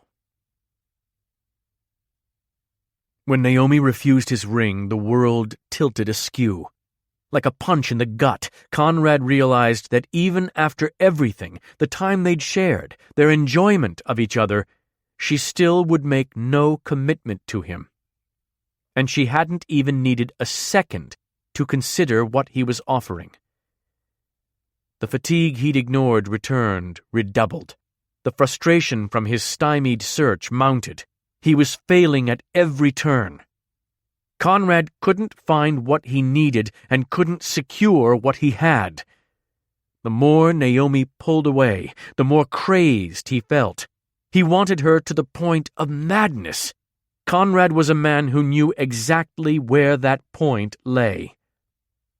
He decided at that moment that he simply wouldn't let her go. Conrad had feared that if he took this stand, he would remind her of Robichaud. That bastard had demanded she stay with him as well. Yet there was a difference between never letting her go when she actually wanted to stay and keeping her only because he couldn't live without her. Conrad believed Naomi wanted to be kept by him. He'd oblige her. 36. He was seething. Naomi felt as if she were sidling around an untamed animal. One wrong move could provoke it to attack. Endeavoring not to reveal her dismay, she behaved as if nothing were amiss, readying for bed as usual. In the past, her feminine rituals had seemed to fascinate him, almost relaxing him. Maybe they would tonight. She removed her jewelry, donned a nightgown and robe of crimson silk, and applied lotion to her hands and legs. Taking a seat at her dresser, she raised her brush, glancing at him in the mirror. Usually he sat on the bed rapt as she combed out her hair, as if awaiting his turn to run his fingers through it. Now he was in his customary spot, but his expression was drawn. The weather outside seemed to mirror the turmoil she sensed inside him. The wind gusted all around the old manor, and the lightning was already dancing. Though the rain hadn't yet started, it would. Naomi knew fall was turning to winter in the bayou's unique way, with overnight deluges, as if to beat the lingering heat into submission and batter the clinging leaves from the trees. "What do I have to do, Naomi?" He ran his hand over his wearied face. "Who do I have to kill to keep you? Tell me what to do, and it's done." She turned to him. "Conrad, not again. I thought we settled this on the morning after the gathering." "How could I forget about your conditions?" he asked, sneering the word. "Tell me your secret, damn you! Did you make some kind of deal with the devil? Why won't you marry me?" He rose and crossed to her. With his broad shoulders back, every inch the officer, he said, "You might even now be carrying my babe. What if I refuse ever to let you go?" "Let me go?" she asked softly. "I've been through that before." "Don't you compare him to me!" Conrad pulled her up from her chair, then cupped the back of her neck. "There's a difference between keeping a woman who wants to be kept and one who doesn't." "And you think I want to be kept?" "You do. By me. You want me to make it so that we never part again." She turned away, unable to deny it. "So now I'm going to tell you how this will be with us." With a straightened arm, he swept the items from the dresser, setting her atop it. "You are mine. Nothing will change that." He seemed on the very edge of control, and she felt her body already responding to his ferocity.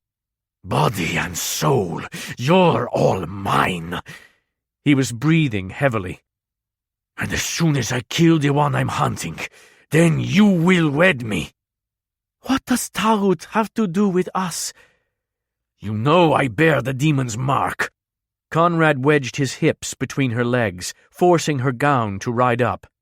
You know that it won't heal until he's dead, but there's more to it. If I can't defeat him, then my most coveted dream and worst nightmare will come true. When you appeared that night at the gathering in flesh and blood, that was my dream. I was? He gave her a short nod. My nightmare is that you die again. That's why you've hunted so relentlessly? For her? And I'll continue to. But after that, Néomi, I vow to you the second I rid my body of this mark, from that moment on, you'll be more than my bride. You'll be my wife. Again, a male was demanding that she marry him with a wild look in his eyes. But there were such differences this time. Conrad would never hurt her. He would rather die. And Néomi was just as crazed for him.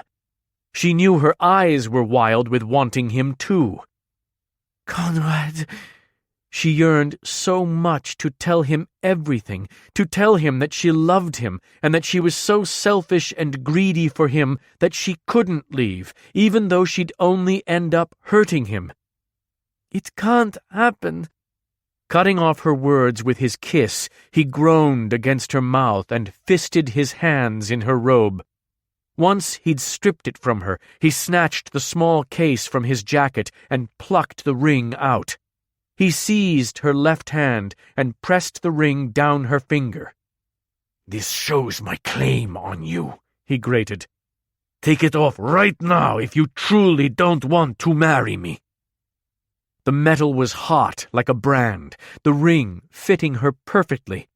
She could no more take it off than she could quit breathing.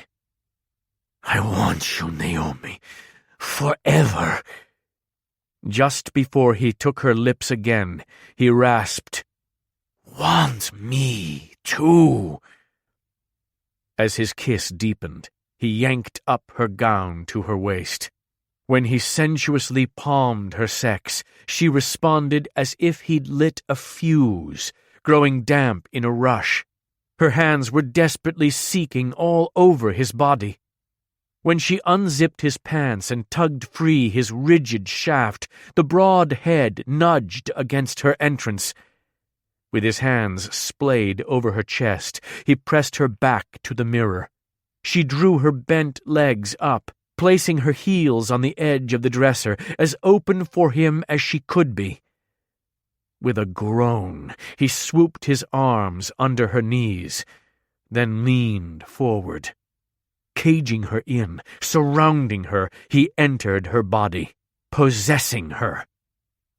I feel you pulling away from me.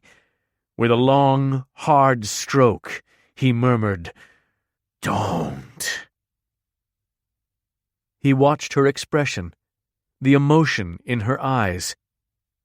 This is a goodbye. Even as he was inside her, she was telling him goodbye. And I don't even know why. With everything he felt for her, he took her, driving between her thighs. His shaft throbbed within her tight sheath as he struggled not to come, wanting this to last forever. The more she pulls away... He would never let her go. Never. Take her. Claim her completely. The last barrier between them. Conrad needed to bite her, to mark her, like an animal. He was the monster they all thought him. No! He had to fight, had to overcome the instinct. He felt his fangs sharpening. As his hips bucked, he found himself easing toward her pale neck, drawn to the hectic pulse he could see so clearly. Possess her completely. He licked her, preparing her. Lost. He pierced her tender skin. The sweetest flesh he'd ever tasted closed tight around his aching fangs. Was she moaning? He could feel the sound. His eyes flashed open when he began sucking her, because, God help her, he knew he'd do this again. As her rich blood hit his tongue and slid down his throat like silk and wine, he groaned in ecstasy. Heat seared through his veins. Her heat, her essence. "Stop now." Her words were faint compared to the exquisite beating of her heart in his ears. "No, want more." Sucking harder. "You'll hurt me," she whispered. "Must have this." "Conrad." With a will he hadn't known he possessed, he stopped taking. But he left his fangs in her flesh, growling against her damp skin as his seed erupted from his body in mind-numbing waves. "Connection. Marked. Mine." When he drew back from her, he studied her face. Her cheeks were pinkened. He hadn't hurt her. He'd bitten her. He'd taken her blood. And it had felt like it was supposed to happen. He'd heard her moaning. She'd taken pleasure from his bite. "I didn't hurt her." She burst into tears. With her bottom lip trembling, her eyes glittering, she whispered, "How could you, Conrad?" She raised her hand to slap him, the closest to fury he'd ever seen her. 37. "What is wrong with me?" At the folly yet again. All the night creatures around him were silent, as if they sensed his threat. "Why can't I be right?" he roared to the night. Néomi hadn't been physically hurt, but she'd been inconsolable. "You have no idea what you've done," she'd cried. The hand poised to strike him had faltered. She'd closed it to a fist before lowering it, without giving him the hit he deserved. As her gaze had flickered over his face, the expressions he'd grown used to seeing had been absent. There'd been none of her looks of pride in him, or glances brimming with desire. She'd appeared betrayed. For an hour he retraced his habitual path along the water's edge. He scarcely registered it when the skies opened up and poured. Earlier when he'd left the room, he thought he'd heard her beginning to cry harder, to cry over him. It made his chest feel hollow, and his new heartbeats pained him. Hell, could death feel worse than he did now? The only thing that heartened was that she hadn't removed the ring. They'd both glanced at it and then met eyes. He'd felt sure she'd throw it in his face. But she hadn't rejected his claim on her. Not yet. A sound behind him. At first, he thought she'd followed him out into the rain, and he twisted around, words rising from his tongue. "I'm in love with you. I will do better. I won't hurt you again." 8 swordsmen greeted him, weapons drawn, Tarut among them. There weren't many males that Conrad had to tilt his head to meet their eyes, but this was one of them. God damn it! How could Conrad have been so careless? His senses had never failed him before. The demon could have walked up right behind him and sliced off his head before Conrad would even have known. "Will you try, Wroth?" Tarut said, raising his voice over the rain. "Or fight? Finally ready to die? One last battle, then." If Conrad was defeated, then maybe it would be for the best. When Néomi left him, the memories would take over once more, and he'd be lost anyway. Or, if he won... She hadn't taken off his ring. If he won, he wouldn't let her leave him. Let fate decide my future. There were 8 swordsmen against him, and he was weaponless. But Conrad would be fighting for her, because he'd vowed if he killed Tarut and rid himself of the mark, then she'd become his wife. Things became simple. Kill 8? Keep her forever. Conrad's fangs sharpened. He ran his tongue along one, the blood like a hit of adrenaline. Obstacles stood between him and what he wanted. He sneered at the demons. They had no idea what they'd stumbled into. Eliminate the obstacles. He charged the closest one. In a flash, Conrad's hand shot out, ripping the demon's throat from its neck. Blood spurt. In his mind, these beings kept him from Néomi. A surge of fury coursed through him. They were a threat to her very life. Conrad reached the next one, grabbing it by the horns, twisting the head until vertebrae cracked. His fingers bit into the demon's thick skin, ripping the beast apart with his hands. They dared bring death to his and Néomi's home. Rage erupted in him. Never had Conrad felt its equal, and soon he succumbed to the frenzy, doing what he did best. As Néomi peered into the mirror at the 2 pinpoints of blood on her neck, she shivered all over again. The bite that had given her such pleasure also spelled her doom. She'd never felt more connected to a living person, and once it was over, never more betrayed. Now she felt only regret.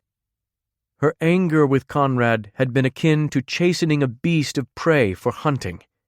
He was a vampire. He'd bitten her. She knew he hadn't made a conscious decision to do it. He'd appeared confounded, appalled with himself as he'd grated, I'm supposed to protect you from men like me. She gazed down at the breathtaking ring he'd bought for her, but she couldn't bring herself to remove it. He'd told her to take it off if she truly didn't want to marry him. But she truly did.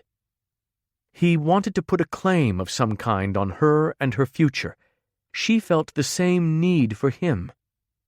Yet she'd already sensed that she'd be leaving soon. She didn't know where she was going, just knew it would be without Conrad. Oh, who was she fooling? Leaving? She wasn't going on a trip, she was about to die, and she was afraid. She drew away from the mirror to wait for his return. He'd probably gone to the Folly again. She wished he would come back. The wind had begun churning, pelting rain against the windows. Suddenly, a deafening roar resounded over the property. Conrad! Oh God, would he try to harm himself? She'd been so hard on him. When she heard him yell in pain, she was on her feet in an instant, cinching her robe as she hastened for the door. Dashing headlong into the blustery night, she squinted against the rain, tracking the sounds to a clearing near the Folly. She drew up short at the sight of 3 mangled bodies on the ground. 5 other beings, all tall and brawny, circled Conrad.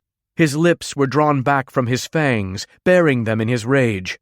Was he motioning for his opponents to come closer? In a flash of lightning, she made out the black symbols on their bared backs. The Kapsliga. They took turns lunging forward with their swords raised. Every time they lashed out, the circle would tighten, giving Conrad less space to maneuver. Why didn't he trace away? When one demon sank his sword into Conrad's arm, he bellowed with rage, his fist shooting out. With a brutal hit, Conrad sent him spinning unconscious to the ground, snatching the demon's weapon as he fell. With his uninjured arm, he swung the sword down, decapitating the foe. Now he has a weapon. She was transfixed by the harsh lines of his face, by the savagery in his expression. When the dam burst, his eyes flooding with red, she knew he was going to kill them all. She would only hinder him. Though it went against every instinct urging her to help him, she began to back away. Conrad caught sight of her. At that exact moment, she heard breaths behind her. An arm slid around her neck. Tarut had Néomi. Conrad tensed to trace to her, but the demon tightened his hold. Not unless you want your fragile human dead. Can't get to her. Can't reach her. She was wide-eyed in the rain, terrified. This is all my doing. All my fault. She looked so small compared to the immense demon. If Tarut flexed a muscle, he'd snap her neck. In 1 instant, she'd be dead. Ease your goddamned grip, demon. You'll suffocate her. Bad luck of yours to get a mortal for a bride. They die so readily. The rawest panic Conrad had ever felt surged within him. Just hang on, Néomi. To Tarut he said, Let her go if you have any care for living. I don't think so, vampire. 2 of Tarut's henchmen seized Conrad's arms, and he was forced to allow it. You know what I seek. I'll never let her go, not until I get it. Tarut wouldn't let her go until Conrad was dead. Through the deluge, he scanned the area searching for options, for a kill. There were none. He could see no way to remove this power from the demon. Néomi was shaking her head, struggling to speak. Trace away, she gasped. So vulnerable. I vow to free her from the curse, Tarut said, and release her tonight. All you have to give me is your head. Rewards and obstacles. Reward, saving Néomi's life. Tarut would be bound by that oath to free her. The obstacle? There was no obstacle. All I've ever wanted is life, she'd said. And because of Conrad's past, she was in jeopardy of losing it. If he could sacrifice his life to save hers, he'd do it proudly. Conrad, no, she cried, blinking through the rain. Wait, The bastard tightened his grip, cutting off her air. Stop! When she dug her little fingers into the demon's arm, desperate for breath, desperate for life, Conrad yelled, Do it, demon! Swing your blow! If you vow that neither you nor your men will ever harm her! Tarut gave a solemn nod. I vow it to the law. Néomi was weeping, fighting, frantic for breath to tell him the truth. In the tumultuous storm, Conrad stood with his shoulders back, so ready to meet death for her. Her struggles were making his expression anguished, making him impatient for the blow. But it'd be for naught. Néomi had only thought she'd known what intensity was in this man. Now she realized that his fiercest emotion was love. It blazed from his eyes, and she knew he wanted her to see how he felt. Yet then her sight began clouding as her dizziness increased. A fog seemed to slide around everyone, hindering her vision. Still holding her, Tarut advanced on Conrad. No, she choked out. As the demon leveled his sword at Conrad's neck, she seized a breath. I'm dying anyway. Leave here. Conrad's brows drew together in confusion. Tarut swung his sword. 38. An instant before it sliced through Conrad, Tarut's sword, and the meaty arm that wielded it, dropped to the ground. The hit happened so fast, what was left of Tarut's arm flew past Conrad's face, spraying blood. Caedion had struck Tarut from behind, lunging from the smoke demon's tracing to strike just in time. At once, Conrad grappled against the two who held him, frenzied to get to Néomi. The clash of steel rang out over the pouring rain and howling wind as Caedion's men engaged the Kapsliga. Conrad's mortal bride was in the midst of an immortal battle. When Tarut twisted around to face Caedion, dagger in his other hand, Conrad bellowed, "No! Tarut's holding her!" But Caedion had already given a jabbing thrust. Tarut had used Néomi to shield him.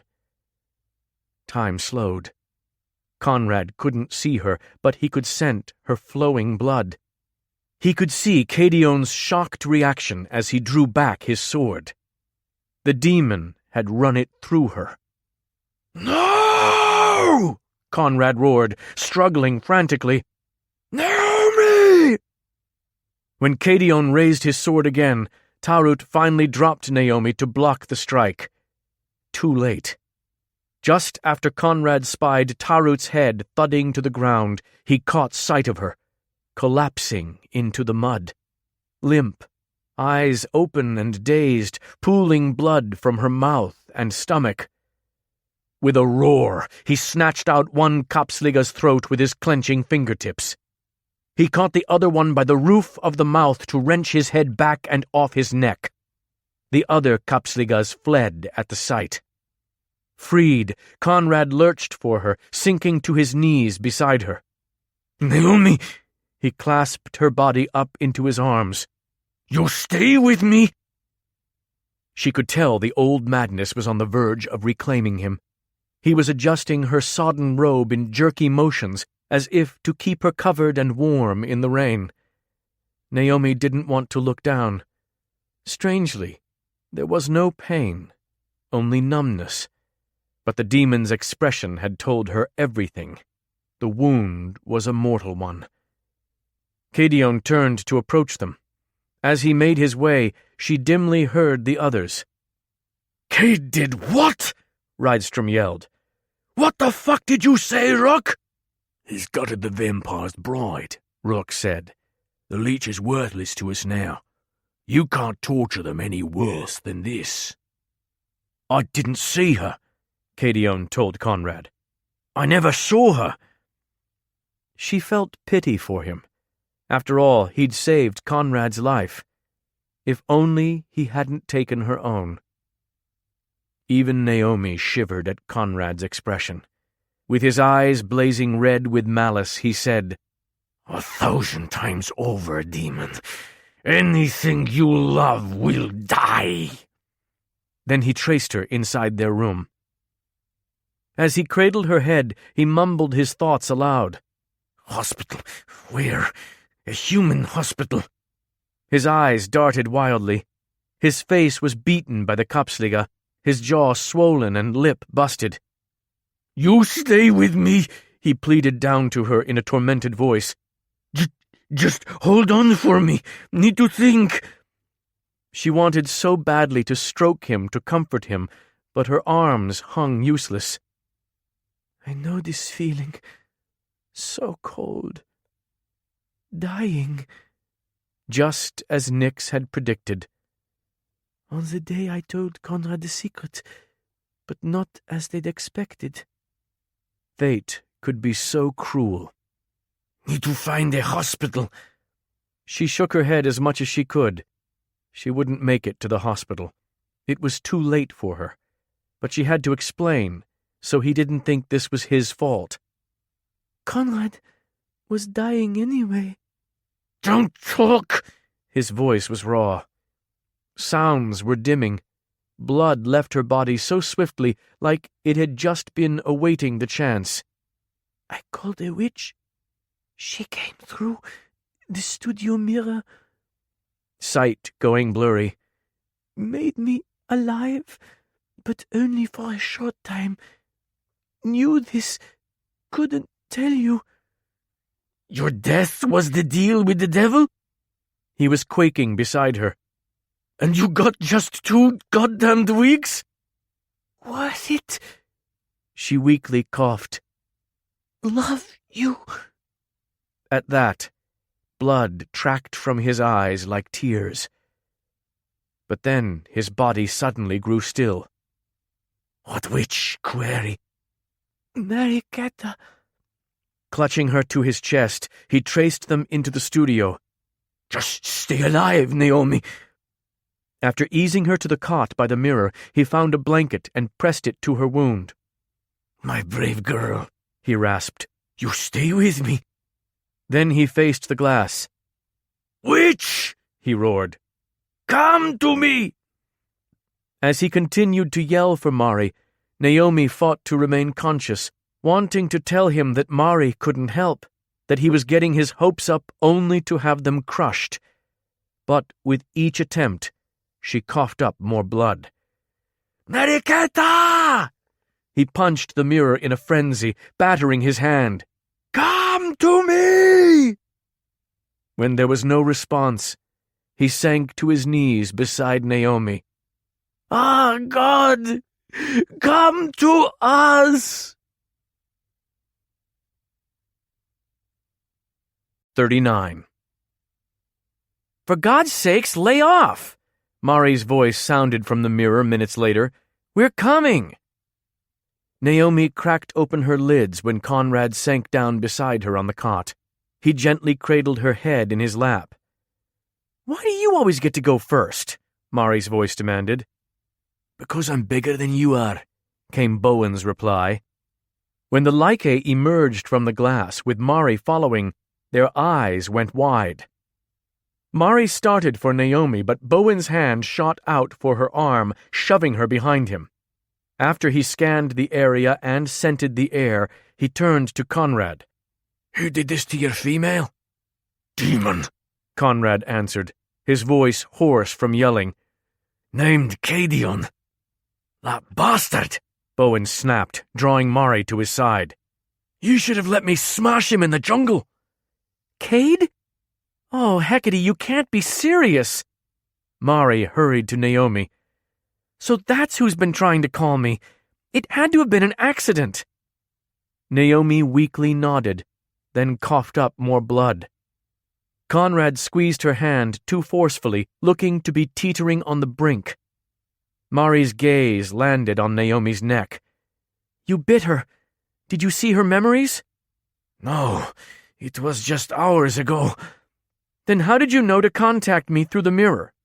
"Néomi told me after she was...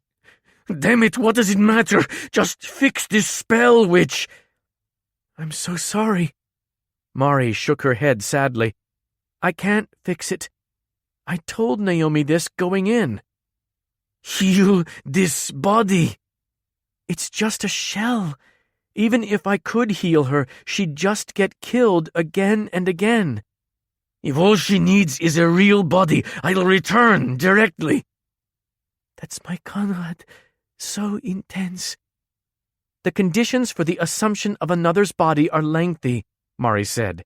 "Chiefly among them, the body has to be donated by its owner, not, commandeered." "Restore her old one. I knew warlocks who could revivify flesh, creating a body from a strand of hair." He was clearly trying so hard, struggling to say the right words. "You could do that with Néomi," he said, his voice breaking on her name. Mari answered, "That's how they make soulless zombies." Conrad said, "We have a soul waiting right here." When Néomi felt herself becoming less substantial, he murmured, "Stay with me, Néomi. Please, baby." "Embodying a spirit isn't a science, it's an art. And it'd be outside my skill set as it is, much less if I have to revivify her dead body as well. Normally, a witch would heal the body in one step, then implant the spirit in another step. Now you want me to do both at the same time? Even though I've never done either before?" "Yes, you must." Inhaling deeply for control, he grated, "A dream demon marked me. I think that curse had something to do with her injury. This happened to Néomi just before the demon was killed tonight." Mari's eyes narrowed. You mean a dream demon hijacked my subject to give you a nightmare? My mystical signature was all over her, and some tool just ignored that? Bowen put his hand on her shoulder. He might not have seen it, Mary. Anyone immersed in magic of this sort would have seen it. That really pisses me off. I'm supposed to be the most powerful witch, and my spell got owned in 2 weeks. Think. Control. Never had Conrad needed it more. Never had he been more in danger of losing it completely. Wait. Witch, if you don't do something about this, everyone will think they can overturn your spells at will. Who would pay you for spells that don't take? McCreeve growled, just as Mariquetta said, You think I can't see what you're doing? Unfortunately, it's working. You gotta think of this, McCreeve snapped. Mariquetta cast the Like a troubled glance, then told Conrad, Vampire, understand that I've never done this on a human. And another problem, I don't even have her body. I need to scry for the location of it, again, while I'm doing everything else. She's fading. Conrad raked his fingers through his hair. Time's running out. What do we have to lose? McCreeve said, She could come back wrong. Conrad met his eyes.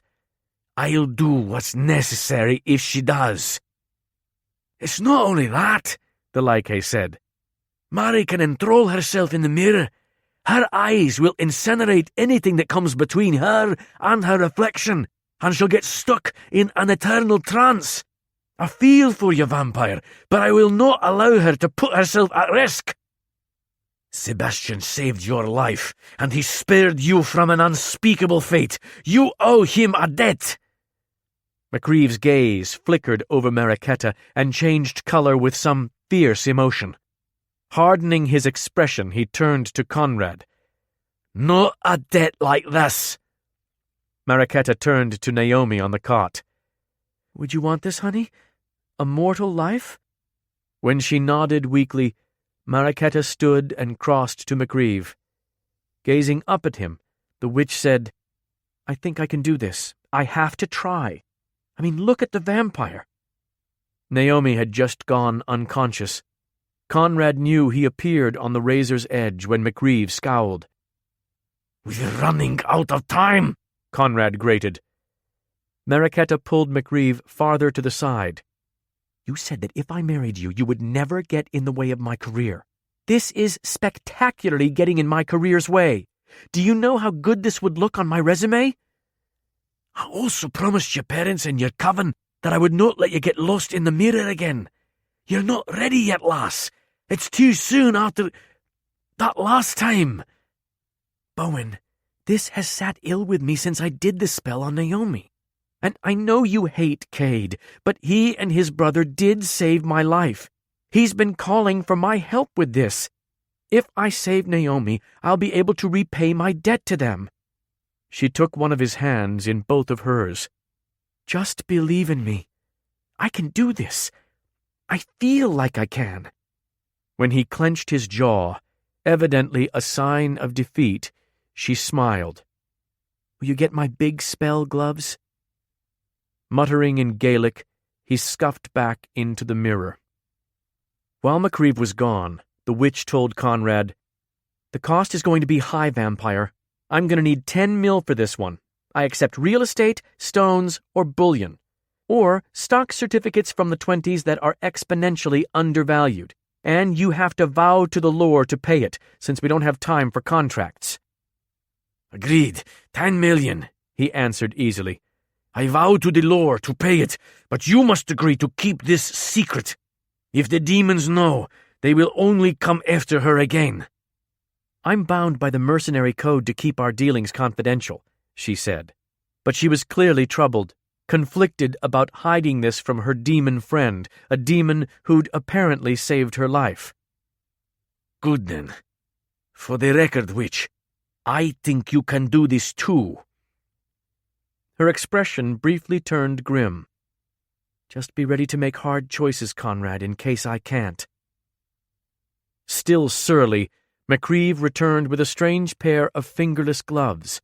The palms looked to be lined with some kind of bendable mirror. As Mariquetta donned them, she took a deep breath, seeming to shake off her disquiet. She told Conrad, "I like Néomi. I'd have tried this for half that amount." "I love Néomi. I'd have paid anything you could dream up." "Oh, snap.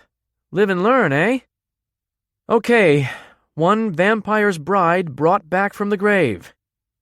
She slapped her gloved hands and rubbed them together. "Let's put the fun back in funeral." 40. Mariquetta faced the mirror, tilting her head. "This is the first time I've really looked at my reflection in months." To the Lycae, she said, "No wonder you love me. Could I be any cuter?" "You will not charm me from my apprehension, so do not bother," McCreeve said. "You're to pull back if you feel anything amiss. Do you ken?" She nodded. "Got it. Now, I need 2 mirrors standing on both sides of me, stat." Conrad eased away from Néomi. "The broken mirrors on this wall are all there is." "Grab them. Bring them to me."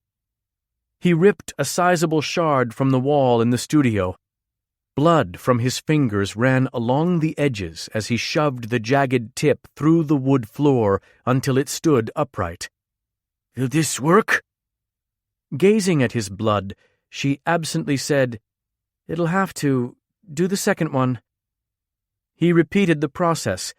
As she continued staring at the blood, her eyes went wide as if with realization before they narrowed on the streak. "Should I clean that?" She hesitated for long moments. "Leave it," she finally said with a swallow. Conrad grated, "Which? What is it?"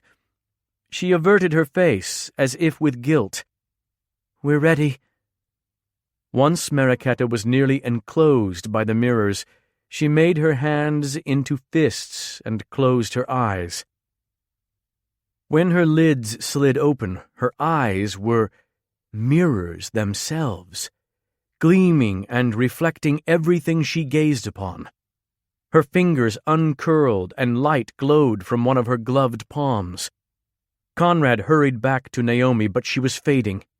The more Naomi's form dimmed, the brighter the light in the witch's palm grew. Just as Mariquetta's toes left the ground, a language even Conrad didn't recognize began to spill from her lips, but he could sense that her words were throbbing with power. With one hand, she made a fist around the light, as if physically grabbing onto Naomi's spirit. "She's going to disappear now," Mariquetta told him, never glancing from the mirror. When Naomi's hand vanished from his own, madness threatened.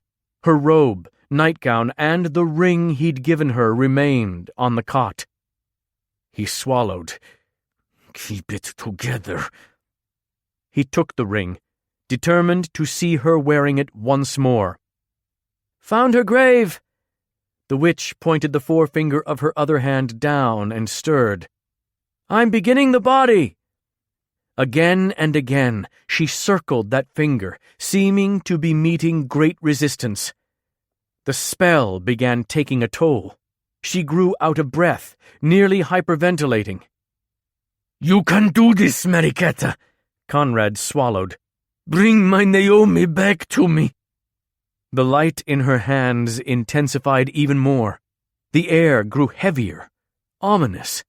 As if agitated by the tension, creatures began skittering in the walls surrounding them. McCreeve peered around. "This does not feel right. As if we're doing something we ought never do." "Shut up, McCreeve," Conrad snapped, though he'd felt the same atmosphere, threatening, like they were challenging a force far greater than they, and might be crushed for their audacity. She began chanting once more. The light was building. She shoved her hands out, seeming to fuel even more magic into the spell. The house began quaking. Have to break through. Need to age. Age?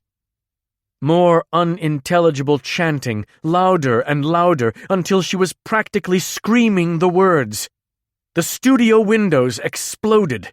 Papers flew in a tempest. Bowen! I'm losing it! Mariquetta!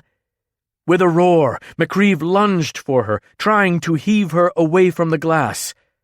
But the Lycae couldn't budge the small female from the mirror's hold. The silver glaze of her eyes darkened as if ink flooded inside them. They began to turn wholly black. "This is bad!" she cried. "No, Mary! Do not do this!" He cupped his hand over her eyes, but the skin of his palm began to burn away in two distinct holes. "Oh, Hecate, no!" she screamed. The light in her hands exploded like a bomb, so intense it briefly blinded Conrad. "What was that?" he yelled. "What is happening?" Mariquetta gasped for breath. "Néomi, embodied." He yanked his head around. "Where is she? Tell me!" "There's a problem. Her body stiffened, unmoving. She stared unblinking at the mirror. "Ah, God, not again, Mary!" McCreeve used his other hand to shield her eyes until two smoking holes appeared in that hand as well. He snatched at her again, but even with his strength, he couldn't wrest her from that spot. "What was the problem, witch? Where is Néomi?" Conrad was frenzied to see her. "Where is she embodied?" He charged for Mariquetta. "Wake your witch up, McCreeve!" The Lycae peered over his shoulder, baring his fangs. "Watch your step, vampire. I'm a breath from turning." "How can I find Néomi? Break the goddamned mirror!" "Not a chance. It could kill her." "Put something bigger in front of her," Conrad bit out, struggling to control himself. "She burns anything away." "How long could she be like this?" "Fucking forever, vampire!" McCreeve roared, his irises turning ice blue, the beast flickering over his form. If the Lycae turned because his mate was in danger, even Conrad couldn't defeat him. "As I'd bloody told you." Pacing, Conrad stabbed his fingers through his hair. "Christ, I don't know where Néomi is." He'd dreamed that she was kept from him no matter how hard he fought to reach her. Nightmares of her being trapped in the dark? He clutched his forehead. She was trapped somewhere right now, and that was why the witch hadn't returned Néomi to him here. But where in the hell would she be? Wait. If the witch had been able to restore Naomi's body and put her spirit within it, but then got interrupted, the answer hit him. "Ah, God! I know where she is!" And he couldn't trace to her because he'd never been there before. "I need a car!" McCreeve and the witch had come through the mirror. Nikolai had driven his away weeks ago. The Lycae ignored him, curling his finger under the witch's chin. "Mary, love, this is going to hurt like hell." He took a deep breath, and then he stepped in front of her gaze. The skin of his torso began to melt away as if burned by lasers, but he gritted his teeth, took the pain. "Loss," he bit out. "After this, we will have words." Where am I? Naomi woke in a dank, close space, blinking repeatedly in the darkness. She had no pain in her body, none at all. Her wound felt totally healed. Mari had done it. But where was everyone? Why was Néomi alone? A horrific suspicion tried to take hold of her mind, but she fought it. Her breaths grew ragged, sounding so loud in the confines. When her dizziness passed, she rose and immediately knocked her head. "No," she moaned, beginning to shudder. "It isn't possible." Tears began pouring from her eyes. "Merde, this can't be happening." She was in her coffin, which resided in the French Society's tomb in St. Louis Cemetery No. 1. At least 30 other coffins lay within. "Conrad will come for me. Somehow he'll find me." But hours seemed to grind by. Gasping rank air, she fought not to think about the bodies decomposing all around her. None of her bones were in her coffin. It was as if she'd reincorporated them. She was embodied, which meant she was alive once more. Néomi had grown a body just in time for it to die. Then the insects came. She screamed. She screamed hysterically until the foul air grew scarce. 41. "Fuck!" Conrad yelled to the sky. He had no car, no idea how to get to her. Conrad couldn't trace to her. He'd never been to a cemetery in New Orleans. The Valkyrie compound was near Elancourt. He could sprint the distance and steal a car. "Don't know where to drive to." Conrad had rarely let himself even contemplate asking for aid, but now that he had to, only one person came to mind. "Nikolai." Deep down, Conrad was still a Wroth, and he needed his brother's help, the brother who was locked up in Christoph's jail. Conrad traced to Mount Oblak. Though it was daylight outside, the castle was dimmed. "Nikolai!" he bellowed as he began wending down shadowy corridors. The sound echoed, summoning the castle guard. Soon, groups of soldiers advanced on him, swords at the ready, no doubt astonished that a crazed, red-eyed vampire was loose in the Forbearer capital. Conrad took their hits, seizing weapons with his bloodied hands to toss them away. Descending even deeper into the bowels of the castle, he twisted necks, breaking them, but not killing the immortal soldiers. "Nikolai!" he yelled again. "Conrad!" Conrad followed the sound to a sizable cell. Inside, behind thick bars, were his 3 brothers. They stared in bewilderment. Conrad knew what he looked like. He had blood across his face and body, gaping wounds all over him, his face beaten by those demons. "What in the hell are you doing here?" Nikolai demanded. "And whose blood is that?" Conrad studied the cell bars. "Obstacles. I don't have time for questions." Murdoch said, "You have to leave. They'll execute you if they capture you." He gave a rough laugh. "Defy them to do either." He clamped the bars. "Have to get to her." Gritting his teeth, he began to strain against them. "Those are as protected as your chains were," Sebastian said.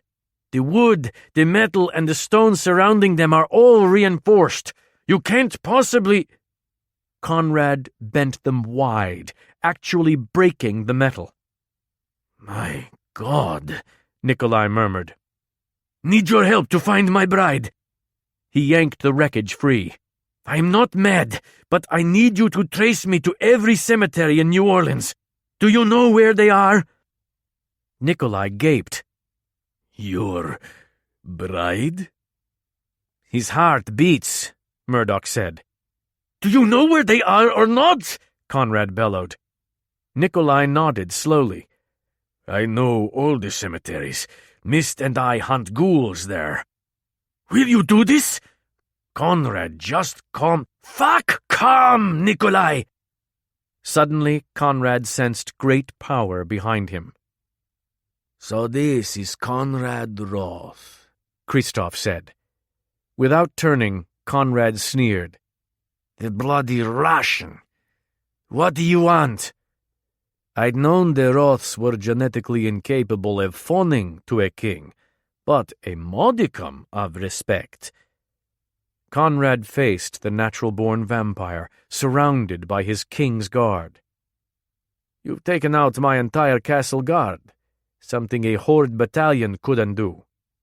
"They didn't tell me you were this strong," Kristoff said in a casual tone.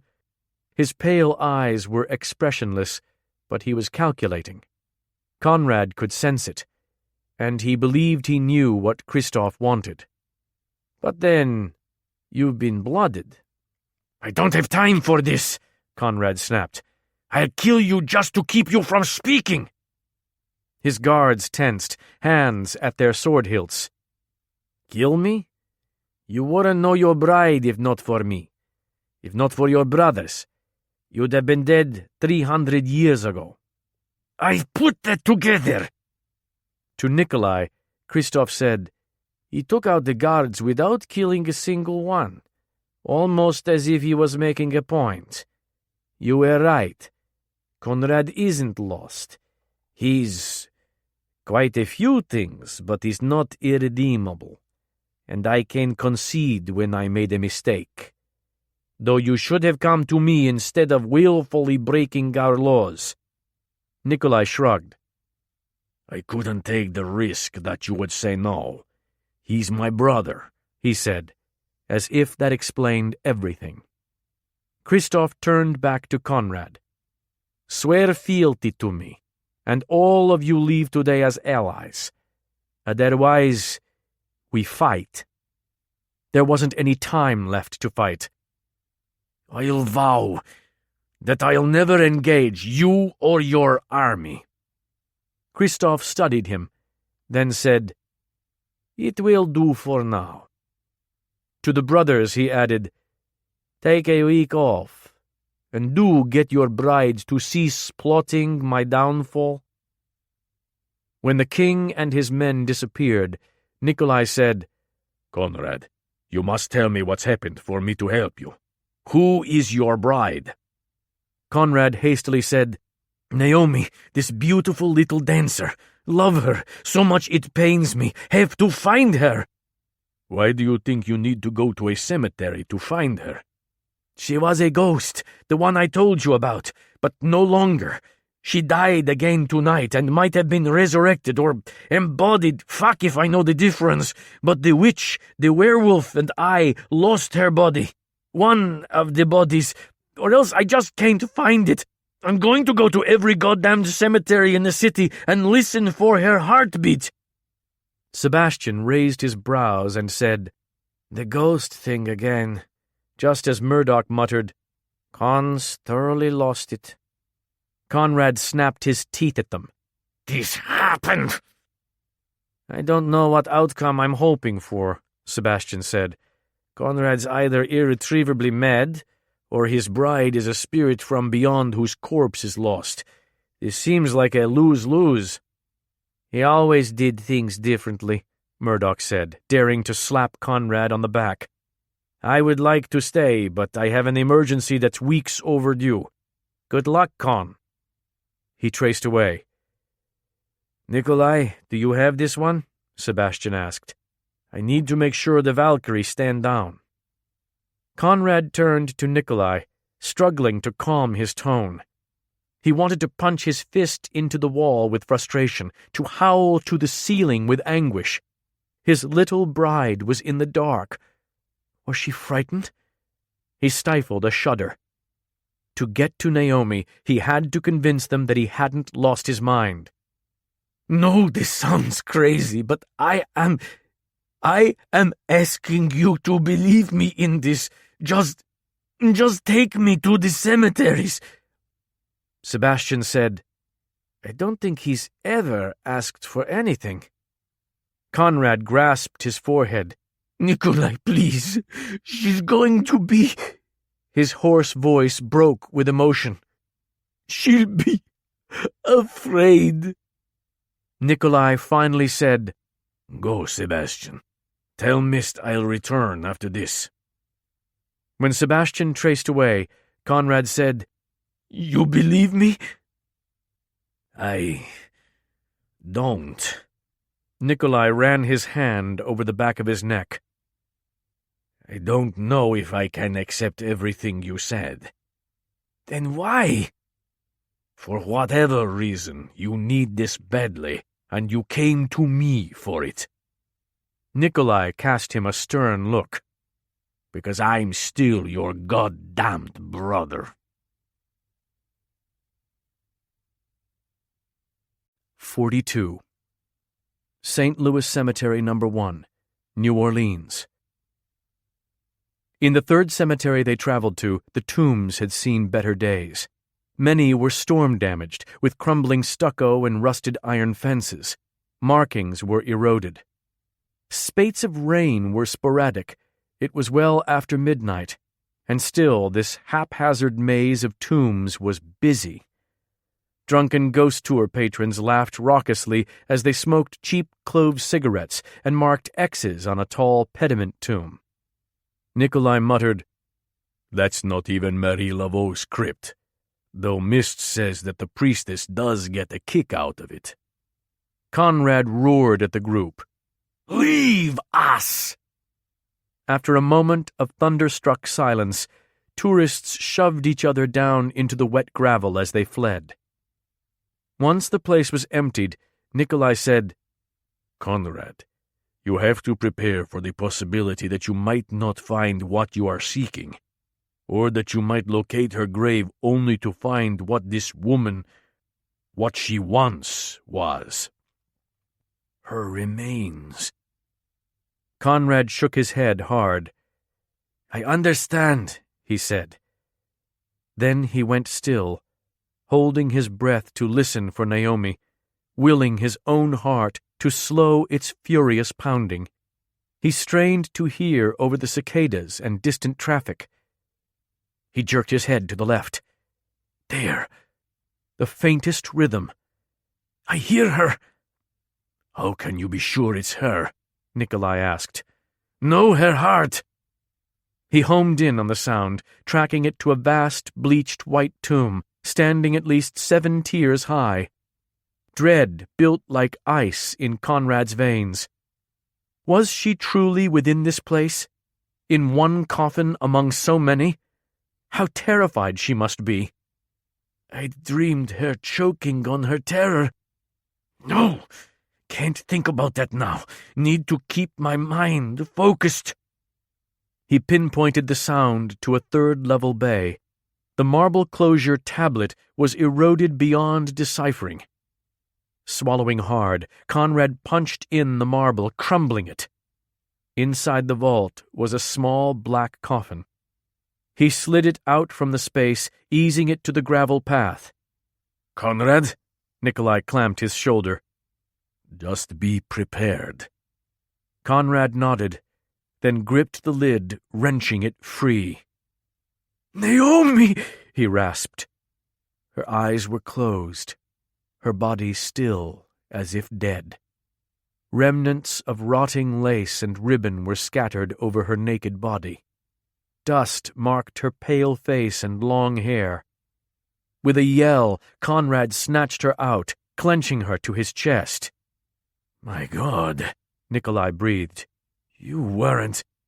Does your female live? Néomi, say something to me.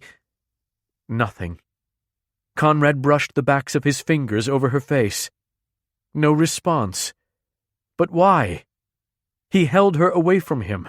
She looked perfectly formed. Her skin was warm and pinkened. Jostling her in his arms, he said, Please, baby, anything. Her eyes fluttered open. So blue. She coughed, gasping. Knew you'd find me. Then she burst into tears. With his gaze averted, Nikolai handed Conrad his jacket to wrap around her. Once he had her covered, Conrad cupped the back of her head, pressing her too tight to his chest, but he couldn't let up. Trembling against him, she whispered, I knew you'd come for me, Conrad. Always, Query, always, he murmured, gently rocking her. My brave, brave girl. Then he met Nikolai's astonished gaze. My vengeance is no more. His voice broke. You have my gratitude, brother. I'm sorry I doubted you, Nikolai said sincerely. Then he asked, But did you just call your female bait? That's an endearment for you, Conrad? At Conrad's annoyed look, he held up his hands. None of my business. To Naomi, he said, Welcome to the family. Then he traced away. Conrad took her from there as well, tracing her directly into their bathroom at Elancourt. Without releasing her for a second, he drew a bath, then lowered her into the steaming water. As he washed the dust from her skin and hair, she sat with her eyes dazed, still steadily crying. Are you warming up? She gave a nod. Naomi, are you hurt? No, just shaken. Can't seem to stop crying. This is killing me, Query. Tell me what to do to help you. I'm sorry. It's just, even when I knew you'd find me, being in the being there was difficult. He tucked her hair behind her ear. I know it must have been terrifying. She frowned. Was that Nikolai with you? When Conrad nodded, she said, How did he get free? I broke them out. Did you go alone? When he nodded, she gasped. Were you injured? I haven't even checked you over. Not at all, he said, pleased that she'd become more animated at least. What were you thinking? I needed Nikolai's help to find you. I would have done anything to get to you. He welcomed me to the family. Did you tell him we were getting married? Her big blue eyes glistened with tears. Because if the offer still stands... Conrad exhaled. We can speak of this later, when you're feeling better. What do you mean? Naomi asked, beginning to cry harder. Listen to me. Shh, love. He sounded like she was tormenting him. All this is my fault. The demons will keep coming. If they find out you're alive, they'll never stop. Relief flooded her, and her tears eased. If that was all he was worried about. Then keep me safe. I'll never leave here without you. I learned my lesson. I'll stay inside the protection. I can't do this. Naomi, I love you. Far too much to see you hurt again. He'd said he loved her. As soon as she realized she didn't have to dread hearing those words, it dawned on her that she'd truly been reborn. We're going to be together, she thought. And you could do so much better than me, Conrad continued, having no idea that this was as good as decided. You have your whole life in front of you. Why should I think to be the one to intrude on it? Do better? And precisely what's wrong with the man I love? The man you love? He murmured, obviously enjoying hearing that. But then he seemed to force himself to explain. I'll never walk in the sun with you or share a meal. The Kapsliga and other enemies will continue to dispatch killers. And I'm still not 100% right in the head. She rose up out of the water to her knees and laid her hands on the sides of his face. I like my pale skin, and never share my food anyway, and we'll be ready for the Kapsliga. As for your mind, you keep getting better each day just as you had been. I took your neck. I could have killed you. But you didn't hurt me. Conrad, I loved it. Then why were you so angry? Because Nix told me that the day anyone learned how I came back was the day I would die. I couldn't tell you. I wanted to so much. When you took my blood, I thought you might be able to learn of it through my memories. I thought I'd been doomed to die even sooner. He lowered his forehead to hers. Naomi, I had no idea. Now let me see your arm. When he frowned, she said, You vowed that from the instant that mark healed, you'd make me your wife. He drew back. But that was before you died. Again. It doesn't matter. She unbuttoned his shirt with trembling fingers. Don't Wroths always keep their vows? When he shrugged from his shirt, she began tugging off the bandage. He swallowed, just before she revealed smooth, healed skin. He exhaled, defeated. Naomi, I'll wed you at the earliest opportunity if you'll take a chance on me. I never want to be apart from you again. Even if I'm just immortal? I want you with me forever. I'll find a way to keep you with me. You have to know that. He pulled the ring from his pants pocket. She cast him a watery smile to see it. I do so love that ring. As he slid it on her finger again, she said, And I love the man attached to it. Do you know how difficult it was to return it to you at the ballet? About as difficult as it was to accept it back? I'm so sorry, mon cœur. I had no choice. How could I promise a future I knew I didn't have? But now I can say how proud I'd be to marry you. Naomi, even if there was nothing to divide us, I fear I'd only disappoint you. I'll do the wrong thing or hurt your feelings. This won't come overnight. Just know that I'll try not to. That's all I ask for. She frowned. Actually, that's not all. I want us to live here, Conrad. Would you ever want to? Can we buy Elancourt from your brother? I'll buy you an estate wherever you wish. Are you sure you want to be here? You were murdered here. How could you not be constantly reminded of it? I've been here for 80 years. I've gotten used to it. Besides, if I hadn't been killed, I wouldn't have you. You told me you would have helped the Russian plunge his sword to be with me. I would have run into Louis's blade for a chance with you. His brows drew together, the intensity of his emotion seeming to boil over. He kissed her then, a scalding possession. When they broke away, gasping, he rasped, We'll stay, but only if I get to bring the place back to life for you. Why not? She sighed, stroking his hair from his forehead. You did with its mistress. A crash sounded from downstairs, followed by a bellow. Naomi gasped. Was that Bowen? They're still here? Oh, Christ, the witch, Conrad said. She got entranced. Take me to her, Conrad. He helped her dry off and don a robe, then traced her to the studio.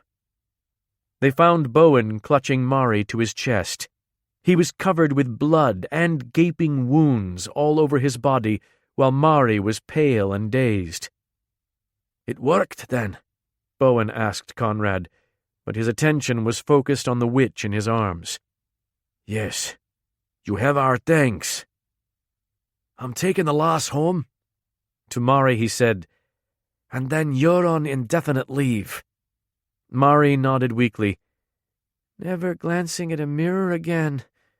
Never. As Bowen stood, carrying Mari into the glass, she peeked back from his arms, her expression pensive. Just before they disappeared, Mari put her forefinger over her lips, a warning to Naomi. What does that mean? Naomi's brows drew together. And then they were gone, leaving unbroken glass behind. As Néomi peered at the mirror, her reflection flashed to her ghostly visage and back. 43. The weeks that followed her embodying would have been the happiest of Naomi's life. If not for the fact that I came back wrong, she thought, stroking Conrad's hair from his forehead as he slept. Shortly after her return, they'd married without fanfare. Initially, she'd been weak from the events of that turbulent night, but as soon as she'd recovered enough, Conrad had gotten a lore officiate to perform the simple ceremony at Elancourt. She'd felt guilty marrying Conrad without revealing her misgivings to him, especially when she'd learned that Bowen had barely managed to pry Mari from the glass. The spell had somehow gone awry. Naomi could feel it. She was altered. She continued her new habit of sleeping during the day, but now she only needed about 4 hours. She could leave or take food, though Conrad had learned her favorite dishes and tempted her with delicacies from all over the world.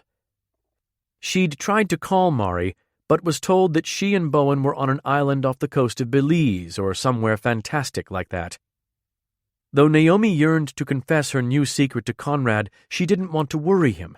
This was the best he'd ever done. He was just so excited, making plans for them, eager to start their life together. He'd already begun restoring Elancourt, and he was happy, genuinely satisfied with what he imagined the future held for them.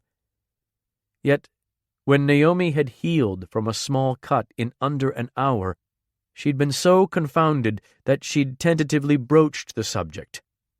I worry, Conrad. Sometimes I don't think I'm human, she told him. Of course you are, he'd said, gathering her into his arms and spinning her around until she was forced to smile. What else could you be? The morning after her embodying, Naomi had woken to the sound of hammering. Conrad had taken his task of restoring Elancourt very seriously.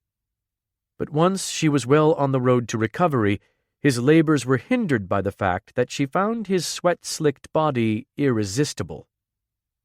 Whenever she came upon him with his shirt off and his muscles all hot and lathered, she had to have him. I'm back to normal, she'd informed him, and normal for me is quite lusty. He'd declared himself eagerly at your service. One day she'd found him in the studio, but hadn't thought he'd heard her. She'd gazed at him with pride and a desire so strong it had left her shaken. As he'd lovingly oiled the mahogany bar, he'd said, "I see you dance here."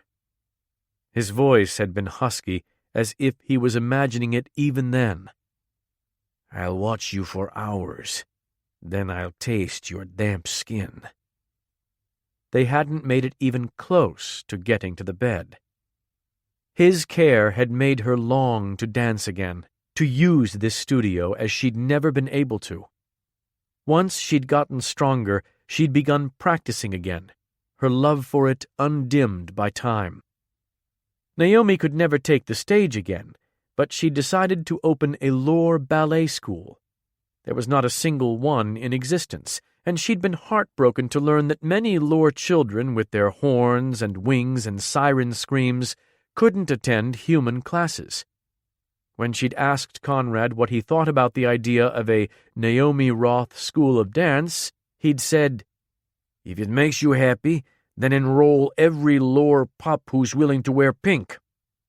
Scratching his head, he'd added, "Though I'll need to figure out how to expand the studio." Conrad stirred then, but not from a nightmare. Once he'd turned to her, she smoothed the backs of her fingers over his cheek, and he resumed sleeping deeply. Nightmares were rare these days. Though he'd been apprehensive about taking her blood again, that one bite had already transferred her memories to him. Naomi had feared hers would be the ones that would send him over the edge, breaching the dam. Yet they actually seemed to be helping him. "I dream of music and laughter and warmth," he'd told her. "It's soothing to be in your memories. Awake, I'm with you, and asleep, I'm with you. I like this." She knew he wasn't yet cured. It would take time. She just wished she had even more time with him. Given a new chance at mortality, she'd become greedy for immortality. Life held so much promise, except for the fact that she had no idea what she was. Sometimes when she looked in the mirror, or if she caught her reflection in a window, she saw glimpses of her spectral self. The shadows around her eyes and under her cheekbones would appear in flashes. Her night vision was as flawless as it had been when she'd been a ghost, and when she slept, she dreamed of floating and moving things with her mind. This twilight, Néomi had awakened with a rose petal clutched in her fist. Nyx had visited Néomi on several occasions. Each time the Valkyrie blatantly scrutinized Néomi with those golden eyes, seeming fascinated. Just yesterday, Nyx had come to Elon Court and said nothing, only blankly staring at her. "Nyx, what am I?" Néomi finally asked her. "Complicated? I came back wrong, didn't I?" Nyx sighed. "I can't get a sense of you whatsoever." Néomi had no sense of her own self. She didn't feel as she had when human or as a ghost. Awkward doesn't begin to describe this meeting. "Have a seat, please," Nikolai said, waving to one of the chairs in front of his office desk. Sebastian occupied the other. Conrad had traced to Blackmount Castle, Nikolai's home, to meet with his brothers at Naomi's insistence. It was day in New Orleans, and she'd wanted to nap for the afternoon, so he thought he'd get this over with.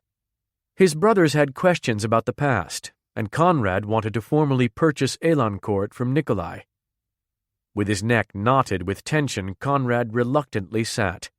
He was already on edge from leaving Néomi for the first time since her return, but being back here made his uneasiness ratchet to another level. "I thought all three of you would be here," Conrad said. "Where's Murdoch?" He would leaven this tense atmosphere. "Missing in action," Nikolai answered. "We presume it's concerning his secret bride. I think for the first time in his existence, he's having woman troubles." "Might do him some good," Sebastian said, then asked Conrad, "Does it not feel surreal to be back here?" He nodded. This castle was where Conrad and most of his family had died. His young sisters had wept here as they'd succumbed one by one. Blackmount was where Conrad had been born and raised from the dead. For 300 years, Conrad had hated Nikolai for his decision that fateful night. Now Conrad was beholden to him for Néomi. Without Nikolai's choices and Murdoch's determination, he would never have known his bride. He would never watch her readying for bed, brushing her long hair. Just yesterday he'd thought, "My bride by fate, my wife by choice." "I felt the same way when I first returned," Sebastian said. Nikolai made a scoffing sound. "No, you didn't. You were too busy decking me." "The second time, then." Uncomfortable silence ensued. Conrad peered around the paneled study. Nikolai tapped a pen against his desktop. Sebastian jogged his leg. Eventually, Nikolai rose from his chair. "I have something of yours." He pulled a file from a cabinet, handing it to Conrad. Inside were the deed to Elancourt and the contracts of transferal. "I signed the property over to you and your bride the night you got her back." Conrad's tension cranked up even more. I can pay you for it. It's technically Naomi's anyway, right? Consider it a wedding gift. Conrad hated feeling beholden. Wait. He traced to Elancourt. There he checked on Naomi, tugging her blanket higher with a kiss. Then he snagged a bottle of whiskey from the crate. She'd suggested bringing one, but Conrad had gruffly declined. Now he returned to Blackmount and gave it to Nikolai. Nikolai brushed off the label. My God, this is as good as you're imagining, Conrad finished for him. Sebastian wasted no time, rising for snifters from the sideboard.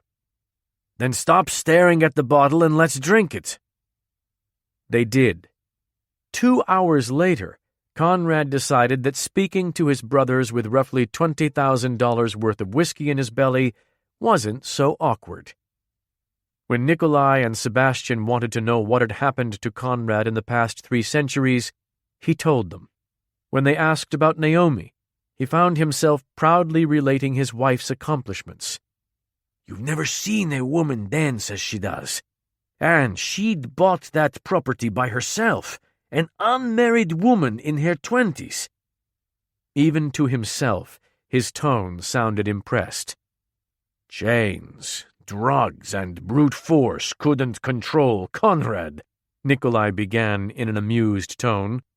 But a tiny ballerina is domesticating him with ease. What are you going to do about her mortality? Sebastian asked. Search for a way to make her immortal. When they gave him uneasy expressions, Conrad said, I know the odds, but that's a more likely scenario than me following wherever she would go after death. Conrad finished his drink, then contemplated the bottom of his glass. Do you not think of our sisters when you're here? Nikolai and Sebastian shared a speaking glance. At length, Nikolai said, We are bringing them back. We have the means to retrieve them from the past, not to change history, but just to return with them to this time. Conrad narrowed his gaze. Was Nikolai jesting? How? With utmost seriousness, Sebastian answered, A mystic's key. Conrad flinched at the word key. Sebastian topped off their drinks. A goddess named Riora gave me one turn of it for the sole purpose of reuniting my family. I know for a fact that it works. If skeptical Sebastian said it worked, then it did.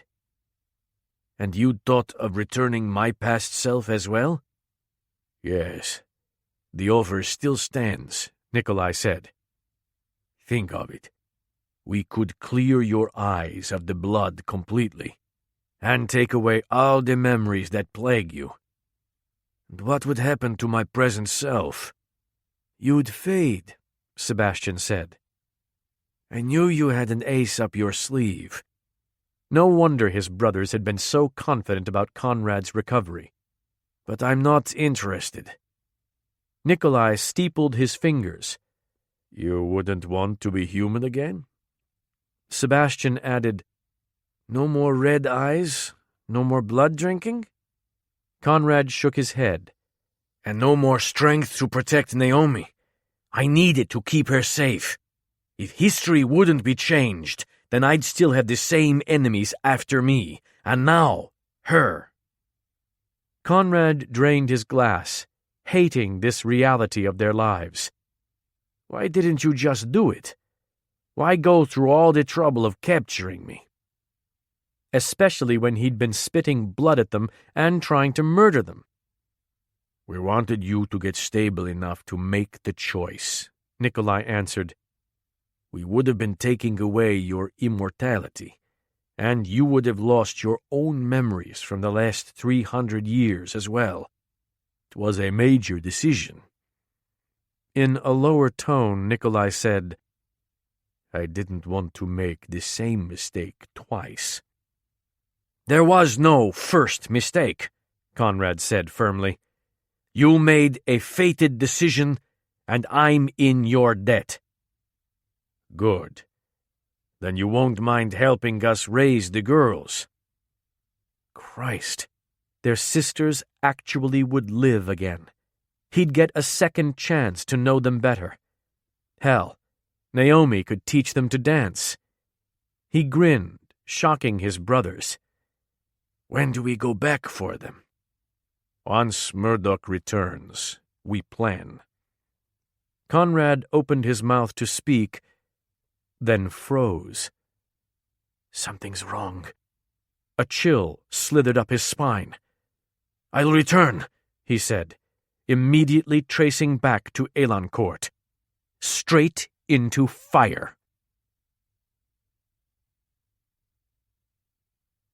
44. Naomi had been dreaming of floating and walking through walls again. But now she wanted to wake, because her breaths had begun to taste of soot. She couldn't seem to get enough air, coughing with each smoky inhalation, and in the haze of her mind she perceived fire all around her, thought she smelled the flames and felt their heat.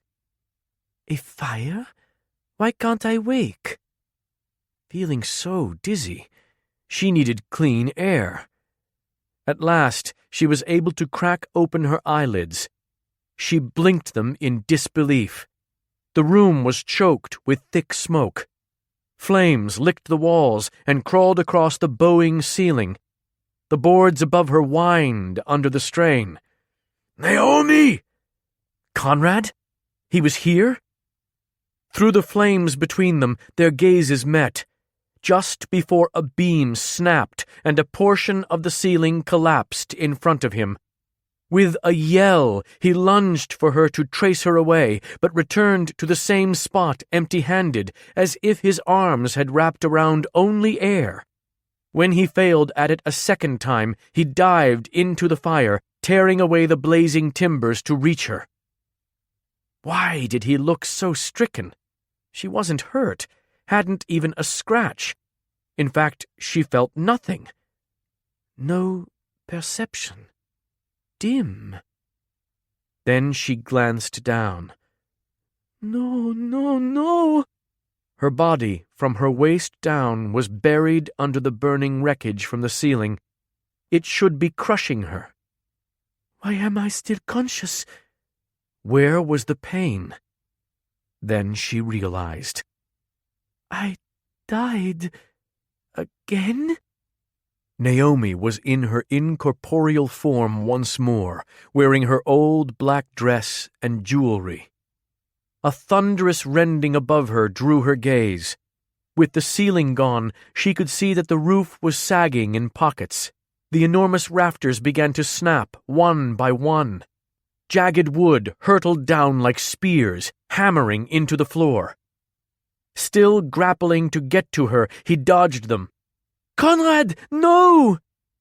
One caught him, stabbing into his body, slamming him down. A split second later, the roof crashed over him, shrouding him. With a shriek, she found herself rising through the debris covering her, floating amidst the fire to get to him. She couldn't find him, couldn't see. Then she spied blood pooling out from under a pile of debris, the liquid reflecting the flames, boiling and popping. Tonight, Cade found himself in a familiar spot, sitting on the edge of a downtown apartment's roof. His female's building neighbored this one, and her top loft and private rooftop pool were readily viewable from this higher vantage. Cade hadn't intended to come here tonight. He'd just needed to. He gazed over at her balcony, and there she was, Holly Ashwin. His Holly. She was a math geek who wore glasses, no makeup, and her blonde hair in a conservative bun. She was sexier than any female he'd ever known. But, as ever, he scratched his head at her antics. She was cleaning an already spotless apartment. Mystifying human. She'd expire if she saw his place. Just another example of how unalike she and Cade were. Holly was scholarly. He was deadly. Every aspect of her life was strictly organized. His idea of a day's schedule was wake, eat a few meals, do things, sleep. And any of those were optional. She didn't even drink. He took a swig just then. Was she having company over tonight? Her tosser boyfriend? Just as his claws dug into his palms, Cade heard footsteps approaching. Bloody Rydstrom. His brother had found him. So much for keeping my visit secret. What in the hell are you doing up here? Cade demanded. I ask you the same, Rydstrom said, treating him to a look of unmitigated disappointment. I've never seen that one before, Cade thought. You told me you wouldn't come here anymore. Fell off the wagon, Cade muttered. Humans are forbidden to us as mates for a reason.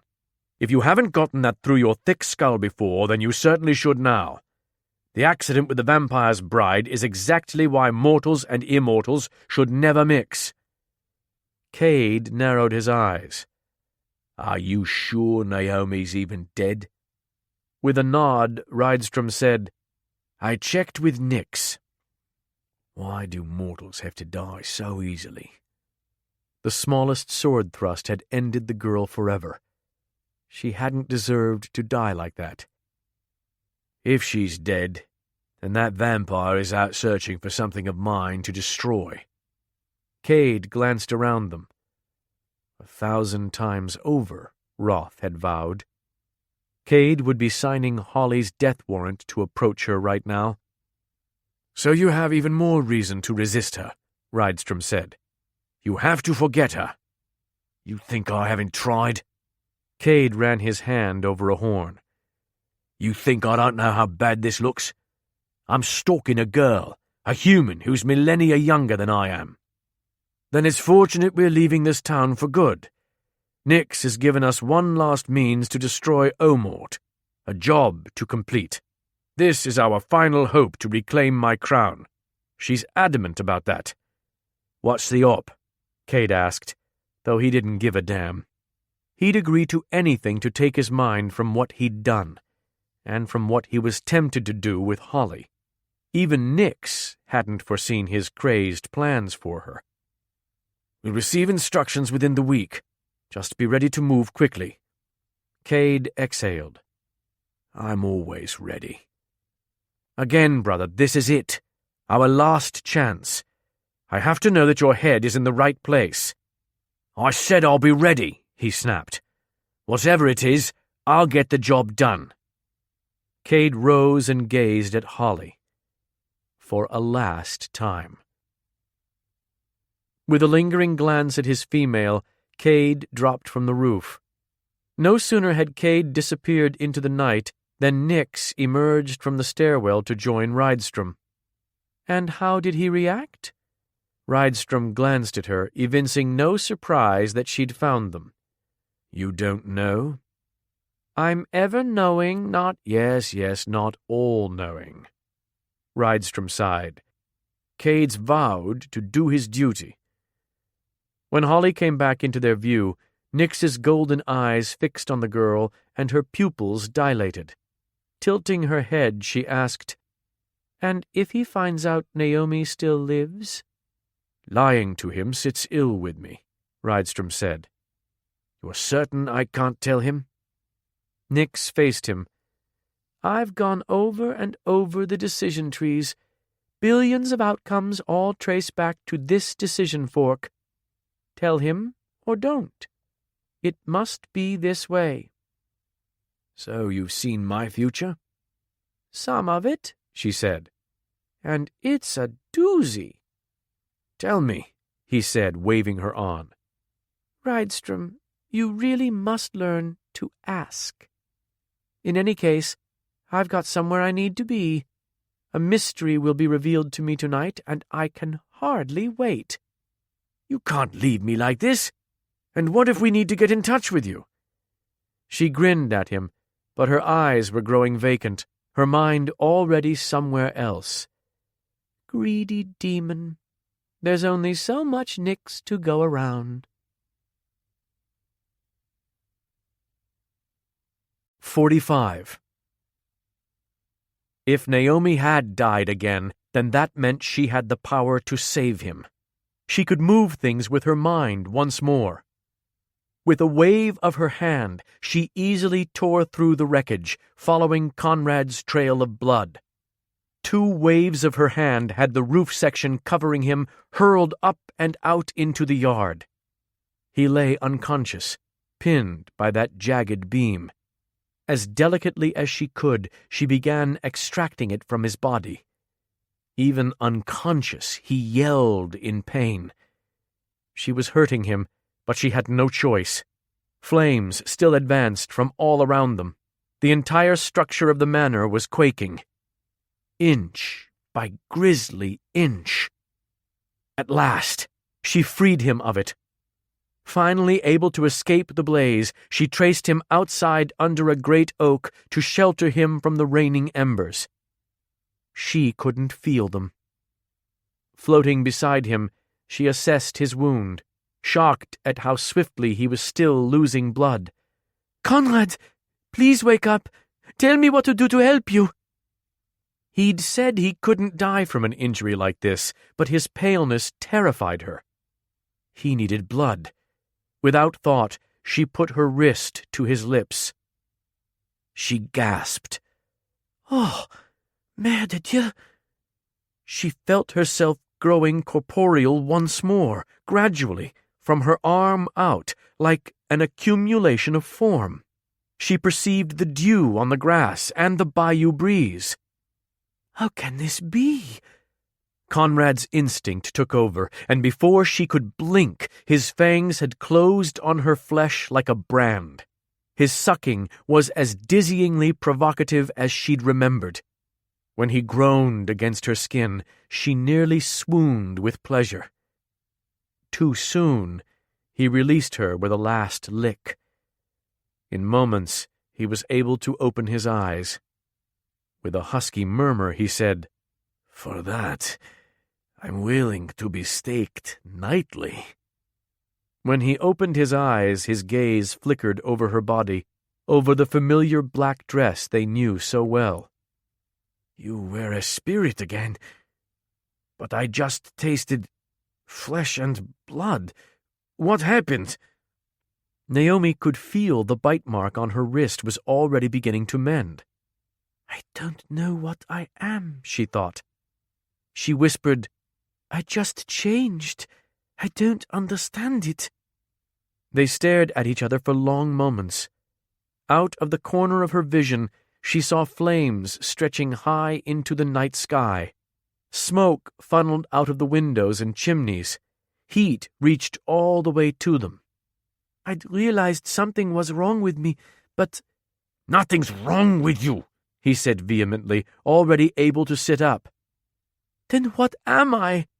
"I don't give a damn, as long as you're with me." "I give a damn. What if I get stuck in that spirit form again?" She hated that weird, ghostly half-world. She'd nearly forgotten how alone and echoing and faded it felt.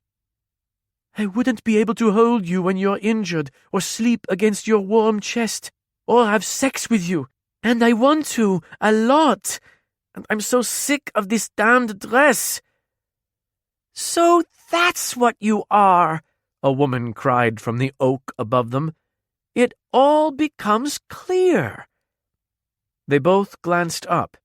Nix sat perched on a limb, with her sword strapped over her back. "Up there all along?" Conrad bellowed, immediately grimacing and clamping a hand over his side. "And you didn't think to help us?" Nix stood and alighted from the limb as though stepping from a curb, landing without so much as a sound. "What became clear?" Néomi asked, her tone tinged with fear. What am I? She saw Conrad swallow, and knew he wasn't sure he even wanted to know.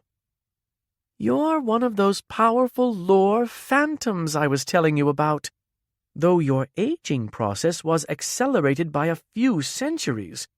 Good timing, too. She furtively pointed at the manor, saying in a stage whisper, Just between me and you, your spirit anchor is on fire.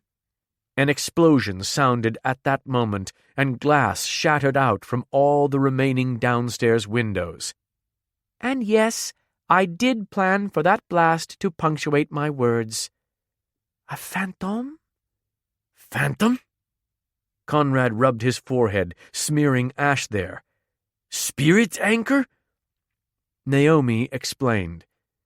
Nix told me weeks ago that I might become like a lore phantom if I lived long enough as a ghost. Phantoms can incarnate at will, they can trace, and they can move things with their minds. And they don't have to remain in one place where their spirit is anchored. But it would take possibly 500 years for me to gradually grow a body to incarnate with. Evidently, Mariquetta sped up the 5 centuries. Wide-eyed, Nix said, Yes, clever, clever Mariquetta, a spellmaker and a rule-breaker. There's a reason Mari is my favorite Wiccan-type person. Conrad said, I still don't... What are you talking about? Mari broke the house's rules, or rather, she bent them. Witches are not allowed to create immortals. She faced Néomi. But in theory, you were an immortal already. So Mari gave you a body which jump-started the phantom aging process, and somehow she managed to add a touch of lore blood to activate the transition from human to lore being. Maybe the vampire cut himself as he was frantically fetching mirror shards for the witch's spell. I don't know. Conrad grated, Is she part vampire? No. Your blood was merely an agent, a facilitator. Even Mari can't make a female vampire. No wonder she was so nervous, Conrad said. She knew what she was going to try to do going in. Yes, you owe Mari much. Though she didn't break the letter of their laws, she broke the spirit. She could be punished severely for this if others find out, even branded as a rogue for what she did. In short, Mariquetta the Awaited will not be listing you as a reference, and you should send her a nice card for Beltane. Does this mean I can change back and forth any time I want? You're a shapeshifter between life and death, Nix answered. Concentrate on disembodying. Néomi focused.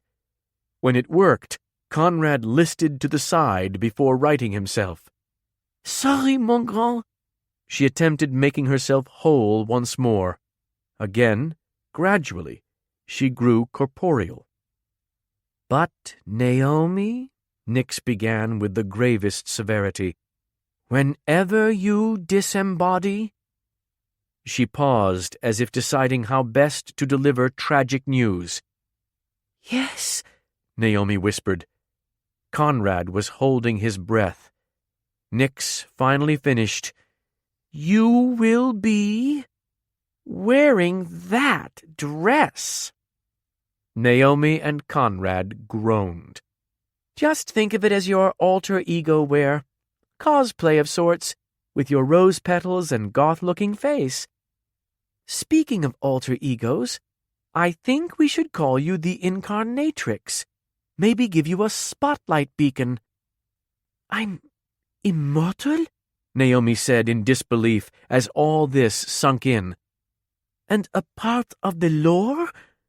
That realm Néomi had loved so much. Yes. No more getting capped, unless you get beheaded in your corporeal form. Naturally. In your spirit form, you can't be killed at all. Your species is very envied within the lore.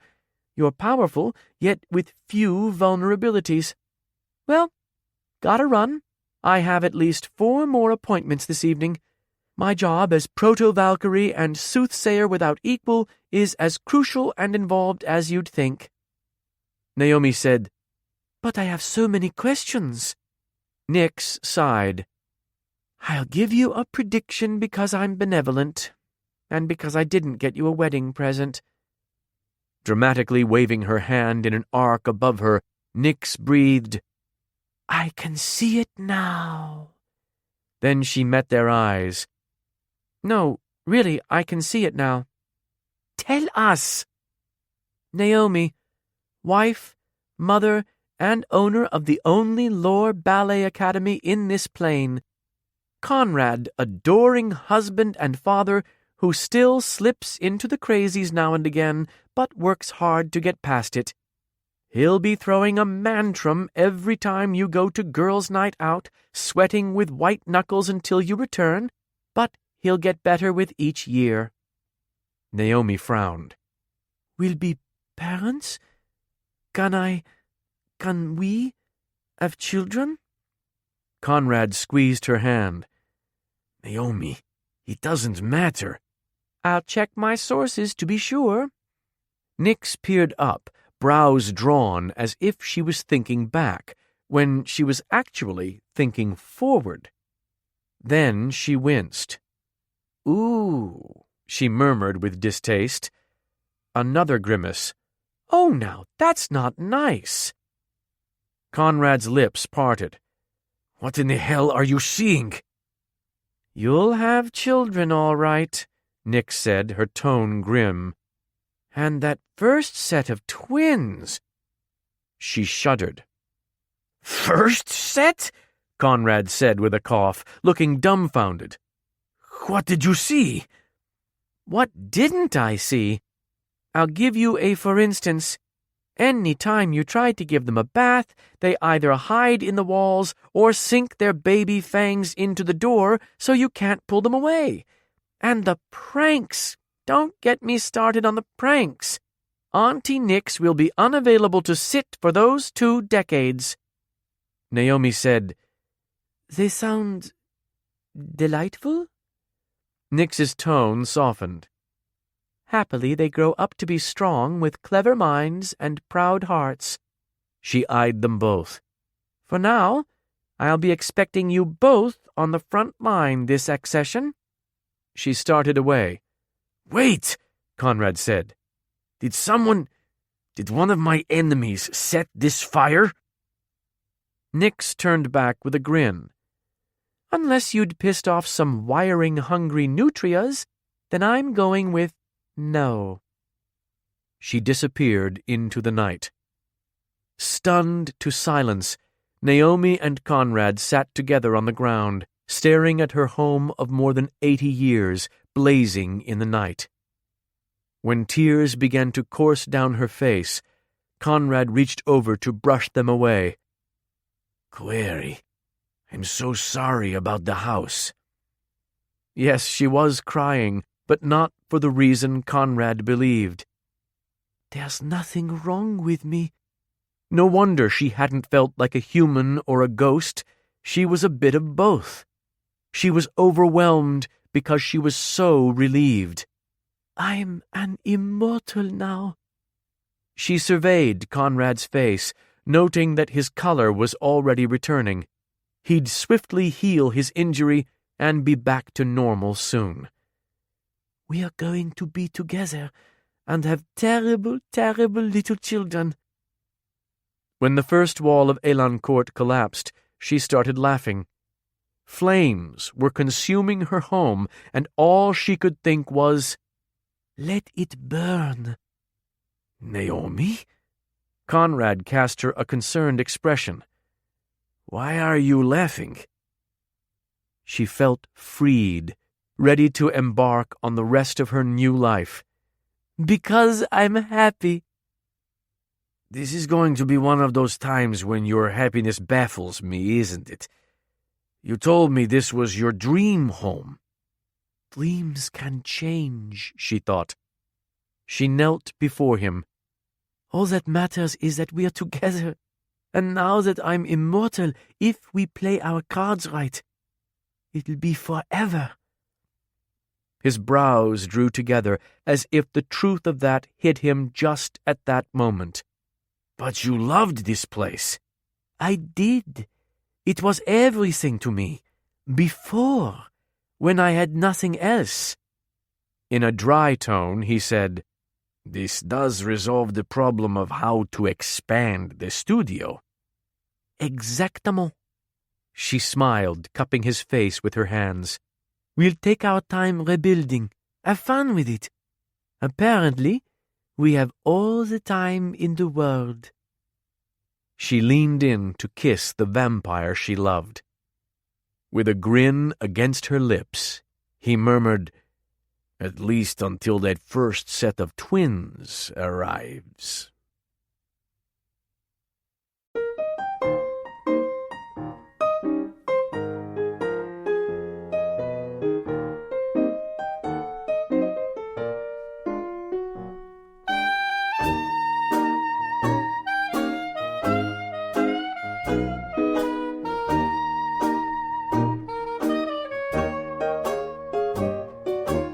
Dark Needs at Night's Edge was written by Cressley Cole and read by Robert Petkoff. It was recorded by Ethan Donaldson. Post-production by Hudson Sound. The associate producer was Jenna Weiss-Berman. Dark Needs at Night's Edge was produced and directed by Karen Perlman. This has been a presentation of Simon & Schuster Audio. Also from Simon & Schuster Audio, Wicked Deeds on a Winter's Night, Lothair, and No Rest for the Wicked, written by Cressley Cole and read by Robert Petkoff.